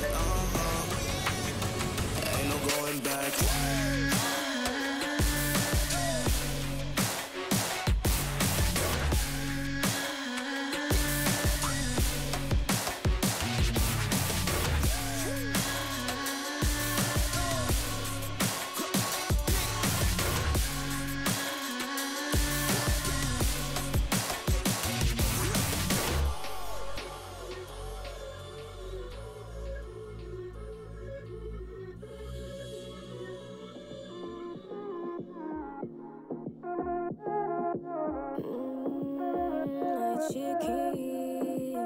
Escucha, loco, siéntate y relájate un poco, que en esta vida el tiempo es loco. Puedes perder momentos preciosos y sepas que cuando pides ayuda yo me levanto. Todo lo que tengo lo comparto y aunque me sienta triste yo canto, ay canto. Vive una vida llena de personas que te quieran, que te respeten de veras y que lloren cuando mueras. Deja de mirar la acera y levanta la cabeza. Sigue pa'lante y no temas, resolverás los problemas. Ay, mamá, si una cosa no te gusta, cámbiala. Si la situación te asusta, enfréntala. Si la vida es injusta, tú grita. Deja de callar, escucha. Si la alegría te abraza, acéptala. Si la suerte no te roza, búscala. Nunca te prives de la felicidad, de tu libertad.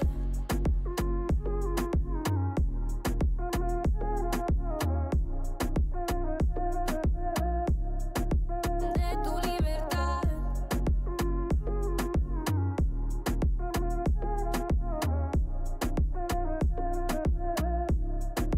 De tu libertad. Tengo la fuerza, vivir no me espanta. Si me conoces sabe bien que no soy santa. No me privo de lo que me encanta. Si no hay razones para que lo haga, no. Me gustan los problemas, sabe que yo ando como quiera, no digo que no. Yo soy a mi manera, no me arrepiento. Escucha mi consejo, mi amigo. Vive una vida llena de personas que te quieran, que te respeten de veras y que lloren cuando mueras. Deja de mirar la acera y levanta la cabeza. Sigue pa'lante y no temas, resolverás los problemas. Ay, mamá, si una cosa no te gusta, cámbiala. Si la situación te asusta, enfréntala. Si la vida es injusta, tú grita.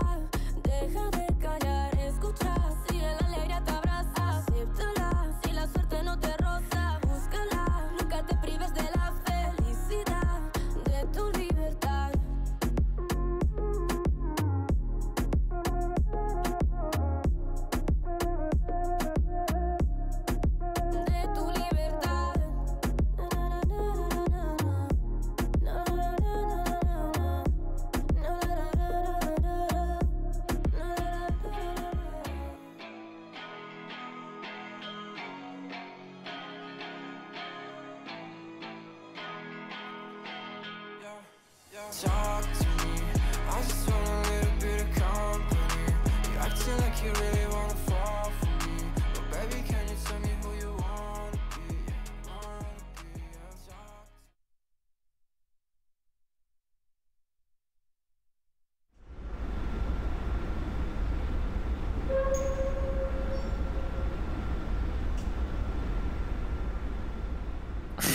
I actually don't have any idea.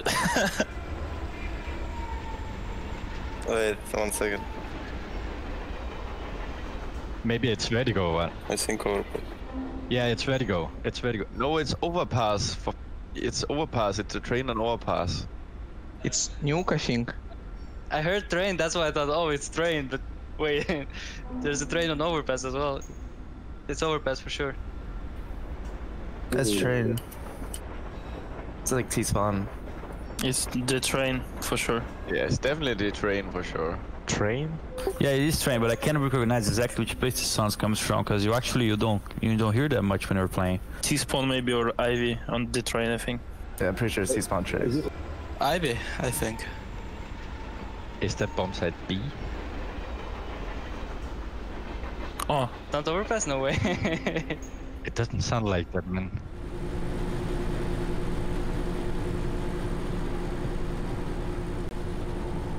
Wait. Oh. It's just static. I don't know what map is it. That's an engine. I've heard this sound for sure. Yeah, is it train? Biggest train again. I don't think this is train, dude. I'm gonna go nuke here. I think this is nuke. I don't think it's nuke. Ah, maybe it's Vertigo. I think I know. In my opinion, it's Vertigo. Oh. Wait, it's not rain? No way. The generators there, you know? They're the servers. Yeah, but I thought I heard a Yeah, it makes sense. It makes sense. Okay, we're not playing Vertigo, so... You know the sound, but you can't connect it to anything. I've heard this sound so much in my life. Oh. We had a little fly there. Oh my god, I have no idea. Okay, it's hard. The static noise is definitely from train. No, it's not. Where is the flies? The map. It's not the Sto, it's not Mirage. I think it's Inferno. It's not Nuke, not Vertigo. Yeah, but I don't ever hear a mosquito apps. Okay, this is train Ivy. It's probably somewhere close to the barrel, a barrel like under the train, you know, like going towards B as terrorists. This is the trash area on train. I think it's overpass. It's not overpass. It's not Mirage for sure. This sound can be only on these two maps, like Dust or Mirage. Are you sure? Wait, what? Wait. Really? These sounds are the same, like legit. I'm not even kidding. Is there any chance my CFG has all the sounds disabled as well? Because it's been a while I don't hear any of those sounds. I don't know.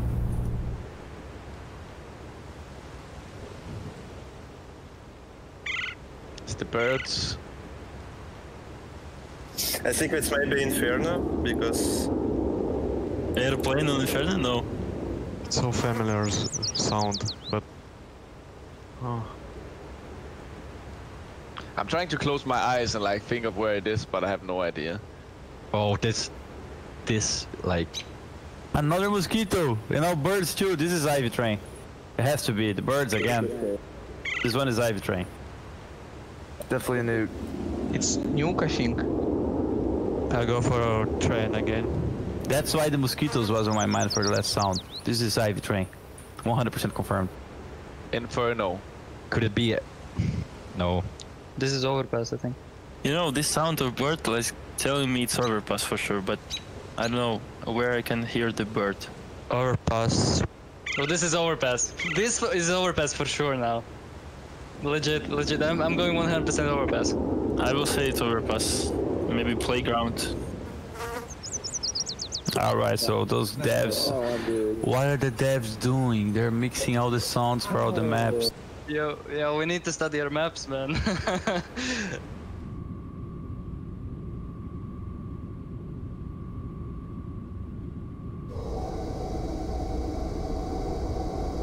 I've heard the sound, but I have no idea.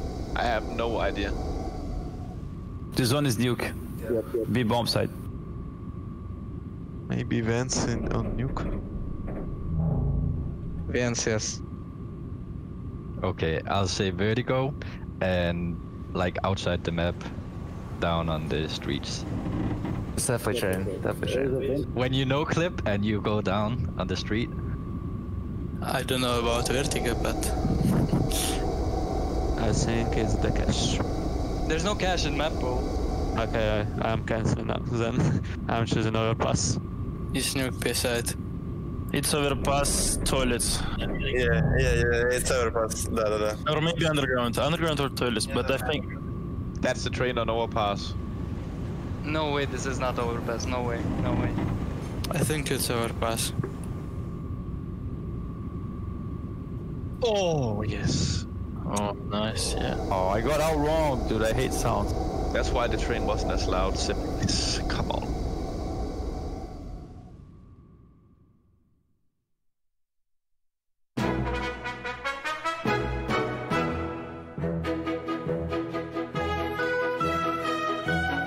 Stay rush.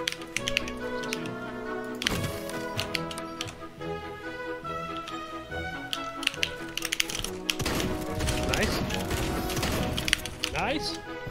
Doors, not looking at us. I'm going for this.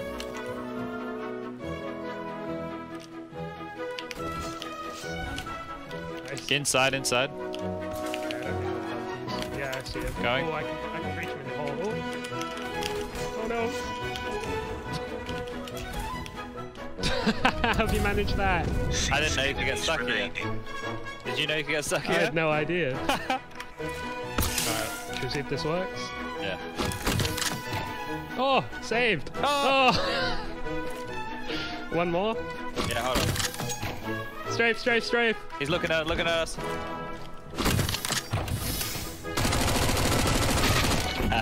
Okay. I would Everything have is gone saved. takes that. Parachuter virtual coming in. Commando. This guy on top of the tower parachuting up as well. There's so many parachuters. I'm gonna try and block him out of the sky. Oh, he's got a shotgun!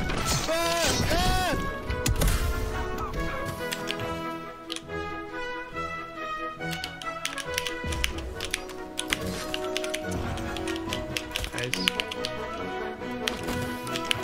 Get out of that, I'll be impressed.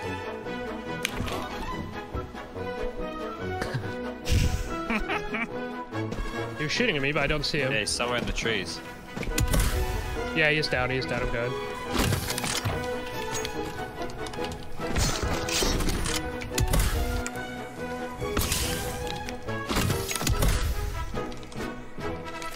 Under the... Oh! Perfect. How about that one? That's pretty nice. Impressive performance. Thank you in advance.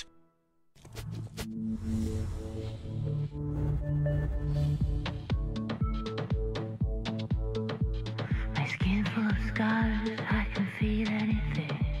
Turn up to feel the difference.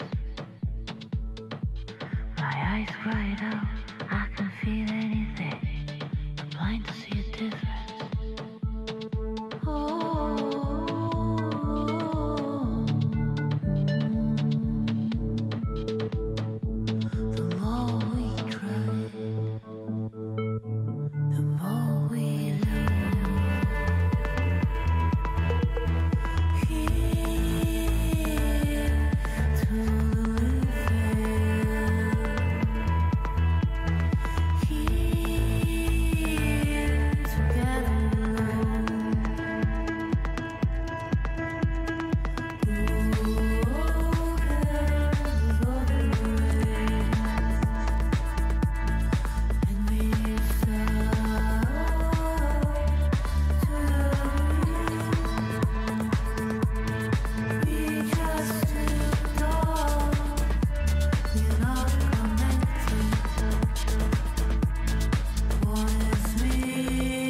Team One is a kind of known team, as well as we are, the players. But we have been preparing a lot. I say that since I am Katowice, we were playing terrible to be honest, but I think we're preparing way better now for EPL, and I just want to do my best showing as a team and as a player. So we just trying to get out of the groups and go to playoffs. The fear factor is that we have been preparing as a team, and I think our teamwork is going to be improving a lot for ESL Pro League Season 13, and it's going to be a good showing, I guess. ESL Pro League is brought to you by Gaming Malta, Intel, US Air Force, 1xBet, and DHL.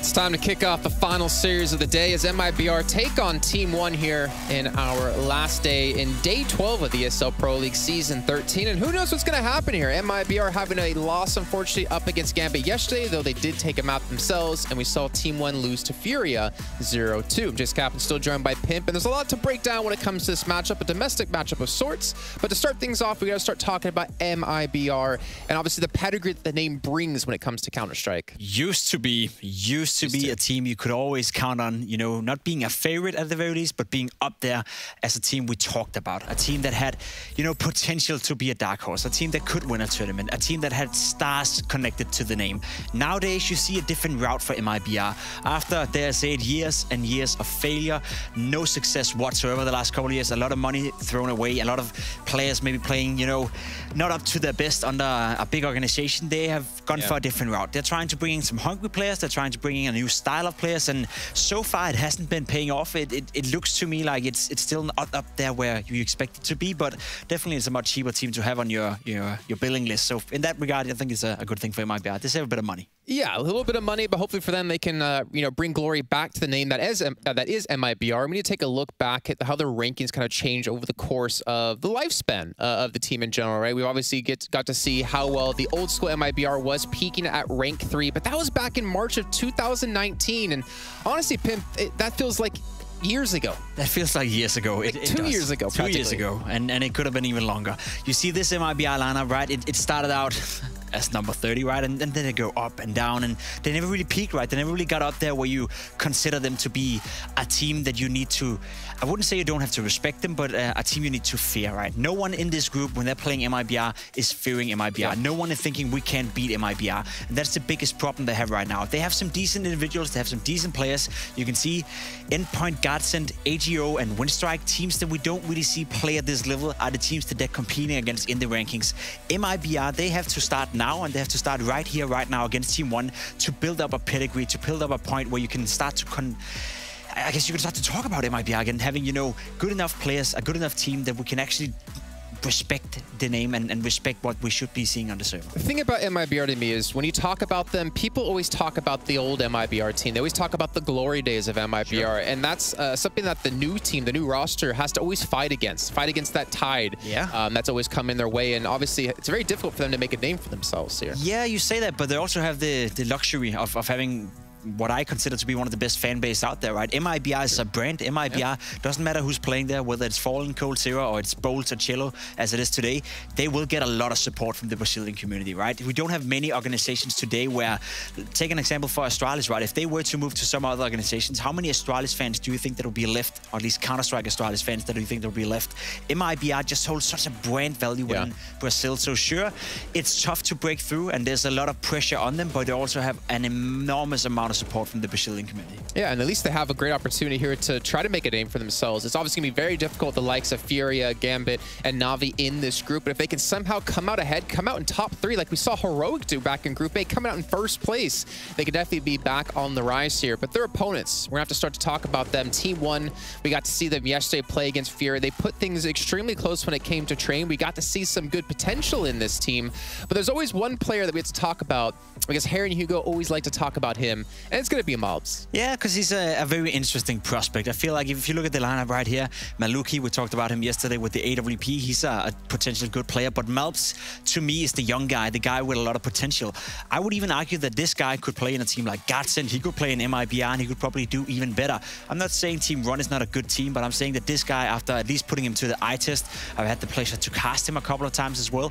He's a very skilled individual. He has a very snappy aim. He's very good at positioning himself in the duels. Maybe what he needs is just a tiny bit more experience against the top teams here in Europe. And as he said as well, he's getting it day by day by day. He gets to practice against the very best players out there. So I'm sure for the future, this man is a name you have to remember. And there's one thing, whenever I think about South Americas in any esport, especially when it comes to Counter-Strike, right, is that they always have this drive. They always have this passion to do better, to be better. And I think we're seeing that reflected in Team 1. Obviously, like not a household name for most people out in the world out there in the CS community, but they are starting to become that name, and they're really putting a good foot forward, and beating MIBR here would be a fantastic step to exactly do that. Yeah, and a great learning experience as well. As we talked about yesterday, Team 1 is most likely not going to qualify from this group. No one really expects them to even win a game, right? So if they can beat MIBR, if they can make all the series competitive, or if they can get some very, like some hard-earned experience in an environment like this against some of the best CS teams, against some of the best Brazilian squads as well, then this in itself will be a success for them. I think I was impressed yesterday with what I saw against Furia, and if they can keep up that level today, I think we're going to have a good game on our hand. Yeah, it's a good, nice little trial by fire for the team here at ESL Pro League Season 3. Tim, we got to bring in our commentators because out of anyone out there that we want to talk to when it comes to Team 1, besides the actual team, it's going to be these two to talk about their favorite player of Malbs. Why is he your favorite player, guys? Yeah, well, thank you, Jason. Firstly, welcome to the Malbs fan club. It's got 2 members right now. You can join it, you can build it, get in there. But yeah, this guy's been a joy to talk to, Harry. Obviously, with Team 1, we casted a lot of them last year, especially on their run through MDL into the Pro League, which is where we got them here now in Europe. And in that, we had a lot of interviews with Malbs. He's a man of many talents, man of many languages, even picking up Portuguese to join this team, right? He's from Guatemala, the first of his country to actually make it this far in Counter-Strike. It's kind of a cool storyline, right? Yeah, man. He even has a tweet like pinned on his Twitter, which you should definitely check out.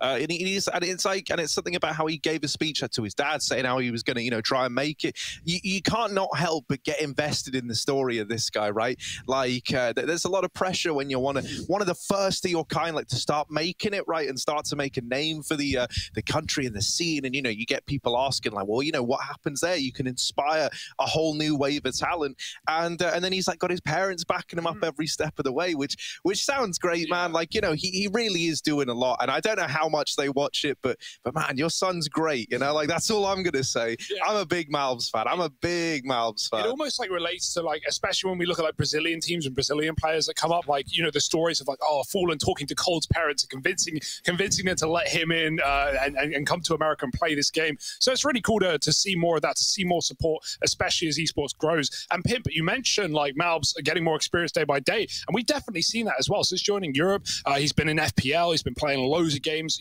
with these top-tier European pros, as well as the officials. The Team 1 are obviously, taking on lots of Brazilian teams right now. They lost to Furia yesterday, but they're looking to step it up against MIBR later. Gentlemen, I don't want to know what Stun is doing there between you two on the desk. I'm just leave it at that. It's because he is also a big Malbs fan. Yeah. So the 3 of us got to speak to Malbs a lot, and it didn't feel right not having Trace included in that. So I put him right. Right about. Hang on. Ooh, yeah, right there. It more looks like, don't ever talk to me or my son ever again is the feeling I was getting from that image, that great little family portrait. Thank you, guys. We'll catch you with you as the game does kick off.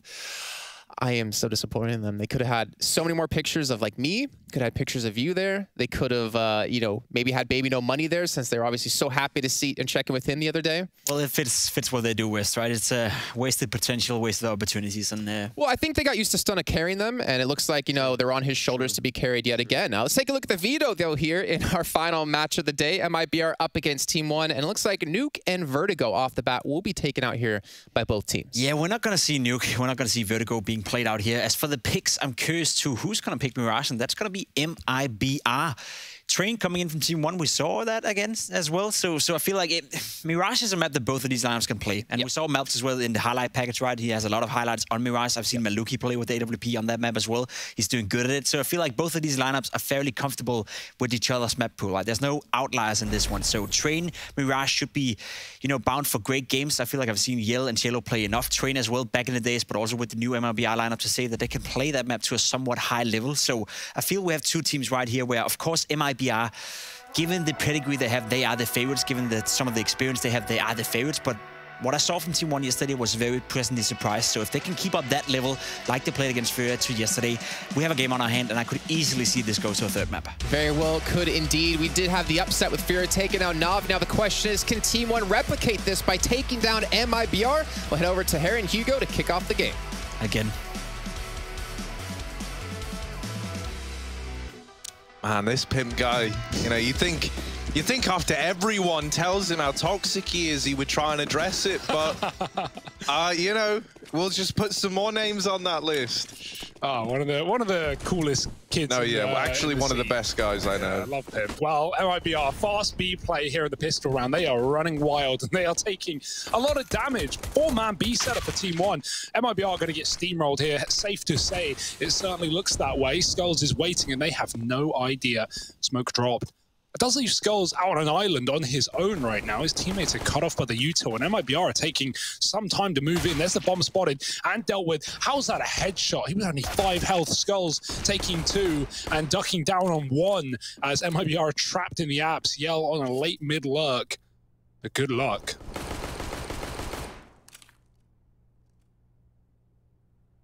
All right, Yell, probably dead as he rounds the corner. And now Yell dead upon rounding the corner, leaves it all on Bolts, who is probably dead when he rounds the corner here. Not being given anything. I don't want to let him back in a 1v4. And there he is, rounding the corner and dying. Yeah, he got flanked as well, insult to injury. But that was like a B rush in every pug you play. Like, no one wants to get out of apartments. No one wants to jump out the window. No one wants to do anything but bait. And unfortunately for MIBR, they kind of get trapped in the apps. You've been burned by a B apps play before, Hugo. I don't put Mirage on my queue very often. Although actually, I mean, it's more so you than me. Either way. Playing on Mirage is... Yeah. Say it. Say how you really feel. It's like, so whenever I play Mirage in pugs, I always equate it to like go into the zoo. Okay. Right? Like, a lot of animals. Yeah, I get to see some like, you know, other specimens, some of them cool, as all just hanging out. But none of them common with me. None of them talking. Don't really know what they're doing. Got through window. Oh, look at this. Little jump shot from Malbs. Bomb now dropped and given over. The Glock will get one. The Glock of Cello. And Bolts has actually picked one up as well. So now armed with an AUG, the best weapon in this round is in the hands of Cello after his Glock kill is immediately traded, and he never had armor behind it. MIBR, you know, they do a little bit of damage. They turn it looked like it was going to be 5 alive, and now they're coming in with the investment. They made this decision to delay the purchase. Something I will say, you know, we actually got to witness MIBR back at BTS, right? It was pretty sick watching them play there. I don't know about you. I thought this squad was pretty damn good, like all things considered, definitely. Right? So I'm really excited to see how this stacks up, especially because we got such a good performance out of Team 1 yesterday, right? It felt like that Furia game, there were times where they could have taken it, and they kept both maps pretty competitive. So certainly exciting.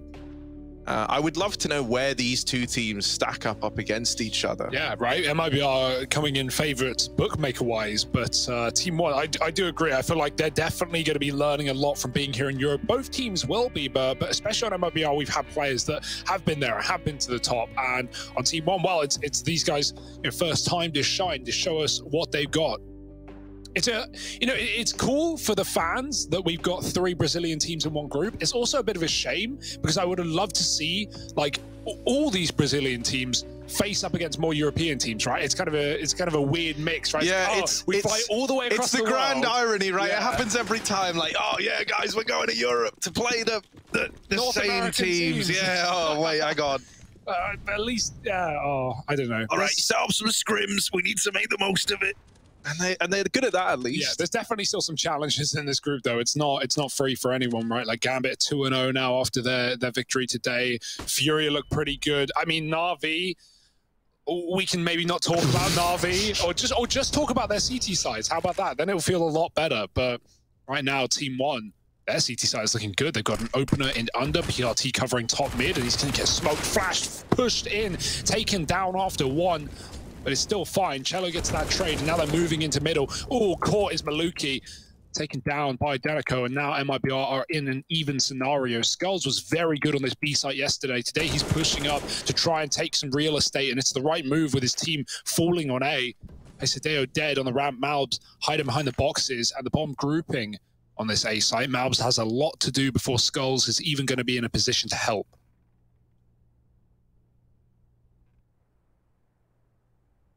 Malbs, just by staying alive, though, could really do some damage here. And, the fact that he isn't offering up any resistance is really, really good for this flank from Skulls as well. If Malbs dies without getting anything done, it's probably just the save. But him getting that kill, emerging from Palace, and now the alarm bell is going off for MIBR. While they're homed in on Palace, Skulls is coming up through ramp. They don't know where this second man is yet. And there he is, blindsiding Danico, leaving it all on bolts, tucked in at Sandwich, trying his best to just stay alive. They don't seem to know he's here. And so this could still get dirty. Bolts lets the first man slip by, but there's the re-peek from Malbs. And the defuse is going to come on in. MIBR, they get the bomb down. It's a nice try. But that double flank, Palace and ramp, really comes back to hurt MIBR. They don't know anything about it. The Palace player getting one and then just hiding, buying lots of time. They're very, very paranoid trying to find that second player. They're thinking, all right, we know that one's up in Palace. Where's this next guy? Is he on the CT flank? Is he coming jungle? And that's when Skulls emerges from the ramp room. Yeah, it's just how early he goes, right? It's the last thing they expect. He's way faster than the clock they have in their head. And Bolts, you can see the pressure there, right? The panic of thinking, wait, have they seen me? They did not. But he still shot, gave away his position, and got peaked. Also, Skulls on the flank, like when we saw him yesterday against Furia, he was like a really solid anchor. He never, ever even peaked apps and gave away picks. He was always playing positions which forced Furia to commit to B takes. And so seeing him on a big apps flank this early on in the game is a nice change, right? It's throwing a spanner in the works, something maybe MIBR won't expect, and it certainly worked in that round. So 3-0. Team One looking pretty good right now. It's early days, of course, but it is MIBR's map pick, and that's a nice feeling. Of course, Mirage, pretty safe ground for almost every team. And we're back in. AWP on Maluki. Once more, none for MIBR. This is a bit of a broken buy. They got the plant. That's enabled the AKs, but not much behind it.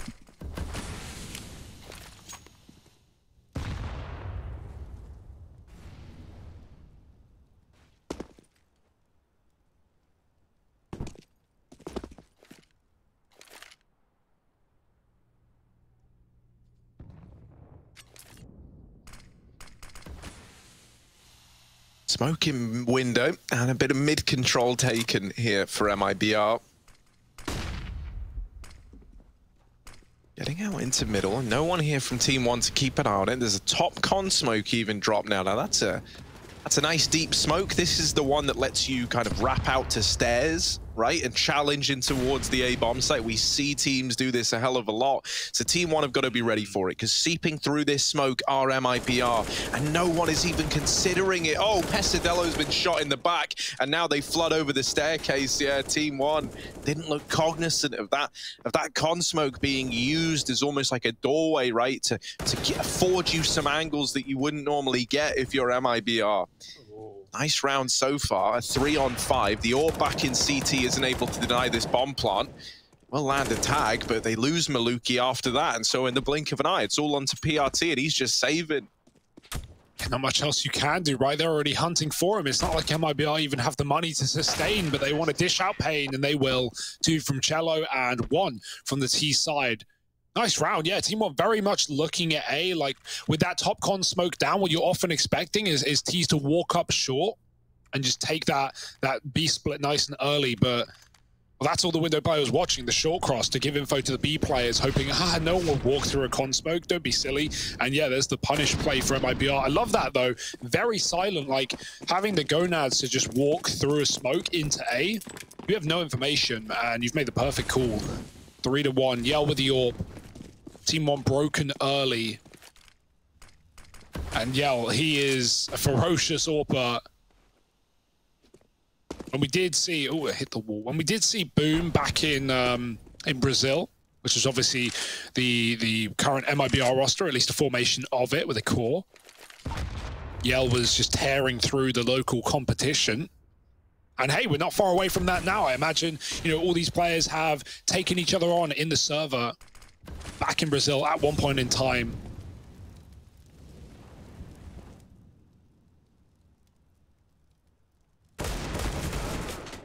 Ooh. Only good for the first. PRT has just missed that timing as well. Things are getting a little bit rough for Pesadello inside of this B site, man. PRT will come in and alleviate a lot of that pressure. Now the rotations need to happen swiftly for Team 1. They're moving Maluki around with the scout. PRT with this AK is set up at short side, and Pesadello is still waiting back in B. They lose Maluki. It's still too strong on this site hold. If even one kill looks to come through, it leaves the 2-on-2 open. Now the short flank is in from Malbs with the AK, and Yell is suddenly throwing into a clutch, trading onto the AK, hoping that this gives him a fighting chance. And in with this swing, while he does nail that first kill, it's quickly brought to an end. Pesadello holds down that B bomb site, saves the AWP. The Force Spy finds success across the board for Team 1. Ooh, quaking in their boots right now, MIBR. That's a little worrying, right? Like, that was your chance to just start running away with a half. Show us what you got on this T side.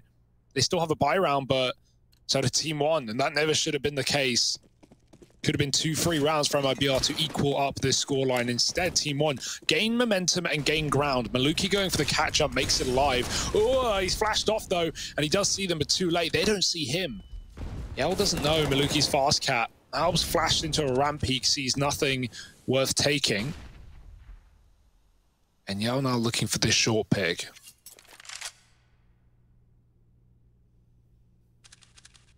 It's nice and safe for Team 1. After taking a couple of early peaks, they fall back into normal setups. And mid starts to get taken hit by MIBR. That's going to be allowed. Maluki's not trying to stop them. He just wants any info he can get. Ooh, it's a good flash.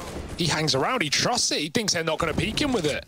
And that is not the case. Shiz takes him down, and that's an AWP dropped on short. Team 1 at least have 2 more B players here. That is not how they wanted that to go.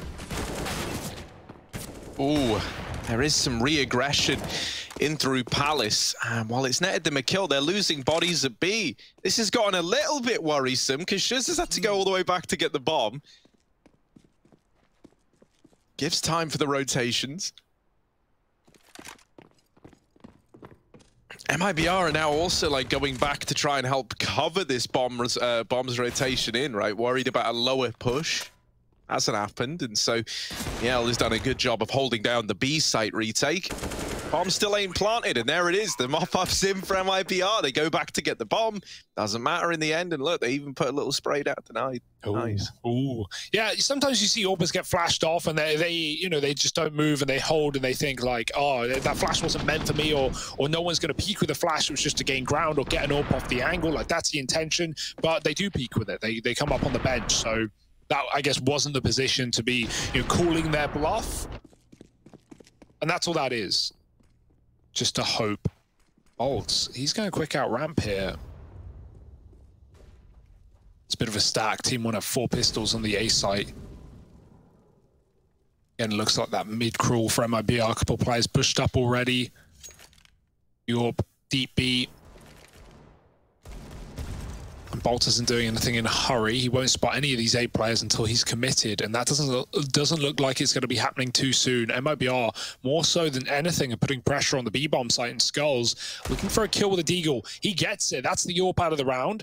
Can be retrieved, but might just want to throw it back and stay with the AKs. If Bolts can find a pick here, A, that could entice MIBR into this stack. B's scary right now. They don't know what lurks in the shadows. And Skulls holds on very safe. Mabs has some sort of flash to pop everyone out from triple to peek into the site. And you got to be getting worried here if you're Team 1. Like, there could be boost window, there could be flanks market or CT. MIBR haven't taken that space, but you don't know that. And now MIBR grouping, walking into this A stack. How good will this flash be from Malbs? Can they find the deeks required?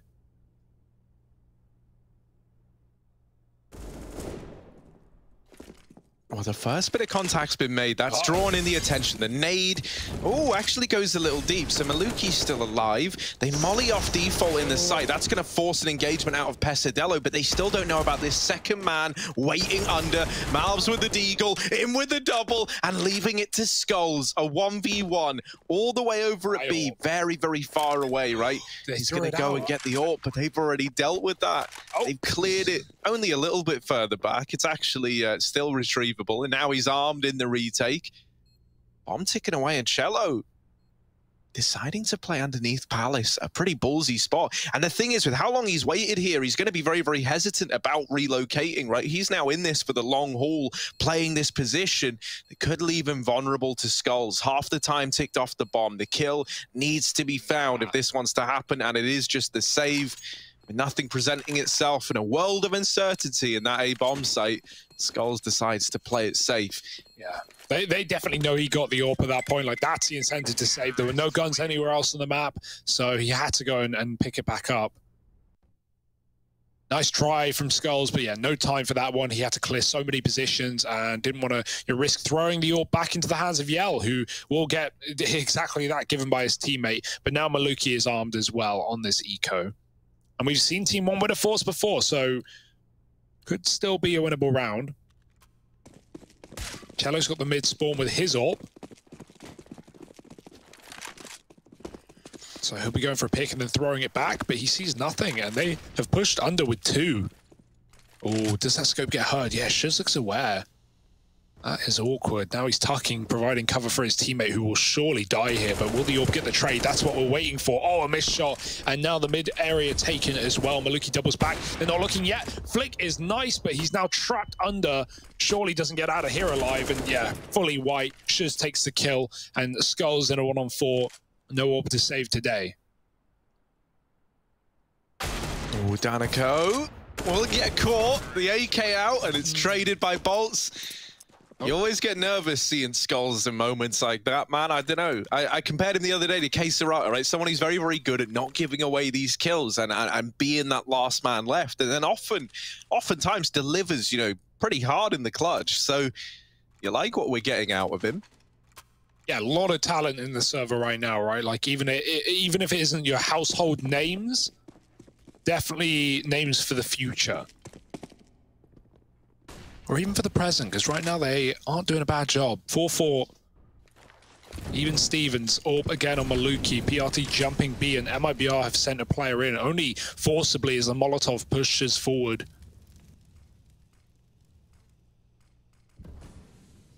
Again, this double ramp setup, it's like the old school, like Fallen SK AWP bait and switch with the rifle up close on Malbs.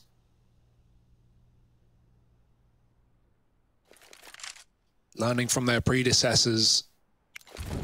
But will the results be anywhere near as effective? Not right now with no one heading ramp side. MIBR still defaulting middle. They've been given a lot of respect in the middle area in this map.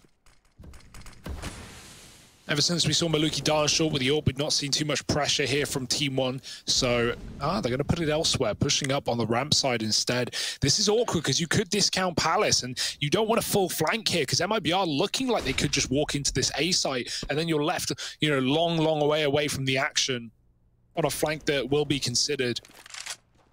It seems like Team 1 at least have that awareness. Malbs is not going much further than the ramp, and now he's going to hear footsteps potentially. Shiz starts walking, so, oh dear, 30 seconds, here they come. Skulls kills a short player, but there's the A play coming in. It makes Malbs move, and he moves into his own death. Bolts out Palace, and Danico has already caught him from Connector. Again, this position left open as so much information lacking for Team 1, and now the control gone as MIBR take the site.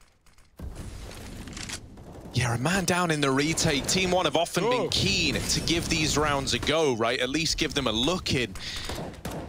This is a bit of an awkward CT fight. And whoever wins it ultimately, you know, decides the fate of the round. With damage done to Danico, you're devastated that that wasn't the kill. You know, if it were, maybe you're re-interested after losing a man down in Con. Team 1 are backing out. MIBR, they take the lead. And yeah, man, I don't know. It's looking a little bit weird right now for Team 1. Like, they've been caught by this this same style of A play time and time again. You know, they need to wisen up to it, or else MIBR are just going to keep using it against them. You know, it's like if it ain't broke, don't fix it. That's always something you've got in your wheelhouse. Don't have to run it back every round, but. Yeah, something that's funny there is actually MIBR losing the first kill helps them, right? Cello goes up short and he dies to Skulls, and Skulls makes a call like dead B short. At that point, there were 20 seconds left, so Team 1 are thinking, okay, it's a B play, we've got a B kill, it's B play. That's when Malbs, who's been waiting on his angle all round, finally pushes into the late ramp play. I think it was Shiz. So yeah, it's awkward timing, right? Misinformation given to Team 1, and then after you lose Malbs on ramps, well, you just get collapsed upon, right? Maluki's got to look in so many places, and you don't really have much info on the comp play either. I remember what we did when we cast Summit. We were very impressed with what we were getting out of Danico. Yeah. Right, and the way that he kind of ties into this is pretty interesting, right? Is that he was on the INTZ Academy team, like, you know, while we had the majority of players from MIBR in INTZ, and so he's like, you know, one of these examples of players who went to be for on an academy team. I guess, you know, a few years passing in between that and lots of growing done. Now joining up with the boys of the academy team that he played for. Are you calling him the Gage of Brazil, Harry? No. Well, he came from the academy team, went to the main team. I mean, he was pretty good while he did it. I don't know, that's not an insult. I don't know, you know. You don't see many academy team players go up to main rosters, right? Golden, another example. Yeah, sure. Got any more in the tank? There's probably some obvious ones that I'm missing. Yeah. I mean, you know, Na'Vi players, there's, you know, you got Bit up there. Na'Vi have like 100 academy teams. Yeah, so. exactly. They're like Na'Vi Junior, Na'Vi Preschool, Na'Vi Senior, right, of course. They're working on that one. Yeah, man, they got everything.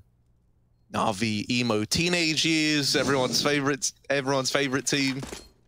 Na'Vi midlife crisis. That's a good one as well. Yeah, that's just, you know, like Zeus and Doja and I don't know, some other people. Yikes, right. Well, look at this. Over on the bench is just Skulls with the M4. Oh. Sad day for a B player. For every event, they're like Na'Vi midlife crisis are able to win. They get promised like a new car, right? And that's the VP method. Yeah. It worked so well, didn't it? Oh.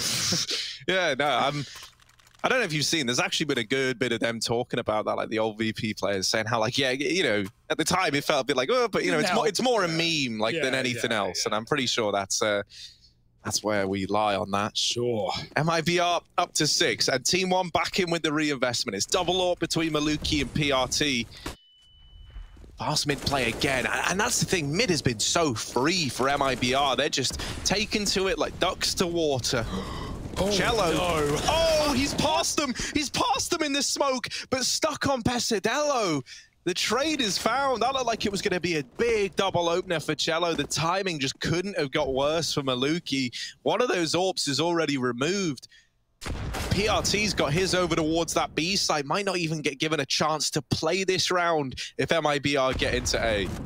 Oh, the nades are good. The molly pushes Malbs forward. Has he got a flash from his teammate to set him up? That would be nice right now. There's so many flashbangs, but he's not making any moves. He's waiting for the smoke to cross to the site. And there's a Tetris player that might be able to see him here. Malbs flicks, and there's an AWP coming out Palace to trade at least. That gives the A site over to MIBR. 3-on-2. Trapped out of the bomb site. PRT a long way away. It's all really on Pesadeo.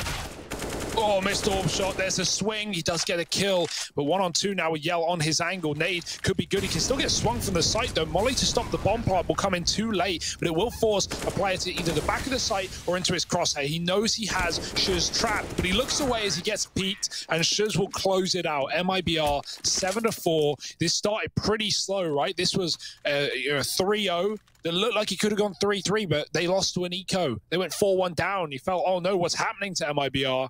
And then suddenly, boom, 6 rounds in a row. MIBR back in control of the series, or the map at least. Yeah, MIBR are good at playing this like really grueling style of Counter-Strike. They take rounds very, very slow and very, very punishing along the way. They'll go fast, you know, when they feel the moment is right, like Cello getting into Connector just to uproot that setup from Team 1. But very, very often these rounds are like some slow crawls that really edge it out over the kind of minute-and-a-half time span. Just one man left here. It's Skulls once again, the man who just refuses to be the first to fall. But he's alone at the B site, and MIBR want to end the round here and now. Don't feed Skulls his Deagle, though. He's in with the double. This Deagle, deadly. Up on the corner, still trying to give him this fight, and there's the rapid market. Skulls almost made it interesting for a moment, but with so much map control taken, that was always MIBR's round. 3 for Cello in it, and 8-4. Another reinvestment coming in. Team 1, man, they're always good with the 4 spies. They're always looking good in them, but when the rifles come out, man, it feels just as dominant as this. Look, whoop, there's the lineup for Cello, and happy days. Game plan feels like avoid Skulls today, right? Like, he's not getting any action since that pistol round where MIBR got trapped in abs. 8-4, another buy round. They've got to make it worth their while. Pesadeo flashed into middle. No one there. And as I say, MIBR are avoiding B. They set up early for the site in question. Skulls hiding behind the bench. He's not really got any support yet. PRT still watching middle, trying to figure out if anyone's coming from under. Oh, almost jumps into Yell. He has the bomb at top mid. He's got to be very careful. If they committed with a push, they could have killed him and took the entire round out of the hand of MIBR. Instead, it's not just a B commit. They're coming out under. They're clearing mid late. Still aware that someone could be in T-spawn. Bolts has his eyes on the prize, and the bomb on his back as well. Oh, I like this. They're going to boost the window player for this B split, but they will come in early. It's not going to be a late lurk. Cello stopped and spotted. They could even wallbang him here. Does Pesadeo want to tangle with that? Probably not. And now knows with the smoke down, he could also have climbed back in. Maluki covering catwalk. Oh, flashed off the angle. If he shot, he had the AWP dead. But no, not today. Now this B split has to happen. Maluki's not giving away the pick, and MIBR have 30 seconds to commit. Yeah, they got to go. Skulls, rather. Dead immediately. Oh, not nice when Skulls is on the receiving end of the openers now. And the B site just melts under the pressure of MIBR. Yell's even set up. Oh, if he held that for just a second longer, Maluki would have walked into his crosshair. Now Maluki's on this angle. Regardless, Team 1 aren't going for the round. They're not even attempting it. Pesadelo's up in the apartments, but everyone else is saving. MIBR onto 9, and they are just steamrolling.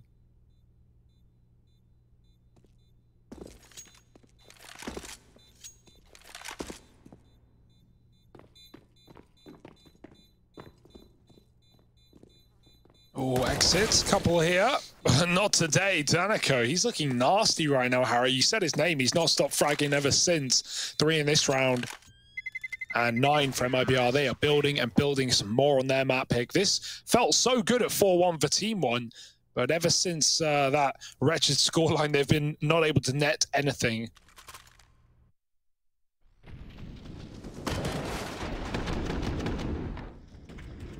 What a bait that was from Pesteo, breaking the window only to, or breaking the vent only to force the window peek from Cello coming back in.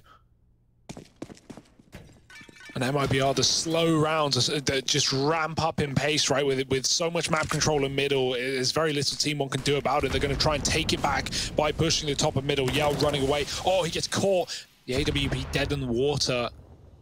They will reset after that. Good call. Not willing to throw everything at the middle area. They take a kill and they get out in a 5-on-4, forcing MIBR's hand in this round.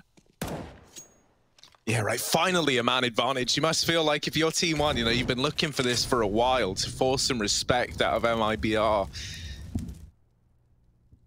Still showing presence over at A with the mollies and the smokes getting thrown in by Cello, but it's not looking like an A play. They completely leave Ramp and Palace and regroup over in top mid. That smoke is good to build the illusion that a player could be out on Tetris. But Team One are not falling for it. They've worked hard to get a man advantage finally, and they're not going to give it away. They take another, a 5-on-3, and maybe a 5th round looming for Team One. MIBR, 50 seconds. They are hard pressed to dig themselves out of this spot. They chase down Pesadello, and up close, still lying in wait, is Maluki with this AWP, hoping for the trade. Swings the corner, nails the shot, and there's the round for Team One. Up to 5.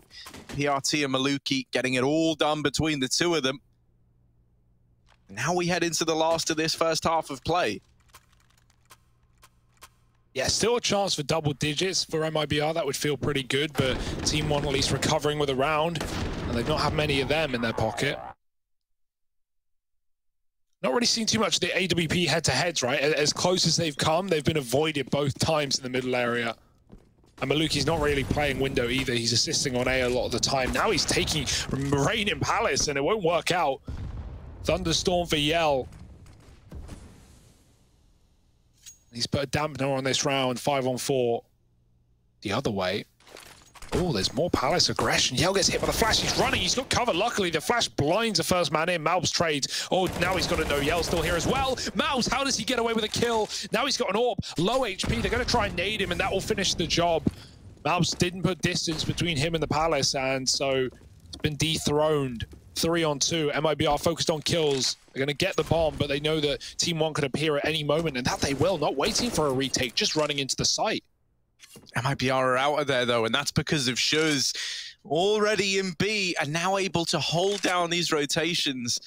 If you're Team One, you need to rotate in together. Like, you need to be cognizant of the fact that you've only seen 2 out of 3, and to attempt a rotation as last minute at this, it could be players deep within this B site. The footsteps now heard by Skulls, but he's not hit the timing he thinks. Bolts was lying in wait, and Shuz is going to cut down PRT rotating in. MIBR double digits. Team One only with 5. And MIBR is storming ahead. Is that going to keep up in the second half of play? Because we gave it everything when we had nothing. Gave it everything when we had nothing. Holding on by a thread, couldn't grab nothing. Seems we moved on to a better place. Shine, shine away from the shine.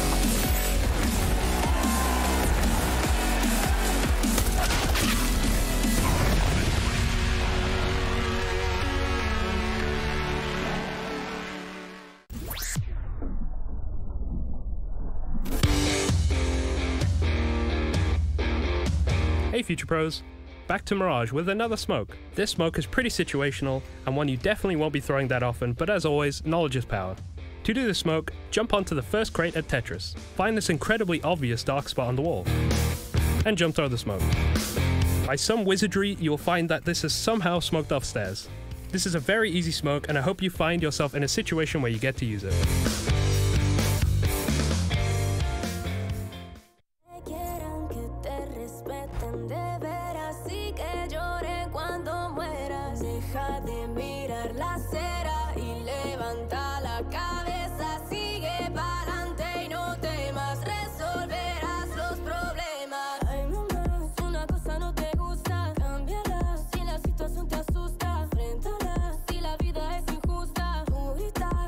Deja de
Rise and grind, gamers. It's 10-5 in favor of MIBR. And they're gaming hard, they're gaming fast, and boy, are they veiny. Look at this, double digits locked in. Things are looking good for the MIBR squad. Team 1 kicking themselves after a very, very tight first half in the early stages of this game. MIBR pulled ahead in a very big way, though, like past that midpoint, right? When things were a little bit neck and neck, and it was looking like we were going to get a competitive map. MIBR just blew Team 1 out the water. Now a B play on the cards for Team 1 to open up this T side, and already Yell is laying down the pain. The nades have gone in. It slows down the push. They've dropped the bomb. All the info is here for MIBR, and now all the players are as well. 5 of them tucked in with the bomb dropped on plat. This couldn't have gone worse for Team 1. Both pistols are identical, aren't they? Like, everyone goes apps, everyone gets stuck, all the CTs rotate, and now you're just trapped in this impossible scenario. Like, even if they give you a kill here because they're hungry for frags, it's not like you're winning the round. Just jumps up with a shot, and it's all on Pesadeo. 1 on 5, not happening, and there it is. Beautiful shots out of Yell and Shuz, right? Yell with the taps to open it, and that molly just separates the T's, stops them in their tracks. 11-5. And that is exactly what MIBR needed to run away with their map pick as well. I certainly hope Team 1 can show something over on Train.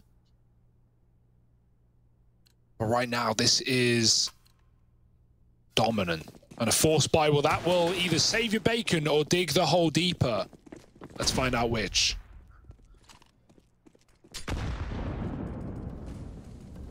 Maluki waiting for top mid aggression. That flash, oh, it actually blinds Cello. That wasn't the intention of it. That wasn't what that flash was for. And Malbs, in the meantime, has come out through lower. They deal with that top mid push. This could get out of hand. These force buys are always scary, especially when it's a team like Team 1 who are pretty deadly in them. On the other side, you know, you lose that first man. Well, now you're panicked if you're MIBR. You don't want to throw this away to the pistol force buy. So everyone's playing very reserved. And also your resources are stretched thin because you're a man down. Through the smoke goes Pesadelo, but only damage. That's heartbreaking. That could have made all the difference. And now everyone's freed up to hold these other angles. MIBR, it's a triumphant return. They might lose Cello early, but past that, they get all the kills.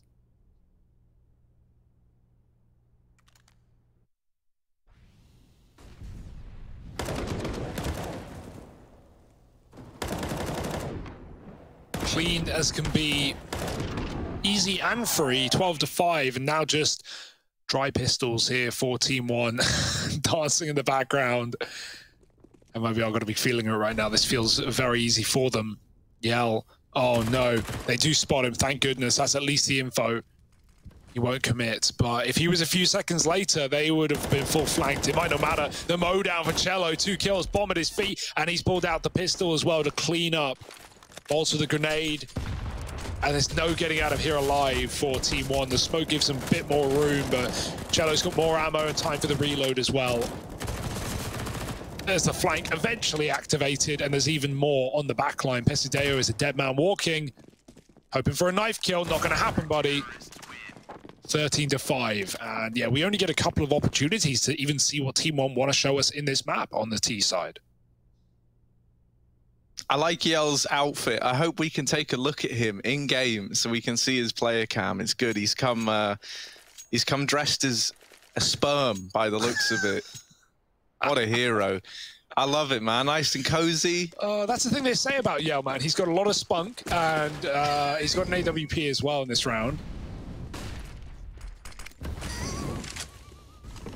You started it, Harry.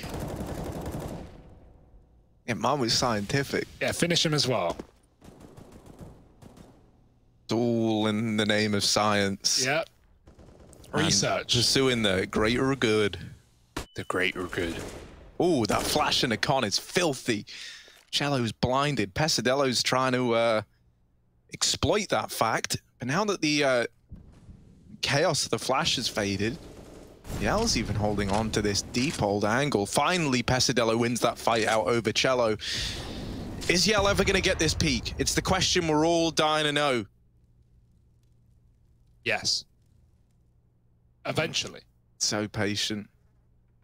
Just waiting.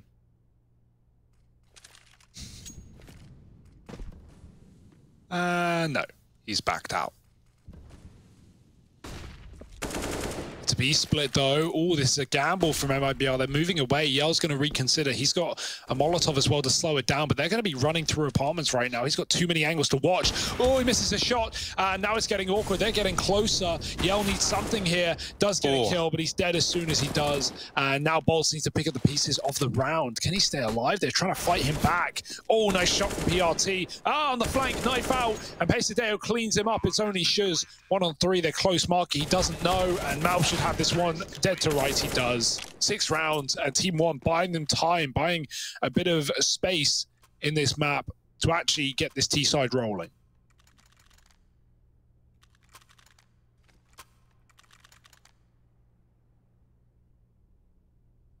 Yeah, despite having AWPs and such in play, though, right, there was still a little bit of, you know, an attempt at the bonus round there. Right now you're looking to reassert dominance if you're MIBR, because it's you at a vulnerable spot here, and you've still got this kind of, you know, nice big old margin that you don't want to let get closed up by Team 1. So you're hoping that Yell with this AWP is going to be good to deliver in a round like this. He's not over towards B this time. Instead, he's taken a much more active stance towards middle. He might prove to be a key player later in the round, with Team 1 slowly but surely trying to take this mid control once again. And no one wants to give anything up in this game, right? Like, even the CTs in the previous round that pushed up, like Yell taking apps, I think it was Danico in the Palace, they were just holding. And for good reason, right? Like, look at Team 1 now. They've got PRT and Spawn holding A. So no room being given to set up any flanks. More con smoke. Yell is still here. He has not moved a muscle. And Cello's moved in to try and trade if things go wrong. Yell.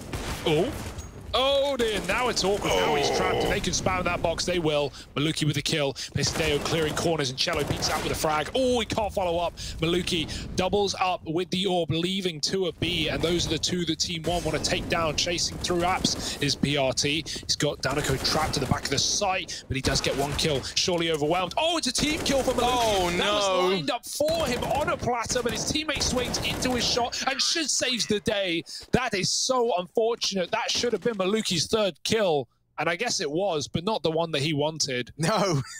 Not at all, right? That is the worst possible timing for a TK to come in for Team 1.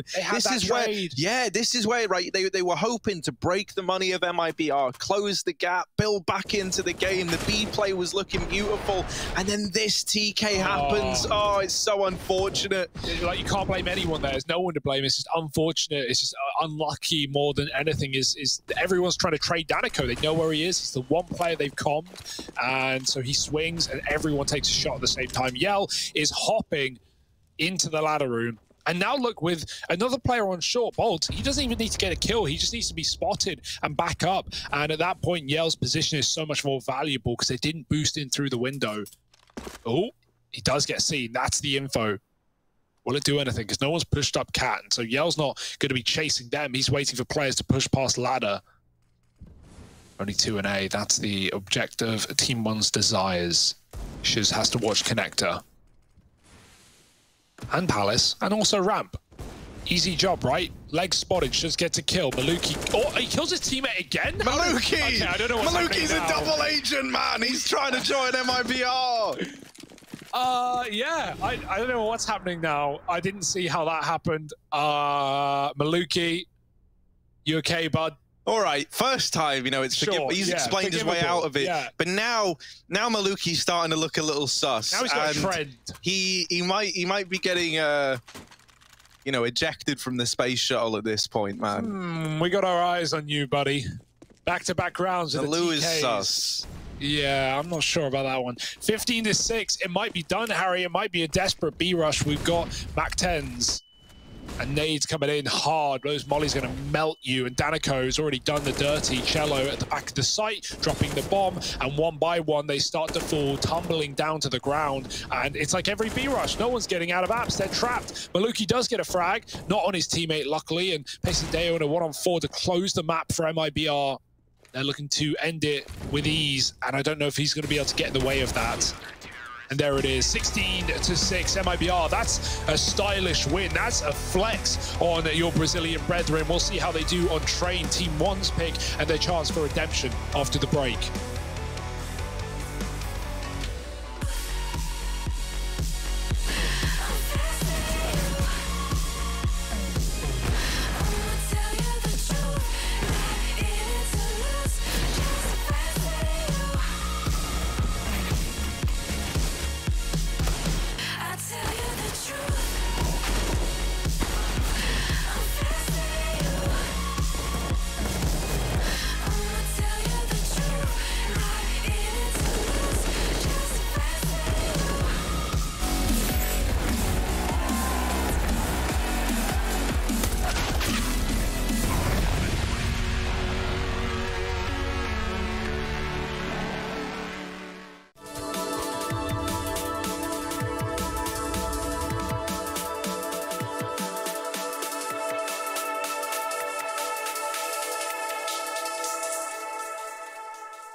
Got him coming back. Who I was in the past, I'm unattached. Only focus in this moment is bringing the summer back. Oh, respect my grind, elevate souls, and I spread good vibes. Young divine, you know I gotta shine. Raise your hands for a good time. Aye. Vibe until the morning, sleep until the noon. You said that you want it, so I got it for you. Let's all get together and show them how we move. We move.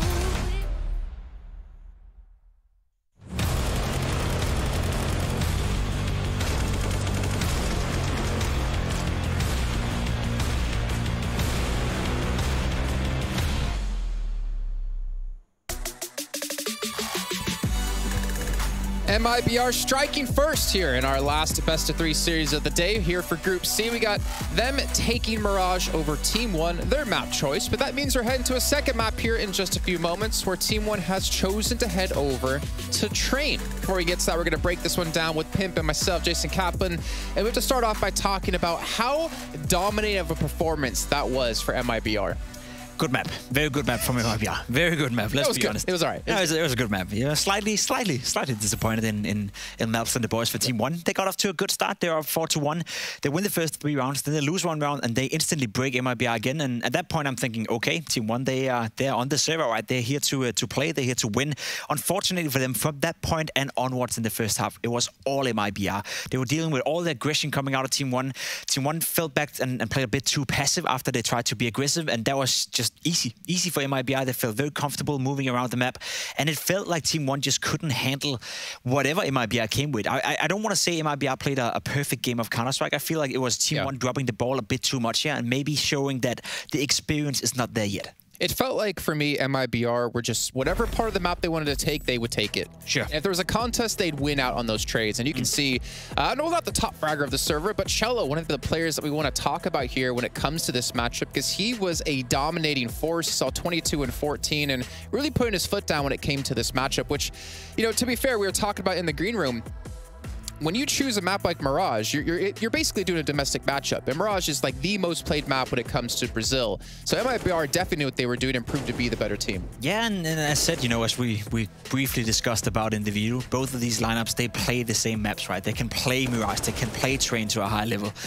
So we kind of knew that was going to happen. For Cello, I mean, he's the star player of this lineup. He's the highest rated player the past 3 months. He's been the only player, dare I say, together with Yell, where I at one point thought, okay, there's a superstar potential within him, right? We saw that at Pro League season something back in 2017, where he was the highest rated player in the entire tournament.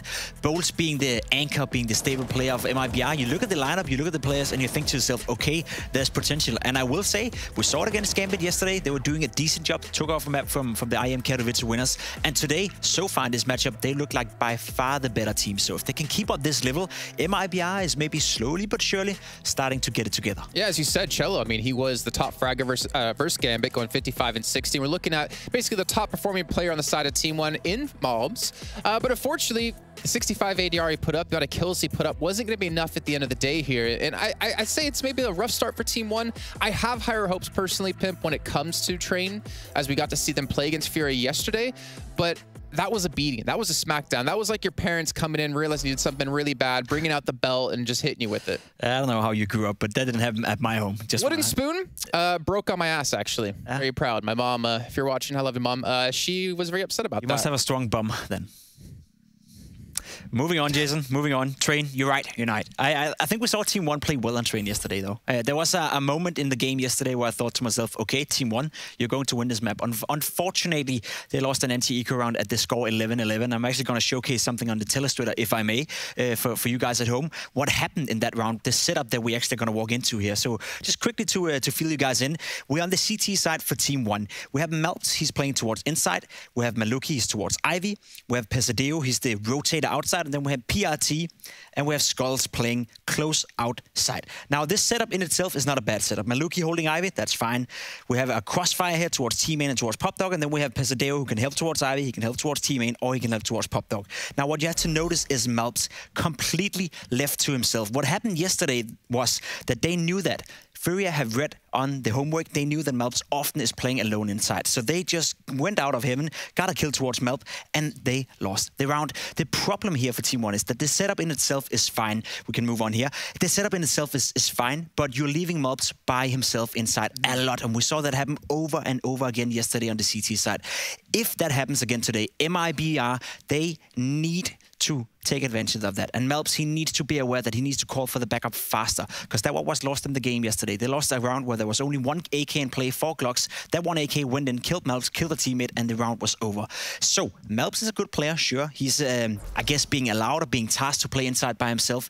But by doing that, you're also sacrificing one of your best players. You're also sacrificing a part of the map that you cannot do against MIBR. So if they've done the preparation like I did right here, Melps is going to be having a very big task on his end. I wonder, is this maybe a switch up we need to see in Team 1 then, to allow Malps, who can be a star player on the team, put him in the positions to allow him to excel? Because we did see moments of glory with him and his Deagle yesterday. I mean, he's going to play inside, and he's supposed to. He's a very good inside player. You just need to back him up a little more. It's like with Perfecto and Navi as well. You see Simple constantly being back up to Perfecto inside. We need to see someone helping out Malps inside. Otherwise, I'm afraid MIBR is going to run all over him and all over Team 1. Well, we'll find out if Team 1 can back it up here as they take on MIBR on Train in just a few minutes.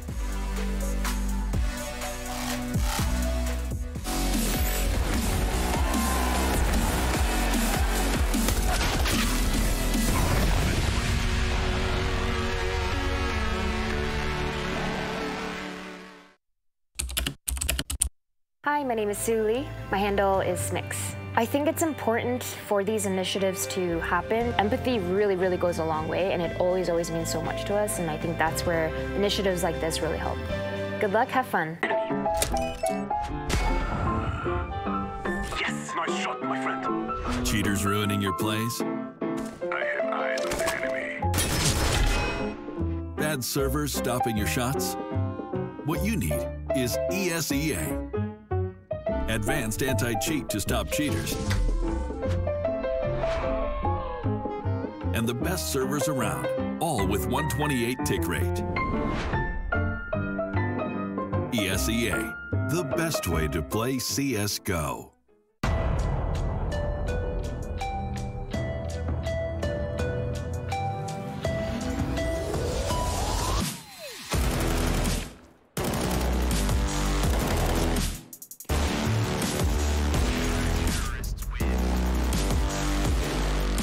Readies himself for a massacre. 1, 2, 3, Twist is teaching it, that's all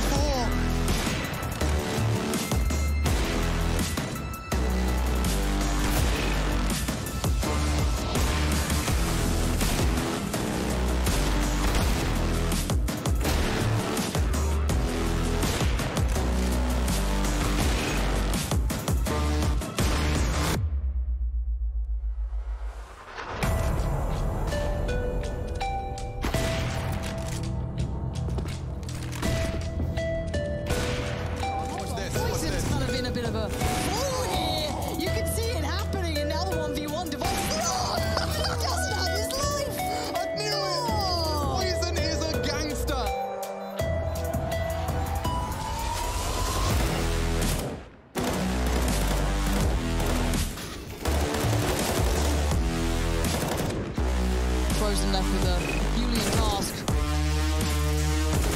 To Suter, how do you get him off of this one? He knows he's sticking it, he's got to go now!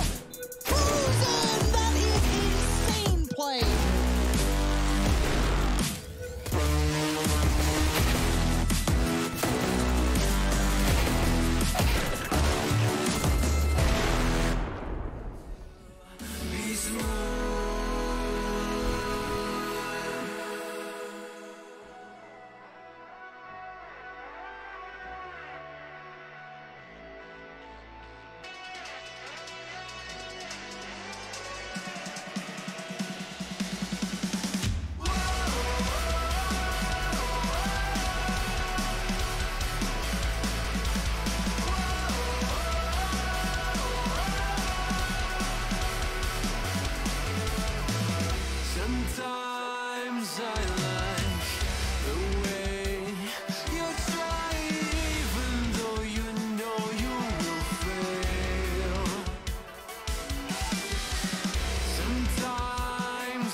ESL Pro League is brought to you by Gaming Malta, Intel, US Air Force, 1xBet, and DHL.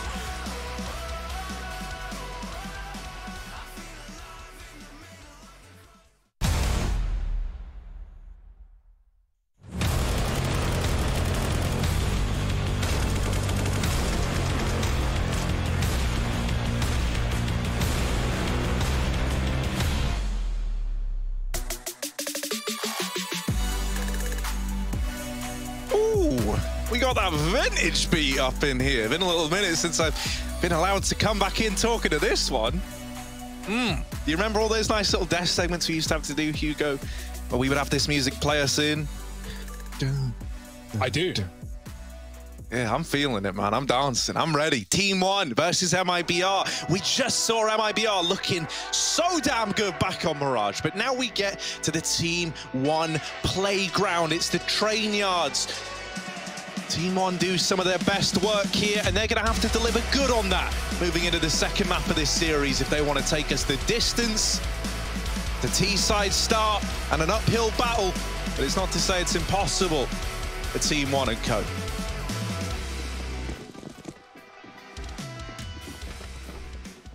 Yeah, both teams have been struggling on this map in Europe. That's one thing worth noting. But now, up against each other, that's where we'll get to see everything unleashed. Everything out in the open. Oh, nice shot from Shiz. Dinked out on Ivy. They're still running him down. That smoke won't stop them, surely. They can go right through. It's got a gap. And they jump in, Yell. Ooh, overwhelmed. He's going to have to back up. His teammates are falling, but he is not. He's dropped the bomb at his feet. And now covering from the site is Cello. Not for long. Malbs gets another, and now it's only Bolt alone.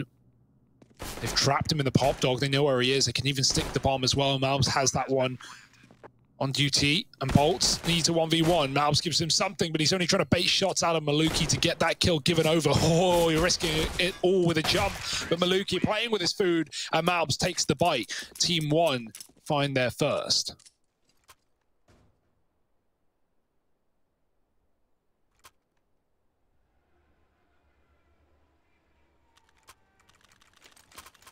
Look at him. It's Malbs. 3 kills to start that one off nicely for Team 1. Man. The guy even has the sleeves rolled up. Because it'd be sweaty in the Team 1 house. Well, flash to set up Skulls. Bolt's waiting at ramp. And the Deagle about to meet the Mac-10. Bolt's decided against the challenge. We'll just play within the site. Team 1 stacked up outside of A with this bomb, holding for Ivy aggression. Getting rotation shifted over towards B from MIBR. That's just Skulls doing all this work, right? Pulling bodies over towards the B site. And that's going to make this A execute that much sweeter for Team 1.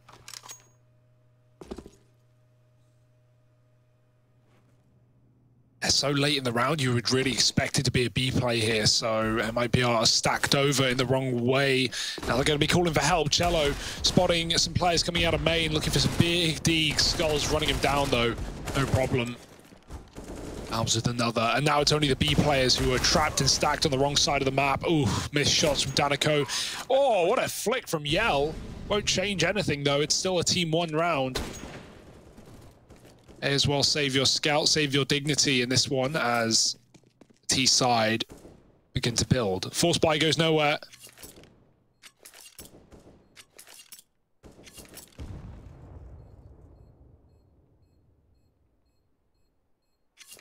Team 1 off to the start of their dreams, right? I'm not going to forget how Mirage started with a 4-1 lead, and that fell very much by the wayside for the rest of the half. So we know once MIBR get those guns in, right, they get the AWP, they're going to be in a lot better position. But it's a bit of breathing room for Team 1 right now as we have yet another eco before that buy.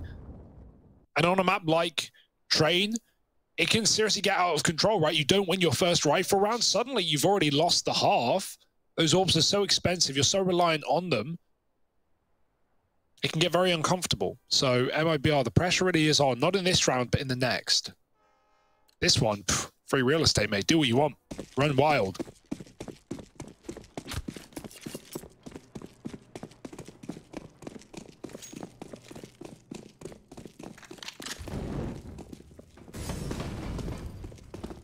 Oh, fast into A, fast with the Mac, and Shuz is actually the, oh dear. Hugo, you told me that they could do whatever they wanted, and they did that, and it's not worked swimmingly right away. The molly should really complicate matters, and yeah, Bolts gets toasted in it. The wrap from Pesadello is good. And so thankfully, we return to normality. Just Yell left alive. Not even close, Harry. Why even worry? All under control.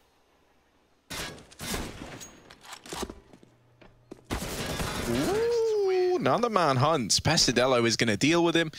Yell gets a kill before he's dealt with, but now we have the buy. This is where things get exciting. Yell saves some money so he can bring that AWP out right away. Maluki also getting his in-play from the get-go for Team 1. So it's round 4. We're already going to have that AWP head-to-head playing in as a factor. Maluki, a little bit cold back on Mirage. I often say this is someone who it always feels like, you know, it helps when he gets off to a good start. Here on Train, you want him firing on all cylinders. A strong AWPer on this map can make all the difference. Maluki, with his AWP posted up at ramp, isn't given that fight by Bolts. Looking like they want to try and boost him for the com peak here. Hasn't spotted anyone yet, but there is this... oh, actually, no, yeah, the AWP's already out of Conan. Now set up over here, looking at upper. Maluki's boost isn't going to find anything for a long old while.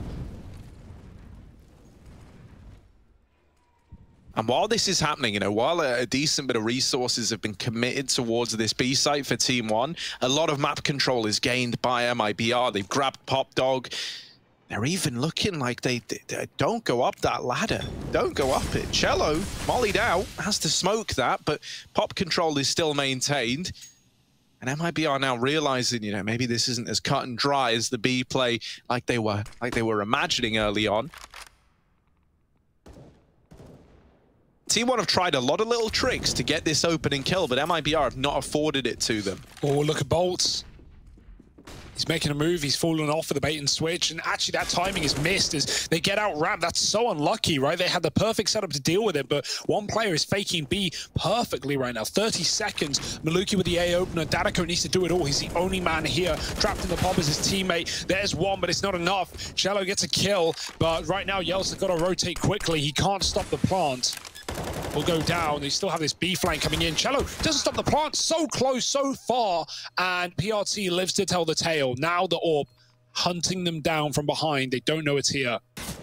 The timing is everything. Oh, Yell picks out Pesadeo, saves Bolts, and now missing a flick. It's all on Bolts. Both players in his crosshair. He can't hit the shot. What a great fake for Team 1. But I gotta say, it feels like that entire round falls apart due to Bolts pushing in B upper. It looked like the perfect play. It looked like he would have caught Team 1 leaving on the B fake. But they don't leave. They send a player, I think it was Cello, down the ramp. Not Cello, sorry, obviously.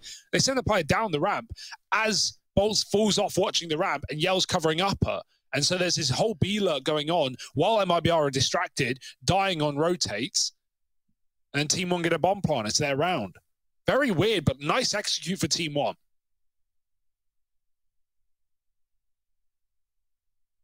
Yeah, Train is so consistently like, you know, a map that these guys look good on. And so I think it's, you know, we had a little discussion, right, Hugo, coming out of that last map. We was, yeah, and you were kind of saying, no, you think MIBR are looking good. You think this could be the 2-0. And I imagine for a lot of people, after the kind of hand that you were just dealt, if your Team 1 after that Mirage game, a 16-6, very, very dominant, you're probably eyeing it up the same way. But Team 1 are no slouches here on Train. Their protocols are really, really good.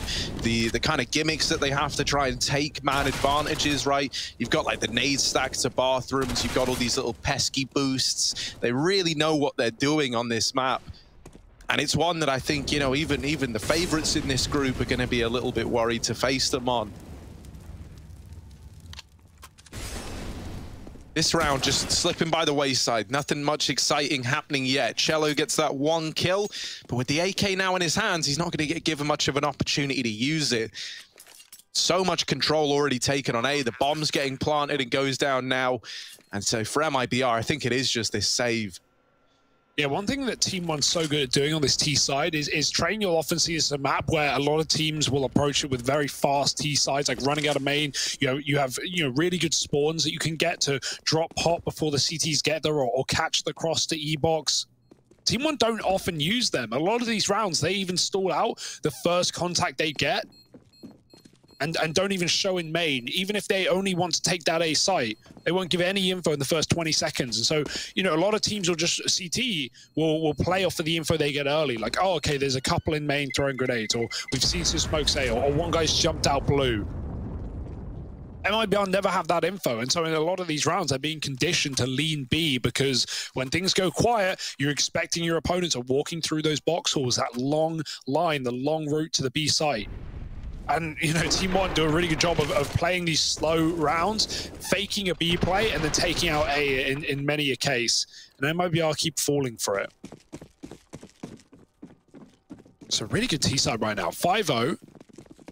Another buy for MIBR, and this is what I talked about when I said it could get out of control. You need to win your gun rounds. You need this AWP to be styling, and Yell, he's got a lot to do in this one. Oh, Danico taking the first man out of the round. Malbs was deep in the sandwich with no smoke down, but it's been dropped by Danico. He's getting flanked, he's getting wrapped, and he will get put in a box 4-on-3. And trapped out of the site are MIBR. More util landing at their feet gives him no way back in. Cello looking for something. The MAC-10 jumping, but Bolts does deal with it, and the smoke push will be denied. 5-0 make it 6, as this might just be the save.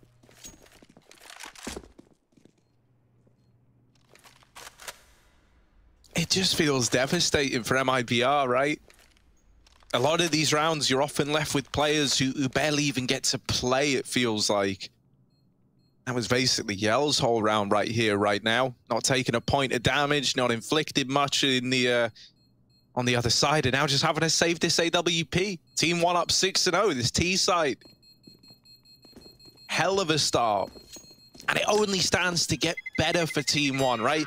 That's a really, really nice point for them now, right? You've locked in a 6-round T side. Already this is like a pretty decent T side. Anything else that you get is like a huge bonus on top of that. And while you keep finding success, it's only breeding more success in the future. You know, like the money has always been kind of rough for MIBR. They're so insistent on taking all of these saves, right? In like 2v3s, 2v2s, that, you know, so they can bring out guns in the follow-up round, and then, you know, if you're suddenly able to turn that around and start punishing and like hunting those saving players down, then you're even getting force buys or partial buys out of MIBR.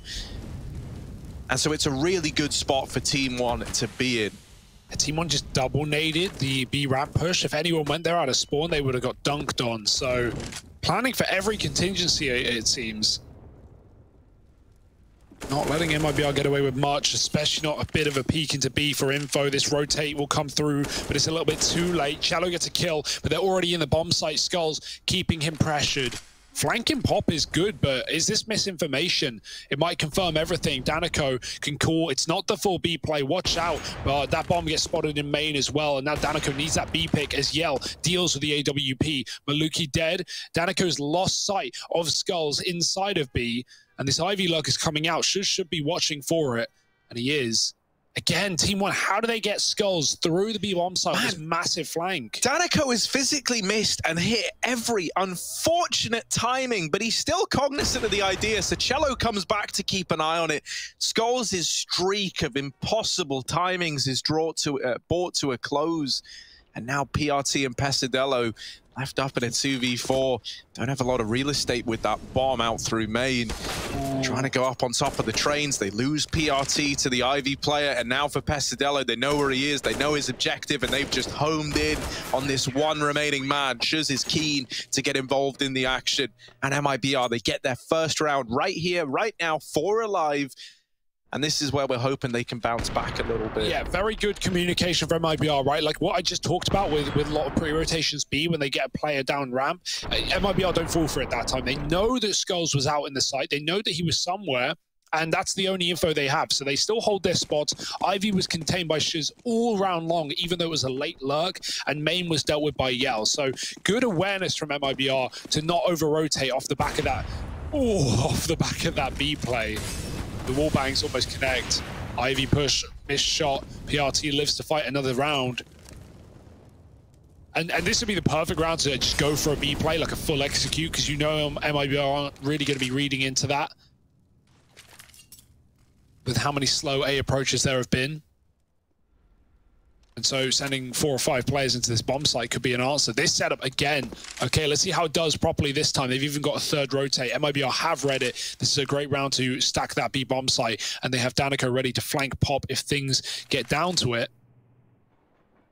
We'll see if they want to clear this position before. It's a bit risky. It can give away the fact that you'll B, and so Team 1 just sneak into the halls and have to remain cognizant of this backline. But a 3-man B holding a Pop flank, this should be MIBR's round, just judging by the setup alone.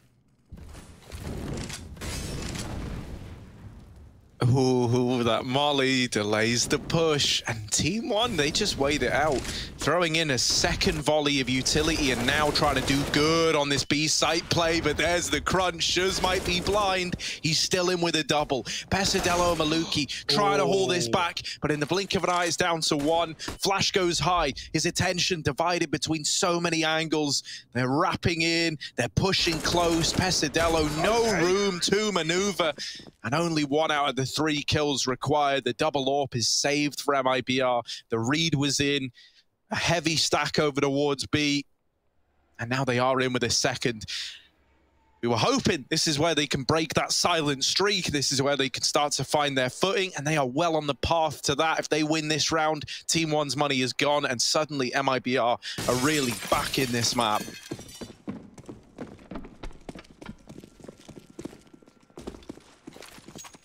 Yeah, here and now.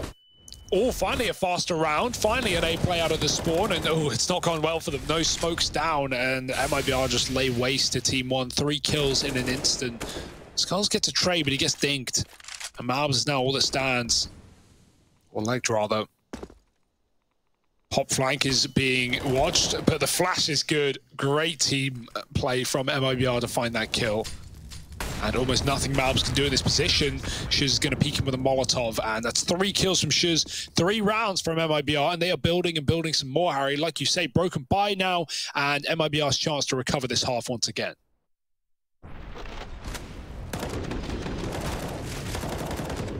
It was exciting, the prospect of a faster round. I just hope the next time we get one, Team 1 don't go about it like that, right? For a team that we've been crediting as having a lot of tricks up their sleeve here on Train, that round was about as like vanilla as it gets. They don't throw any utility. They just try to go fast out main, and they come to pay the pretty handsome price for it. Round slips by, and now just pistols in. MIBR, this is the moment they've been waiting for. Maluki locked in a duel down here, and Ivy Yell wins it out. Not's taking that AWP out the hands of MIBR. And the rest of Team 1 are hoping to get into B and get a bomb plant at the very, very least. Quite the hold to contend with, though, right? Danico sat back with the AUG and Connector holding on to Upper. Upper is just a death sentence now, man. Like, when you're only pistols with the AUG holding on to it, that's almost worse than the AWP being in that position. True. And I like this reposition out of him as well. He's actually able to help now, even in like, oh, he's dead. Never mind. The AUG is gone. Forget I said it was a worry. Not for Skulls, apparently. Only good for the first, though. And there's that cancellation by Bolts. Let's MIBR up to 4. Now starting to close this gap. You don't want to have Mirage vibes here, right? You don't want it to be a close map in the beginning. The MIBR go on to steamroll. So this is where, hopefully, with weapons under their wing, get more of that vintage Team 1. Yeah, Skulls' Deagle has made us something else, man. Seen that a lot in this series. 6-4. And a huge buy round like you paint, Harry. Danico, he could have crossed Pop instead. Throw some nades in, we'll get there late. The molly pushes Maluki in, and he's going to get killed by Yell on the close peak. Still holding this very dangerous angle. He has support from Shuz, but top peak, ooh, a flick missed, and now he's trapped. There's no util for PRT, there's no health either. Shuz will save his teammate's life, and that's a great way to start the round for MIBR. Danico's been in Pop every single round, man, and he's so able to flank these B plays. Going up the ladder here is a very audacious move, and he almost gets killed, but he could come up later. Now they've left this area. Actually, bomb goes back. I was walking out of B upper. Danico, has he found that timing? Because Skulls is still behind him and he might get killed coming up for the B play. Malbs is gone, Danico cleared, but he does do a lot of damage and gets the info that this is indeed a B execute. That rotate coming in. Cello watching Upper. I don't know if they know. I don't know if they know that one player is down the ramp. Make that 2 now, but they're walking the smoke, and this could get seen by players at the backtracks. There's the spot. Cello with a shot, and Bolts is there as well to cover. MIBR 5-6. Another rifle round goes their way, and I am getting Mirage vibes, Harry. I am getting flashbacks, because a strong start doesn't mean a strong half. MIBR are 1 behind.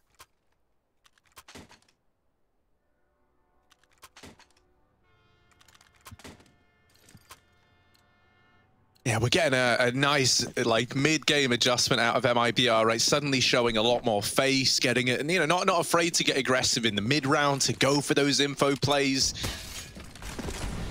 The double AWP, I think, has helped a lot as well, right? Yell is now able to dish out pain over towards his A site. We've seen Cello playing that kind of rotate role in the connector, and it's really helped out over towards B. In this round, Shuz goes aggressive through Ivy. Cello opens the round up with his AWP, and the Pistols trying to flood into this A bomb site, but because of all these smokes going down, the kills coming in, MIBR have got 4 players here, all scoped up, all trying to take down the Pistol players, all hungry to pad these stats. They want to give the Deagles more than they deserve, and so they won't. It is the round locked in for MIBR. From now, 0-6 down to 6-6, approaching the end of this first half. When I said for Team 1, like, yeah, you'd be pretty happy with 6, and then, you know, you can build upon that. I don't think they did want it to stop dead on 6. You know, like, suddenly, you haven't really capitalized on the situation as best you can, or at least that's what you're left feeling like. And to relate this back to Mirage, right? It was, you know, 6-0-6-6 here. It was 4-1, and they went 9-4. So, yeah, a very good recovery. Can they keep it up? Maluki, he has been a bit cold today, right? Usually very, very good AWP, but, you know, a couple of team kills probably knocked his confidence back in the previous map at very pivotal points in the game. Cost them rounds, you could say, safe to say. And he didn't really get any head-to-heads with Yell. Like, the one time he did, he was just killed in the B-apps or caught out. Here on this map, like, close peeks Ivy, Yell's all the way pushed down, just getting caught by annoying plays, and that can be very hard to deal with. So he's got to get something done this round, and he's back to Ivy with a vengeance. Shiz is here, Yell's holding a very passive line, and Cello has that second AWP in the middle of the site. They're going to run boost after the molly. I like this. Yes. Oh, but there's a smoke down.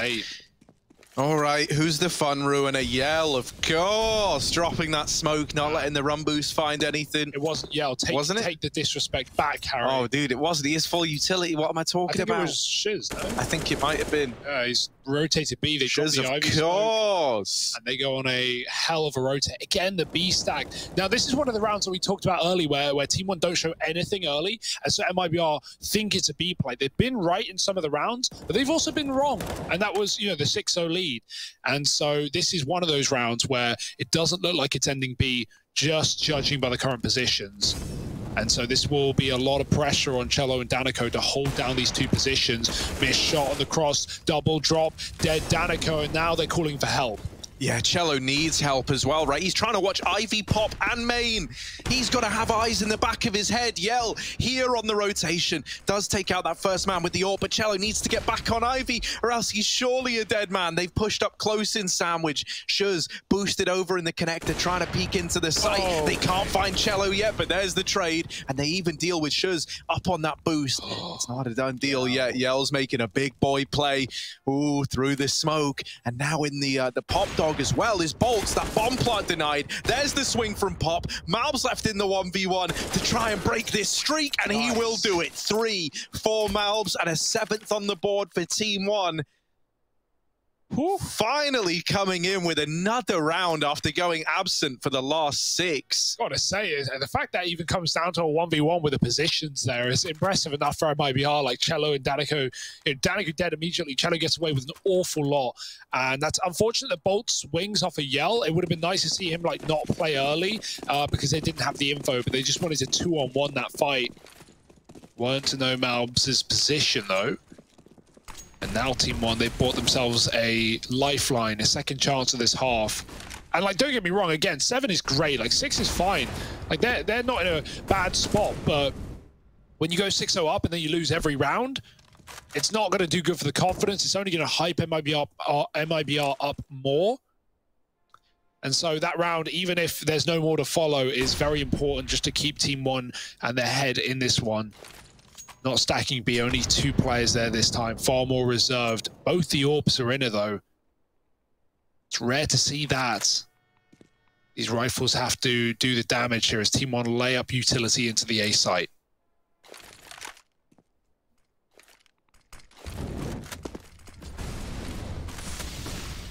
Oh, Danico decides he's going to get cheeky with it, going deep with these smokes and playing close to main, trying to hit a good timing, but Shuz looks away. Danico is dropped without getting anything done either. Oh, it got a little messy there. I don't know if that's like miscommed from MIBR, but Shuz suddenly, you know, he goes from looking at Olaf to staring back at Ivy. And I think it's because he believes Danico is going to make some kind of play happen to hold on there. He hears the Ivy footsteps. They started running late in the round. They walked up Ivy and then they sprint. And the second he turns is when those Olaf players come up. It's very awkward timing. Oh, Yell not getting pretty either. Cello's got to get away with the AWP. And yeah, like even Danico has his side, Olaf's just open. And there's just too many spots to watch, and you don't have the AWP for those kind of angles, like the Olaf angle, the sandwich line. Cello, oh, good luck. He's got one, but they are all, oh my goodness, that was absolute filth. Doesn't change anything, but that was an absolutely crazy shot. Team ace for Team 1 and 8 on the half. They have done a very good job here. Like, it looked scary. It really did with MIBR picking up steam. But they pulled their finger out. They put it together. They won the half in a worst case scenario. Well, Quid's in for MIBR. They throw all their money at the problem to round out this half. All back in the hands of Yell, but a Deagle for Danico is all he's blessed with. Good bit of utility and kits in play as well, so that's something to bear in mind as this half draws to a close.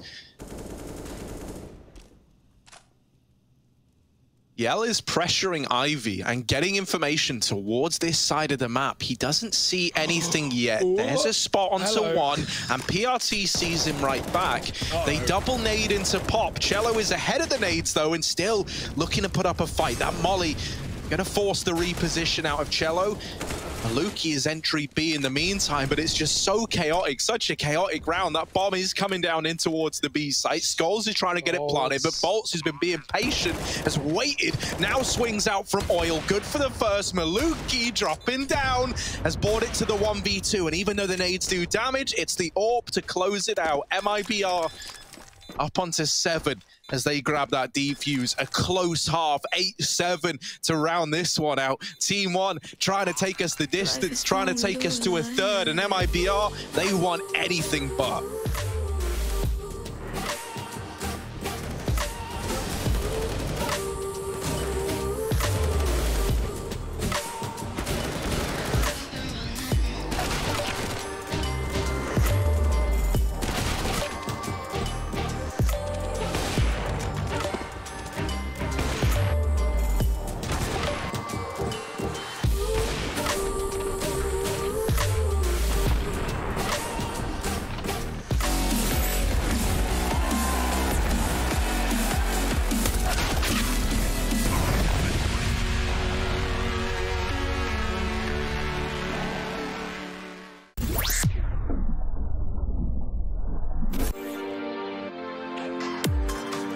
Hey Future Pros!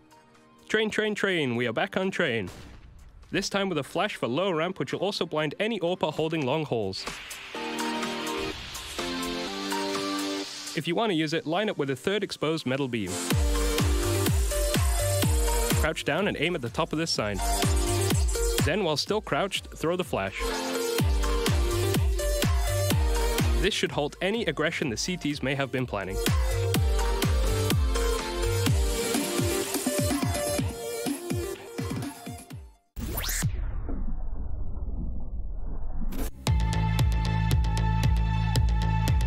Hey Future Pros!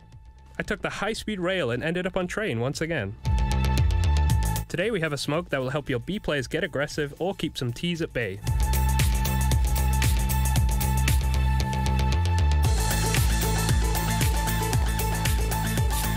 To do the smoke, get yourself up against this wall. Aim at the middle point from the roof and the top of the lamppost. Then jump throw the smoke. And just like that, after about 20 minutes of the smoke soaring through the air, you'll have a nice B-hole smoke for your B players to use and abuse.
Ooh, gamers, we're getting ready. MIBR with 7 rounds and Team 1 with 8 rounds. Yeah, that's 15. You correctly done it. That's Aaron. how the numbers are stacking up at the end of that first half.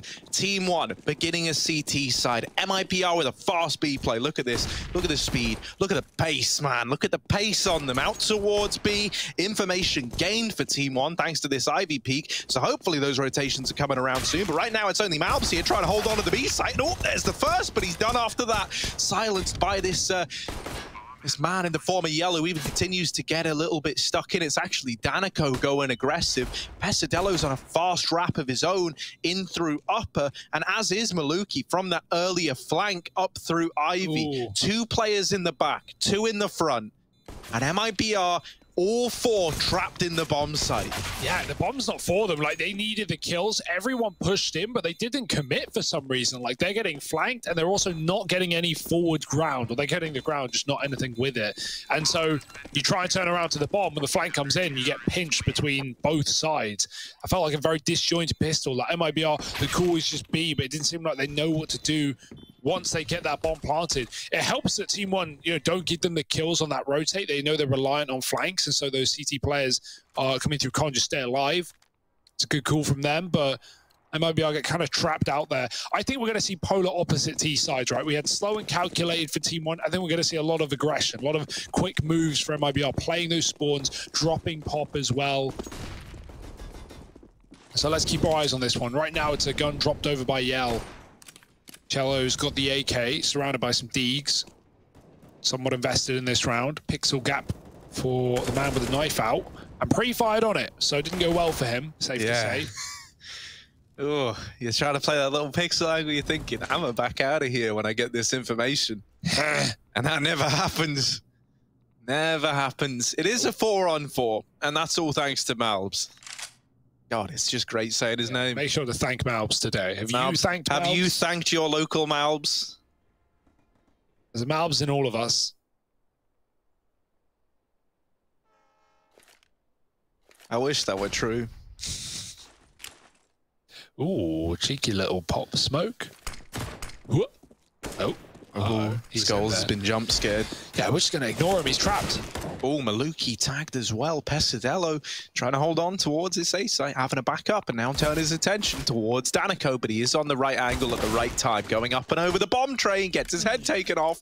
And now with 3-on-3, not plain sailing. Yell with the AK picked up, hoping to get stuck in, holding for the pop swing. Shuz's Deagle is delivered in the meantime. Both these players are low on the Team 1 side. MIBR, 1 shot is all that's needed to deal with both of them. They lose Shuz. It's left to Yell. He doesn't have armor behind this AK, but he has gotten onto the site with the bomb. Even could have tried to take it B, but Skulls just domes him on the peak. Team 1 up to 10. And for MIBR, the investment's coming in now. Yeah, there was an opportunity there. Felt like he wanted to go for it, but not committed and not going to get far out of the A site. They rebuy with no bomb plant. That's a ballsy call for MIBR here. Putting everything in. Yells on a deagle. He dropped over that gun. Like, it'd be one thing if you've got a bomb plant, but you just have no utility. You've got to play fast. And so they will answer the call. The flash, bit of a peek from Albs. You'll see nothing though. Danico, ooh, spotted on the jump. MIBR moving through the B halls at least. All that's left in the tank, 3 smokes on either side, 1 flash for Team 1. So you can't really throw many fakes out here for MIBR. Maybe just grouping on this B control. They boosted to watch Con, and as soon as they dismantle the boost, Malbs gets into the position that he would have died from if they were still boosting. That's very unlucky. And now MIBR just grouping B, leaving Shuz on this Ivy look. He's got 1 smoke to do it. Does he want to be silent or try and sell this fake hard? He's going to drop the deep smoke. That lets him walk all the way up. But he might not commit with it. He's been cut off by more utility in MIBR. This is a desperate B play. Again, let's see if this is better than the pistol. They might get in, but what do they do in the post plant? Yeah, when the aggression didn't work, maybe they try and take it a little more reserved this time. You know, you can still have players getting aggressive. It just doesn't have to be the whole team. And with 2 kills coming in the blink of an eye, you actually couldn't have asked for anything better than that if you're MIBR. Not only do they get into that B site and get the bomb down, but they immediately remove 2 players. One, the incumbent B site player, and another setting up to attempt the retake. That just forces an immediate save out of Team 1. And Shuz is even extending to try and hunt these players down. I like this move, right? If you keep like 4 alive for MIBR, you've still made money here. And any gun that you take away has huge repercussions looking to the future. So if you are able to remove even one of these weapons, you cause a world of problems for Team 1. There's some damage, and I imagine Team 1 aren't going to give you any more than that. So it will be 3 staying alive, 8 on the board for MIBR, closing this gap. And money gone for Team 1, but they're still investing around these 3 saved guns.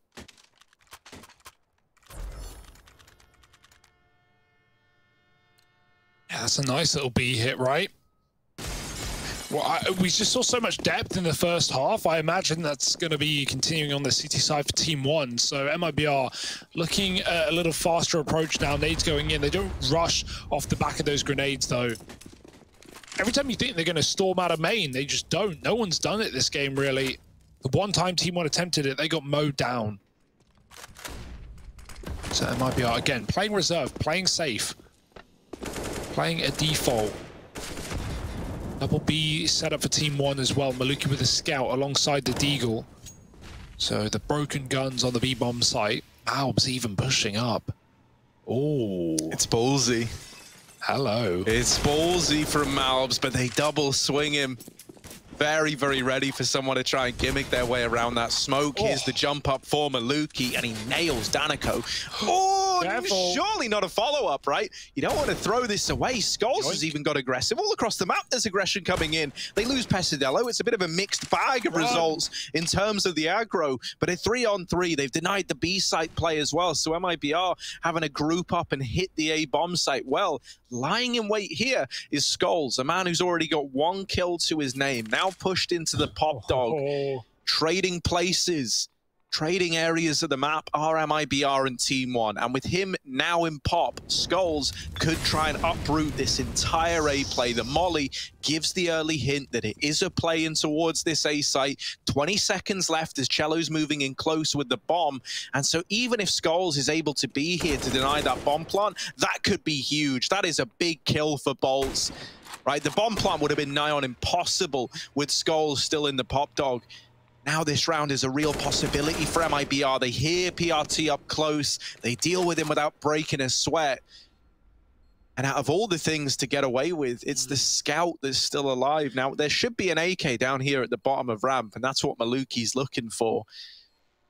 Regardless, getting out of the round with even a rifle here isn't like the be-all and end-all for Team 1. They're not celebrating this. It's 9 to MIBR, an eco to follow for Team 1. And there's not even a guarantee that Maluki lives here. He just missed that timing. Cello is so close. Oh, D's dead, surely. Doesn't know it. Cello comes around the corner and MIBR showing us some T-side antics right now. And that felt so good for Team 1. Like, you know, obviously the reposition is really nice for MIBR. Bolts gets into B, gets a kill, leaves B, and somehow escapes his scout and joins up with his team who just group main. I love the call for MIBR. They have Team 1 gambling B, even mollying off Pop. That molly doesn't come through. Skulls is in such a good position, man. But he gets delayed, and at that point, Bolt is already on his angle.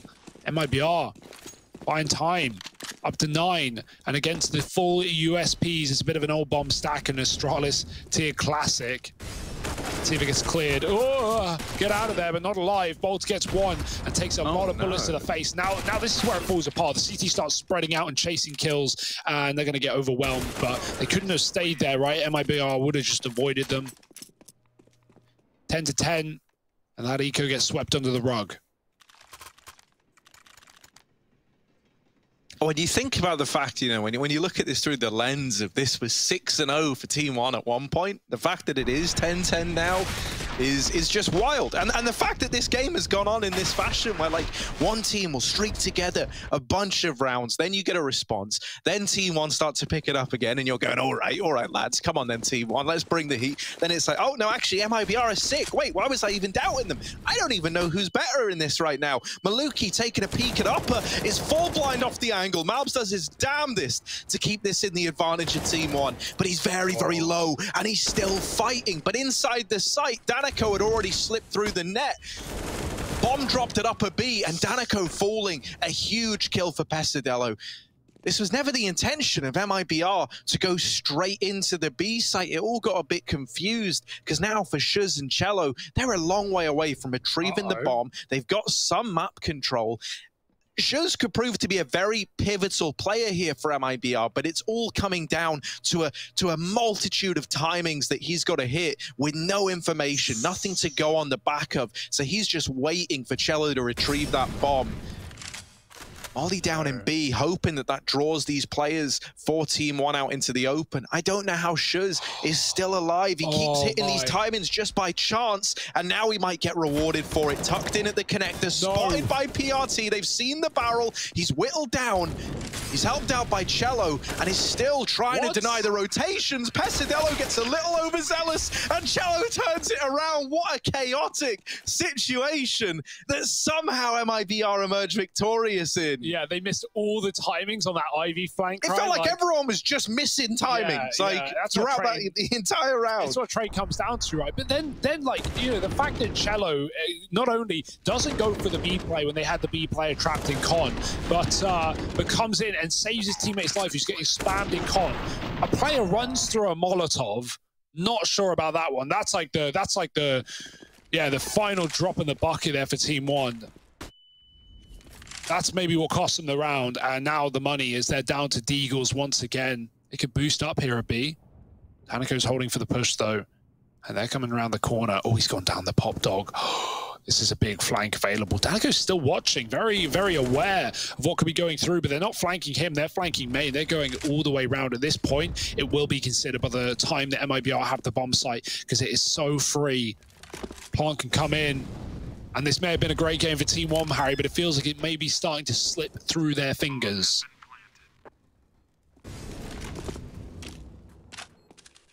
Uh-oh. Yell is even ready for the main wrap. Yeah, you don't want to give the AWP over. And so Yell won't. That's the kind of master this guy is. Just what was that? Yoink. Bye. Nice hop. So yeah, as I was saying, Yell giving the AWP over. They got a hunt. They may as well throw everyone at this. They have all the money, and so yeah, traded, and Malbs gets away with 2. No more. They saved the AWP just in the last second. Cello's having one hell of a game right now. And the money is so good for MIBR. That's the worst part for Team 1. They need to win multiple rifle rounds to break this economy.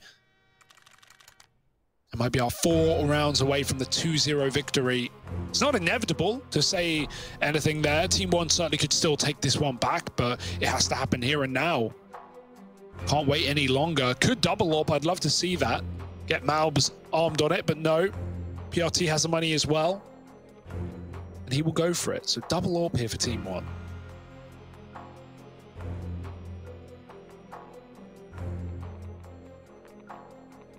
that be the answer to all of their problems?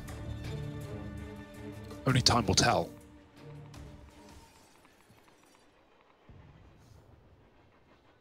You hope this isn't the end of the line for Team One.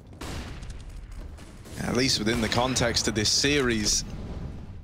You're really hoping that this CT side can find something soon in a similar fashion to MIBR in that first half of play. Double AWP, is that the answer? BRT and Maluki seem to think so. Ivy utilities being thrown in, but Team One, they're not really falling for this. And this is because they've taken an aggressive stance in main. They have a lot of information towards this A site, so they can watch Ivy on PRT from Sandwich. He's just kind of chilling out, holding on to that swing. How does this help Team One if this ends up being a B play? Well, it might not. It all comes down to if Pesadello is going to hear these rotations. And with MIBR sneaking, he's not any more clued in than if he wasn't in this position. If he doesn't choose to go aggressive, no one's freed up to rotate inner. And so you are just left in like a 2-3 split with the rotations being pretty far away, right? Normally you'd have a comm player who could maybe look to offer some assistance here. But because they've got PRT holding wide for the Ivy swing, you're just at the full mercy of having to win this 2v5 fight at the B bomb site. And while it was a good start, Maluki, with that shot missing, is now feeling the pressure. They're getting closer. He's calling for rotations. Maluki dropping the bomb, still fighting and not giving up an inch of this bomb site. Yell's left in the 1v4. Maluki is getting snuck up onto, and so he might get taken care of. But there's a lot of other bodies here to get that trade and lock in the round. Team One, they break the silent streak. They come in with 11, but exactly as you said, heading into that round, it's going to feel like a real grind, right? You've got an entire economy to break down before you get handed any free rounds. Yeah, but that's baby steps, right? That's a start, and that's a big round for Maluki, which we were waiting for as well, right? Quiet on the AWP today, but comes in loud and proud into this one. 12-11, and the double AWP continues for Team One. Wasn't required, but always a nice bit of bonus with no AWP on the other side for MIBR. They could have bought it, they chose not to. Trying to salvage some economy for the long haul. PRT holding B upper. Trying not to let them sneak down the ramp. And that at least frees up 4 on A. In this entire game, in both CT sides, we've had a myriad of B stacks from 2 to 4 players at times. Well, finally, a solo B. It's got to be a sigh of relief here for Team One, as many players are freed up to watch the 3 choke points that MIBR are coming through on this A site.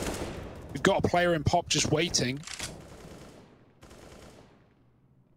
Smoked off, as they are at Ivy as well, so no hurry here. Minute on the clock. 2 CTs dedicated to the Ivy position. It is very loud right now. Lots of util coming through, and so good reason to dedicate here for Team One. Ugh. Through the smoke. Oh, punished. Shot through it by Malbs, who catches that. Now the smoke comes down a little late. They would have loved that before Yell departed the round, and now the bomb dropped as well. This is falling at the seams. Oh no, Shiz alone, 1 on 4. Eats an ace clutch. 30 seconds as well. It's got to be fast and should be impossible. There it is. Malbs delivers the round to Team One. Now it's 12-12. It's like they're mirrored, man. It's like they're mirrored. Like we're destined to keep this neck and neck as we approach the end of this map. Either MIBR take the 2-0 or Team One manage to lock in a 3rd. It's all starting to get a little bit scary. The closer you get to crunch time, the more you start to worry, right? It would really, really suck to have a map snatched away from you on the back of the money falling apart. And that's a very real reality for both of these teams. This round right here is so important. The one that we are about to watch, I think, decides the outcome of this game, right? Maybe. More so for MIBR than anyone, right? Like, I mean, not that either team's got a wealth of economy, but you know, those buy rounds, those multiple rounds in a row we needed from Team One, we've got them. And this is the 3rd and final one that will tip them over the edge. Break MIBR against 12. That's not a pretty picture. So MIBR, whatever they've got left in the tank, it's time to show it. Siphon some fuel into the server. Another double B hold. Skulls has a one-way. It's fading, though. Oh, he's just going to get pre-fired. Just doesn't care what smoke's in his face. That's an opener for MIBR. And a rotate out of B as a result. If you group B right now, you've only got that one man there in Malbs. PRT looking to trade. Oh, he does get the shot off. And now grouped up in main, PRT. It's open season. He's duck hunting. Cello's taking down his teammate. PRT repositioning. And maybe netted more. They're jumping through sandwich. Yeah, these two orbs, we need them to emerge as heroes, but right now they're not hitting anything. Here's another chance for Maluki, and that's a convincing flick. Cognizant of the fact that there could be a player in main, but up close, the real danger lurks. Oh, missed shots. Malbs comes in with the save, and this is flipped back in the advantage of Team 1, but now it's down to the 2v2. The bomb dropped. Over towards Connector. Yell trying to take a peek up on top of the trains, but he's got to watch out because back here in Ivy, PRT lies in wait with the AWP. Malb still holding on to Con as well, keeping an eye on this bomb. And PRT's not missing a beat. It's the armorless Yell, the glass cannon that's got to punch through this defense. Can't see the man in Ivy. A big ask in a very important round. Yell creeping forward. The peak can come in from backtracks, but Yell's been given a little bit of room here. Taps the bomb. Malbs is creeping in, out through the connector. Ivy's getting pressured as well, and peeking up over the train is Malbs, but Yell's brought it down to the clutch, and Malbs will nail the shot. Oh, it's close. It's way too close for comfort. Team 1 take 13. But a bomb plant on the cards for MIBR, one man surviving. The pressure is still very much real, still very much there. He's looking for anything he can scavenge. Right, grabbing grenades off the ground, grabbing anything. Nothing to be found. And yeah, Team 1, the one thing they're so good at is like when they're coming in these advantage situations, is like resetting and falling out and not giving away anything. Danico is having a really rough time, and it's shown in that round he has the position to win. If he just kills Maluki as the smoke blooms, he can get the bomb planted, but instead he only half peeks Maluki on the bomb train, goes back in, but by that point Malbs has already run out to cover. And Malbs is having a great game as well. 24 kills on him. Only one above is Cello on the other side on 25. And now a desperate buy from MIBR. They're saving, and they're also buying at the same time. I mean, it's a mixed bag here. You've got Cello committed with an AK. You've got Yell, armorless, saving for an AWP. This is not where you want to be if you're MIBR. You had this game. And Team 1 have come in with some huge CT-sided rounds that you cannot answer. Double B hold again. MIBR looking at the A site longingly. Full smoke execute. 3 getting lined up. It's going to land on either side of the bomb train by the looks of things. And Cello coming out main with that AK has to do everything and then some. He's been flashed out. Yeah, very, very deep, but these footsteps have been heard. It's no secret. Yell opens the round up. There's the trade from Skulls, and the wrap is in. PRT laying down the pain. Bolts and Shuz getting lost in the source, and just Shuz left up alive with the deagle. Okay, in with the double. The repeat from the bomb train misses the timing. Shuz made it look cool for a moment, but is ultimately silenced by the 2 remaining players. This is it, MIBR. This is the moment, right? Either you once again tie us up and we keep this mirrored, close scoreline, or Team 1 are walking away with this map and locking in an overpass appearance. Yeah, Cello, he needed that trade, man. He waits so long. He's on the entry, gets out sandwich, and then he waits for his teammates to go first. Fair enough, they've got pistols, but then he doesn't trade them. He only just sprays into the smoke, and at that point he gets flanked by PRT. We needed that AK to actually come up with some substance and play as aggressive as the purchase warranted, but a little bit timid, a little bit scared on the entries, and it will cost them. Team 1 finding 14, despite being 4 on 5 to open that round. We've had all the answers. Maybe back to B for MIBR. It's what they went to early in the half. But it's funny because Team 1 have been stacking it ever since, right? They've had 2 players there at the get-go in many of these rounds, unless it's the AWP holding upper, in which case it does often let them solo B. And yeah, MIBR seem interested as well. One man here, Malbs. Not the guy you want to run into. He's having an excellent performance. And even Skulls in pop, ready to flank on a moment's notice.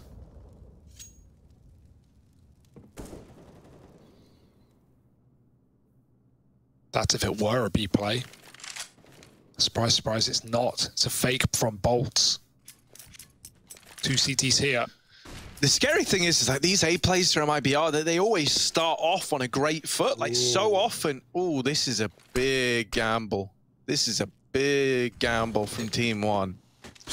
Oh, Bolts dies. Okay. He smoked off Pop, right? Skulls is trapped here. That gives the A site away. But Team 1, they've had really good retakes, so I don't think they're going to be hard-pressed here. And they're even sending Pesadeo into the site to try and take some down with him.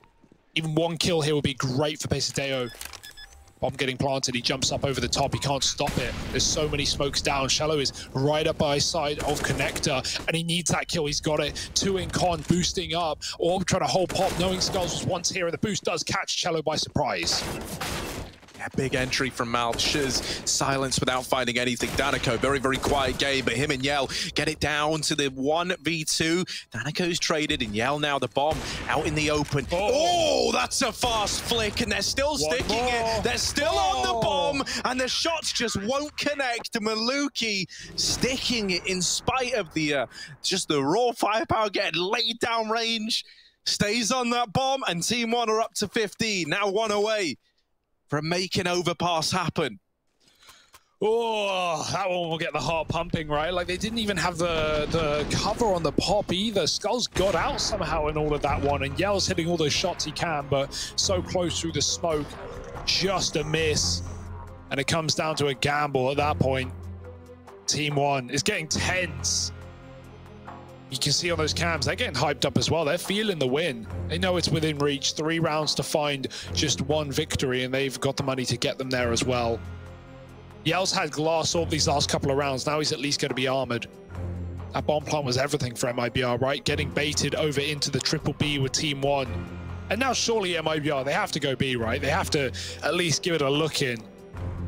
Their fakes have been doing enough at getting Team 1 out of the A site. They're just really good at getting those retakes off.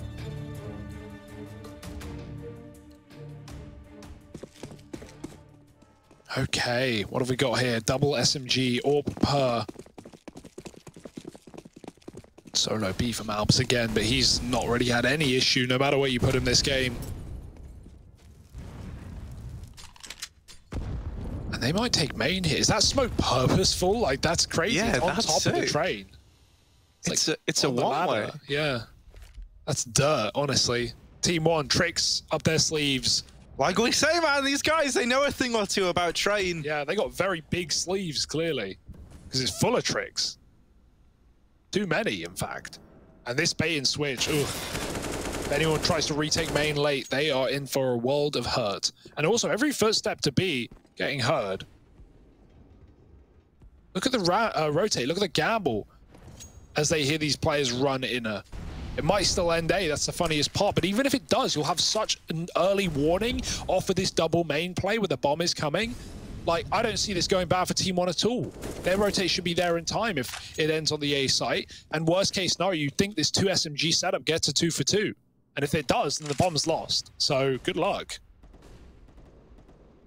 Ooh, Cello round in the corner. The double setup still here, and there's that SMG firing off. This is where PRT was hoping to drop the bomb, but the pop split is well timed. Bolts is finally alive as well, given a chance to try and play in one of these post plants.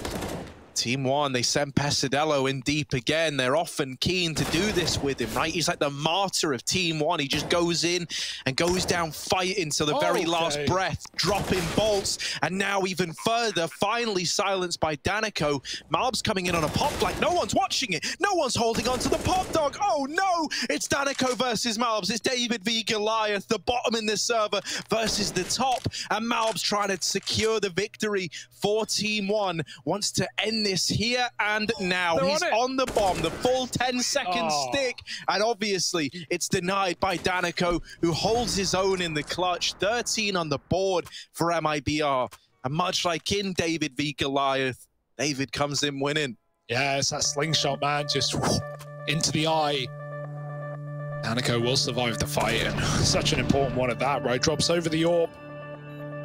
MIBR live to fight another day. Team 1 still with room to work with. That was a very, very scary round for MIBR with that double main setup, right? If PRT gets away with a kill, the bomb's lost with 20 seconds. That's probably the round. That pop drop coming in at the perfect point for MIBR to provide cover and get that second trade. Got very scary indeed, giving up main in that way. And wait, Team 1? Full send, full commit, full buy. That leaves them with nothing for the last. They didn't have enough here really with the loss bonus to get one eco and then one full buy. So they'd rather 2 forces rather than a full eco and a weak buy round. It's a dangerous decision. They're very good with these low econ rounds, but even so, you're putting a lot of faith in your force. Will it pay off?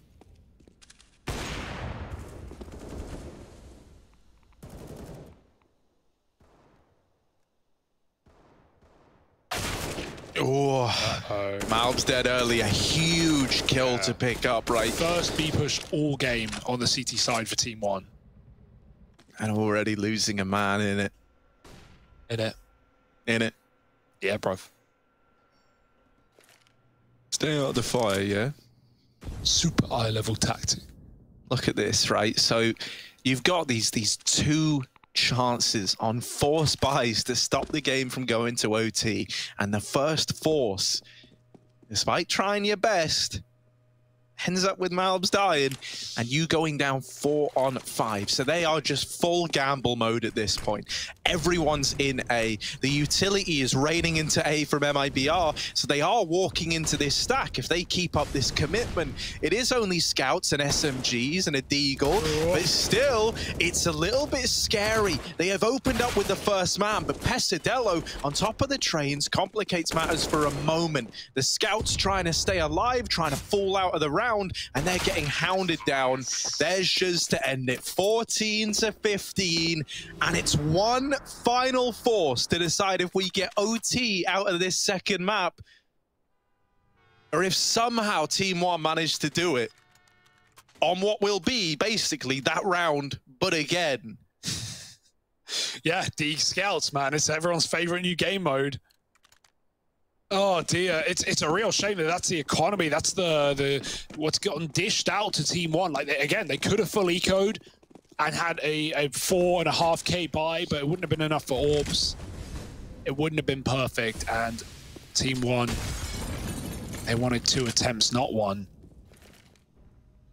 Oh, scary situation. Like, if MIBR go B in this round, they win, basically. Not just because there's one man here, but you don't have the kit, you don't have the util, you don't even have the weaponry to retake a B bomb site here if you're Team 1. Like, MIBR would have to feed you in the post plant.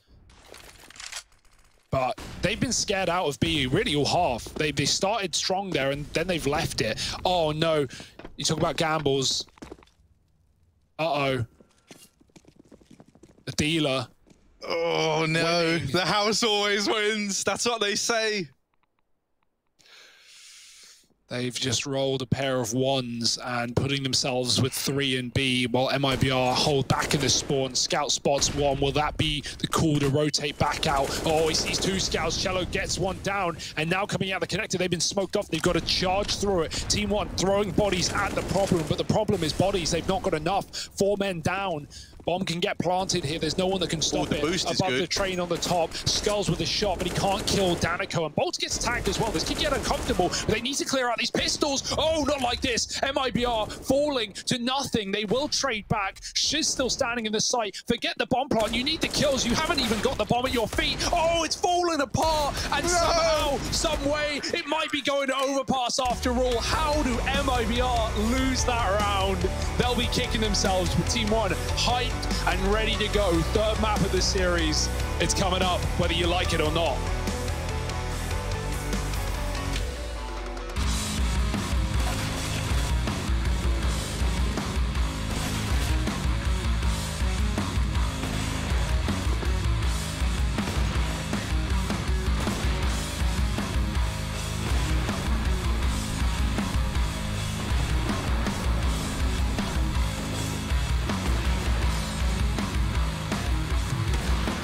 First thing you notice, you feel a bit excited.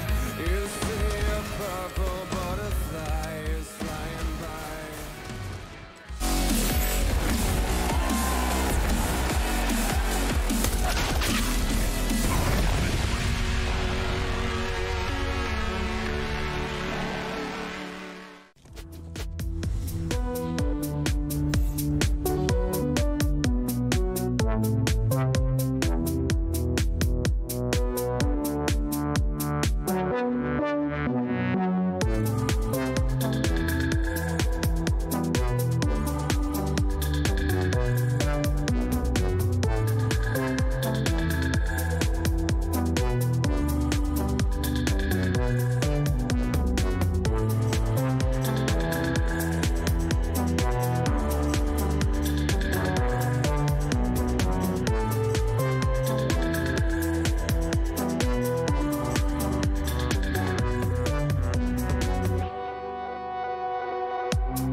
Bomb me. Linda, velho. Vamos, caralho. Ai, caralho. Lindo round de vocês, mano. Boa. Pure madness, I think, is the best way to describe how that train map was here between MIBR and Team 1. But Team 1 survived. They take the map and they take it to a third and final in the series as we head over to Overpass. Jason Kaplan still joined by Pimp here. And honestly, some of these rounds we saw towards the end, especially the last 2 rounds of that map, were hectic as hell. That was a very tense game. There was a lot of nerve in this game. You could see how much it meant to Team 1 as well. They were celebrating, they were happy, they were animated, and you can understand why. This is a big tournament for them. This is a huge opportunity for them to make a name out of themselves. For MIBR to throw that last round, that was some of the worst Counter-Strike I've seen in a while. I don't know if we have it. I think we can play the round on the Visa, right, and showcase what's happening right here. The last round, it's 15-14, and there's a single defender outside, and he's with a scout holding up close towards team main by himself. Now, score is 15-14. At this point, you're going up against not even a half buy, you're going up against a 1/3 of a buy, and the opponents are doing you the favor of stacking inside. Yet you still end up losing. And as we see this round play out, Jason, you saw it with me as well. Like, there was so much hesitation for MIBR. It felt like they were too afraid of winning, right? They just didn't want to do it. We see the execute come out here. Cielo comes out, he finds the first kill right here. And at this point, the entirety of the outer bomb site is open. Instead of smoking connector, instead of going towards bomb train, everyone from MIBR in this moment is hesitating. At this point, it just becomes a back and forth affair where Melvis is allowed to stand side here, do whatever he wants to for I don't know how long, gets in, gets a kill as well. MIBR, they had every single opportunity in this game, in this round, to at least push it to OT. But this is what we talk about when we say that some teams, they play not to lose. MIBR in this moment right here, they were afraid to win.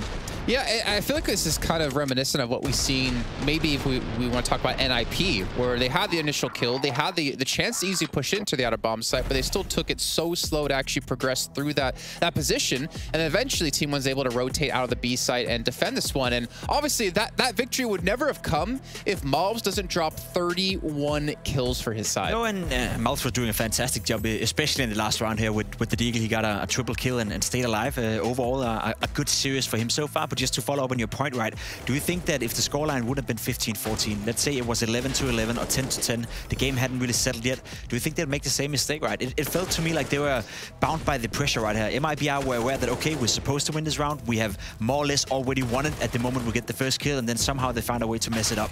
It's the pressure of Counter-Strike. See, I'm going to slightly disagree with you on a certain point of, I think that would have happened, because it did happen earlier in the match. We saw a couple of rounds where MIBR would have an initial kill, and I remember hearing you scream, smoke connector, and just go. And instead, they smoke between the bomb train and the wall, and they take their time pushing up to the actual bomb train, and then they eventually lose a couple of players, and I think lose the round in that one. But yeah. It was different, but I will say it was a 3 versus 3 round, and you know, it was a clutch scenario. This one is a 5-man execute. At that point, you push in, right? You saw them do it on the inner bomb side as well. Whatever they got the inner bomb side, they push down to backline. They're not afraid of taking duels throughout the game, but at that very last round, for whatever reason, they hesitated just a tiny bit. And I guess it's a good, you know, learning experience for MIBR, but also for the viewers at home. Hesitation in Counter-Strike can sometimes be your worst enemy. Yeah. If you just hesitate half a second or a second, you miss the window of opportunity to make the kill, make the move that cuts off a certain rotation, etc., etc.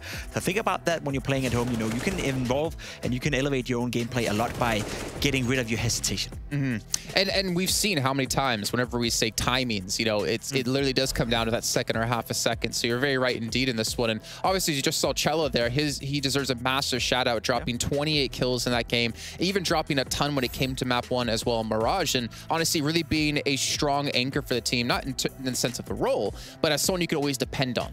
Yeah, and he was the star player we talked about coming into this matchup. I think Cello so far in this tournament have been, I wouldn't say it's been a big surprise, because we knew that he could play at this level, and we're seeing glimpses of it, but the fact that he's doing it consistently so far in this tournament is a positive sign to me. Cello's the star player of MIBR, and he needs to step it up here on the third map as well. Well, speaking of the third map, it's going to be on Overpass, and we talked about Mirage and Train being a map that both these teams do play. Overpass, though, Well, Similar or different? They play it, but they don't really play it to a high level. I know the win statistics, you know, it's just a number. Both the teams are posting a 33% win rate over the last 3 months on the map, and they play against some tough opposition once in a while, but it's not really a strong map for either team. It's not a map that they would pick, I feel, against any of the opponents they have here in the group. So they found middle ground knowing that, okay, MIBR may not be the best team in the world in Overpass, and MIBR is well aware that Team 1 may not be the best team in the world in Overpass. So I think what we can expect from this game is another, I wouldn't call it scrappy affair, but it's going to be a back and forth game. It's going to be a tense game. I don't think this one is going to be a 16-5, 16-6 for either team. We're probably looking at a close to overtime, or at least a game with a lot of nerve in it, because neither of these teams are much better than the opposition. I think we've seen that so far. And I think we're going to see a lot of like great individual play. I think we're going to see Cello and Malps again have some really good performances, but I'm also looking towards maybe the likes of Yell, who we did see multiple times on CT side of Train, like push out Ivy time and time again, consistently with an AWP or having another teammate to back him up. And they showed, you know, no signs of remorse when it came to being aggressive in general. And obviously, Overpass CT side can fare very well for that too. Yeah, and I guess that's just part of the Brazilian Counter-Strike DNA, the fact that you want to be aggressive, you want to be proactive on the server. You don't see a lot of Brazilian school players stand still on a certain spot in a map and just do nothing. You know, it takes a lot of patience, and that's the way you play Counter-Strike in that area, right? We see it more and more happening in ESEA and Face It. We see the CIS region as well being players where most of the time they're always on the move, they're always doing something, which is, I would say, the modern way of playing Counter-Strike. Right. You know, if you can find a player who's very good at sitting still on a certain bomb site for 1 minute every round and keep focused, then get him on your team, because it's a rare case to have one of those guys these days. Yeah, patience. Well, we have none left here because we want to head into our third game here, our third and final map in our series between MIBR and Team 1. We're going to head to a short break, and we come back, we're kicking things off back on Overpass.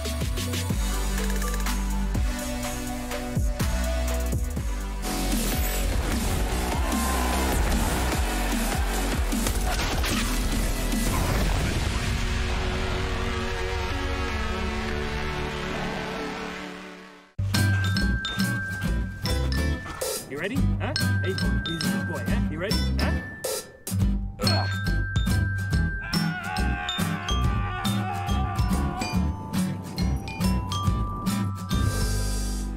Start your esports career now at play.eslgaming.com. If you want to know what you're good at and, well, also what you suck at, check out csgohub.com. Coming! Hi, my name is Sue Lee. My handle is Smix. I think it's important for these initiatives to happen. Empathy really, really goes a long way, and it always, always means so much to us, and I think that's where initiatives like this really help. Good luck, have fun. There's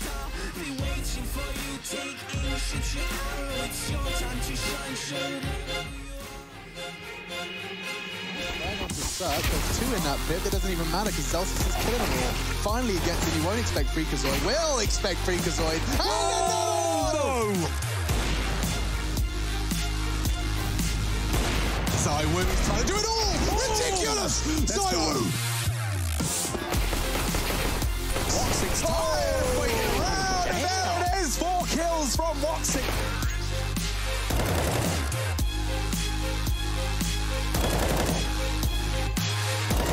Maya locks down the A-bomb site. He's going to get the ace there. He's overwhelmed. Doesn't make it look like that. He wants some close quarters, shoving his barrel in their belly button, and he's got it as well. Freakazoid. Oh!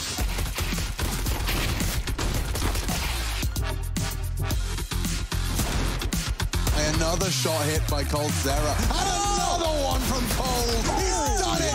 NBK in a 1v2 that's certainly not easy. Oh, let's go.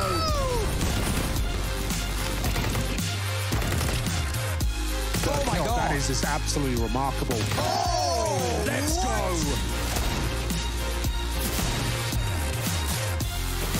Now in with another that survived. Cold Zera.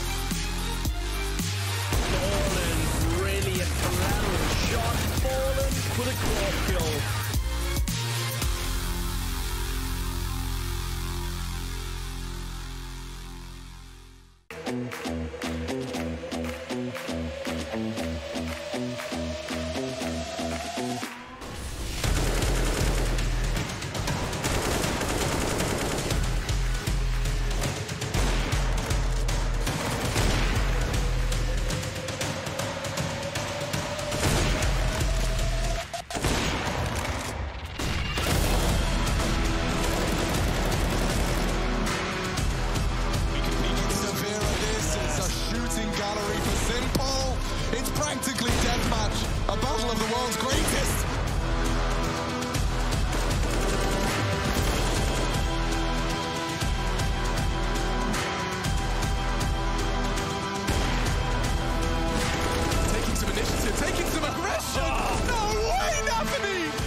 he goes. Second rifle to be picked up. A second frag as well. Kisarada takes... Oh! What?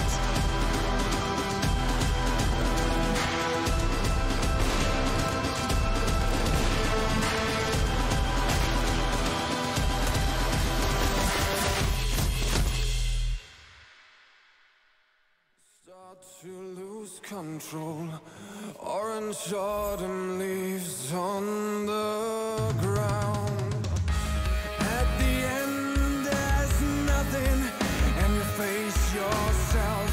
Green is all you see as you fall. You go to hell. ESL Pro League is brought to you by Gaming Malta, Intel, US Air Force, 1xBet, and DHM.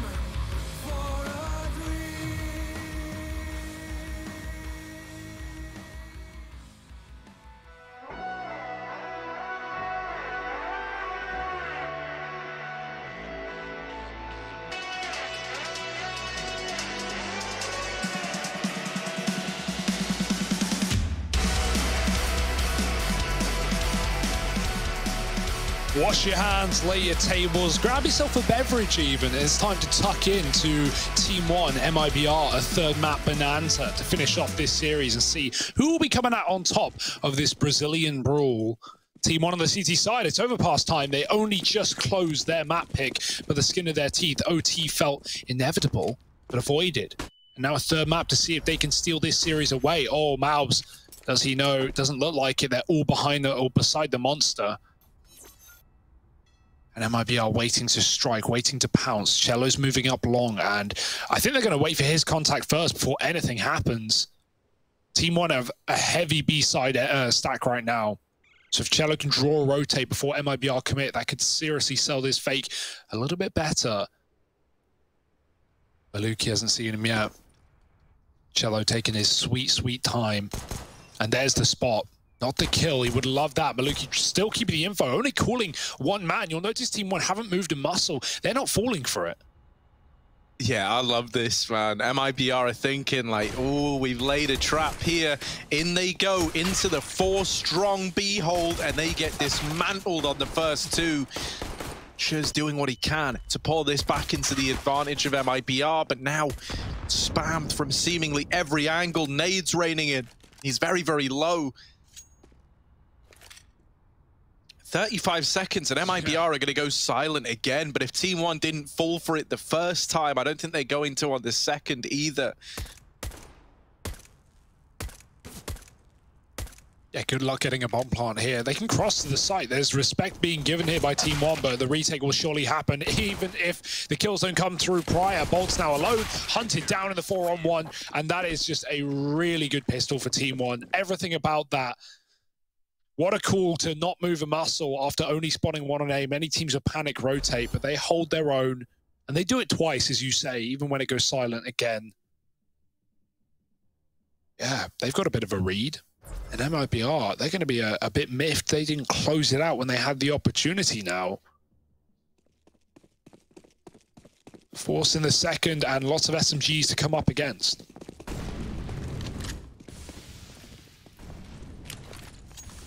Oh, the nade not going to find as much damage as you were hoping for. That Molotov was already smoked and they'd cross behind it. You were hoping there that the Molotov keeps them at ramp. The nade goes in, does a bunch of damage to any players still waiting. That's not the case. Long control taken by MIBR. A 3-strong stack for Team 1 up towards A. That's a pretty ballsy call to have pulled in a round like this. It will be the right call if they keep this up. Monster Smoke is lobbed down by Maluki just to help out at the B site, even though There's only 2 players there. The MAC-10s get the entries, the Deagle alongside it. Maluki is suddenly the only defender left inside of A. And even though he's doubled up, the rotations aren't going to get here in time to deny this bomb plant. This is a huge opportunity for MIBR to steal a round back right away. Fast pace on the retake. SMGs of their own start to throw themselves at this scout at long, and Malbs and Skulls have done a good job of removing this advantage for MIBR. Now all that's left to do is get the job done, get it over the line, and with the stick in the smoke, they're going to do exactly that. Oh, it was awkward. That was almost an after-time bout there. The knives are out, but it's still a Team 1 round. They get that under lock, and yeah, MIBR, I'm not surprised by this decision. Buying up immediately, right? You get 4 kills, you do so much damage, you saved a gun, so they're going to put everything behind it and try and force again. Honestly, it wasn't a great buy for Team 1. Like, they only had 4 SMGs and a FAMAS. Now this one's better. So the job will be harder for MIBR, although so are they well armed.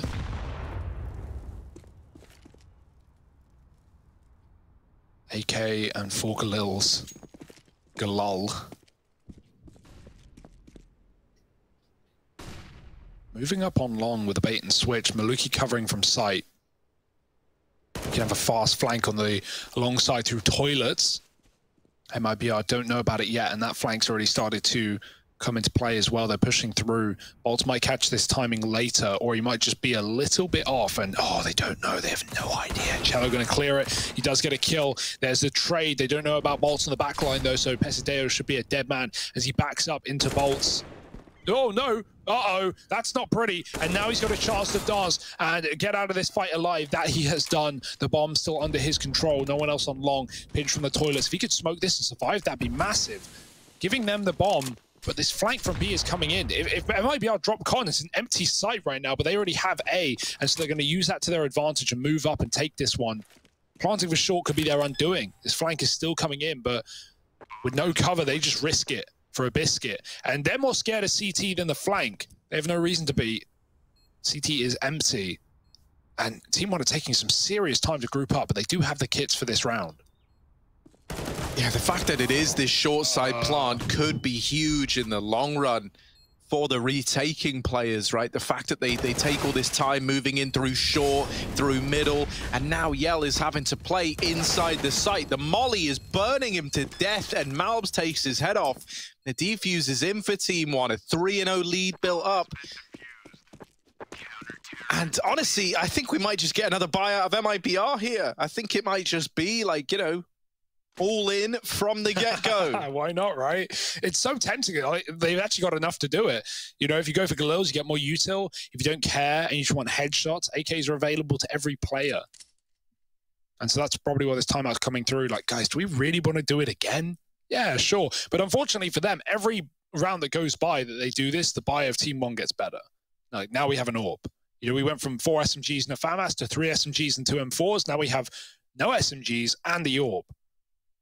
And so, yeah, it's not a bad buy for MIBR, but it's not going to be easy to win in a map like Overpass where utility is king. We've already seen the B stacks that hold back against rushes. It's a very hard round to call for Yale to try and piece it together and find a weakness in Team 1, because right now they're looking good, they're feeling good, and they are grabbing this opportunity they've been given to get back into the series with both hands.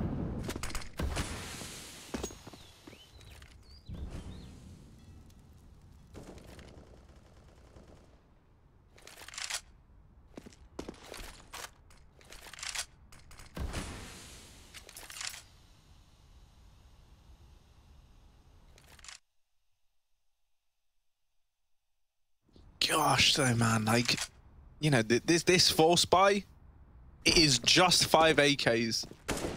That's all it is. Yeah. Like, no util. You are at the full mercy of whatever Team 1 throw at you. Yeah, that's weird, right? They had smokes. They just put them down so early, and now they have nothing for an execute. So dangerous. This decision to wait in this monster smoke could be the thing that gives MIBR a way into this round. Right now you're fighting, and that, you know, utility or no utility doesn't matter there when you get into the realm of just, you know, two players going up against each other with the guns. Pesadillo has cleared out Yell from the short side, and that now kind of directs the flow of MIBR through one spot on this map. Danico getting that trade late. Now they have to worry about short. Maluki's unscoped at a very unfortunate timing, but PRT has dropped the bomb. This round is chaotic. This round is wild. There's a nade that could do a lot of damage. The molly to follow could burn these players out. It denies the bomb plant as well. Maluki gets his head taken off. Oh my. And MIBR coming with their first victory on the T side. Yeah, that's unfortunate, right? Like, that was a round bred for Team 1, but they kind of give it away, right? Like, they go into Monster, and MIBR, who have done that in a fair few of these rounds, just holding, just setting up and waiting. And they've not been given anything in the past, but the one round that Team 1, if they just play safe, they probably just win it, because MIBR have to dry rush into a bomb site or they get uprooted. Unfortunate call to make, but a good reaction from MIBR, and finally the forces pay off, right? They were getting harder and harder. It felt like it could have been their undoing. I almost wonder if the decision to go for that kind of smoke walk was, you know, maybe you weren't imagining it was another force buy from MIBR. Maybe you're thinking it's like a partial at most, maybe like a hero AK here and there. You're trying to do some early damage, but yeah, Team 1, when they go and they rewatch this one back, that's going to be a round that haunts them if it ends up being the difference maker. Got to win another force. They closed last map with it, though. Oh, Pisto not ready for bolts there. Yellow's out B. Yellow jumps over, and Bolts covers him, taking down Malbs. The bomb is in B, and there's no CTs here. It's a done round as far as Team 1 are concerned. They may as well save when they figure out the news, and that'll be delivered by Bomb Plant.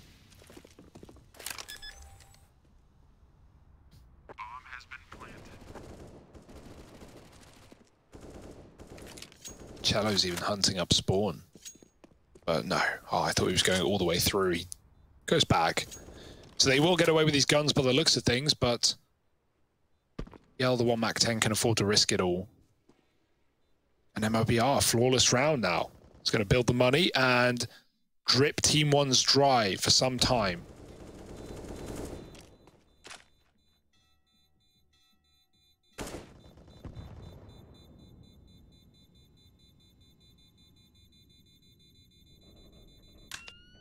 Oh, that Mag 10. There it is. It's getting closer. Yell. There it is. Maluki on the receiving end. And that little spam doesn't get out of there with the scout. So just an eco to follow here for Team 1. MIBR closing the gap nice and early. It's very, very interesting in this matchup. It gives us like a good understanding of where we can rank these teams within the South American scene, right? How they stack up against each other. Yeah. I will say, I think you're going to see the highest level out of these teams once we have them facing European. Yeah, exactly, right? Or even CIS, right? In teams like Gambit. Yeah, same thing, right? Like same thing. Well, no, I kind of like put that in the same box, I get right? you. Inside of the group, the other teams are European CIS teams, so. Look at this, the USPs are hunting down Cello. Chance to pad his stats. Oh, there it is, the mowdown. It's nice, it's clean, it's what you want from Cello, and he's kept this round under lock. PRT, late in with the Deagle. They're not going to give him another chance here. He might be able to get a gun, and there's an M4. Oh, he could drop the bomb. Cello is stuck around.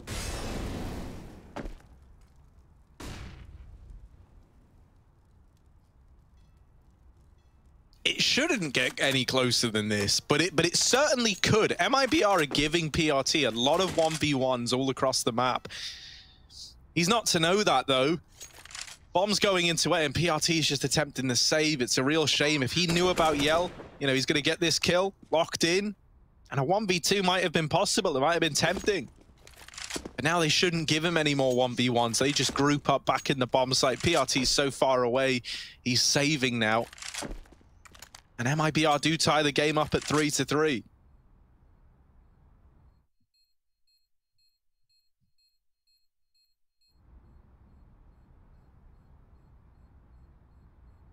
Cello just making sure no one sneaks back in with a kit on this bomb.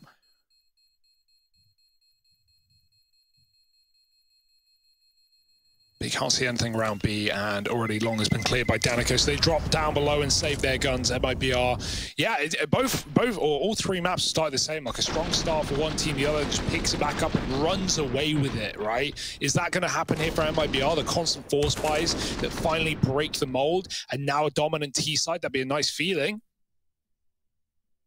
And there's no AWP to stop them here either. Yeah, it's going to give Yell a lot more freedom with his AWP.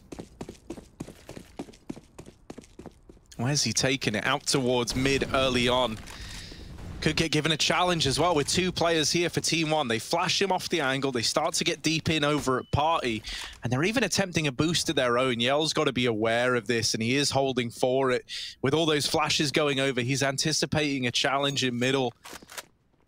They leave Pesadello behind, the other two falling back. And so Pesadello's got a big responsibility here. The Molotov forces him forward, out to the fountain, trying to hide behind it, and getting jump spotted from the ramp. Shuz sees him.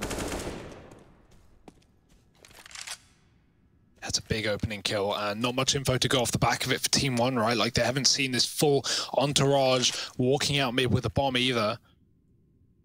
So now MIBR contact play into the MTA site, only PRT, and we know, you know, if you're stuck in toilets, you can miss a lot of timings. He won't. He'll take a peek, and he'll get that info and run right back. No rotate called for, right? But they are going to take some more real estate down towards B. Water controlled by Team 1. As MIBR creep towards this A site. I mean, if they execute here, you have to save if you're Team 1, like, unless this flank comes through fast. But if it does, the door will get heard from short players. So PRT either needs a multi-kill or this round looks lost. Yeah, he's already fallen back into the bank. Having a withdraw from the round and just play to deny these players crossing into the site. There's the spot and a nice tag, but not the killing blow. Numbers alone. Daunting to Team 1, and so it might just be the save. Yeah, 4 players staying alive, bowing out. Only 1 kill in the round. The first kill over in middle onto Pesadello. It might have felt very inconsequential at the time, aside from picking up a nice little man advantage, but ultimately it's forced a 4-man save out of Team 1. Yeah, we've seen so many B stacks in this game for Team 1, and unfortunately for them, like, I don't even think that's a bad call to stay committed to B, right? They see 1 player in mid, he gets a kill. Even when PRT peaks toilets, he sees, I think, 1, maybe 2. And at that point, MIBR could have just been all outside a monster, ready to commit, as they often happen, right? Like hiding round the monster corner and just exploding altogether. So Team 1 risk that gamble. They stack the lower side. They hope for a rotate down, but MIBR do not give it to them. And they take 4, and that, you know, that recovery ending in a storm is starting to happen again. MIBR picking up steam.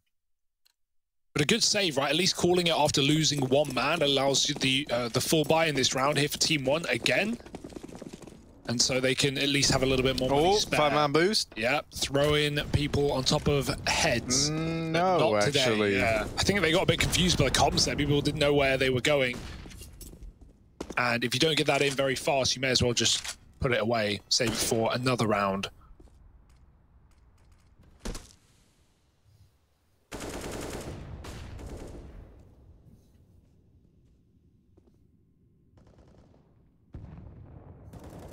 Team 1 are very, very passive on A, employing this boost at the sign on the B, on the A side of the map. There's a deep B smoke throw-in to give the illusion that there could be players out monster and trying to challenge. This keeps the attention of Team 1 on B. Alps hasn't fallen for it, though. He's re-aggressing at the short side. Bolts is posted up here, but he does get taken care of. The B lurker now dealt with. Wiped off the slate, and Team 1 immediately employ an A rotation. They move Pesadello up to reinforce this A site. MIBR actually leaving mid, going back to B. Now there's only 2 players here for Team 1. 30 seconds. And the explosion about to happen. These monster plays have been annoying to deal with. Skulls has to do something incredible here. He's got Malbs, but he's been flashed out. Malbs is mollied and blind as well. No one can see a thing. Skulls shooting into the wall, and Yell finally recovers enough to take that fire back. Pesideo domed by the Glock. Danico entering with his pistol here, and it works wonders. 10 seconds for the plant. Maluki can't stop it. The bomb site is smoked. And a 1-on-4 where you just, again, have to throw in the towel. That'll lose your gun. It's a great T-side right now for MIBR. We're seeing it build and build.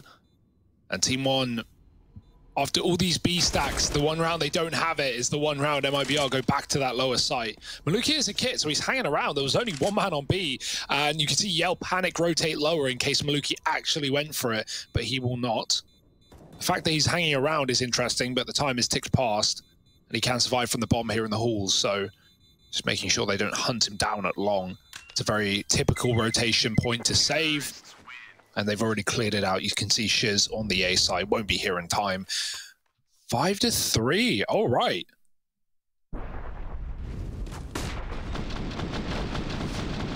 Everyone was blind on this play, right? From the T's to the CTs. Well, no one could CTs. Or CTs, for that matter.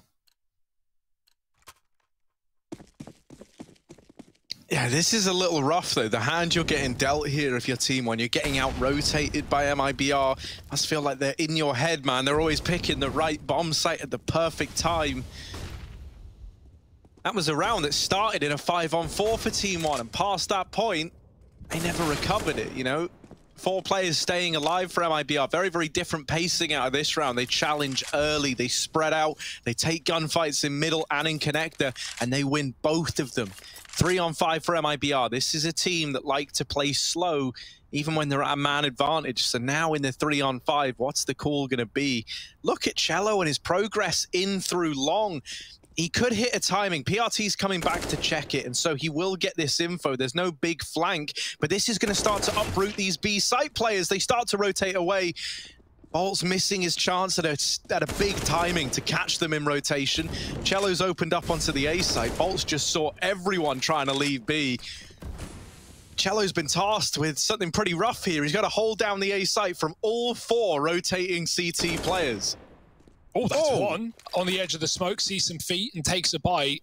Smoke coming down on the dumpster, and now MIBR can buy room for a plant. Yell get it down. If Team 1 hear it, they could just rush in, right? They could just storm.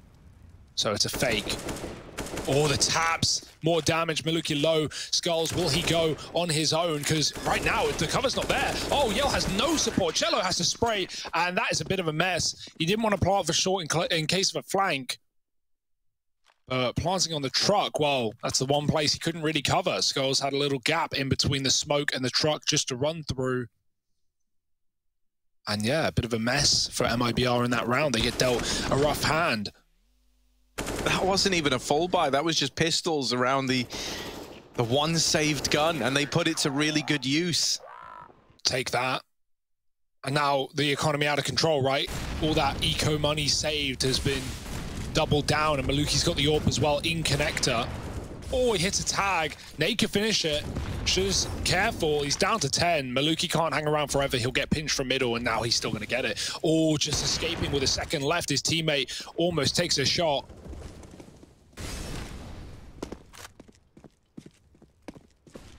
They're going to regress at long, set up this AWP once again. Yell's clearing it, but needs to remain aware of the corner where PRT sits. Boosting up. Oh, did they see that cross? No, the flash is good, and both players blinded, just knocked down.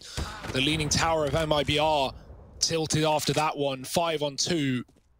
And this round is as good as done, it feels. Yeah, it looked like they spotted the boost getting employed, right? MIBR have thrown that in a couple of times now. It's a very nice boost to try and get you a fight onto the long corner, but when coupled with a flash and a close player like that, it just gets torn down by Team 1. Only 2 strong in B, in spite of all this aggression from PRT up the long side. So these 2 B side players need to hold their own. It's down to Skulls now, but he's still bought more than enough time for these rotations to come in. It should be the lock, and it should be 5 for Team 1. Shiz, the only man who could complicate it, arriving very, very late, and so these rotations are already here. Shuz almost a second and in with it. Maybe it's not this 5th round locked in yet. Oh. There's the peak, and with Shuz so low, it's a nice cleanup from Pesadello. I got scared there with Pesadello not choosing to trade. He didn't want to get lined up, but him not re-peeking there left a very awkward one-on-one in the site. Could have been converted. That flash didn't even affect the T. But he does clean it up, and that's what matters. 5-5, and the recovery is in for Team 1. They won't let this scoreline get out of control before they start getting gun rounds in play. Another round with everyone on the AWPs. PRT going for a mid-play. He's getting it flashed in here. Ooh, but blinded by a T-flash that comes in late as well. Luki's posted. They're up and past in the playground. With those flashes landing, MIBR hold. They don't even try and take the fountain area. They know that Team 1 are likely aggressing, so the read is there. Will they get anything from it? Because Pesadeo's waiting for his time to strike at long.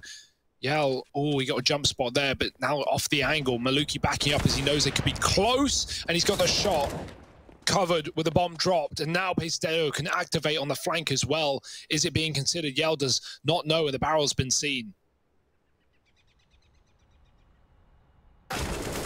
Pulse is just trying to work a solo B pick and gets removed as well, so the lurker dealt with. This wrap from Pesadello should have the round locked in. They've lost these A site players, but Pesadello arriving hits the timing well. Wipes Yell off the slate, leaving it on Shuz again with low HP. Done well to get 2 kills to his name so far. It should be brought to a bit of an abrupt end here, though. Going back to try and clear the flank. Pesadello just wasting time off the clock. And now in with the swing, cements it with a double of his own. Team 1 are back in the lead at 6-5, and finally the money's broken down for MIBR. God, it took some time, didn't it? And I wouldn't be surprised to see MIBR just throw caution to the wind and buy here anyway. But nice little mid setup, right? Like the 1-2 punch of having Maluki drawing them in and then covered by PRT, and then as MIBR are focused on what they think is the entire A side setup, we've got that long flank coming in late that gets so much info.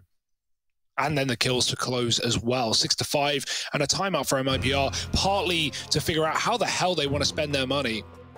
But it won't be a lot with the looks. Pretty poor at the moment. But a competitive game, and that's exactly what we wanted, right? Especially if we're going the distance. Mirage was a stomp for MIBR. They just fell short on train. And now here on Overpass, it's anyone's game. Yeah, Yell's even taking his hood down. That's how you know he's not messing around anymore. Partial buy for MIBR. Maybe it's because you called him a sperm. Yeah, that could be it. Could have been it.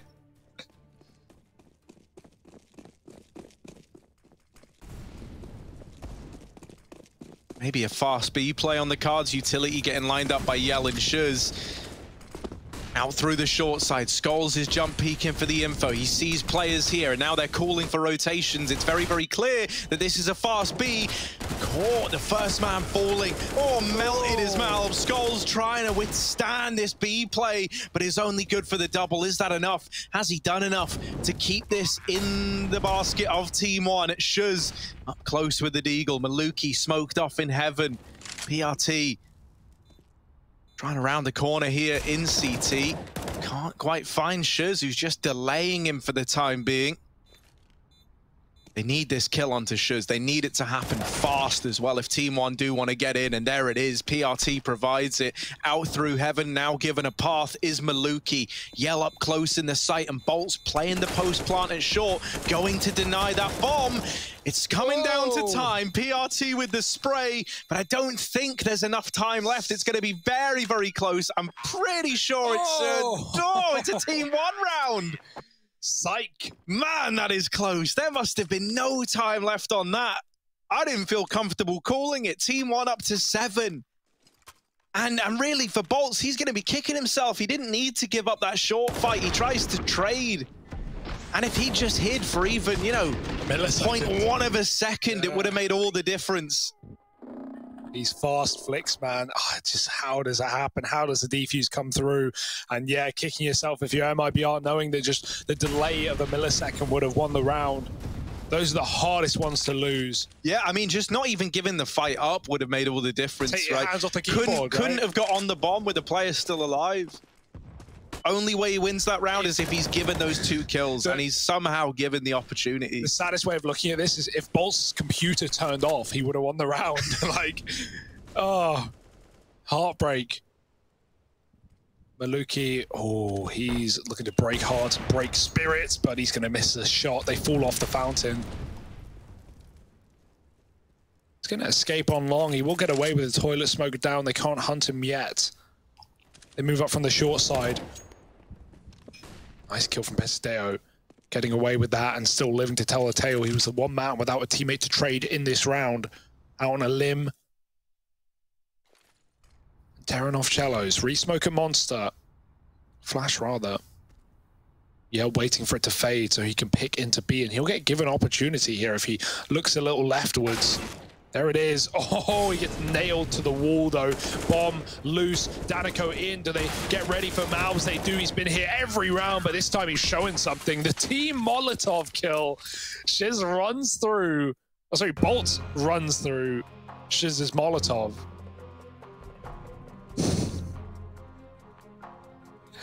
Not how you wanted it to go, but great hope for Malbs. Still doubles up after he's getting wrapped. They're very ready for a second player there. And yeah, oof. Bolt is having a bit of a mare right now. Not going his way. Brush it off. Retie your laces and pick up the pieces, because look at these streaks right now. 3 for Team 1, 5 in a row for the T side. And now cleaning house is Team 1 on this 3rd map. They weren't the favorites. They weren't supposed to win this one, but practice paying off. Yeah, I think someone would really want to home in on Yell. I want to get more out of him, man. I've seen this guy do some incredible stuff with the AWP over his career.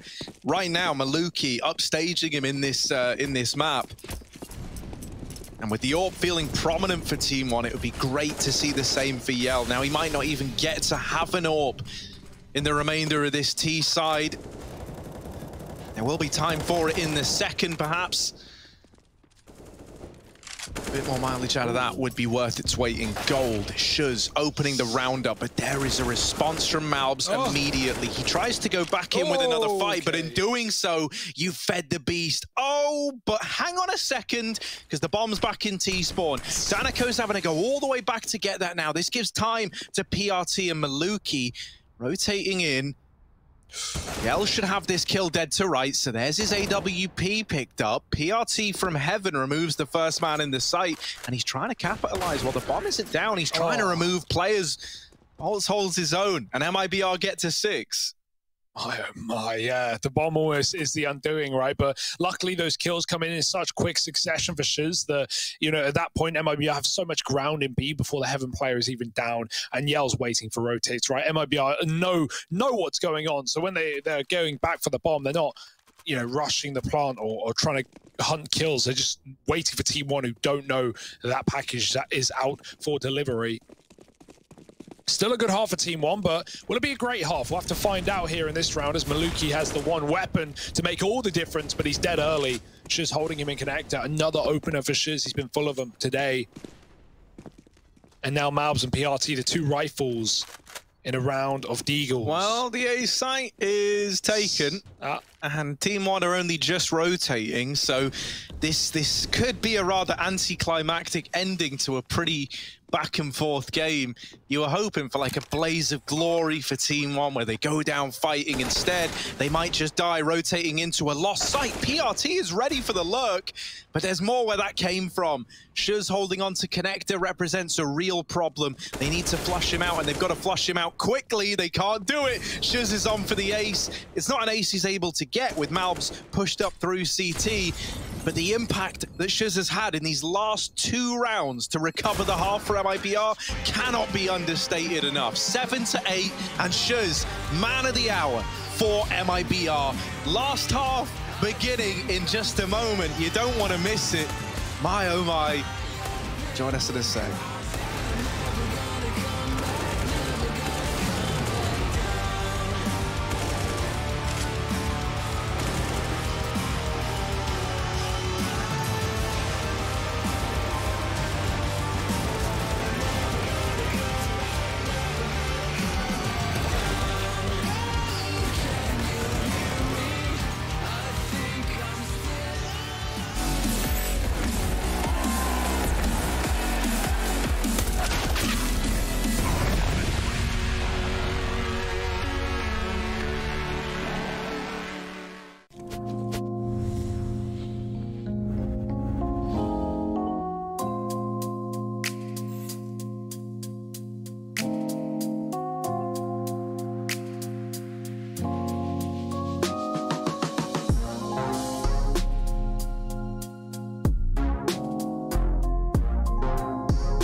split right down the middle, 8-7 at the end of the first half. This has been quite the series between two Brazilian teams. And now, well, one of them is going to have to answer the call and close it out here on Overpass. Second half is just around the corner. Team 1 over on the T side now. We had a good start for MIBR. They got back into the fray after going down 0-3 to the Pistols, but since the guns came out, Team 1 ran away with the half right at the bitter end. 80-50 on Maluki. EL got the kit. Some grenades to get things rolling here for this T side. They're going to move up Con quick, take that middle area by force. And Cello's at the back of the A site. Calling for a bit of help. CT's running up, running amok, 4 players into this A site. Oh my goodness, what a stack. If Team 1 commit here, this could get hairy. Oh, nice shot from Cello as well. Bolt's peeking out in the toilet. They're going to get caught. Bomb clotheslined, and now Maluki on its own. 1 on 5. Good luck. Oh, yeah, not really a hope in hell, is there, right? We would all love for Maluki to, you know, boom, wham, the first guy out of the round, give us a little turn. Second guy dead, right? Are you saying imagine? Imagine if he did it, but he didn't do it. He didn't do it. So that's the world we live in. That's the one we should focus on. God, imagine if he did, right? Could have been sick. Could have been the... Shut up. A little force spy out for Team 1. Couple of techs, couple of Deegs, couple of P250s. What are they going to be able to do with it?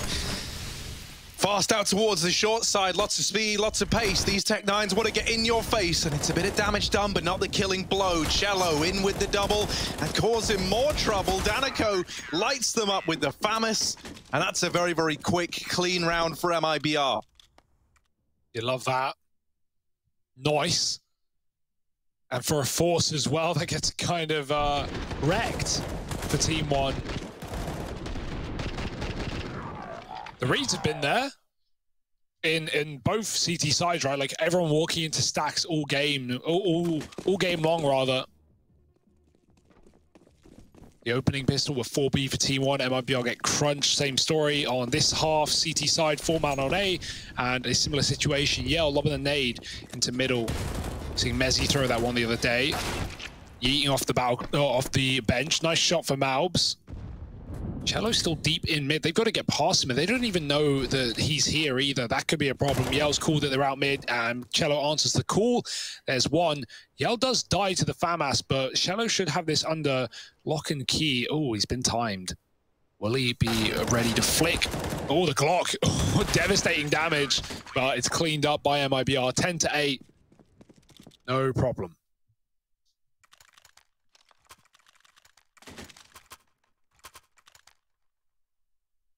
Now we have that open play for old mate Maluki. Yell's bringing his to the table. I said that I think Yell could be the difference maker for MIBR. Pretty quiet T side out of him. Donning the ult now on the CT side. If he can hit the ground running, this might be where they look to extend this lead even further. Does have Maluki to go up against. Yell taking his AWP towards long. Team 1 are heading this way. Yell's got himself up on top of the boost. Boost of Team 1's own getting employed here to try and clear out party in middle. They see that no one's there. And that's because lying in wait at long is this AWP. Cello's waiting with a flash to hold back the mid play. He had a smoke out. I was wondering what he was doing with that. The flash rained over, hoping to blind anyone over at the toilets. Now, Team 1 are not that deep yet. They're still at Fountain. They're nowhere near where MIBR think they are. And MIBR are clearly, you know, accelerating the kind of clock of this round a little bit in their heads. They've even rotated a second man up from B to keep an eye on the short and toilets control.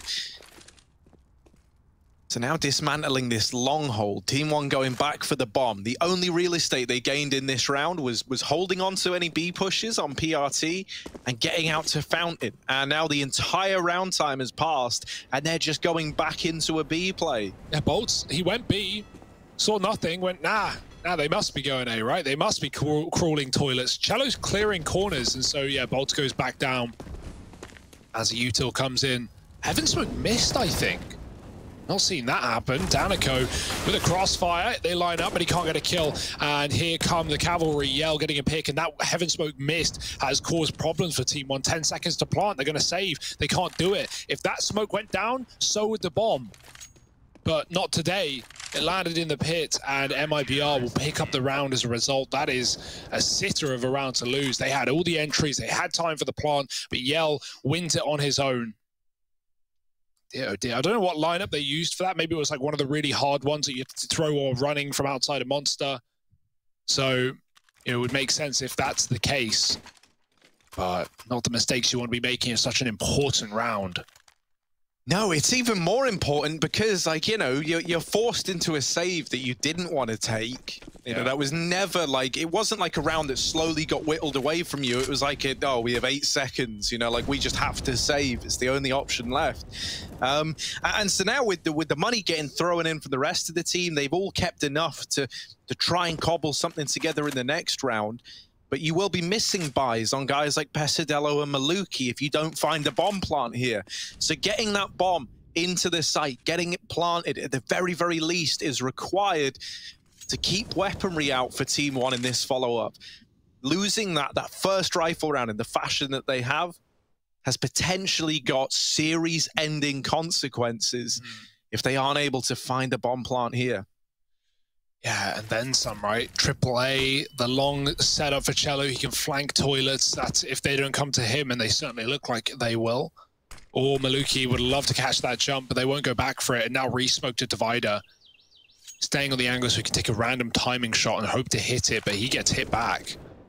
There's Cello activating on long. Now they know about it. It's still 2 more in A. This orb waiting. Smoke, flash, Yell push back, and Bolt is here at the truck to deny a bomb plant as well. Yell's getting hunted though, and Skulls will actually get the D kill off Bolt. Oh, shot by the AWP on the wide swing. He could have stopped the plant. Instead, he fights with the one weapon they had.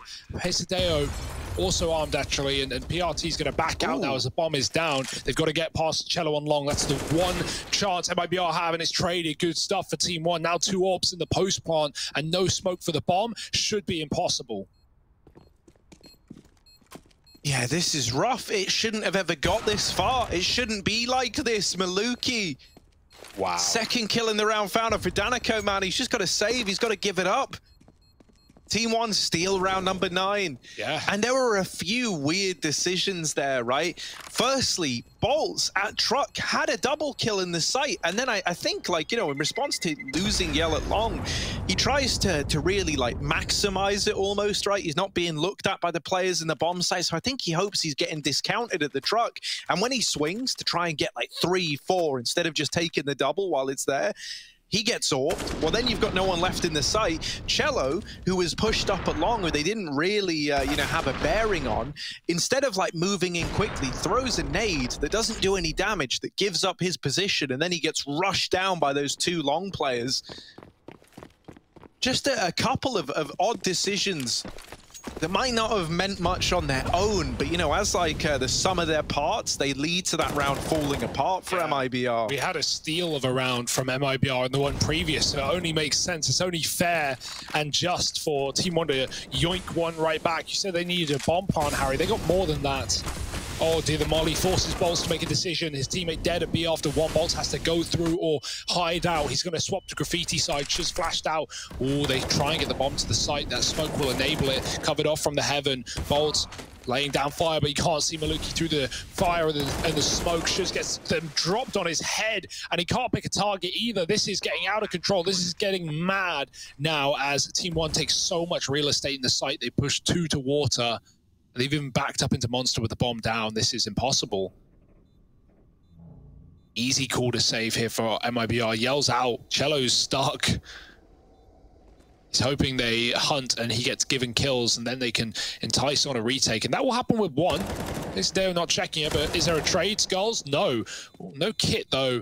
I think at this point the time is out, and the jury are in with their decision. Oh, that molly. That's a big molly. Cello, he's a dead man. He doesn't know it yet, but I think the clock... Oh, it's going to be close. Yeah, just about. I thought the molly would trap him in there, and that would have surely spelt his end. Even so, a B rush to find 10 for Team 1. This is a crazy game right now with no clear victor in sight.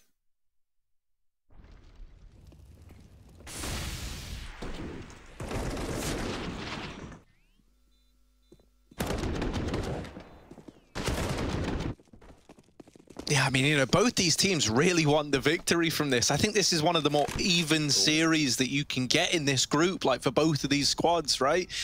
And so they're looking to take full advantage of that. We've got this 5-man boost throwing in Maluki, holding for a Heaven Peak. How long do they stay with the boost assembled? MIBR don't have a single player Heaven bound. They've got 3 deep within B and 2 holding on, split between mid and connector. They were hoping, right, that they could find Yell's AWP from that boost, maybe remove a key player from this round. Never gets provided.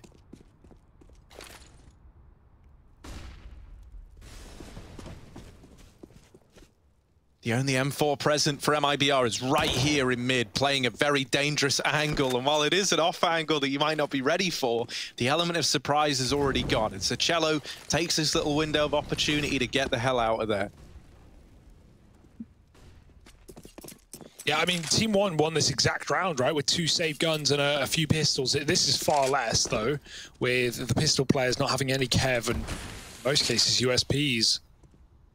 Let's see if they can make this interesting. Rotate's going up, but the AWP is B, and that's what really matters. It could, unfortunately, be the undoing, because if Yell just gets one here and gets traded, like, it doesn't feel worth it. You'd rather save it at that point. Lots of players spotted B short. Yell, here's Charles now to get something done. He's got one. Yell waiting for the Monster Peak miss flick, going back to the short side again, another missed shot, and Yell's finally dead in the water. He had so much opportunity, so many chances, but now with them all gone, dripping dry, the bomb can get planted. And with only a few seconds left, the numbers getting punched in forcibly. And that's a round there. It's all about the kills now. Bolts is low. And he's going to try and come in late with an exit or a gun on that exit. 11-11. Man, Yell could have done something there. He really could have. You thought it was going to happen after he deals with the first man in. But it's just, you know, when that first shot misses after landing the initial volley, just feels like it throws off all of his timings. And you see how close that round ends up being. Bolts just stays alive for the sake of staying alive here. Doesn't get out of this round with anything. It's a tie game. And a tight game at that. Team 1 are in the better position right now, though, right? They've just clawed this back all the way up to 11-11. And with MIBR being on the CT side, being the team that just had to take an eco, they put everything on the line with this investment. Similar to what we saw on Train, right? Where it was very, very close. Neither team could sustain a loss. Well, this time, in a similar vein to that, we're late in the game. MIBR can't sustain a loss, but that's the difference here. Team 1 can. So the pressure is on for MIBR to find this round here and now, and that is not the start you wanted. Bolts burnt out by the molly, and Skulls in with another. The B site is now very, very vulnerable, and only one man's left standing, lying in wait, playing default, hiding in this smoke. It's Cello. No. He hears the footsteps, he hears them running by, and for Cello, that's music to his ears, waiting to deny the bomb plant. This could be a huge play. Instead, he lets them plant it. Cello still in the smokes. The enemy within. They've smoked him again. And now he emerges in the sight. Oh, there's one freebie. Misses the spray. It's a little bit ugly. The element of surprise now gone. You wanted more out of that. Yell will cancel out Skulls, and a 2-on-2 now turned 1v1. As over on the short side, Pesadello's got the bomb planted for him. Yell on the defuse, scoped up, ready to take this shot. He needs to get him off there, and the swing is in. Team 1 take 12. Oh, everything that could have gone wrong went wrong on that smoke play. It was so unfortunate for MIBR. Maluki's holding Monster, and so who was it in the smoke? Was it Danico or was it Cello? He doesn't make the cool, and a monster flank dies as he's lining up that kill. He's looking for more than one. That's why he doesn't stop the bomb plant. He's hoping he can get a multi-kill off of that position. And Maluki even kills the flanker. If that doesn't happen, I think MIBR win the round. So close, such a nice attempt. Hiding in the smoke was a great play there. But Yell, no kit for the defuse, not a chance, not a hope in hell, not a hope in Yell. And now the pistols, now it just gets easier. Skulls, oh, he goes back to what's been working, these short picks, but it could be their undoing if they gift over guns. Malbs needs to stand tall in this position, and Molly should save his life for now. Keep the AK under lock and key, and now B is free as they run in again. Oh, it's just B play after B play. Double up for Pesadeo. And they just love this bomb site right now. MIBR do not have the answers for it. Even when they're stacked, even when they have fast flanks. Team 1, brutal entries and a brutal ending, 13-11. And it's by eco for MIBR. They might have only one rifle round left here and now. And thanks to that little anti-eco being nice and clean, right? You might have lost skulls early, but outside of that, you're feeling good. It means that you're still in this position if you're Team 1 where you can sustain a loss. Team 1 can feel it. Like, this is the path to a victory in this series. They are currently on track. The GPS has taken them there. They've just got to drive it over the line. MIBR, their future a lot more uncertain. Once again, a lot of B presence showing early. A bit of utility thrown into mid to keep the attention of MIBR. I'm looking at Yell right now on this minimap. He's got Cello alongside him. I would love to see some kind of aggression out of these two, but at this scoreline, with the game turning against them, they don't want to throw it in. The aggression could be the key to finally having these rotations in the right place at the right time for MIBR. Oh, that nade's good. Damage onto these boosting players shows that MIBR are aware that this boost is a potential. Danico is so blind. That kill is free for PRT, but then it's anything but. In with two and almost a third. Shiz needed to go big mode there if he wanted to hold down the fort. Yeah, Maluki just runs in on his own. His team weren't even with him. I guess he wasn't ready for barrels, but that's a very awkward spot. Bolts with the lineup, and that's a three-piece for him. Yeah, that should have never have been, going on. Maluki's just trying to get the bomb out of there, I assume. He could have waited for his team and trades would have been available. Instead, it's a lineup for Bolts in a different way. It feels like that's one of those moments, right, where because you're so close to getting this game over the line, like you're just wanting to lend a crushing blow to MIBR. Maluki gets a bit ahead of himself, loses the bomb out in the open. They could have regrouped. They could have played that in an even odd scenario and had a much better chance of finding it. Yeah, great round from MIBR though, right? Like all the B anchors step up, double for Shiz, triple for Bolts. Needed that. These B holds have been very weak. Coming down to clutches, coming down to retakes, so they can't get over the line. And they're still going for it. We haven't even seen A in this T side. We haven't even looked at the top site. And we finally might need to because they've lost that opening kill. Malbs is dead. And Team 1, do they reroute? Oh, the spam. Oh, it's annoying. It's the Doja lineup. And he's done good damage. PRT put down to 6. They could boost up again. Oh, this looks more like a fake than anything. Door getting swung, and already the AWP is re-aggressing to catch these players out of connector. Gets the info and the kill onto Maluki. The AWP is out of the round. Yell backing up further and further. They're getting closer. Cello still out on an island, still fighting for it. Yell's dropped a bomb, and Cello's going to close it flawless for MIBR right at the very end. We finally see that A site, and it is not pretty for Team 1. So that big speech I gave about how it's MIBR feeling the pressure and how it looked good for Team 1. Yeah, that's not the case anymore. Flipped on its head. Yeah, this game hasn't had like much rhyme or reason. It's just been like great adjustments from each team to salvage a few rounds, and then finally, like, your opponent has an individual step up or makes a switch of their own. And it takes you a bit to get back into the swing of things. One thing I will say is I think for For MIBR here, right, this is where you could draw on like the more experienced voices in the team, right? I think for Team 1, you're probably very excitable over the prospect that you can be taking this series. You're probably gunning to just get it over and done with as fast as you can. Yeah, we are seeing some of that, right? Like these constant B rushes, like that was a desperate rotate to A. Like that was never going to work. MIBR had the perfect positions for it, and Team 1 were just running it with dry, no util. They used all the grenades on a B fake that obviously MIBR aren't falling for. When you see a bunch of nades hit a site and not a single person pushes, well, that's just the most obvious fake you can be. And so, yeah, it can get scary. Like, Team 1, do they have the depth? Because right now, we're not seeing much more than, you know, don't get me wrong, different variances of this B play. But now, when it starts to stop working, what is your answer? What is your solution? Fast through the smoke and the mow down from 2. There are trades, but Shiz is still here at Monster, and he has been lights out this evening. Another kill to close, and it's going to be a 3-piece from him. MIBR up by 1, 2 out of the series. And, oh, this is getting very, very tense indeed. Another timeout for Team 1, and they need it more than ever.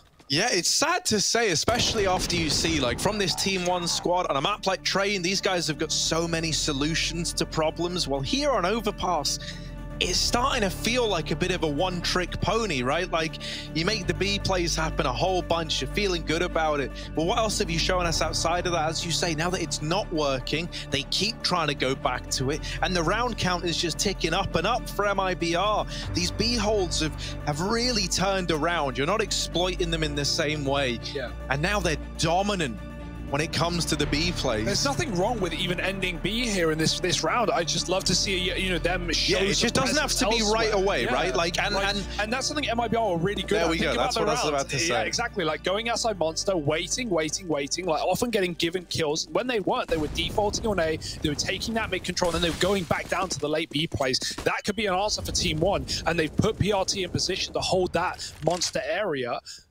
I wouldn't be surprised if we see them go down late con. This is like the you know, epitome of a default right now, right? 1B, 1 con, 3 mid, working it.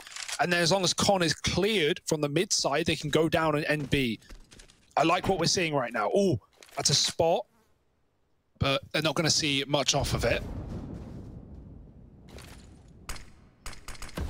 And yeah, oh, even that smoke only makes it look more like an A play, right? With the door going off, they're going to clear con, walk up.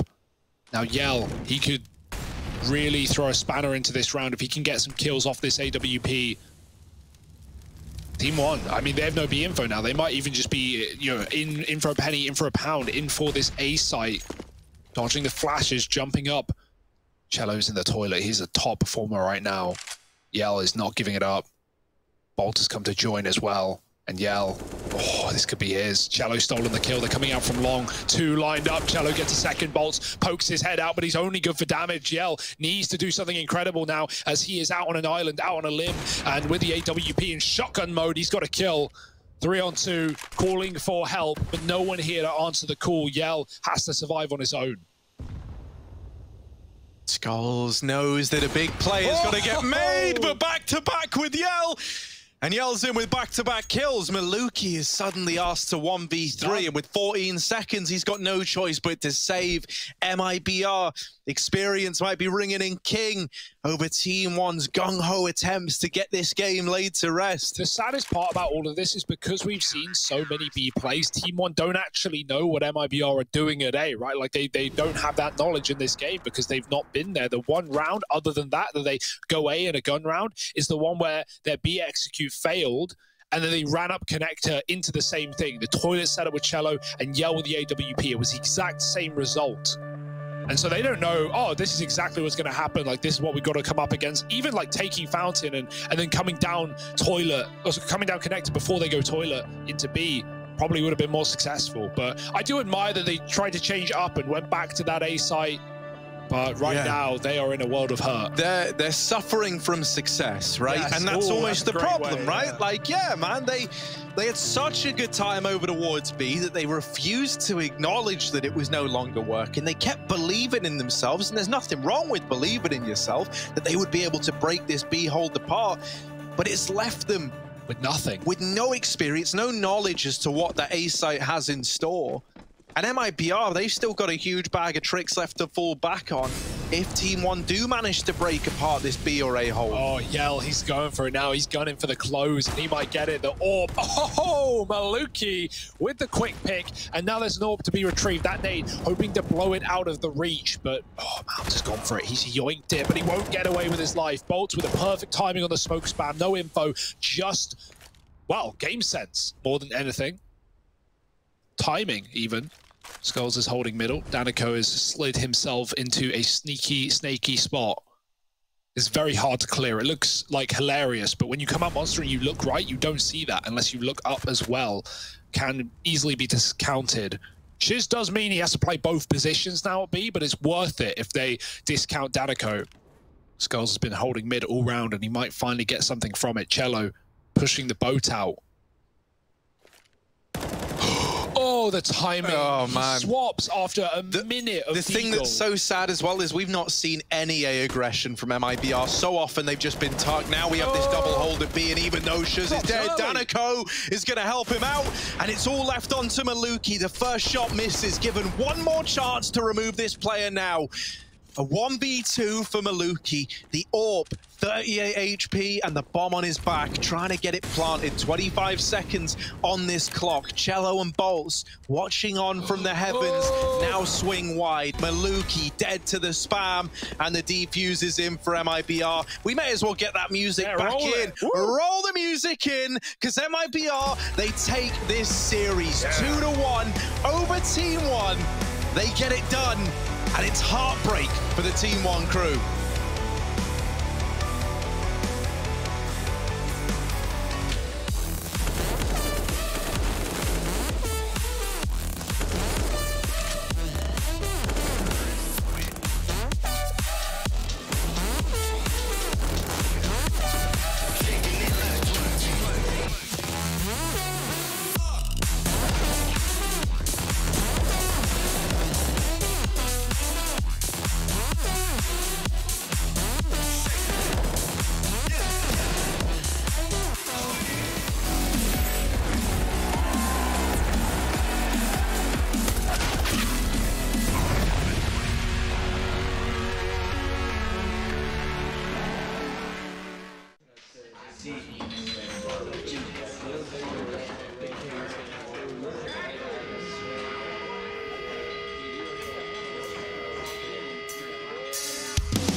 Feel the heat, but we don't wanna let go. We answer questions that we ask alone. I hear the words, but they're coming out in echo. So, would you give up the fight if you had no time to even surrender? Would you give up your rights and let your life slide away?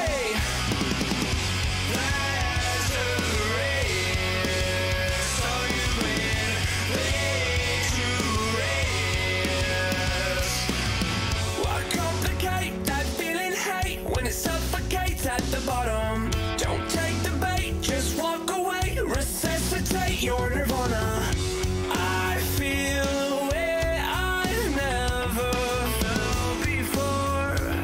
I finally found what I'm looking for. So, would you give up the fight if you had no time to even surrender? Would you give up your rights and let your life slide away?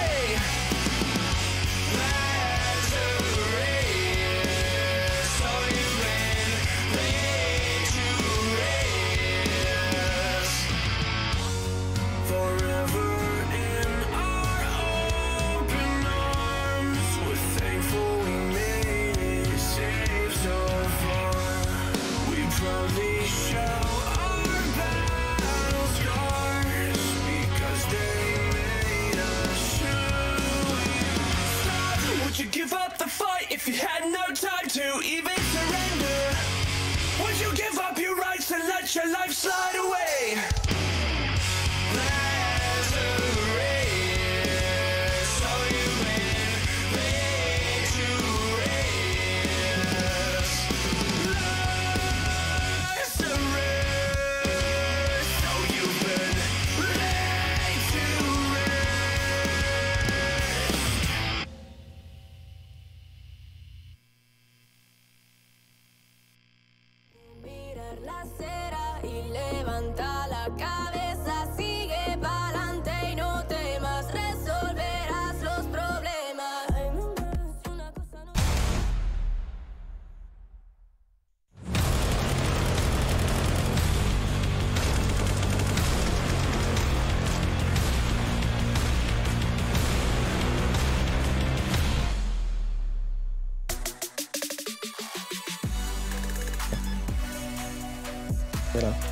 Aperta a bomba.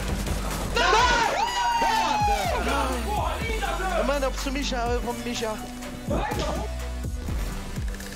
Einstein must be turning over in his grave because at some points in this match, I swear time stood still as how close things ended up between MIBR and Team 1. And MIBR coming out the victorious team here, get themselves a first victory in the groups here in Group C and go 1-1. And unfortunately for Team 1, they are now sitting at 0-2. Jason Kaplan, Pimp, and we need to start to break this one down because Overpass was played so cautiously by both teams, it seemed like, on that T side. It was a slow-paced game. It was a game, as I said, coming into it, right? You could feel both teams, they really wanted this win. It really meant a lot to both of them. You could see it on the facial reactions as well, that there was a lot of stake right here in this game. It felt like on the server as well, the body language in the game, as you explained right here, it was slow, it was methodical, it was a little bit nervous, maybe is the way to use it, right? Two teams that didn't really play free of all the expression and all the pressure that was upon them. So not the most beautiful Counter-Strike game, but a game with nerve in it. And if you're a fan of MIBR, if you're a fan of Team 1, it must have been a fun one to watch. Yeah, definitely, indeed. Definitely a fun one to cast as well, as we heard Harry and Hugo, and we can see our stats coming in, and we got to point out, honestly, a couple players on the MIBR side. You see Cello off the bat, 78 and 49. Now, Pimp, I know you've been saying he's been having a phenomenal event so far and a phenomenal day, but that is ridiculous kills. And it's really good. That's the Cello we remember from 2017, I believe it was, at the Pro League finals. If he can play at this level, if he can continue to play at this level, that's maybe enough for MIBR to start to be a contender in this group. Maybe they could go up there and pressure some of the big dogs. Maybe they could steal a win and qualify for the next stage. Without Cello, I haven't seen much else from MIBR, right? Without him today, they would have lost to Team 1. Yeah. And that would have been another disappointment in the history of this team, or at least this iteration of MIBR, that so far haven't really made the mark within international Counter-Strike. So good to see Cello play well, but also a little bit worrisome that it takes Cello to go off like this for them to win. Yeah, I mean, he had only 8 kills in the first half, and then he got 20 in the second. Luckily for him, at least, in the first half, Shows had 17, so he was able to kind of help carry that weight for him. But we saw him really kind of get comfortable when they swapped over to the CT side and to close things out. And well, speaking about getting comfortable, we're going to get comfortable here on the desk. We've got to bring in a player to interview. It's going to be Yell coming in from MIBR. And like always, Yell, can you hear me? Yes. All right. How are you guys doing? We're doing good. We're doing good. Hope you're doing good as well. I mean, you guys obviously have to be so ecstatic after that match and picking up a big victory for you. Yeah, it was a tough match. Team 1 is a good opponent, and it was a great show. Do you feel like because it's more of a domestic matchup that it was even harder in that sense, realizing that, you know, it's a team that you're going to know a lot better than maybe the likes of like Gambit or just, let's just say, a CIS team? I think so. Always domestic matches is like this. You have like your blood is like running around like a lot more, you know, because you know that you want to beat your opponent, so you can like say that you're better than them or whatever. I want to know, Yell, how much this victory means to you, both as a player but also as a team. It's not a secret that you guys in MIBR haven't really been off to the best of the best start. So how important is it for you guys to do well in Pro League?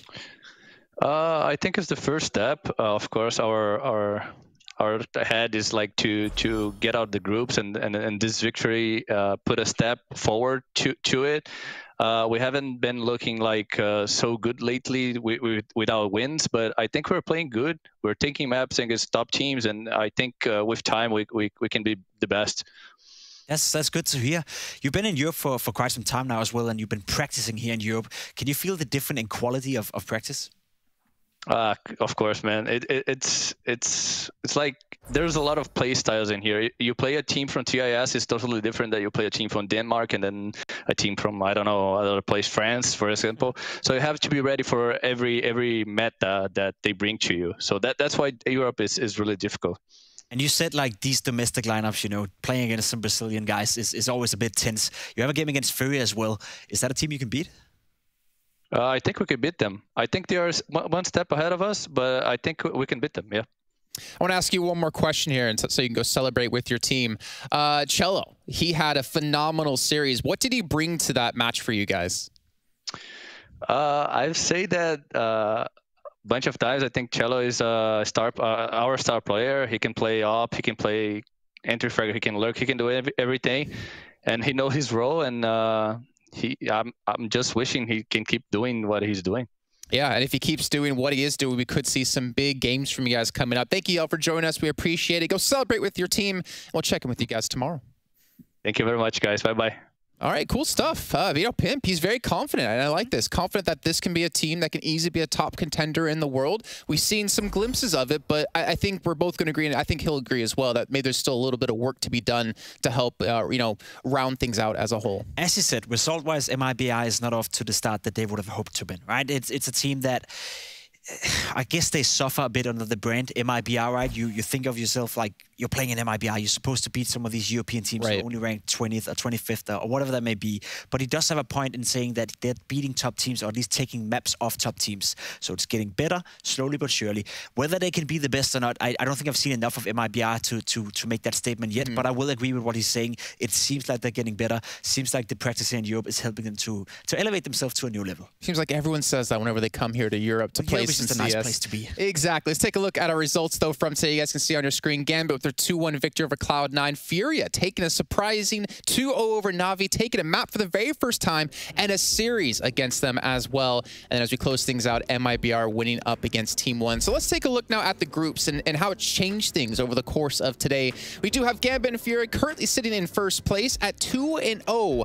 I cannot wait to see Furia go head-to-head against Gambit. I think that's going to be a very, very cool game. Na'Vi as well, after today, they must be a little bit disappointed in their performance, first and foremost, but also a little bit unsure. We know Na'Vi is a team that, when backs against the wall, they'll win their games. Whenever their tournament life is on the line, they will win their games. But so far in this group stage, they haven't really been playing well. It took Simple to go absolutely crazy against Cloud9 to beat them, and today they lost against Furia. Let me ask you a hard question here. We've had some major upsets. For instance, OG, Vitality, just two of the teams, and FaZe Clan not make it into the playoffs.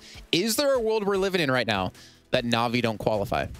I don't think so, because as I said, I feel like Na'Vi, whenever it really gets down to the nitty-gritty, whenever they have backs against the walls, they always find a way to win. So they can beat every single team in this group. And yeah, sure, losing to Furia today wasn't a good sign. But if I know Simple right, if I know Electronic right, if I know Na'Vi right, you know, whenever they have to win, they usually win. But it's not a good look for them, and definitely that's something they have to work on, right? You cannot be the best team in the world if you consistently lose to teams that are worse than you just because you're not focused enough or just because you're having a bad day. Yeah, they still got 3 games left to go anyways. Let's take a look at the matches coming up tomorrow for you guys. We have Gambit going up against Na'Vi for our debut match. That's going to be a crazy, exciting one. And that's the exciting one, because there's a world where Na'Vi, if they play like they did today, they could lose to Gambit, right? That's a very potent team. And then you have Na'Vi 1 and 2 in the group. And then we can start talking about whether or not Na'Vi's going to make it. So pressure's on Na'Vi already. It's going to be interesting. Well, we heard Yell just talk about domestic matchups. Going to have one there right off the bat. Then we have Cloud9 taking on Team 1. And to round things out, Furia up against MIBR. So we get another domestic matchup happening at the end of the day. There's a potential chance for Gambit and Furia to be 3-0 in the group, which would be insane.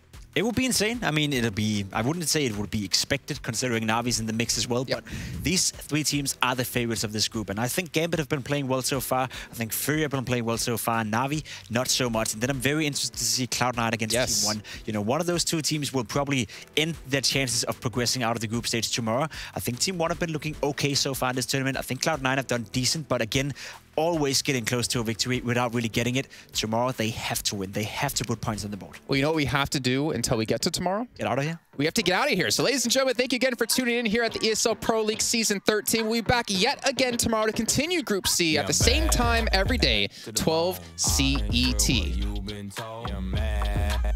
You a clone, sussy boy don't even have a sound of his own. I'm a dad, hear the song. I'm a fire hazard, making hits from my home. I'm a dad, big bro. Baby no money, baby no stone. I like chick flicks, yeah I'm realistic. Big bone bad lady with some lipstick. Ooh, I got a freak on me. I went for 5 seconds, yeah we talking history. Then a snip, snip, snip, no vasectomy. That's the key. I don't want a smaller me. Actually, possibly, maybe. I'm rapping off the beat. Whoa, I like big cases filled with blue faces. Talking money, money, money. I'd rather not rhyme. I'm a hypocrite. Yeah, I'm a rapper, but I'd rather do a Fitbit bit. Cause I care about your health, no. Yeah, A, B, C, yeah, 1, 2, 3, 3, 2, 1, here comes the beat. Yeah, I'm bad to the bone. I ain't sure what you been told. Yeah, I'm mad, you a clone. Sussy boy don't even have a sound of his own. I'm a dad, hear the song. I'm a fire hazard, making hits from my home. I'm a dad, big bro. Baby no money, baby no stone. Yeah, Gucci, push that, spend, say to some lies. My bad, are you surprised? Up your eyes, me. I'm not a want, baby. I need a want. want me crazy? Baby, can you get low? I don't wanna do no chit-chat when I'm in the club. You feeling my tic-tac? I took it down. I'm dancing with your like a clown. Have to pay respects. Follow along now. ABC.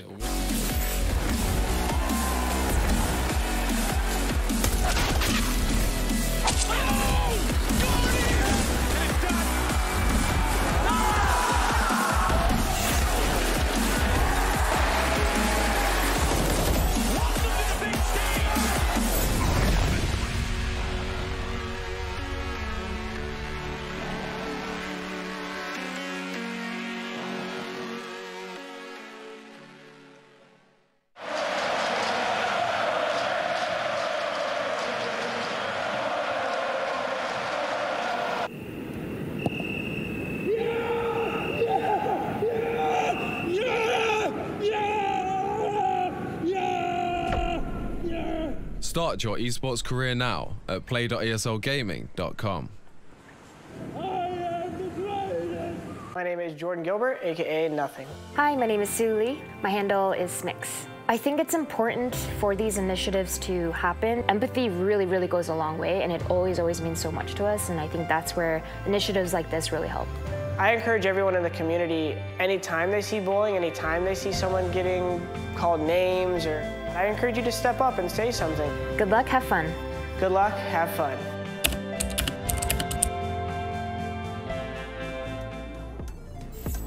Hope you show some faith in me, and not like anyone. 'Cause I am over being sober with myself, and I'm with you. I am over being something I am not. I'ma turn it to the man now. Hey, finna get my money, ain't no handout. Hey, finna be a legend like I'm playing now. Hey, I ain't gotta focus on my friends now. Huh? I'ma turn it to the man now. Hey, finna get my money, ain't no handout. Hey, finna be a legend like I'm playing now. Hey, I ain't gotta focus on my friends now. You just gotta love yourself. Yeah. You just gotta love yourself. Yeah. You just gotta love yourself. Yeah. You just gotta love yourself.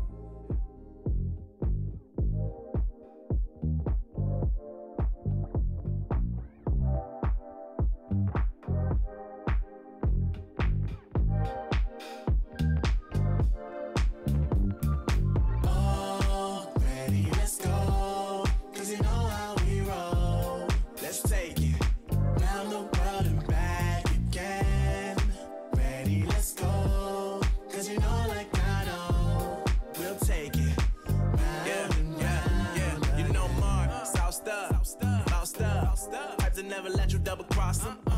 Moving through the city like it's Gotham. They told me get one, so I got one. Stop saying you're a boss when you not one. You ain't sacrificed, nah, you ain't lost none. All over the gram like you got a bag. You ain't big dog, we ain't hear none of that. I'm in the gym looking like a running back. And you know the flow, got 'em coming back. Who I was in the past, I'm unattached. Only focus in this moment is bringing the summer back. Oh, respect my grind, elevate souls and I spread good vibes. Young divine, you know I gotta shine. Raise your hands for a good time. Aye. Vibe until the morning, sleep until the noon. You said that you want it, so I got it for you. Let's all get together and show them how we move. We move, we move. 3, 2, bringing summer to you. Ready, let's go. 'Cause you know how we roll. Let's take it round the world and back again. Ready, let's go. 'Cause you know like I know, we'll take it round and round. Yo, hold up, let me switch my flow up. Back in high school, they were telling me I'll blow up. Doing talent shows and man, everyone will show up. Got in an accident and still made it for them to go nuts. You know what? I'm so so what? I'm so That means I can't describe the way I vibe, the way I slide. And with the rhymes that make the dimes, I'll close their eyes and fantasize. Young divine calling their phone number.